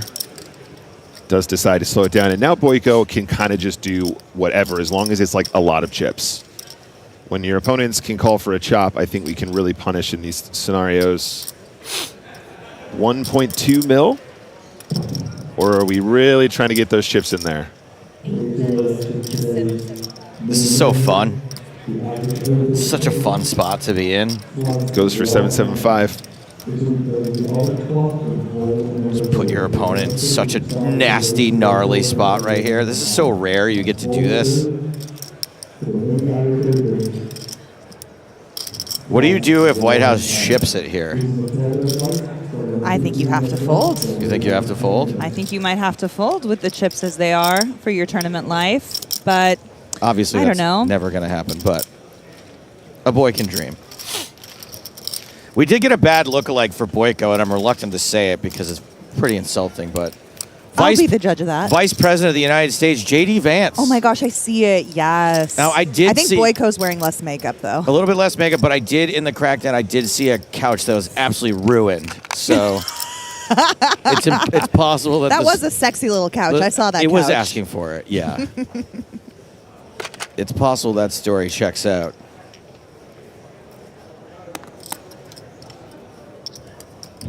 And we've got another new player. No, I think in that super exaggerated hypothetical you gave of what do you do when he shove is sort of the same reasoning. Me saying fold is the same reasoning why Boykin opted to just call rather than raise in that situation. We're very deep. There's 600,000 euros up top. Nobody do anything crazy. Hey, everybody, lock in. Sorry. Any big. Thank you.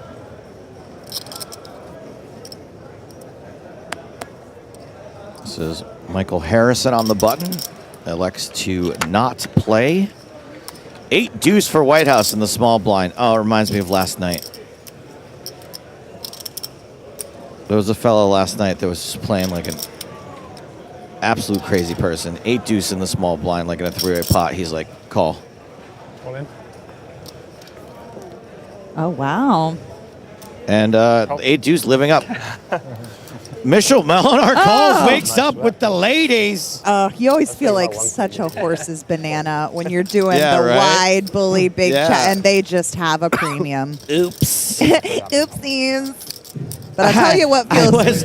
I was just trying to bully you because I have all these chips and you don't have any. So you big, me small. Molinar, the huge favorite here. It's okay, BB. You can afford it. What a setup, says Mickey 3D. Oh, he can still go runner straight. Everybody relax. Just calm down.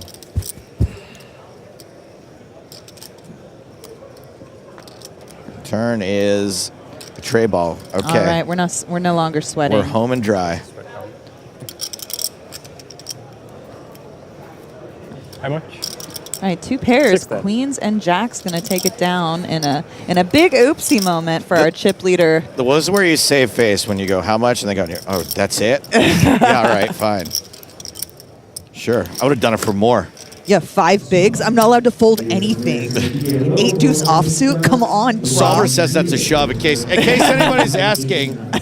I actually think it's like one of the maybe like the 4 hands you're supposed to fold. I don't know. Yeah, it's probably pretty close with 8 deuce off. It's a tough spot, if anything. Freud Plays asks, was that a split? Not sure if you're talking about this hand or the last hand, which maybe arguably could have been more confusing as a split. Well, maybe he's joking at the blackjack. Oh, a double down. Yeah. I mean, it's not an actual. I see what you're saying, though. Maybe. I don't know. He's being clever in whatever regard, and I'm proud of him. You don't split queens either way. You don't? No. Get out of town. You do not split queens. Unless you're playing the sucker bet and you get 2 queen of spades, and then you think you can get a couple more queen of spades. And I'm more of an ultimate Texas Hold'em gal myself. I don't even know the blackjack basics, if I may confess to you.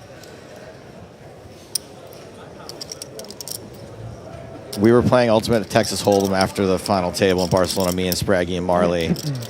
And I missed that I had a straight and folded. And Spraggy's like, no, come on, get the floor. Like, you get paid on this. Like, any casino in the world, at least one time will let you get paid on this. And the floor came over and they were like, "No, sorry, not happening."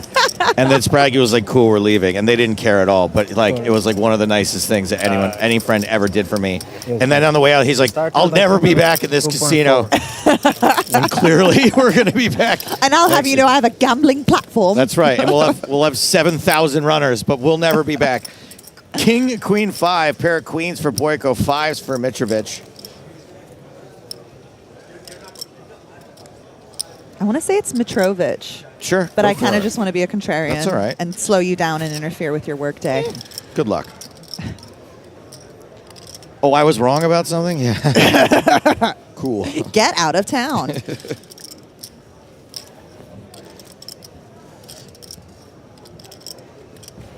Goes check, check.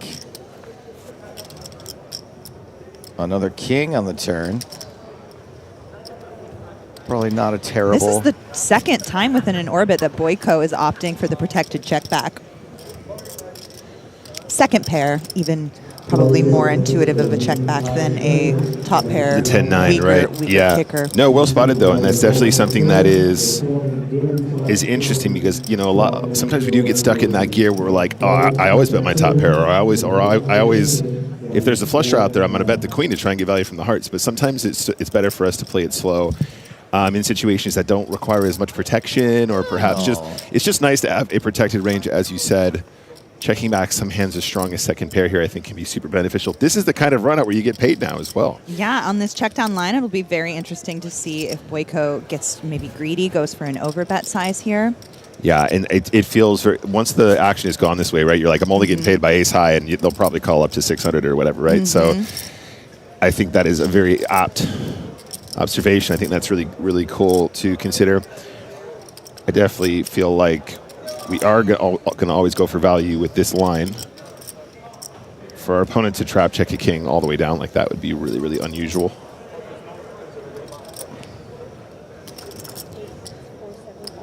Goes 4-7-5. I think that we decided a long time ago that 3-pair actually chops with bottom full house here.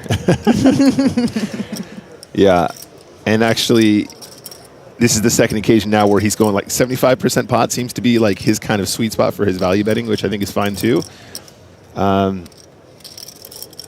Perhaps an exploit sizing. I'm actually not sure how we're supposed to size this from a GTO perspective, but regardless, goes quite big. And you're just thinking to yourself, how could I possibly be losing with ace high?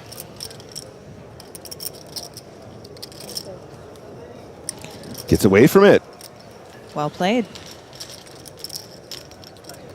Pretty easy to talk yourself into a call there. So, well, there's a leveling there, isn't there? You go, this guy must know that he's not repping anything at this point, so he must have the hand. But then there are people that just go, no bet, fine, I'm just going to take it off you, right? So, tough one. I think calling with ace high there too is like one of the first like kind of entry level boss moves you learn when you're like finally trying to once you study poker, you go, oh, like as soon as there's a double paired board, an ace is technically like a pretty good made hand. Yeah, exactly.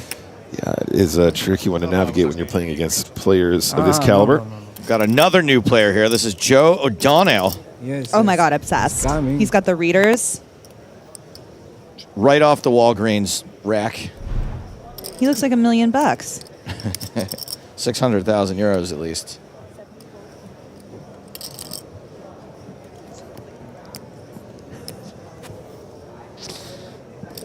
We have our fun. Lenjiro asks, what's with the white chips in front of Boyko? Probably a color up coming up. They probably asked him to buy a rack from everybody. They'll come bring some bigger chips for him. They do things their own way here. He's all in, guys.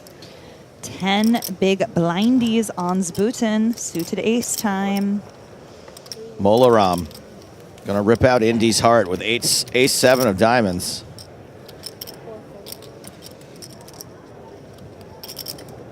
Is Molinaire wearing a hoodie that says RTA for real? No, I think it says Randy plus Adam equal love. No, I think it's a crucifixion thing. Yeah, I think it's Resurrection. He is risen. Yeah, it's Easter, bruh. Resurrection, cross, ascension. Resurrection and atonement. Ascension. Or ascension, yeah. I'm sorry you're not as religiously steady. That as actually me, literally Joe. might be what it is. Resurrection Ascension is actually a pretty good guess with a crucifix in the middle. I'm gonna go talk to Michelle after this and ask him what the situation is.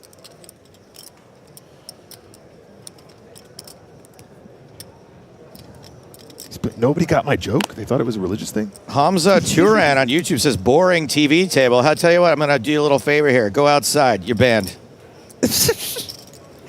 Yeah, I love how y'all's threshold for chat shenanigans is just Zero. in the basement. Nothing, Yes. yeah. It's zero. We have a dedicated day where they're allowed to do whatever they This want, isn't a but that's democracy. not one of those days. When is this day? Chat Pro Please Saturday? remember. Oh, okay, Chat Pro Saturday. Got Obviously. it. Sorry, BB. Chill. Molinar, King 5 suited. I think he can min raise non all in here still now at this stack depth. He's going to bang it instead.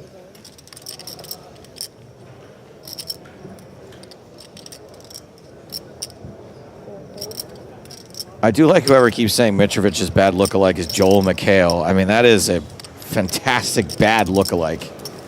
Oh my gosh, I see it. Wow. Right? Just enough that it. Yeah, is you a take bad- off the beard and he's there. Pre or post hair plugs? Ooh, Definitely good question. post. That's a nice little bouffant he got up there. Molinar now back up to 15 big blinds. Does this mean anything to you? Jay Seppi says, what's up, Caitlin? Ukulele.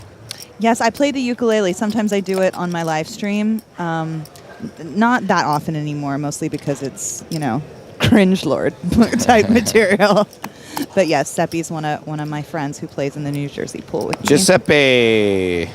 You've done a couple reels with the old uke as well. You've written some songs. Yeah, that's yes. one of the first things you did after getting signed, I think. That's right. Was a really That was fun. actually my trial period That was when I awesome. did like a little jingle for the NAPT I coming could see up. your hands were shaking. That was just because I was near you. I was quivering with excitement, I Joe. hope Stapes is going to see this.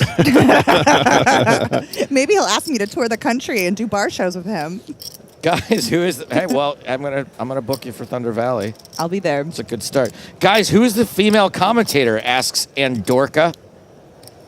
It's me, Caitlin Komeski, PokerStars ambassador and all-around funny gal. Here's a fun fact about saying you're funny. It makes you 50% less funnier automatically. Just it's like driving a brand new car off the lot.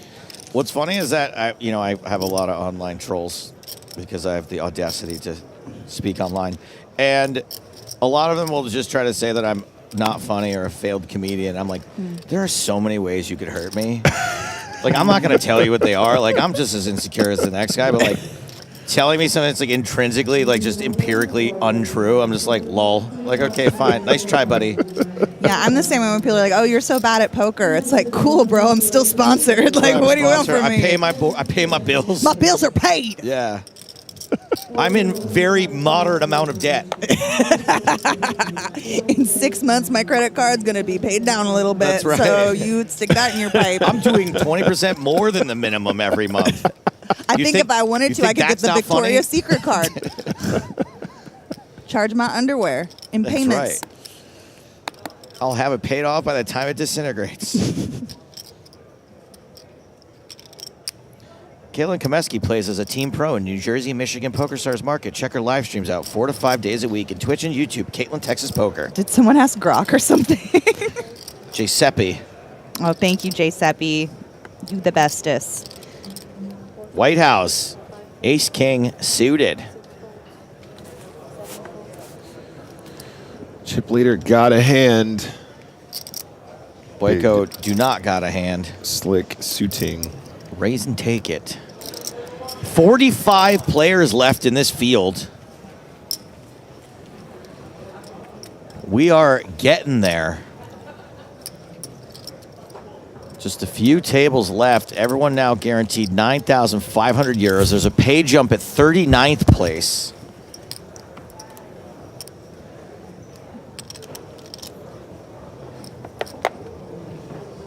Sabsy says the whole not looking at your cards until it's on you thing is so cringe. I'll tell you what I think is cringe.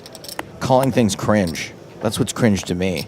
Since when did it become cringe to try, y'all? Exactly. Can a person make a living? I can understand why someone might be mildly irritated by that, but it makes a lot of sense. I don't do it, but that's a weird thing to give someone a hard time for. If you want to wait till it's your turn to look at your cards so you can watch everybody else and nobody gets a read on you, it seems reasonable to me. We don't have a problem with that, do we? It seems like an extremely commonly adopted strategy. Probably actually better than most other Yeah. strategies, yeah. I'd say 80% of us do it. Yeah, right. And the other 20% are bad.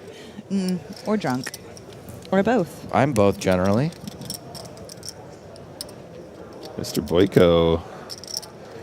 I want to give my table mates the longest amount of time possible to get a read on me. So I look first card, second card. That's what I do. I usually turn my cards face up Yeah, and I just say, like- is this any good? Oh my God. Sometimes I just don't look. Edgelord. O'Donnell getting a little out of line. Yes, Daddy. This is, yeah, you called it. You were going to be into this fella. Yeah, 54, 56 bigs to start the hand, something like that. In the cutoff, 9-6 off. Let's go to war. Just a call in the big, I guess. I like His it. I dig opponent it. is quite short, left with, what is that, 11 bigs behind? Yeah, and perhaps that was what he was kind of planning on doing, right? And he Attacking knew he those was going to flop shorties. top pair. Top pair is nice. Now let's see if he has a check back range.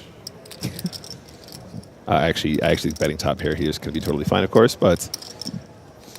What kind of size do we want to go on this sort of... Ooh, yeah, it's good. I would argue Semi-connected against the board. mega short stack, even like one big blind here is really, really nice. Like 25% probably tops, I think, especially on this ultra dry low board.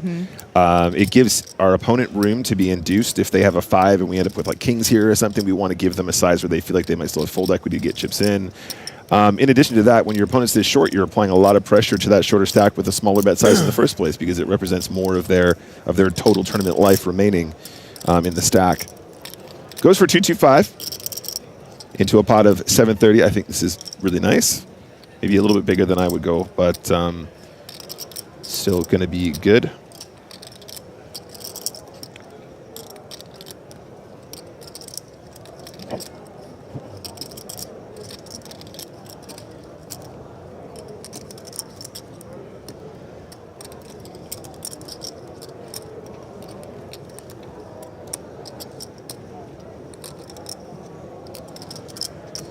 Oh, wow. Harrison putting in the call with the 2 overs. Or is that a raise? Oh, that is a raise. It is a check raise. Oof, snap rejam from O'Donnell. My goodness, I knew I yes. liked this man. I felt his vibes immediately. Nailed it. Really, really nice.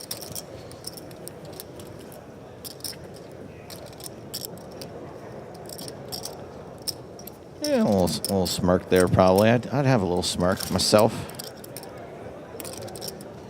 And we'll see Harrison down to around 7 bigs now. He uses those glasses for 2 reasons. Playing poker and reading texts from his granddaughter. Aw. Right? I bet she plays the fiddle in a band. like that one Ed Sheeran song. Ukulele. Oh, well, so she's the hottest person alive. Okay, cool. The uke. You know, in Hawaii, they pronounce it ukulele. Should I start saying it like that, or is that... That's real douchey. Is it? Yeah. Doesn't it mean like tiny voice or something as well? I haven't the faintest. Hancock. Good. King 9.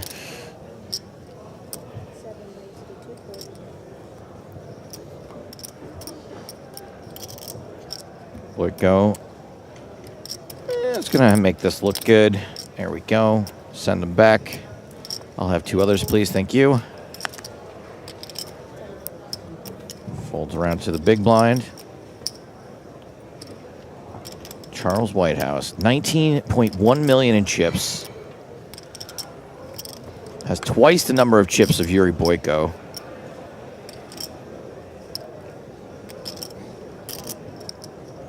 This is Caitlin's favorite position, BB. Facts. I've always been more of a defensive player than... I know you just meant that as a joke because I say BB affectionately. I like but it too because I'm you can... offensive. I'm a defensive gal. I'll let you make the first move, you know? Apparently ukulele means jumping flea. Can I go out to the bathroom? Tiny voice. You were close. from the word yuku, flee, and lele mean jumping. Thanks for the breakdown. Yep. Hashtag fun fact. We played Two Truths and a Lie with Boston Rob earlier in the Crackden, and I got him by pretending that I played the cello, which I do not. And he had questions. He's like, how many strings are on the cello? I was like, 4, GCBA. I have no idea. You know? It's a really good guess, probably.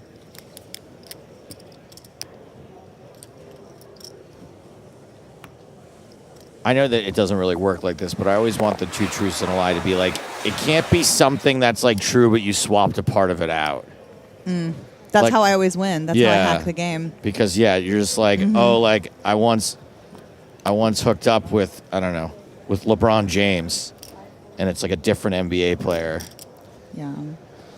Which I know that's I'm drawing from your life, I'm sure. Yeah, it was Lamar Odom. Thank you.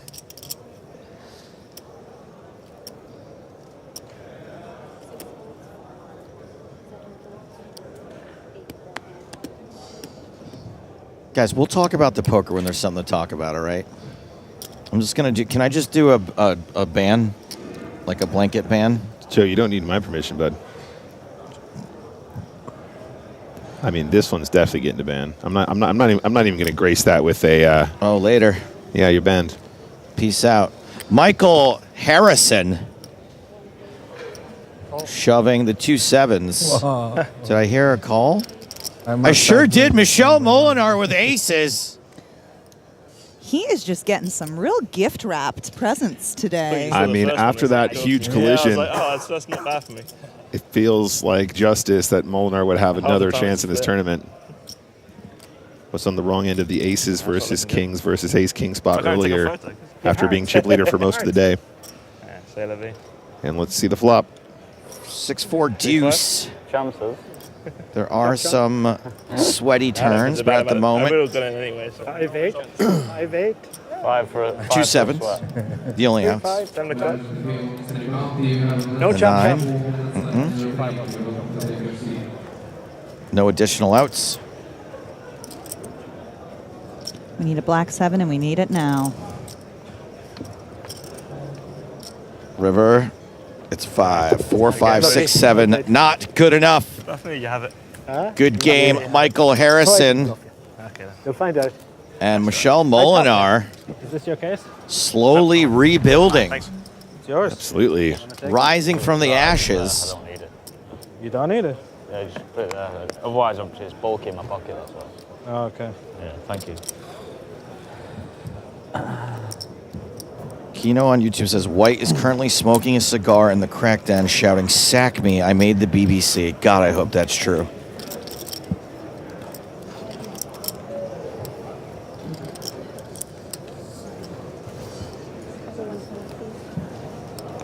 Pivotal moment there for Mr. Molinar.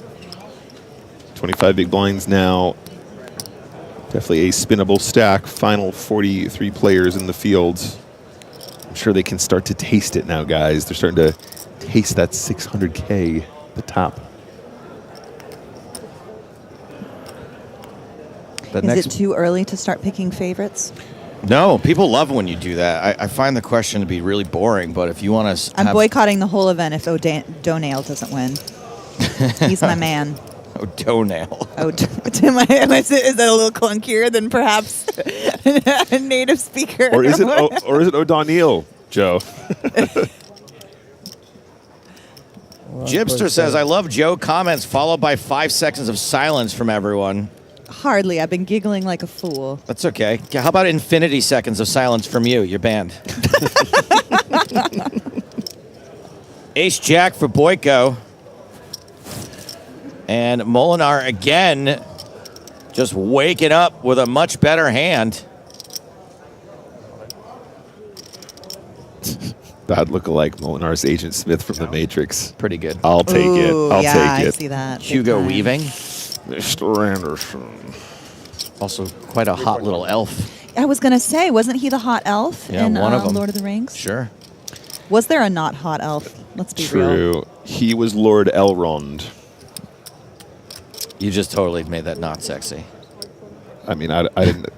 Take it up with Tolkien, bro. You took it too far. Take it up with Tolkien. We're like nerds to an extent. We don't know the names of the characters. No, we're supportive of nerd culture, but we don't actually read literature. The guy with the axe. If you don't know Lord Elrond. The hot elf. Gimli. Legolas.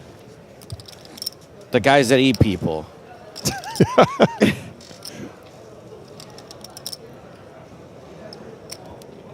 Looks like Boyko's back on the menu. I genuinely love that moment so much. Joe pretends like he's not a real nerd, but he is. Oh, this might be spin territory. I don't know. This is a lot of big blinds to call, and I don't know if Molinar's going to do this that light. He is capable, don't get me wrong. This could be the old ace-5 suited once in a while. However, Boyko's got a real decision here, and ace-jack off just feels awful. I think he gets away. I think he gets away, too. I think he's probably happy to 3-bet fold this one. Obviously, I'm not very good at the GTO side of the game, but I'm pretty good at the human side of the game. And is Molinar going to, like, work his way up from 4 big blinds just to, like, ship it here with a hand worse than ace-jack? So if he is, it's because it's GTO approved. Molinar is an exceptionally good player, and he really knows these spots very well, but it's going to be a slender part of that range, Joe. Yeah, it's good. He's going to have almost all value here. And he will have some balanced combos in there for sure, but he's not somebody who's afraid to pull the trigger, if that's what you're saying. Fold, says Boyko. Another nice pickup there. Right back in the mix. 29 big blinds now after the 3-bet fold. Joe O'Neill on YouTube says, Joe is a school principal. Now, I think what you mean, Joe, is that I'm a school principal. A school principal would be like, try your best. Or be honest. I think you mean principal would be the person that runs the school. Does that make sense? Yeah. If I explain it like that? Yeah, they're homonyms, A right? principal is like is something you believe in, whereas a principal is a person. I hope that makes sense, Joe. And also, O'Neill. if you were a principal of a school, I bet you would be everyone's pal. You'd be like a really cool principal, Joe. I'd be terrible at it, yeah. You'd be way too cool. You'd like let That's why I can't too much slide. I can't be anyone's boss, because I'm always like, all right, I guess that's fine. I can't manage people.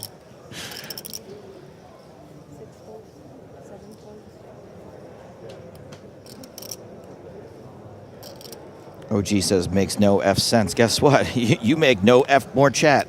You're banned. Oh, and I accidentally banned the guy who said I was a school janitor, too. A twofer. I'm cleaning up the chat, that's for sure. Ace-7 of diamonds for Molinar. On the D, which stands for diamond.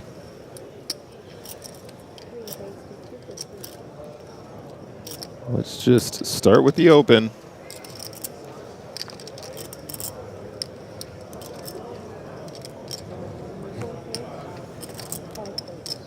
And wow, just a pretty great couple of hands here from Molinar's. Run it up from 6 big blinds to 32 big blinds. Kate Boren says, I love how you guys pronounce Molinar. Guess what? You're pretty freaking boring. You're banned too. We'll start calling him Michael. I think we can all commit to that, right? Michael. Oh, goodness me. I mean, Dutch people, come on. Michael. Michael, we're so proud. Molinar. That might have been Klingon. Isn't that weird? It's a really thin line. 8s for White House.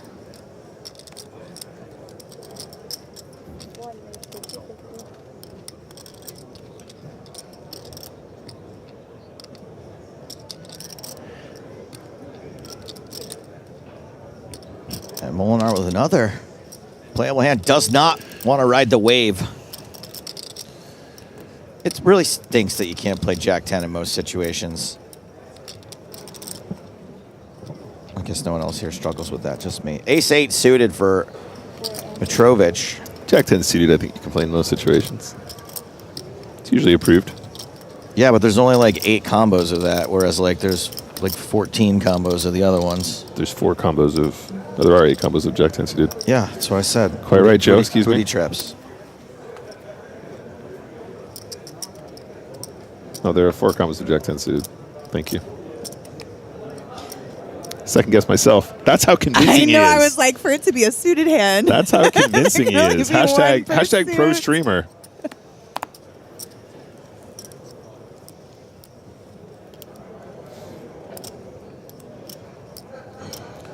All right, Mr. Boyko, what are we doing with pocket 10s? Corollas says, ban everyone for having an opinion. No, for having a bad opinion. Also, you're banned.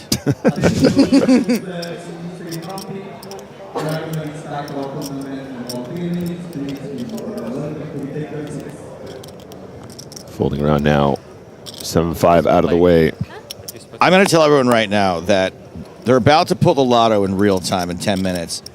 If someone around us wins, we are going to spoil the stream. I am not going to wait 30 minutes to reveal that I'm going to be sticking my head in a garbage bag full of money. Uh-oh, pocket kings. Ooh. Koivurin, the Finnish Wolverine. I was going to make that joke. You made it first. Dang it. I like that, though. That's good. It makes me feel better about myself. I think there's over 45K in the lotto, right? What was the number that was getting thrown around? Oh, wow. He ain't going to get tricky with it. Kaylin, go get your boy. Oh, 2.3. Go get your boy. No, honey. Bad spot. Bad spot. Piper, no. Piper, no. There's a tsunami. This is no. Honey. That is $500,000. 2.5. There's just Oh, no 2.5. way. Oh, There's okay. nothing that he's done thus far that would indicate. Yeah, it's just. I think you just wanted to be listened Just to for needed a a minute. second, yeah. Roughly. It's about 2.1 mil, bro. Do you know how much it is? 2.3, he said. Are you surprised to see the shove for just under 20 big blinds as opposed to a 3-bet or even perhaps a trap from this position? Yes, I think so. However, what else do you do that doesn't look super sus? You know what I mean? And also, it is an under-the-gun open, so a lot of the hands he's going to be opening gonna be are strong. going to be forced to call in that position anyway. So why do you Sure. need to get tricky with it? He is one of our chip leaders, which means his range can be a little bit wider. But generally speaking, yeah, I think we're just going to get a lot of action here. And it worked out. It worked out, yeah. So it's going to be, usually it's an 80-20. I think we've had some card removal effects here with the King 10 being folded already. Away we go. 7-8-4. 2 hearts. Hearts not helpful for Boyko. Don't want to jinx it, but Koivurin seems pretty good here. Always an ace on the desk. 1 out. 1 card eliminates Riku Koivurin, and that ain't it. Very nice hand, full I double. folded King 10. Yeah, it's a good question, Caitlin. A pre-flop there, I think maybe we are just supposed to be getting it in, like you said, against that under-the-gun range as well. Should have went with the golf. I'm not sure how often we're allowed to 3-bet off the charts. off of sub 20 without it looking real sus. Oh, it looks so sussy. It's very sussy. I know.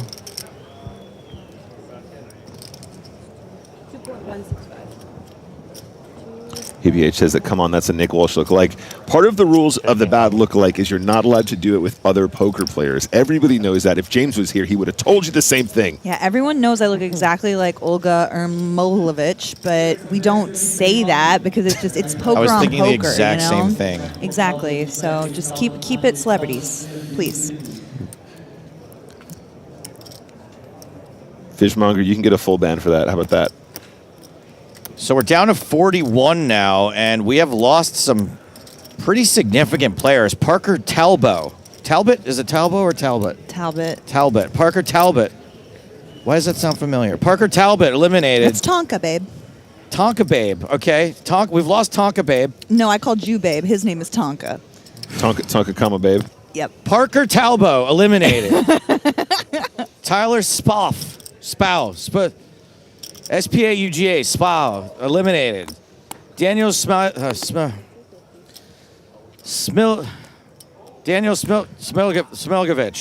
eliminated. Ari Engel.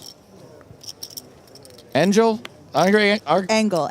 Argon Engel. Eliminated. How much are you putting? It's like 3.8. 3.8.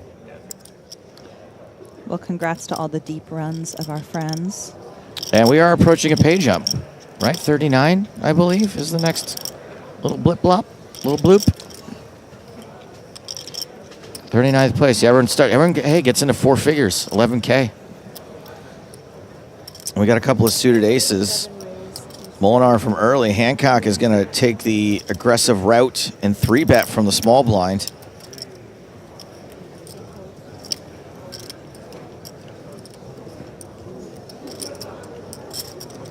How do you think Michael is going to respond to this 3-bet? You know what's actually, they were criticizing our pronunciation of his last name. So. I know, so I thought we'd ruin the first one too. I'll get them both. Okay, She's going to double down on the first one now. It's definitely okay, A7 seated, facing a 3-bet from Hancock, who actually isn't. He's still got 35 big blinds to start the hand, maybe a little bit more with the 3-bet in already. I think we probably just see a fold here, but I default to the wisdom of Mr. Molinar. Oh, Jeepers. Oh, wow. So remember what I said earlier about he's probably not going to ship it in with a hand worse than ace-jack? This is worse than ace-jack, and it's worse than ace-8. Man, I would love to see this spot, Gets but it's a better hand to fold. It's really, really good here on this occasion. Michelle, my bell.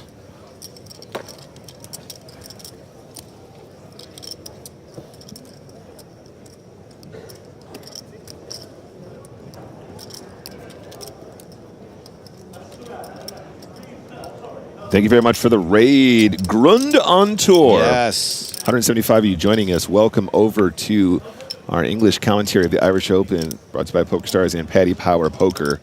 Welcome, everybody. Wie geht es dir, mein Freund?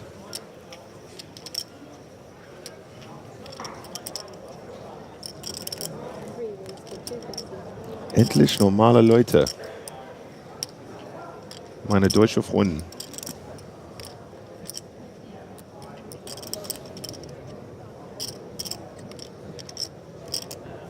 Molinar now just completely taken the wheel. Just drunk on power. Yeah. That's one of my favorite things about watching live poker is just how you can really see momentum play out in real time. Yeah, and there are just certain people that just have that relentless nature, and that's what we saw. He was really patient once he took that hit, ace-king versus aces, and just ran with it. Some serious power poker, and I'm here for it. Very talented guy.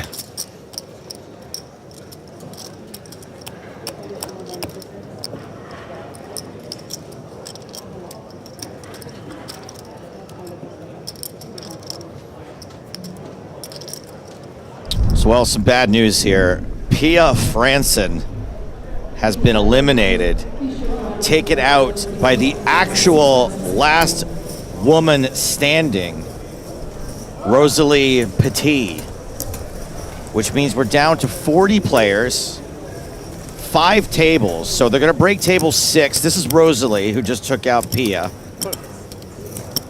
Now they're going to break table 6, and from now on the table breaks are going to be random and not in descending order. So we can no longer pick a featured table that's unlikely to break. They're all equally likely to break. So if that happens, we might have to take a break while that goes down.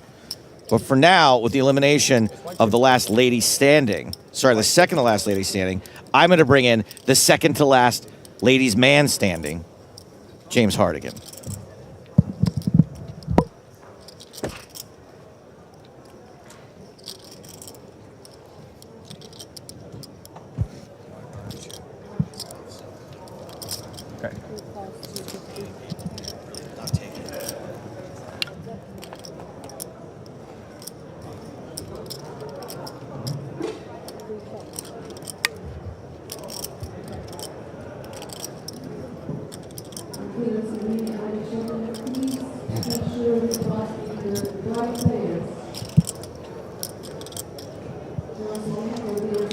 Boyko, how dedicated are you to the projected check back?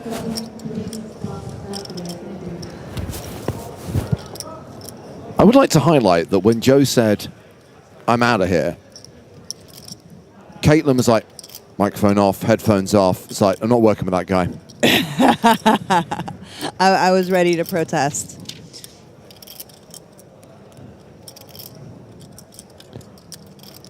So here we are at the start of level 31 of the Irish Open main event. Blinds currently 80,000, 160,000. Molinar in action against Boyko.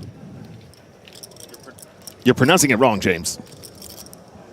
Yes, but I was putting some sauce on it. So you can get away with it if you put some sauce on it. Yeah.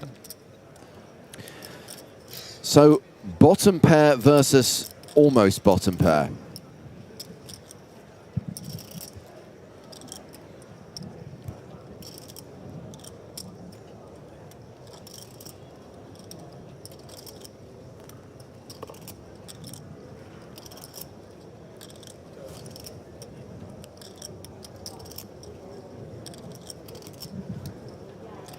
Is it fair to say that since they've come back from dinner, the general pace of play has slowed somewhat?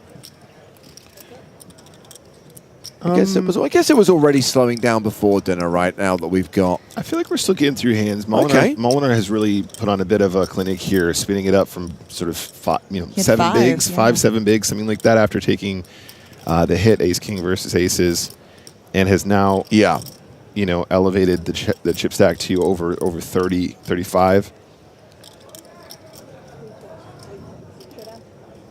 4.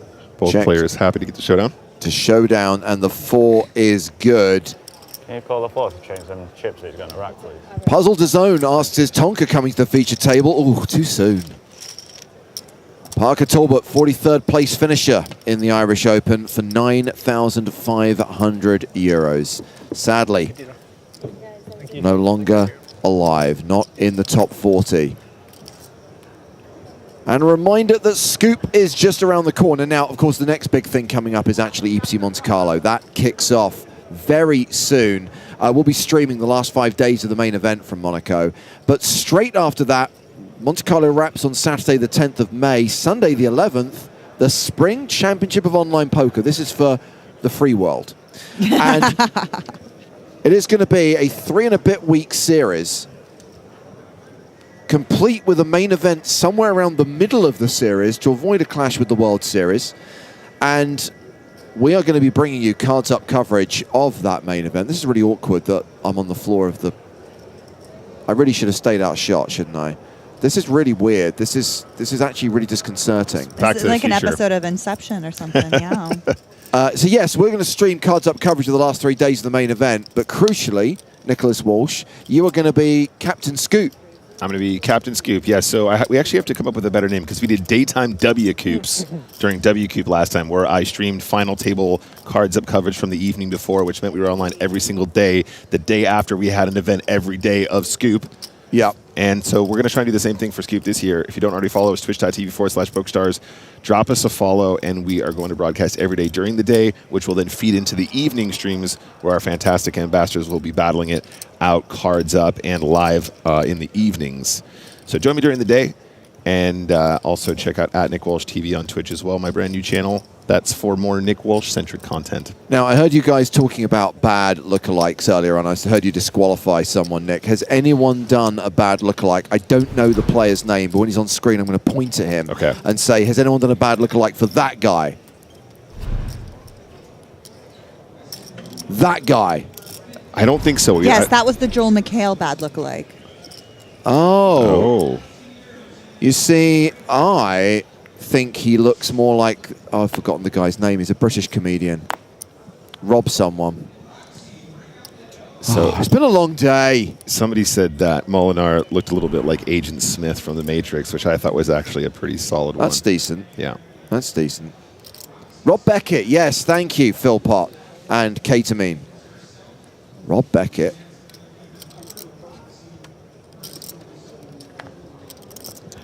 Are they doing the draw? I think they're doing the draw, James. They're doing the draw. I didn't want to interrupt. Do y'all have a ticket in this horse? James has several. I don't have any. Okay. 10 tickets, 10 chances to win. Also 10 tickets to be slow rolled by being drawn first. Yeah. That's the real prize. Whoa, all in. I mean, I think Rob Beckett's a very bad lookalike, but I see where you're going. The whole concept, Nick, is it is bad lookalikes. If it was a good lookalike, it wouldn't be a bad lookalike. Duh. I know. Some of them have been pretty good, so, I'm just saying.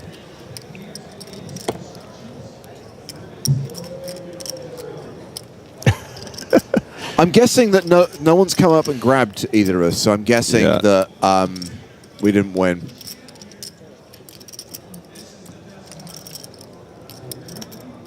They haven't done it yet. What's all this noise I'm hearing then? The build-up. Okay. Yeah, Tetsu, I do remember that, and I will continue to call you Kenzo till the day you die. I just might just take my headphones off for a second. Hold on. Oh, James.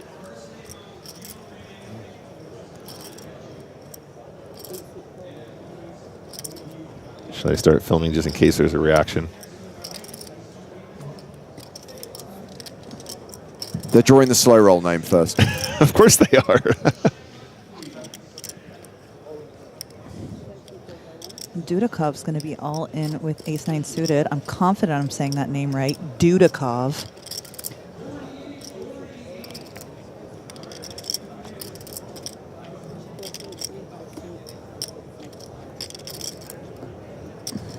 Yep, shoves just under 10 bigs.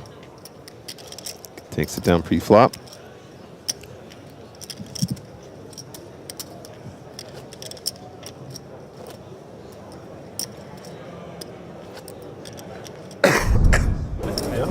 Great jump. We all got richer actually, so that's all right. Powder table action. Osman Mustanoglu. KO'd. We're now at 39. Sorry, Osman, but they're about to do the lotto. There's a shot of Umberto Ruggeri, now playing around 19 million, close to the chip leader.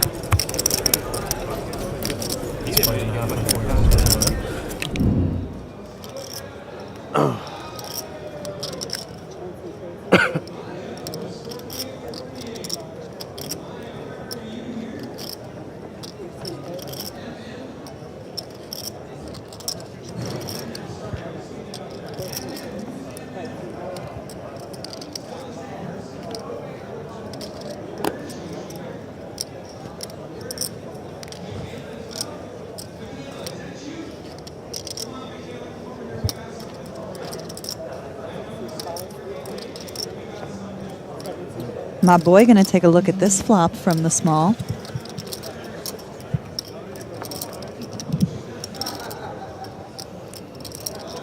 Flop is tray for deuce. Neither player really connecting. White House with the betting lead.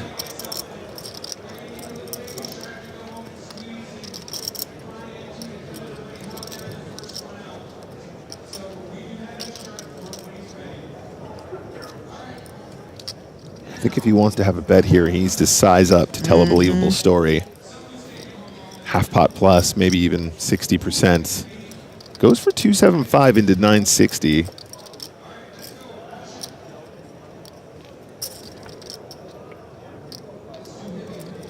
Ooh, 10 on the turn could make it a costly pot for our chip leader, seeing as his pair is dominated. Yeah, and perhaps that smaller bet inviting a little bit of chaos, keeping that ace-10 alive.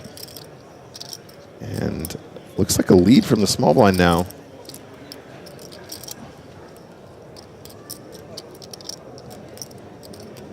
I don't think White House is going anywhere. Now he's turned top pair just yet, especially facing 600K into 1.5. But you never know. There's plenty of suited hands there that could have turned the flush here, Caitlin.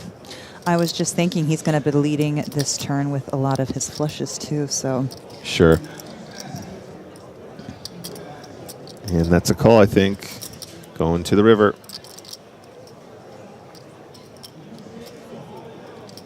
Seven of diamonds. Quick check, and it's just going to check down. Ace-10 is good.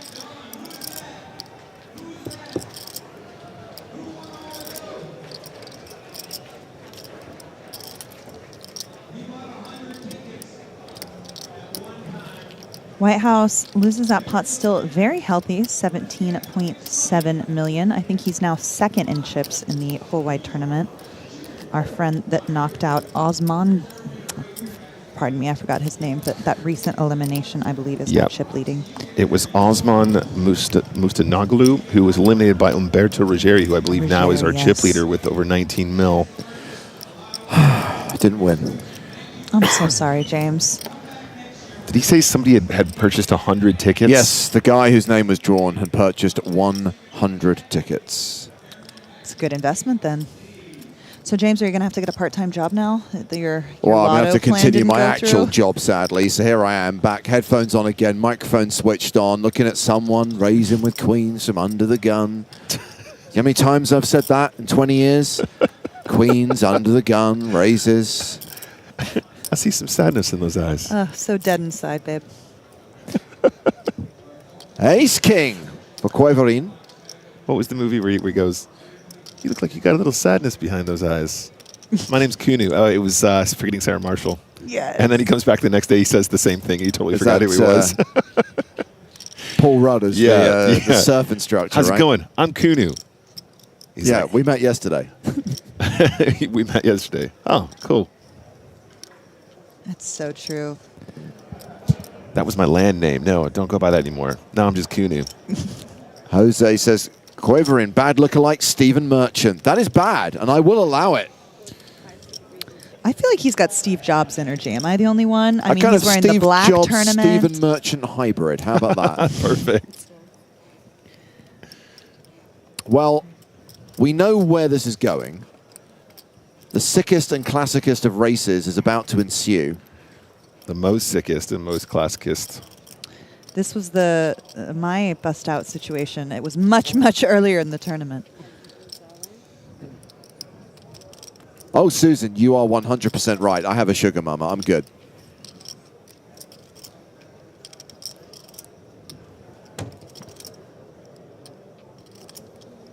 So Dudikov, the slight favorite.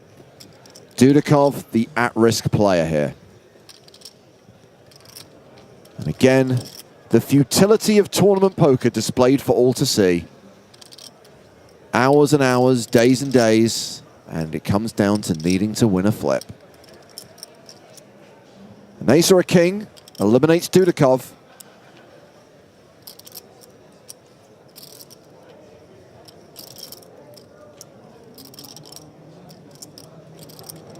Sweaty turn. Now a spade river could also save Quaverin. Indeed. So ace, king, or spade. But the jack means queens hold, and that is going to be a double up for Dudikov. Still around 14 big blinds for Quaverin here. I've got a 10 big blind stack and a 14 big blind stack at the table. Blind's not up for another 45 minutes. We've only just started this level. See, Jam and Trev on YouTube is not wrong. Steve Jobs guy, he's referring to Quaverin, has Andrew Lichtenberger's facial structure. See, I wanted to say that earlier, but I'm not allowed to say that. But no, that's a good way of putting it. He's saying he has his facial structure, but he's not saying he's a bad lookalike for Lucky Chewin. Fair. I love hearing men talk about other men's facial structures. It's one of our favorite topics here on the stream. I love talking about bones. 3 and 3. We have outer table action.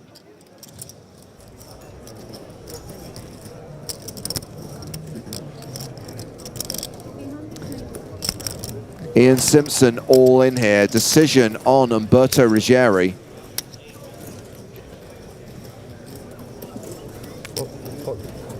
And looks like two folds, both Ruggeri and Mitchell Jones folding. So that shove from Simpson gets through. The 2013 Irish Open champion still alive.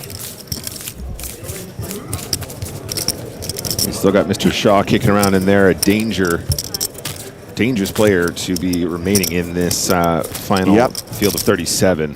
He's another former Irish Open champion, indeed, right? Carl is a finalist. He made the final table of this tournament in 2023, and then a few months later came third in EPT Barcelona. What a year. Did he have a deep run in Cyprus at some point as well? Maybe. Always seems to be winning something. Charles Whitehouse playing more than 100 big blinds, more than 17.5 million, has opened here with pocket threes, raising to 220K under the gun. Hero Value in the chat says, yeah, he final tabled that as well. I seem to remember congratulating him in Cyprus for a deep run, and it seems that would be the case. So one of our chip leaders starts the hand with over 17 mil, is going to open the trays.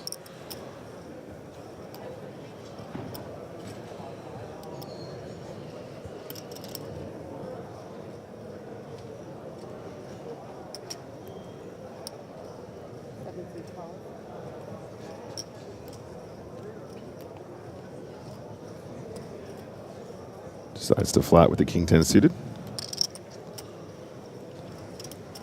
Boy, oh boyko. Ace-9 in the small. Does he see squeeze potential in this hand?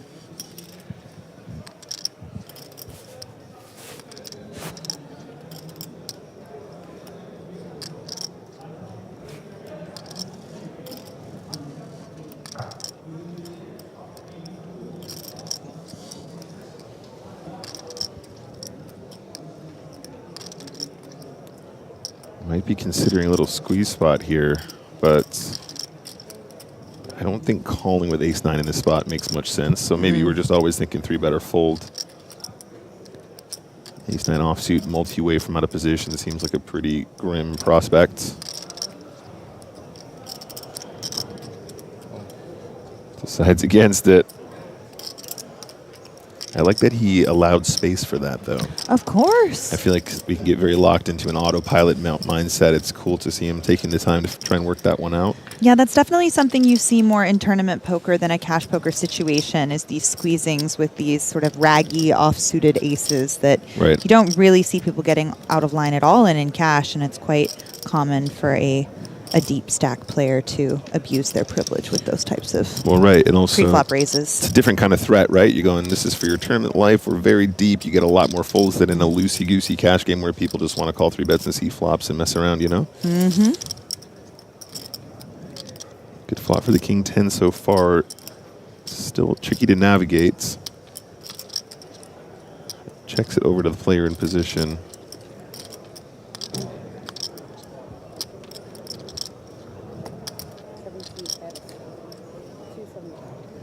Goes for around 1/4.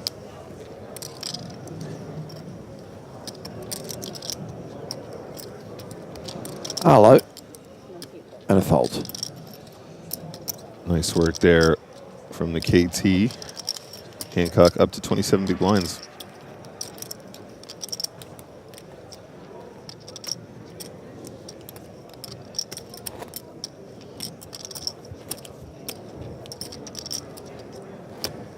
So 37 players remain. We're going to play out level 31, take a break, and then have 2 more levels tonight. So there's a decent chance we get down to the final 3 tables, if not the final 2 tables tonight. Depends how many more aces versus ace-king versus kings collisions we see. Love me some coolers. So I believe that the winner of the lotto ticket, the name that was pulled was Jamie Dwan, but Jamie Dwan was part of a syndicate also involving the Sprags. Oh my goodness. You love to see it. So 100 tickets purchased, but I believe there were 7 of them involved. So they will chop that money once they removed it from the plastic bag it'll be presented in. Are they allowed to rent money counters to organize that money?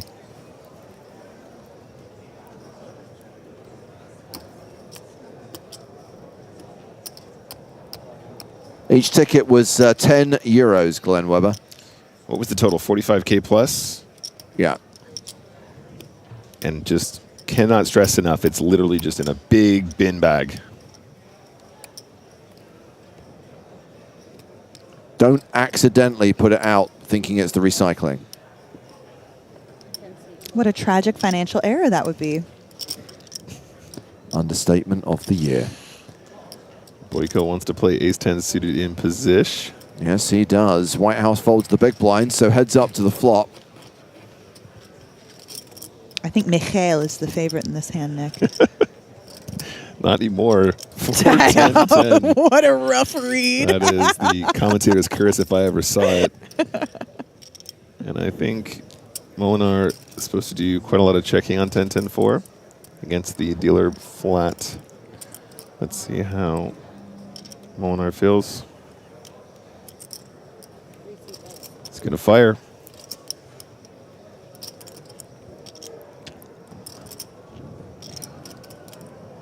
There's really no reason for Boyko to ever raise here, correct?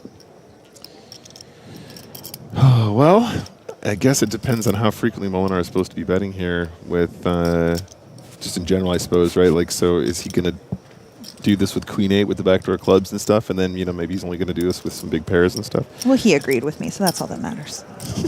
No, I think it's definitely a head scratcher.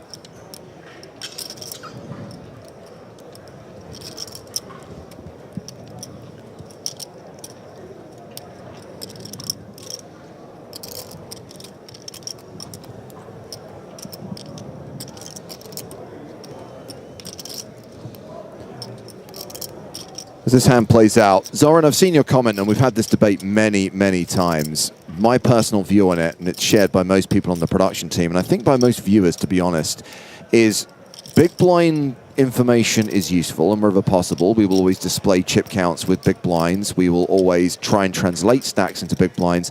But following the action with big blinds instead of chips on the graphics and calling the bets in big blinds rather than chips, I think makes it a quite off-putting viewing experience for a lot of people and a very confusing viewing experience for a lot of people other than total poker nerds.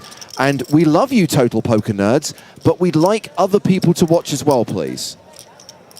Yeah, and actually, James, just to add into that, whenever I play in big blinds, the number of people thinking it's some sort of strange currency they've never heard of. They're like, how much is a big blind worth? Or how much is a BB worth? Is that Bitcoin? You're playing with Bitcoin on there, aren't you? Are you playing with Barbados Bombadillos or something? I don't know. It is definitely not easy to explain away.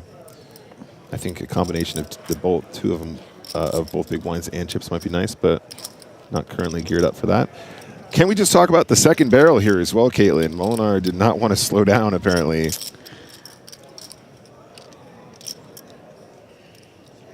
I mean, he's not going to show up with a lot of worse hands opening under the gun, I suppose, would be an argument for the second barrel. Well, he might have been trying to target some of the smaller pocket pairs that flat there and try and flop sets, but he's going to check the river now, and I don't think Boyko is going to want to check with tens full.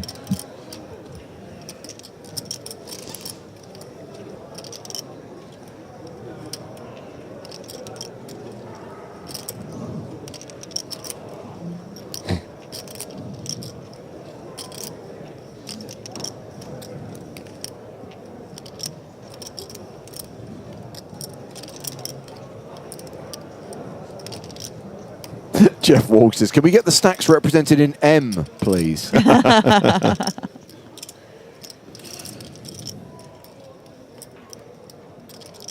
Goofy, take your point on board. Something that we're working on. Not for the Irish Open, but hopefully for EPT Monte Carlo. All in, says Boyko, with the full house. Shoving on Molinar, who obviously will not call with Queen High. Do you think he assumed he was targeting a king there and that he gets... I was surprised to see him go with such a large size. Yeah, it could be that. I mean, I think when Molinar bets twice there in that fashion, I think he is representing a lot of strength. And, you know, we can see here with the bluff, but that might have been the thought process is we're trying to get some queens to call or something, or aces to call or whatever. So we just lost PokerStars qualifier Simon Levy won his seat on PokerStars New Jersey, has just cashed out in 37th place. was a monster stack at one stage of this tournament, but sadly ran 10s into aces. Saheb Bobandawala was the player with aces who took him out. And because of Levy's elimination, Michel Molinar is being balanced off the feature table. Has now been balanced off. He's gone, his chips are gone, he's not been eliminated. And He's his just been cute moved little eyebrow smirk is gone. to one of the other tables. I'm sorry, Caitlin, we'll have to bring you some new eye candy. I got O'Neill. I got all the eye candy I need. O'Donnell, excuse me.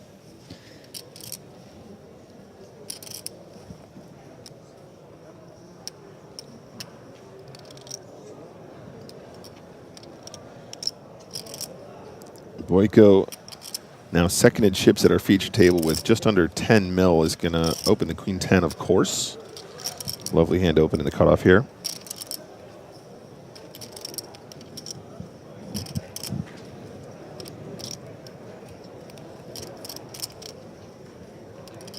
Dudikov, 23 big blinds, just throws it in the bin. Whitehouse folding the Jack-9 in the small, taking us to the big blind. 8 deuce. Nope. And Mitrovic here showing a little bit of frustration. And I understand when you're this short, guys, and you're not getting the hands to fire back with against the chip leader, can be frustrating. Has managed to pay his big blind now, though, and his big blind ante. So into the small blind he goes. Still plenty of chips to spin up if you can find the right combos to run it. Spin it up.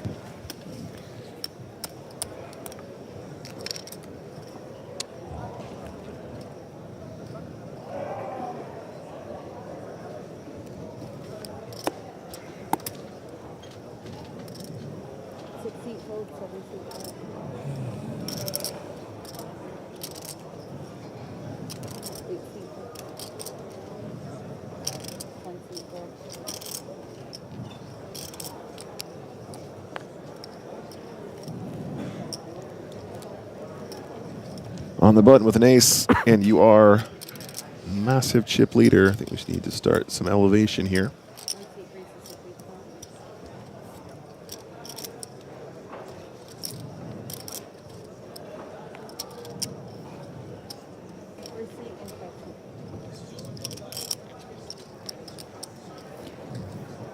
Raise and take it.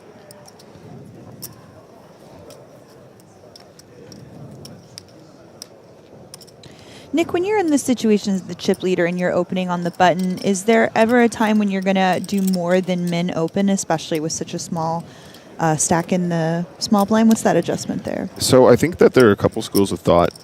Certainly we want to have differentiated sizing, because if all stacks are even and we're relatively shallow, obviously we just want to be using a smaller size in general, right? So 2.5 early in the tournament, 2.25 as we get down to between 80 and 30, and then under 30 closer to just the 2x, right? But then once you have that chip lead, denying the opportunity for the big blind, who's a short stack, to enter the pot is very, very, very advantageous. And therefore, sometimes having a size up just to try and make it harder for them to peel that one extra big blind can be really nice. Then again, it means that you're giving yourself a better price when they shove to have to call off as well. But I do see really good players starting to employ a larger sizing into the shorties to try and do that exact move. There's also a whole nother thing to do with PKOs that I don't even want to get into because I don't even know it that well, where you're trying to size in a way which forces your opponents to be all in more frequently. So sizing up and trying to get in the opportunity to win a bounty as well.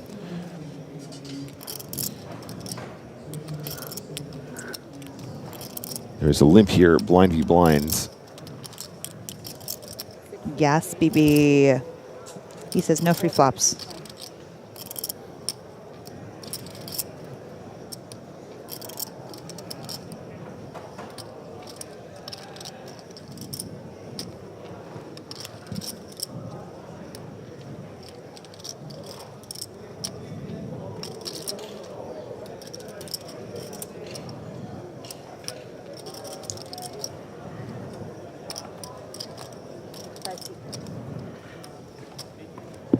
It does get the job done. Hero value makes a good point as well. Probably could have just considered just ripping there from the button, as opposed to finding a small open or whatever we were talking about. Actually, looking at the stacks, it was 11 and 7 behind. That does seem like probably the more optimized maneuver from our chip leader. And actually, with the combo that he had in particular, one with not great playability post-flop, and obviously you feel a bit sad if you open the ace-7 and get shoved on by king-queen or queen-jack suited, and then you're kind of in an awkward spot. So I think the shove actually is superior. But what does Benny know about poker? Am I right, guys? Small blind. 80. Apologies. Alt Ace asks, how long do they play today? So 30 minutes left on this level, then another 2 levels.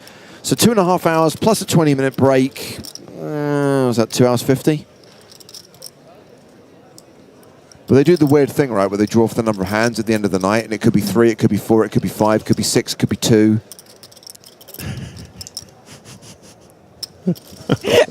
There might even be an 8 in there. Could be 9. Could be 10. Can you imagine? 15 more hands. All right, we're just going to stop the clock, play 7 more orbits. How many M's is that? Hard to say, really. All right, here we go. I think we're going to be all in here. Koivurin with 11 big blinds and a dream on the button. With a very pretty hand. There it is. Ace 9 of strawberries. 1.8 million across the line. No, Joe. Queen 3 suited. Not going to cut it. And praying to wake up with it. Big blind special. It is not. King tray in the bin.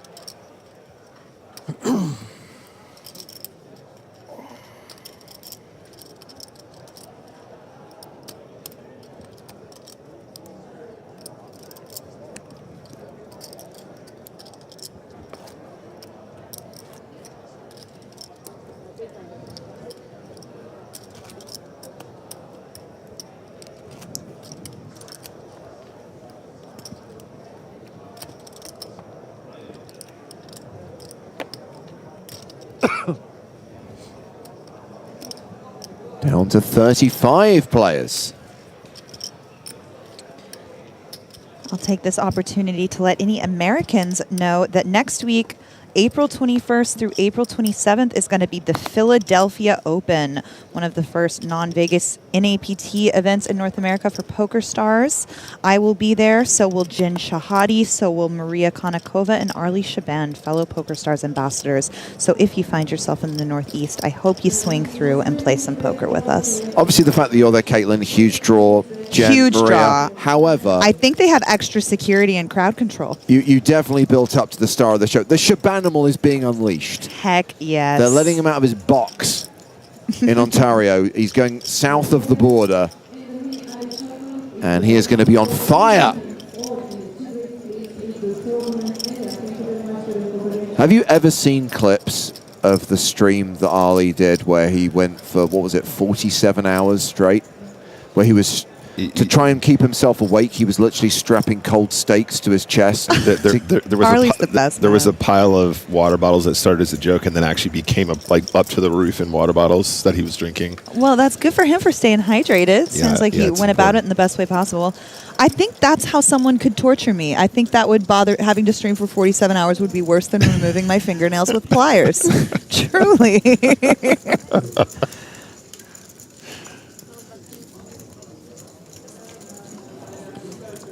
Yeah, really excited to see more live poker from PokerStars in the United States. NAPT, super juicy out there. Go check it out, gang. Get involved. Heavenly Morsel says Ali was sick for 3 months after that. Let's be honest, guys. He hasn't mentally recovered. He was completely normal before that. He was like, hello, I'm Ali Shaban before that. He did a 47-hour stream. Now look at him. No, Arlie and I, so we already had our scoop in North America, Yes. and Arlie and I had a prop bet that I lost. We both lost in scoop, but he lost less. So I have to do something horribly humiliating. I kind of feel that's an unfair bet. He only has to beat like 5 people in every tournament. Yes, play on PokerStars in America, y'all. Our pools are small and they are beatable. Get in there. I'm in there. Come on, free money.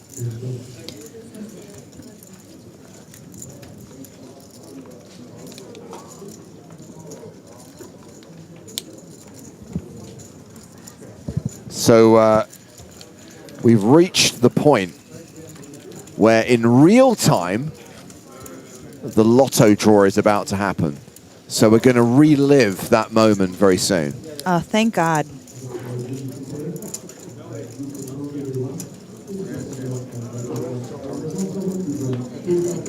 Our mod Tom is likely to make an appearance at the Philly Open.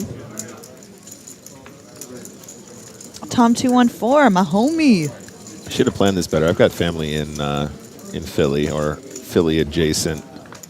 Should have come out and done a double whammy family trip. Still time. I was going to say, Nick, we were saying, Caitlin and I were discussing earlier, we don't think there's anyone doing the trifecta. Triple? Yeah. No one's doing Irish Open, Philly, and Monte Carlo. That could have been you. Yeah. You could have been special. Do they overlap? Can you make it all work? You can do. You can make it work. Uh-oh, I think my family might be watching. Now I got to do it. I'll crash with you, Caitlin. Sounds perfect. I'll request a king bed for us to cuddle and spoon and upset our partners. Emperor size. Empress size. So on the flop, Queen Jack is the best of it. Action pre was call and raise and call, excuse me.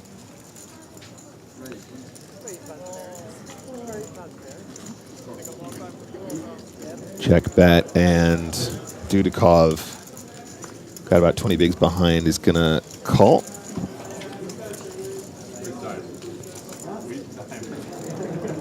Okay, so a gutter ball now for the sevens. You get a gut shot. You get a gut shot. But also a gutter ball for the Queen Jack.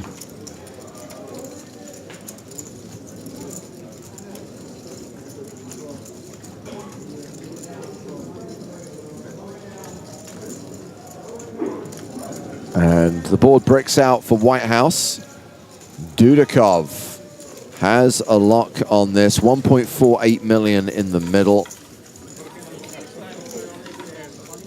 Please go for value.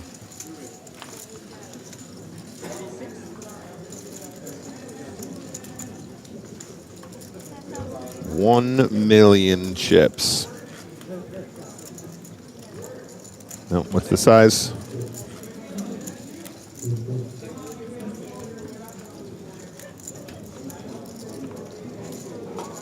Goes really small, 260 into a pot of 1.48 mil.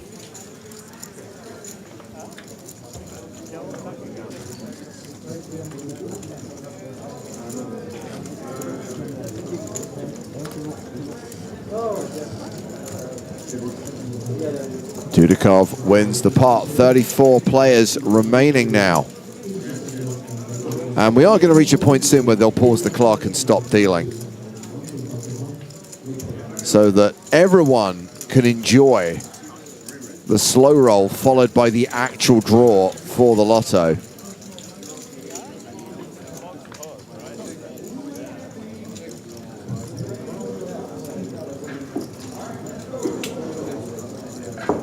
And while we're waiting for that to happen, let's talk about one of the other live events happening. So Caitlin's right, Philly's coming up. And then straight after Philly, it is the first stop of EPT 2025. Monte Carlo, that is the PokerStars and Monte Carlo Casino EPT. April 30th through May 10th with live coverage on the PokerStars Twitch and YouTube channels. We're covering the last 5 days of the main events. That'll take you through to Saturday, May 10th. And then, of course, from Sunday, Scoop starts. It just continues. It's been pretty relentless this last few weeks, but we did get off to quite a slow start this year, so no complaints. It's good to be busy, good to have live poker. And yeah, Monte Carlo is the first of 4 EPT stops this year. We've got Barcelona in the summer, we've got Malta in the autumn, we've got Prague in the winter. And this is the moment when the winning ticket was drawn, and it was confirmed that Jamie Tuan was the winner. And Jamie Dwan There he goes is. running across the room. Jamie Dwan representing a syndicate that also involved Benjamin Spraggy Spragg. Where's he at? Come get your money. Come on. 52,000 euros in the end. Wow. 52x multiplier for the syndicate. You get in there. You sold all those tickets, not me. You did all the work. Way to go, everybody. That is the largest Lotto in Irish Open history. Thank you for buying your tickets. Come back next year. We're going to get 60K in that bag next year. 60K. Come back so you can make Calling it happen. now. Everyone back to the tables, please. I'm surprised that lottos aren't more ubiquitous in all poker live stops. I mean, they do have the scrupulous system of trash bag, cash and trash bag. So I think it's perhaps that doesn't fly in Vegas. I don't know. I think it's venue dependent. It's license dependent in the extreme. I think that's pretty spot on. I mean, you also have to kind of balance the responsible gaming messaging with a PA announcement every 20 minutes saying the only way to get unstuck is to play the lotto. Yeah, exactly. Anyway, that was cool. Down to 34 remaining players here in this largest Irish Open of all time. 600,000 euros up top. I'm excited. We still have our one lady left, right? We do. And what is her name? Do you have that in front of you? It was Pia something. Pia, yes. I recognized her face from having to play with her in women's event. Very talented young lass. No, Pia was the one who was eliminated. Okay. It is Rosalie Petit. That's the who is the one. last remaining female player. Well, that would be quite the story if she could take down this biggest Irish Open. I still have my favorite locked up as O'Donnell, but we'll put Rosalie as a close second. Okay. The Caloric Pond asked, did Finton Hand play in this? I mean, everyone who's in Dublin right now played this, but understandably, once you're down to 34, you're not going to see many faces because most of the field has been eliminated. I feel like we've done quite well to get through the players that we have so far, though. It was just such a huge field to begin with. Can't believe we're down to 34 already. Still a long way to go, though, to find our winner sometime tomorrow. What flag is that for Dudikov? I'm not familiar with this flag. I got to Google that. Where that's the Estonian Blue, black, flag. and white. That's the Estonian Estonia? flag. Okay, Yep. Beautiful flag. Across the water from Riku Koivurin from Finland.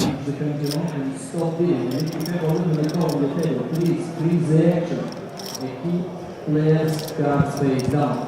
Once again, all dealers on the mystery bounty. Stop it and if you have all in the corner table, please action and keep players cards face down. All right, finally a hand for my man. Mystery bounty. There's only one type of mystery I like, Nick, and that's mystery of the lamp. Your wishes bring riches. Except they don't, because we all know it's the misery of the lamp. What do you think's going through Hancock's head here? Got 2 sevens facing an early open off 20, 23, 24 odd bigs. Yeah, I mean, are we too shallow to flat? Can we just shove? I think, yeah, that's a really tough one, honestly. It's one of those that's also going to be very stack dependent with the distribution of the stacks around the table. It's going to have a really big impact on how playable those cards are, because the call gets squeezed more often with there's bigger stacks behind who are really bullying, and so on and so forth. I think just keeping it snug there aligns with my thought process, but it is a really tricky one at the late stages of a tournament like this. Mitrovic quite short at the moment. Looking at Jack 10 offsuit here in the big blind. Yep, our super short stack, 5 big blinds after putting in the big blind ante, and I think it might be good enough just to take a flop with and try and do something. Stop and go. Stop and go. Stop and go territory for sure, James. I love it. I love a stop and go. And we're all in. Boom. And we're going. You're going to get cold, but you have to. Just nice. Nice stop and go. Ace-8 suited loves this action as well. Definitely never going to be mad at the nut flush draw overcard and diamonds working in tandem. It's a post-flop flip, James. It is indeed. And Mitrovic is going to need to fade an ace or a diamond. 2 chances for O'Donnell to hit. Turn card is the 7 of clubs. Ooh, now we've got some more gut shot outs. We do indeed. 9's now working. Is this a case of too many outs? 14 cards now. Brick on the river. Mitrovic doubles up and survives. Yeah, he's been really patient, and earlier on we saw some frustration with that short stack, finding no hands to play. I think this was just fine, though. I think this is a good poker with the Jack-10. It's very sad when you call there and just don't find anything to go with, though, at this extreme shallow stack depth. Thank you.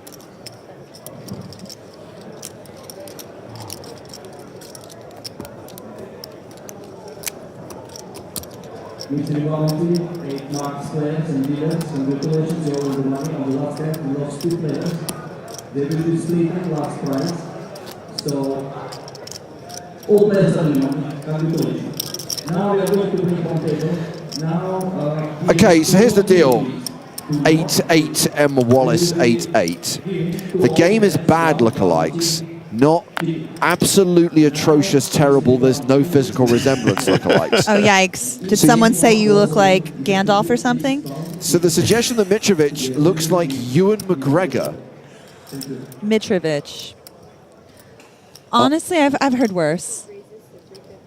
I think everyone in the building looks a little bit like Ewan McGregor, just by nature of where we are on this beautiful planet of ours. Oh, goodness me. Aces for Boyko.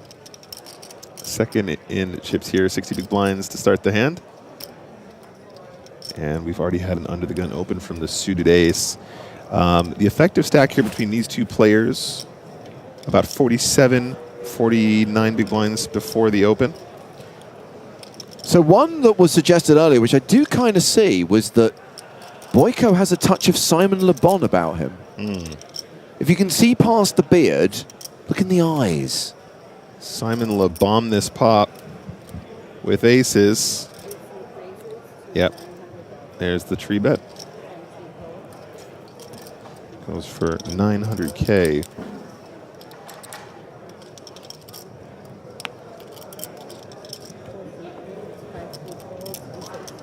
Snap fold from O'Donnell.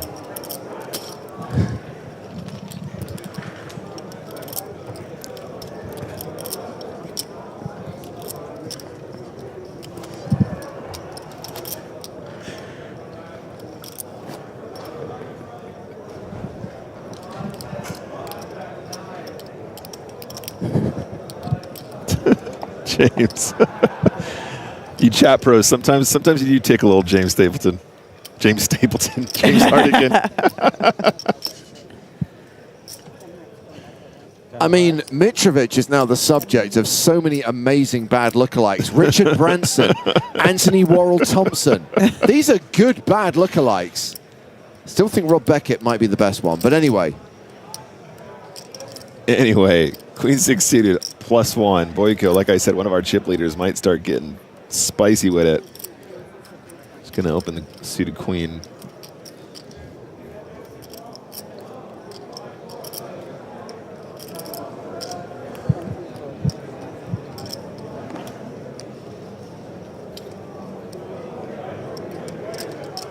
Queen 6 versus Queen 6 here. This one suited in diamonds gets folded.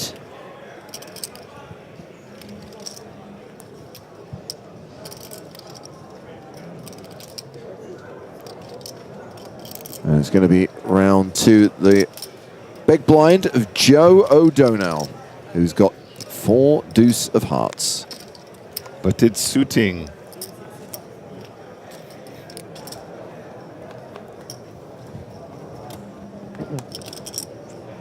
I mean, pair for Boyko. The straight draw for O'Donnell.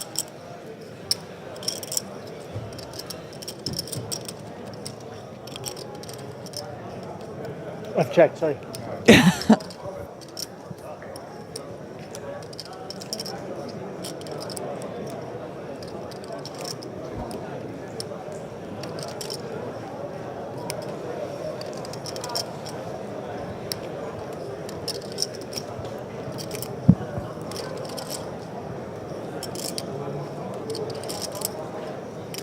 Boyko, second pair in position yet again.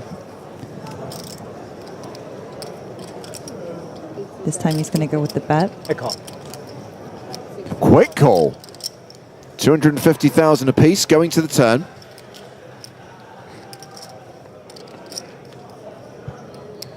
King on the turn.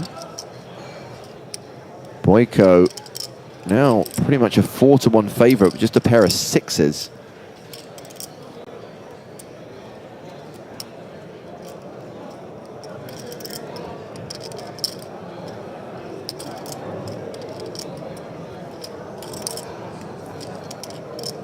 The option now to continue barreling potentially. The king seems like a bit of an innocuous one, right? We could have some 6x outkicked. We're beating 5x, we're beating straight draws, we're beating flush draws.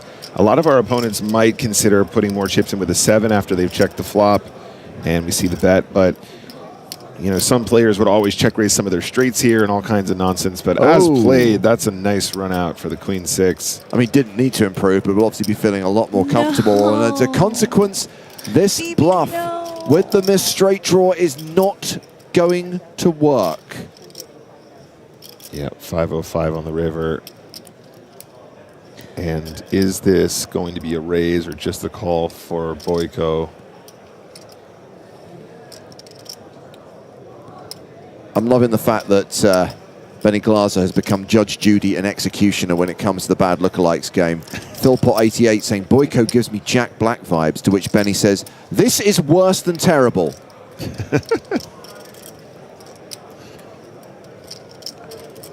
Definitely not Jack Black vibes, come on. Oh no, but Benny's 100% right, which is why he's been given the legal right to be privileges. The Jack Black disrespect in this room right now, I'm not comfortable with. Well, I mean, you can't really blame O'Donnell for taking a shot at this. No, of Diamonds course. bricked out. Of course, this is a board that favors his range. I think his sizing is good here too. He's not trying to convince him to fold queens or something. went right? small. He's trying to get busted flush draws. Yeah. Or just like, you know, ace jack or something like that. Feel uncomfortable. We do find a raise from the queen 6. 4 deuce is gonna fold, but yeah, I think he's done a lot right there. He's just kind of running into it, and I think that's the size is a reflection on the plan there. He continues to avoid disaster, though. Exactly. I got some bad news for you guys. There's been an elimination at the outer tables, and I'm afraid it is Rosalie Petit. Oh, no. So she's been KO'd, cashing for 11,000 euros. We lost another player, Stephen Murphy, at the same time. So we are actually down to 32. And that means a table is breaking. It's table 1 that's been randomly selected to break. And that means we have a new player at the featured table. It is Ian Simpson, 2013 Irish Open champ, back on the main stage. But 11 minutes on the clock. During the break, we will be changing feature tables for the last session of the day. Ian Simpson having another run here, guys. 32 players left.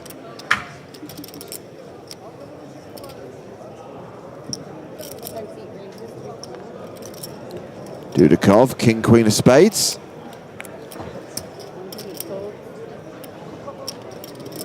Right? Yes.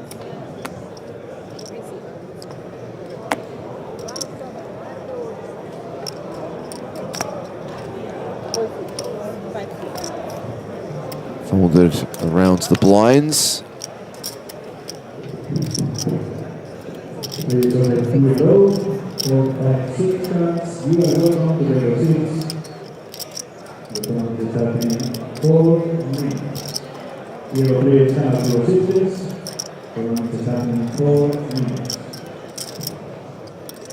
Hancock here, only 22 big blinds behind. Queen 7 off feels really, really hard to play well there. Is the line there going to be the hands where we can't make a straight, where perhaps we're defending wider at different stages of the tournament? You know what? With the big blind ante, it actually gets very wide. You know, it might be still be loads of offsuit queens, offsuit kings, and stuff like that as well. I don't know what the line is. And actually, the big blind ante structure is one that I've probably studied the least. Coming from an online background, where we have normal antes.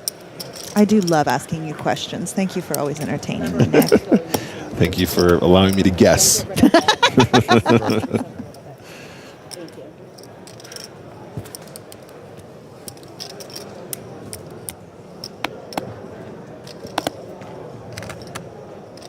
Here's a nice hand. I know that, especially now that we've lost Rosalie, Joe O'Donnell is your favorite, Caitlin. Of course. I don't know if either of these references are going to register, but we do have a bad lookalike. Is for it Jim Joe. Broadbent? No, Sick Wee Puppy believes it's a mashup of two people. The British journalist and broadcaster Ian Hislop and Harold from Neighbours. I'm not familiar with either of these blokes. Yeah, I kind of figured that that one would not necessarily work. The Ian Hislop one I can see a little bit. Harold from Neighbours. Someone referred to or likened me to an EastEnders character, and I quickly Googled her, and she was a pretty enough lady. So I'll take the W. Okay. Yes. Yes, sir. And EastEnders, that was the show that Rory was a heartthrob on, correct? Rory Jennings has been in EastEnders. It's a long-running soap like Days of Our Lives. Rory has also been in Doctor Who. He was in several. He saved the universe once in Doctor Who. Love that for him. Action flop here. We've Yes. got top pair, flush draw, open ender for Jack Black.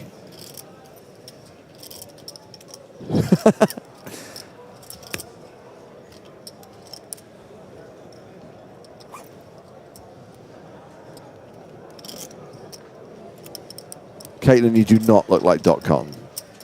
Who? Dot Cotton is a famous character from EastEnders. Oh.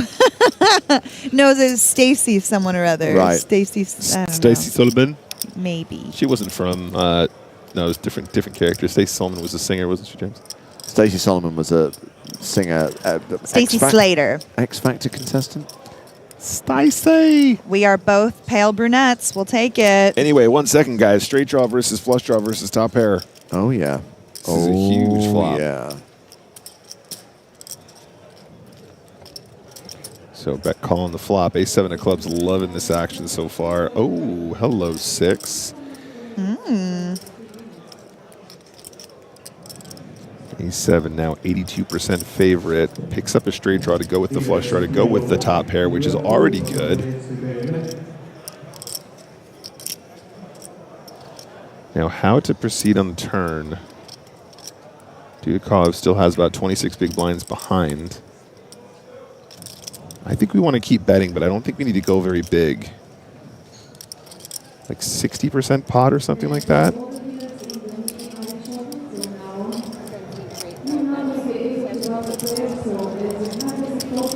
Looks like he went around half. 750 feels great. Love this. And is it the right size to keep the JT in the mix, or is he going to let go of the straight draw on the turn?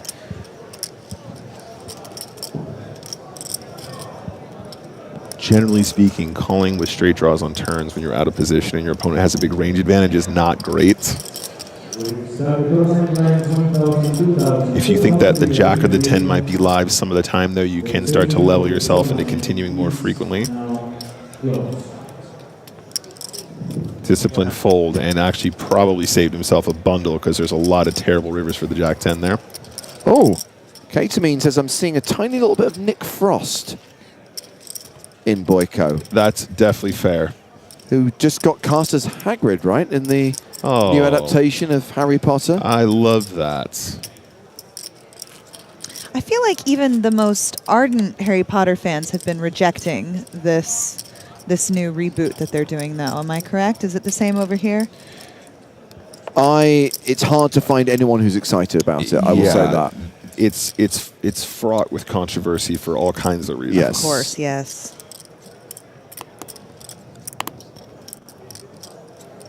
Jeff Capes. That's another good one. Grenadier 85.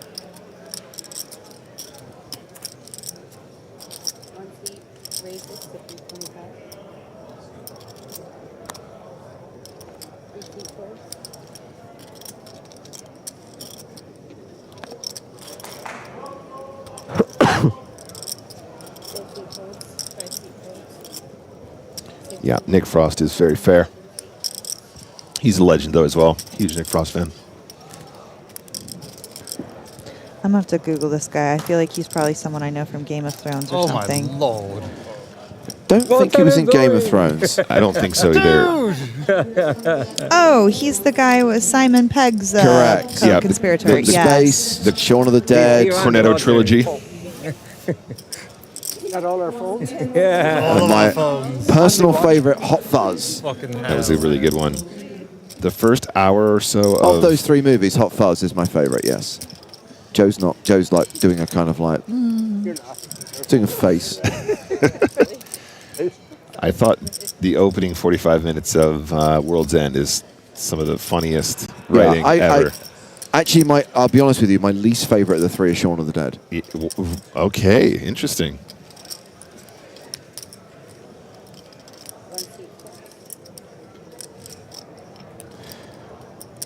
What's going on? Does anyone actually have a hand?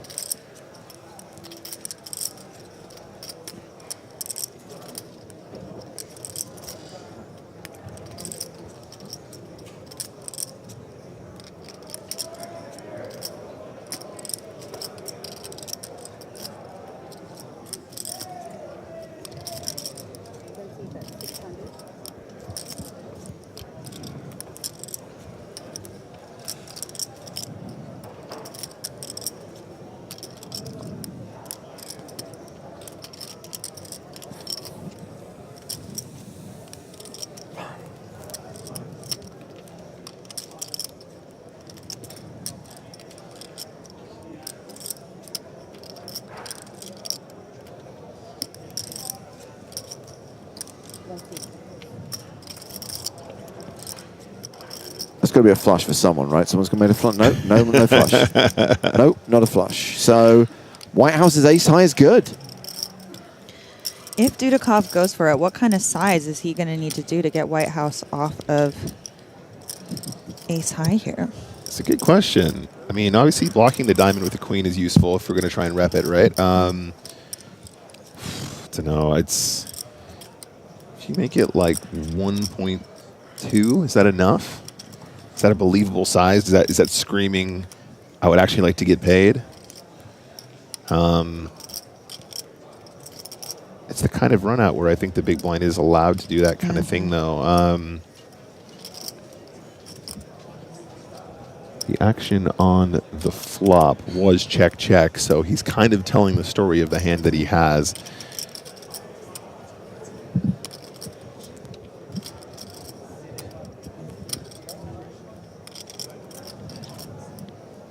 And it looks like Queen 10 is going to wave the flag.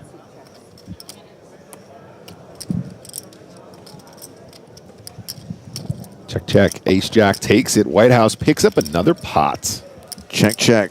Raise hell. Does Dudikov just feel like he's too poor at the moment? I mean, he's got 27 bigs. I'm surprised he didn't want to take a stab at it there in that line. Yeah, it did feel like a good moment for the big blind to do some big blind stuff there. And check, raise hell. Better raise those angels. Are we at the Is that the line, James? Break, or? Check, raise hell. Better raise those angels. Better know that range well. Better know that range well. Is that what it was? So he said another good, bad lookalike. This one, particularly for fans of the Netflix docuseries Drive to Survive, Sonny Jim says that Koivurin looks like James Vowles, the Williams Racing team principal. If you know, you know. It's a good, bad lookalike. Only drinks coffee on race day, so he feels the caffeine. Weird.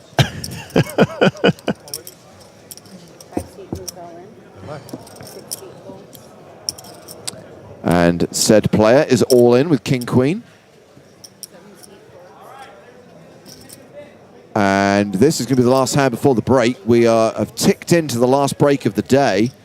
So that will be the last hand from this table. New lineup coming to the main stage post-break.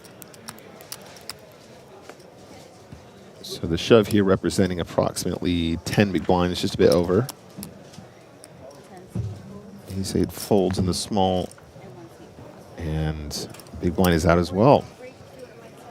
So yeah, when we come back from break, Michael Kareem, Michel Molinar, TJ Reid, Carl Shaw will be taking seats on the main stage. Now, this is very important to those of you watching on YouTube. A new stream will start during the break.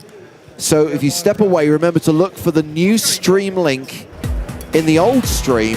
You'll be able to click on that and continue watching the day 3 action from here at the Irish Open. Now, thanks to Caitlin Komeski. Thanks for letting me join you, boys. Thank you, Nick. And we send these guys back into the field with a new lineup at the feature table coming up in just shy of 20 minutes' time. 2 more levels to play tonight before day 3 of the Irish Open is in the books. Back in a few minutes for more action live from Dublin.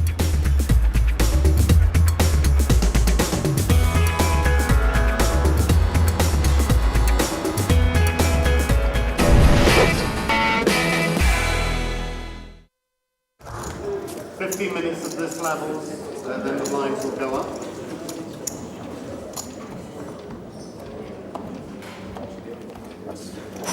Matt folds.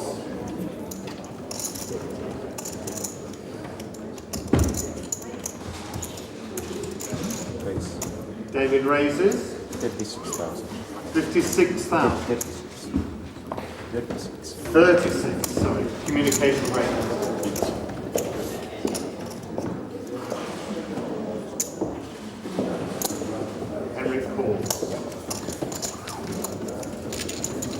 The flop is King of Hearts, King of Diamonds, 6 of Spades, Henrik checks, David checks. The turn is Jack of Hearts, Henrik checks, David checks. Well, Pomeroy flops the world here, flops the full house, and so far we've gone check, check, trap, trap to a river. Henrik bets. What a tough spot for me with the hand that I've checked twice and is definitely nothing. I don't know. Well, I guess I'll raise.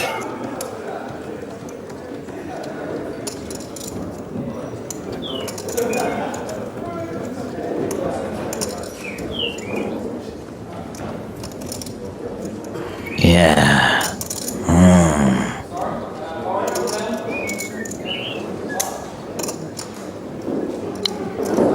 I had to think about it for a while, but you know what?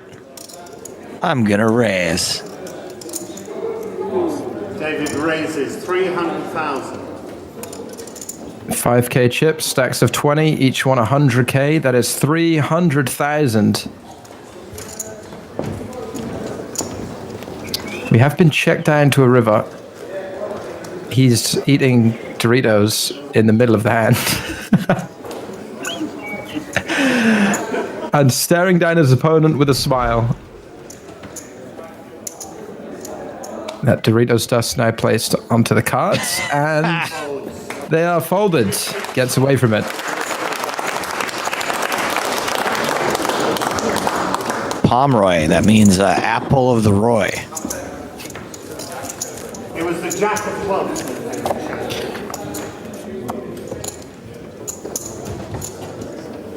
Goes on the button. Man, Dorito dust sounds so delicious right now. Roy is king in French, right? Oh. Pomeroy. Apple of the king. King apple. Apple king is comes from a long line of orchard. Here comes old Joe Rafferty again. All in from Joe. With the two-handed. Put him in. Pain and anguish on the face of our decision maker. Hey, did this guy have a PokerStars t-shirt on? It really looks like it says PokerStars. Gavatan calls with the King 8. A lot about Mike McDonald if he's a time traveler. Ace high ahead, Rafferty the favorite to double up. 3 of spades, 2 of diamonds, 6. Will he double up or will he get done dirty again? The turn is an 8. Dirty is looking like it. Big sigh of relief from Gavatan. He takes the lead on the turn and holds. 4 is not enough for Rafferty.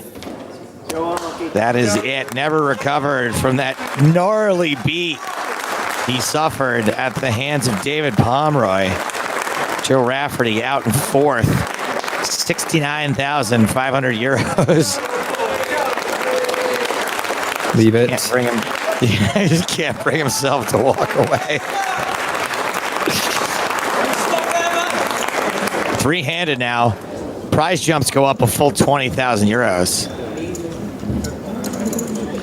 Oh, it's just PokerShare.com. That's a little too close for comfort for me, Craggy. PokerShare.com. PokerShare singular. My circle is spinning. Did you just click into a time warp? I'm pretty sure these lads have run into some difficulties. 45,000. The site cannot be reached. Okay. It was a good run. Story checks out. Olander first to act on the button. Raises King 8. Pomeroy still to act. In the big blind.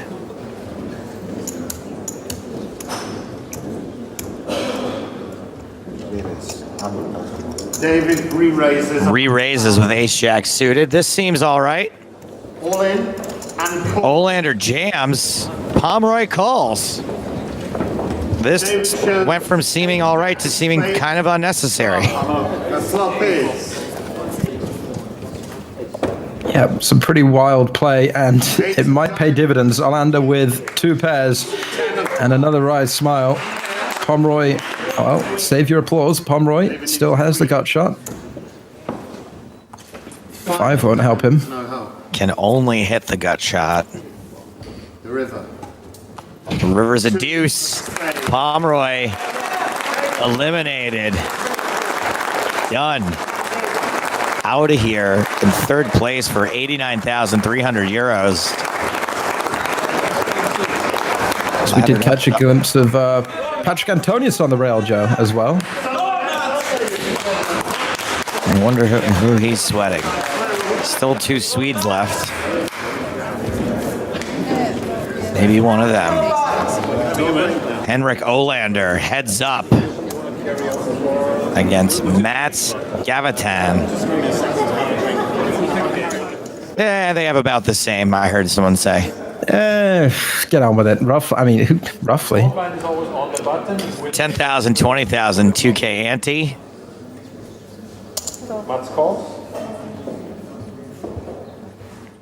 And Olander heads up for the title. There can be only one EPT winner.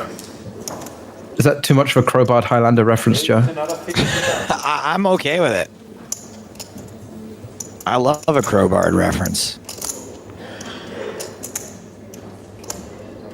And I don't think these guys are super deep. I don't know how long this heads up.